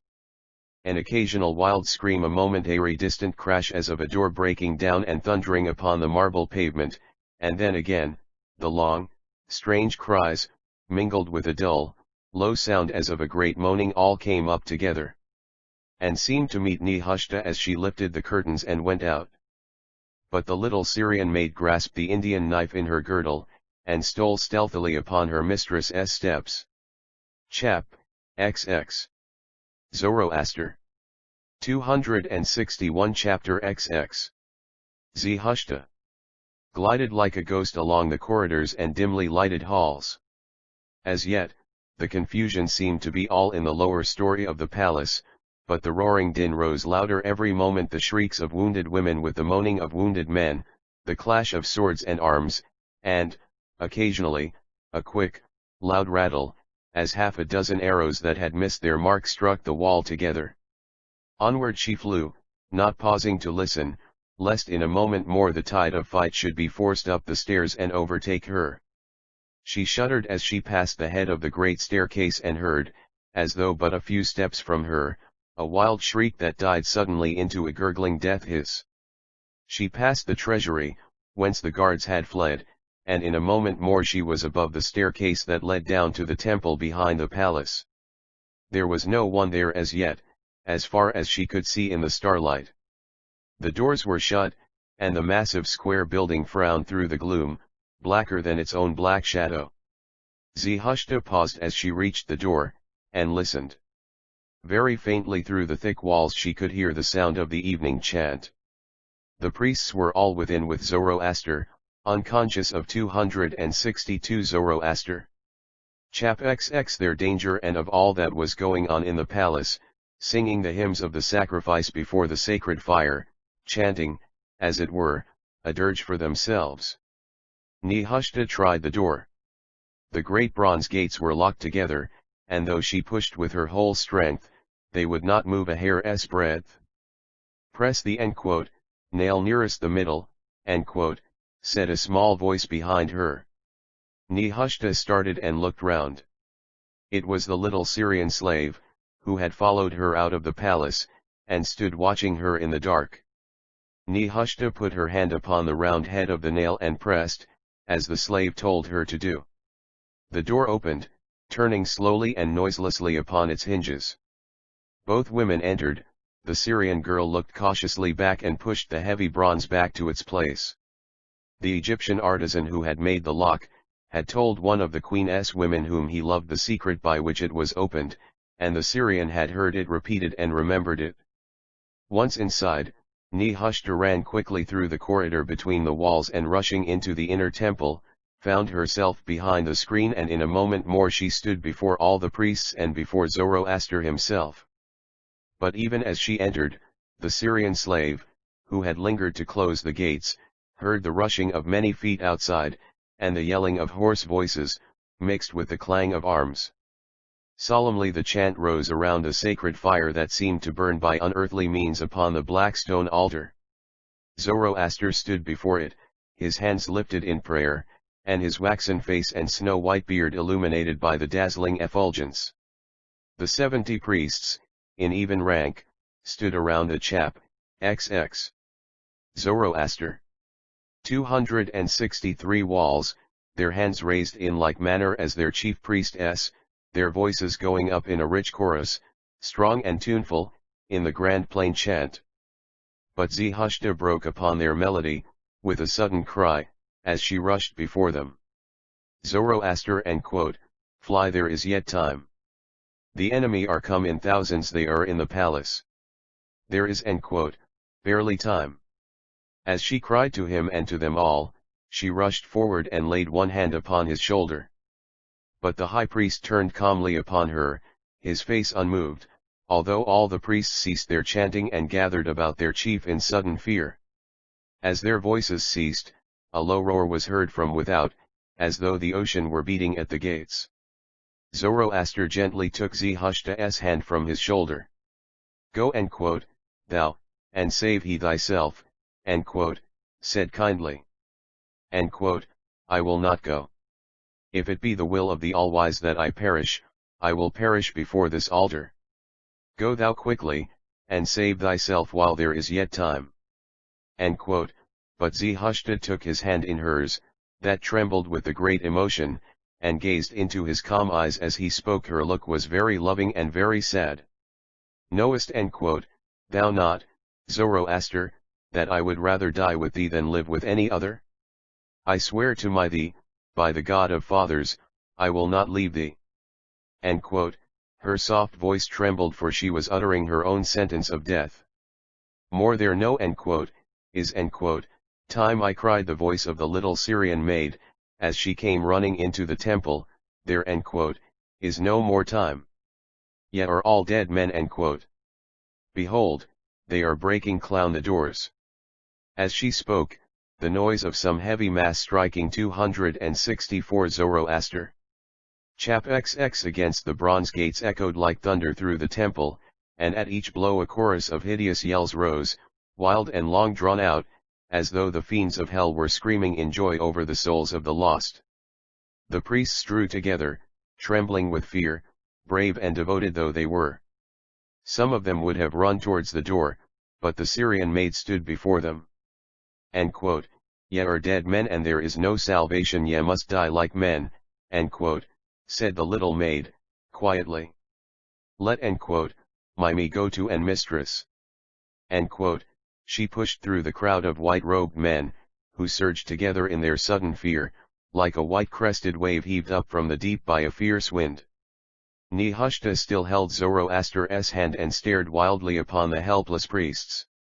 Her one thought was to save the man she loved, but she saw well enough that it was too late. Nevertheless she appealed to the priests. Can you him none of save she cried.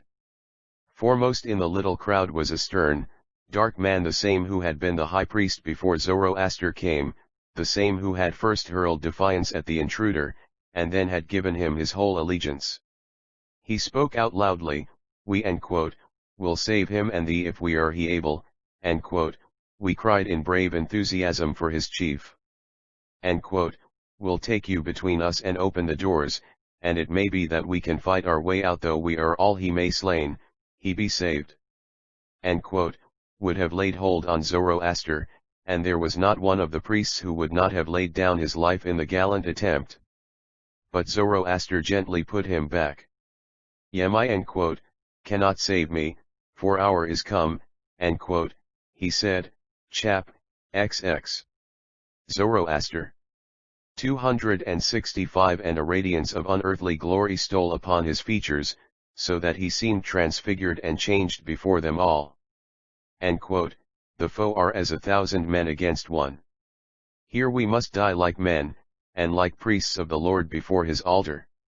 The thundering at the doors continued to echo through the whole temple, almost drowning every other sound as it came, and the yells of the infuriated besiegers rose louder and louder between. Zoroaster's voice rang out clear and strong, and the band of priests gathered more and more closely about him. Nehushta still held his hand tightly between her own, and, pale as death, she looked up to him as he spoke. The little Syrian girl stood beside her mistress, very quiet and grave. Hear me, ye priests of the Lord said Zoroaster. Men are doomed we and must surely die, though we know not by whose hand we perish. Therefore, I beseech you to think not of this death which we must suffer in our mortal bodies, but to open your eyes to the things which are not mortal and which perish not eternally. For man is but a frail and changing creature as regards his mortality, seeing that his life is not longer than the lives of other created things, and he is delicate and sickly and exposed to manifold dangers from his birth. But the soul of man dieth not, neither is there any taint of death in it, but it liveth for ever and is made glorious above the stars.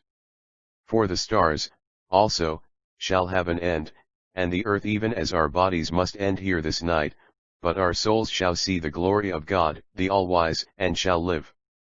The sun riseth and the earth is made glad, and it is day, and again he setteth and it is night, and the 266 Zoroaster. Chap XX. Whole earth is sorrowful. But though our sun is gone down and we shall see him rise no more, yet shall we see a sun which setteth not for ever, and of whose gladness there is no end. The morning cometh, after which there shall be no evening. The Lord Ahura Mazda, who made all things, made also these our bodies, and put us in them to live and move and have being for a space on earth. And now he demands them again, for he gave them and they are his. Let us give them readily as a sacrifice, for he who knoweth all things, knoweth also why it is meet that we should die. And he who hath created all things which we see and which perish quickly, hath created also the things which we have not seen, but shall see hereafter, and the time is at hand when our eyes shall be opened to the world which endureth, though they be closed in death upon the things which perish. Eos then a hymn of thanks with me to the all-wise God, who is pleased to take us from time into eternity, from darkness into light, from change to immortality, from death by death to life undying. Praise we the all-wise God, who hath made and created the years and the ages, praise him who in the heavens hath sown and hath scattered the seed of the stars, praise him who moves between the 3 ages that are, and that have been, and shall be, praise him who rides on death, in whose hand are all power and honor and glory, praise him who made what seemeth, the image of living, the shadow of life, praise him who made what is, and hath made it eternal for ever and ever. Chap. XX Zoroaster. 267 Who made the days and nights, and created the darkness to follow the light, who made the day of life, that should rise up and lighten the shadow of death. End quote. Zoroaster raised one hand to heaven as he chanted the hymn, and all the priests sang with him in calm and holy melody, as though death were not even then with them. But Zarathustra still held his other hand fast, and her own were icy cold. End quote. With a crash, as though the elements of the earth were dissolving into primeval confusion, the great bronze doors gave way, and fell clanging in, and the yells of the besiegers came to the ears of the priests, as though the cover had been taken from the cauldron of hell, suffering the din of the damned and their devils to burst forth in demoniac discord. In an instant the temple was filled with a swarm of hideous men, whose eyes were red with the lust of blood and their hands with slaughter. Their crooked swords gleamed aloft as they pressed forward in the rush, and their yells rent the very roof. They had hoped for treasure, they saw but a handful of white-robed unarmed men, standing around one taller than the rest, and in the throng they saw two women. Their rage knew no bounds, and their screams rose more piercing than ever, as they surrounded the doomed band, and overwhelmed them, and dyed their misshapen blades in the crimson blood that flowed so red and strong over the fair white vestures. The priests struggled like brave men to the last. They grasped their hideous foes by arm and limb and neck, and tossed some of them back upon their fellows, fighting desperately with their bare hands against the 268 Zoroaster. Chap XX armed murderers. But the foe were 100 to 1, and the priests fell in heaps upon each other while the blood flowed out between the feet of the wild, surging throng, who yelled and slew, and yelled again, as each priest tottered back and fell, with the death wound in his breast. At last, one tall wretch, with blood-red eyes and distorted features, leaped across a heap of slain and laid hold of Zarathustra by the hair with his reeking hand, and strove to drag her out. But Zoroaster's thin arms went round her like lightning and clasped her to his breast. Then the little Syrian maid raised her Indian knife, with both hands, high above her head, and smote the villain with all her might beneath the fifth rib, that he died in the very act, but ere he had fallen, a sharp blade fell swiftly, like a crooked flash of light, and severed the small hands at the wrist, and the brave, true-hearted little maid fell shrieking to the floor. One shriek and that was all, for the same sword smote her again as she lay, and so she died. But Zarathustra head fell forward on the high priest's breast, and her arms clasped him wildly as his clasped her. My end quote. Oh, Zoroaster, beloved, beloved. Say not any more that I am unfaithful, for I have been faithful even unto death, and I shall be with you beyond the ever stars for. End quote. He pressed her closer still, and in that awful moment, his white face blazed with the radiant light of the new life that comes by death alone. Beyond and end quote, the stars he forever. End quote, cried. In end quote, the light of the glory of God Most High. End quote, the keen sword flashed out once more and severed chap XX.J Zoroaster. 269 Zarathustra neck, and found its sheath in her lover's heart, and they fell down dead together, and the slaughter was done. But on the third day, Darius the king returned, for a messenger met him, bringing news that his soldiers had slain the rebels in Ecbatana, though they were 10 to 1. And when he saw what things had been done in Stakar, and looked upon the body of the wife he had loved, lying clasped in the arms of his most faithful and beloved servant, he wept most bitterly. And he rode forth and destroyed utterly the wild riders of the eastern hills, and left not one child to weep for its father that was dead.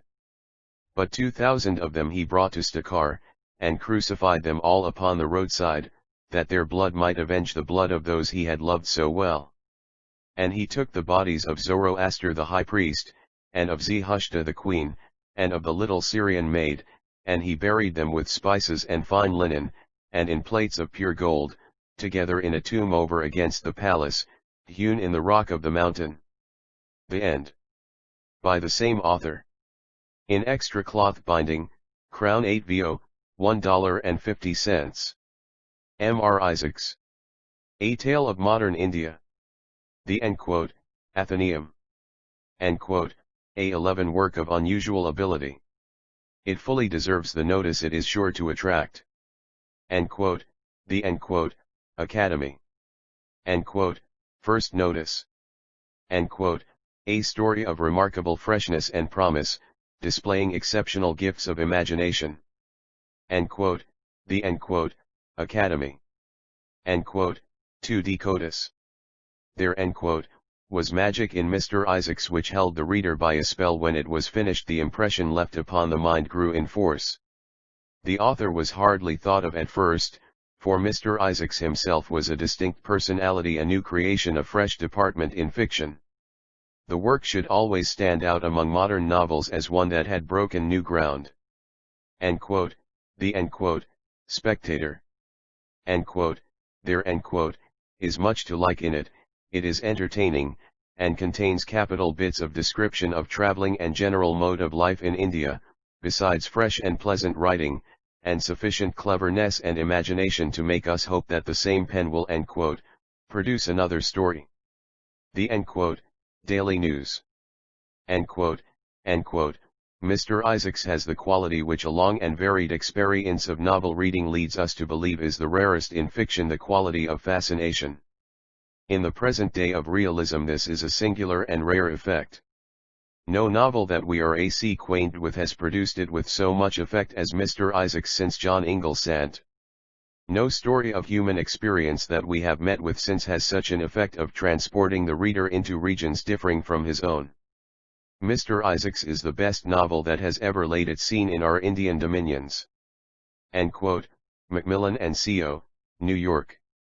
FPTO by the same author in extra cloth binding, Crown 8 VO, $1.50.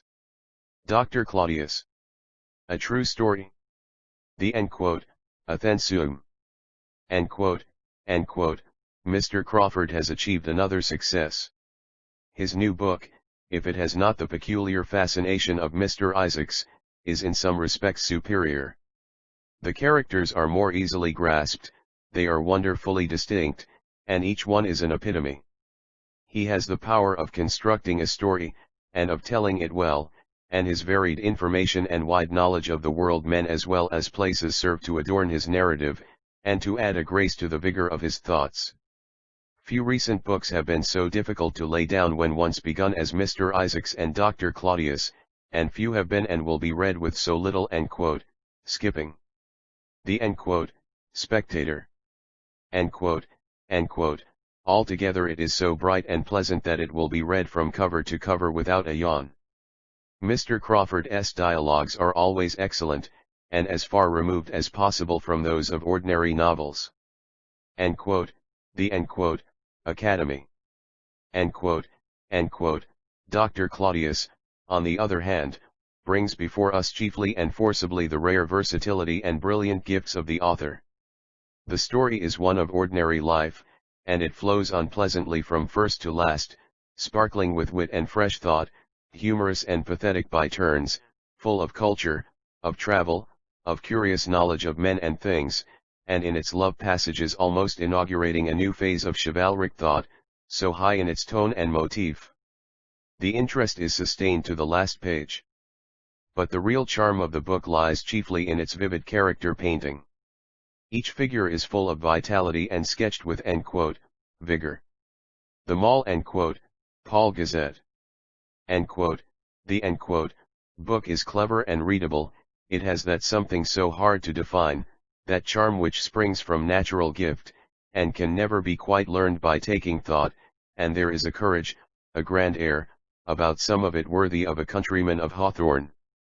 He has a sense of beauty, a capacity for writing dialogue, and a command of style, which ought to carry him to a high place. The Morning Post means by no it is an ordinary book. Macmillan and Co., New York. V. 1970.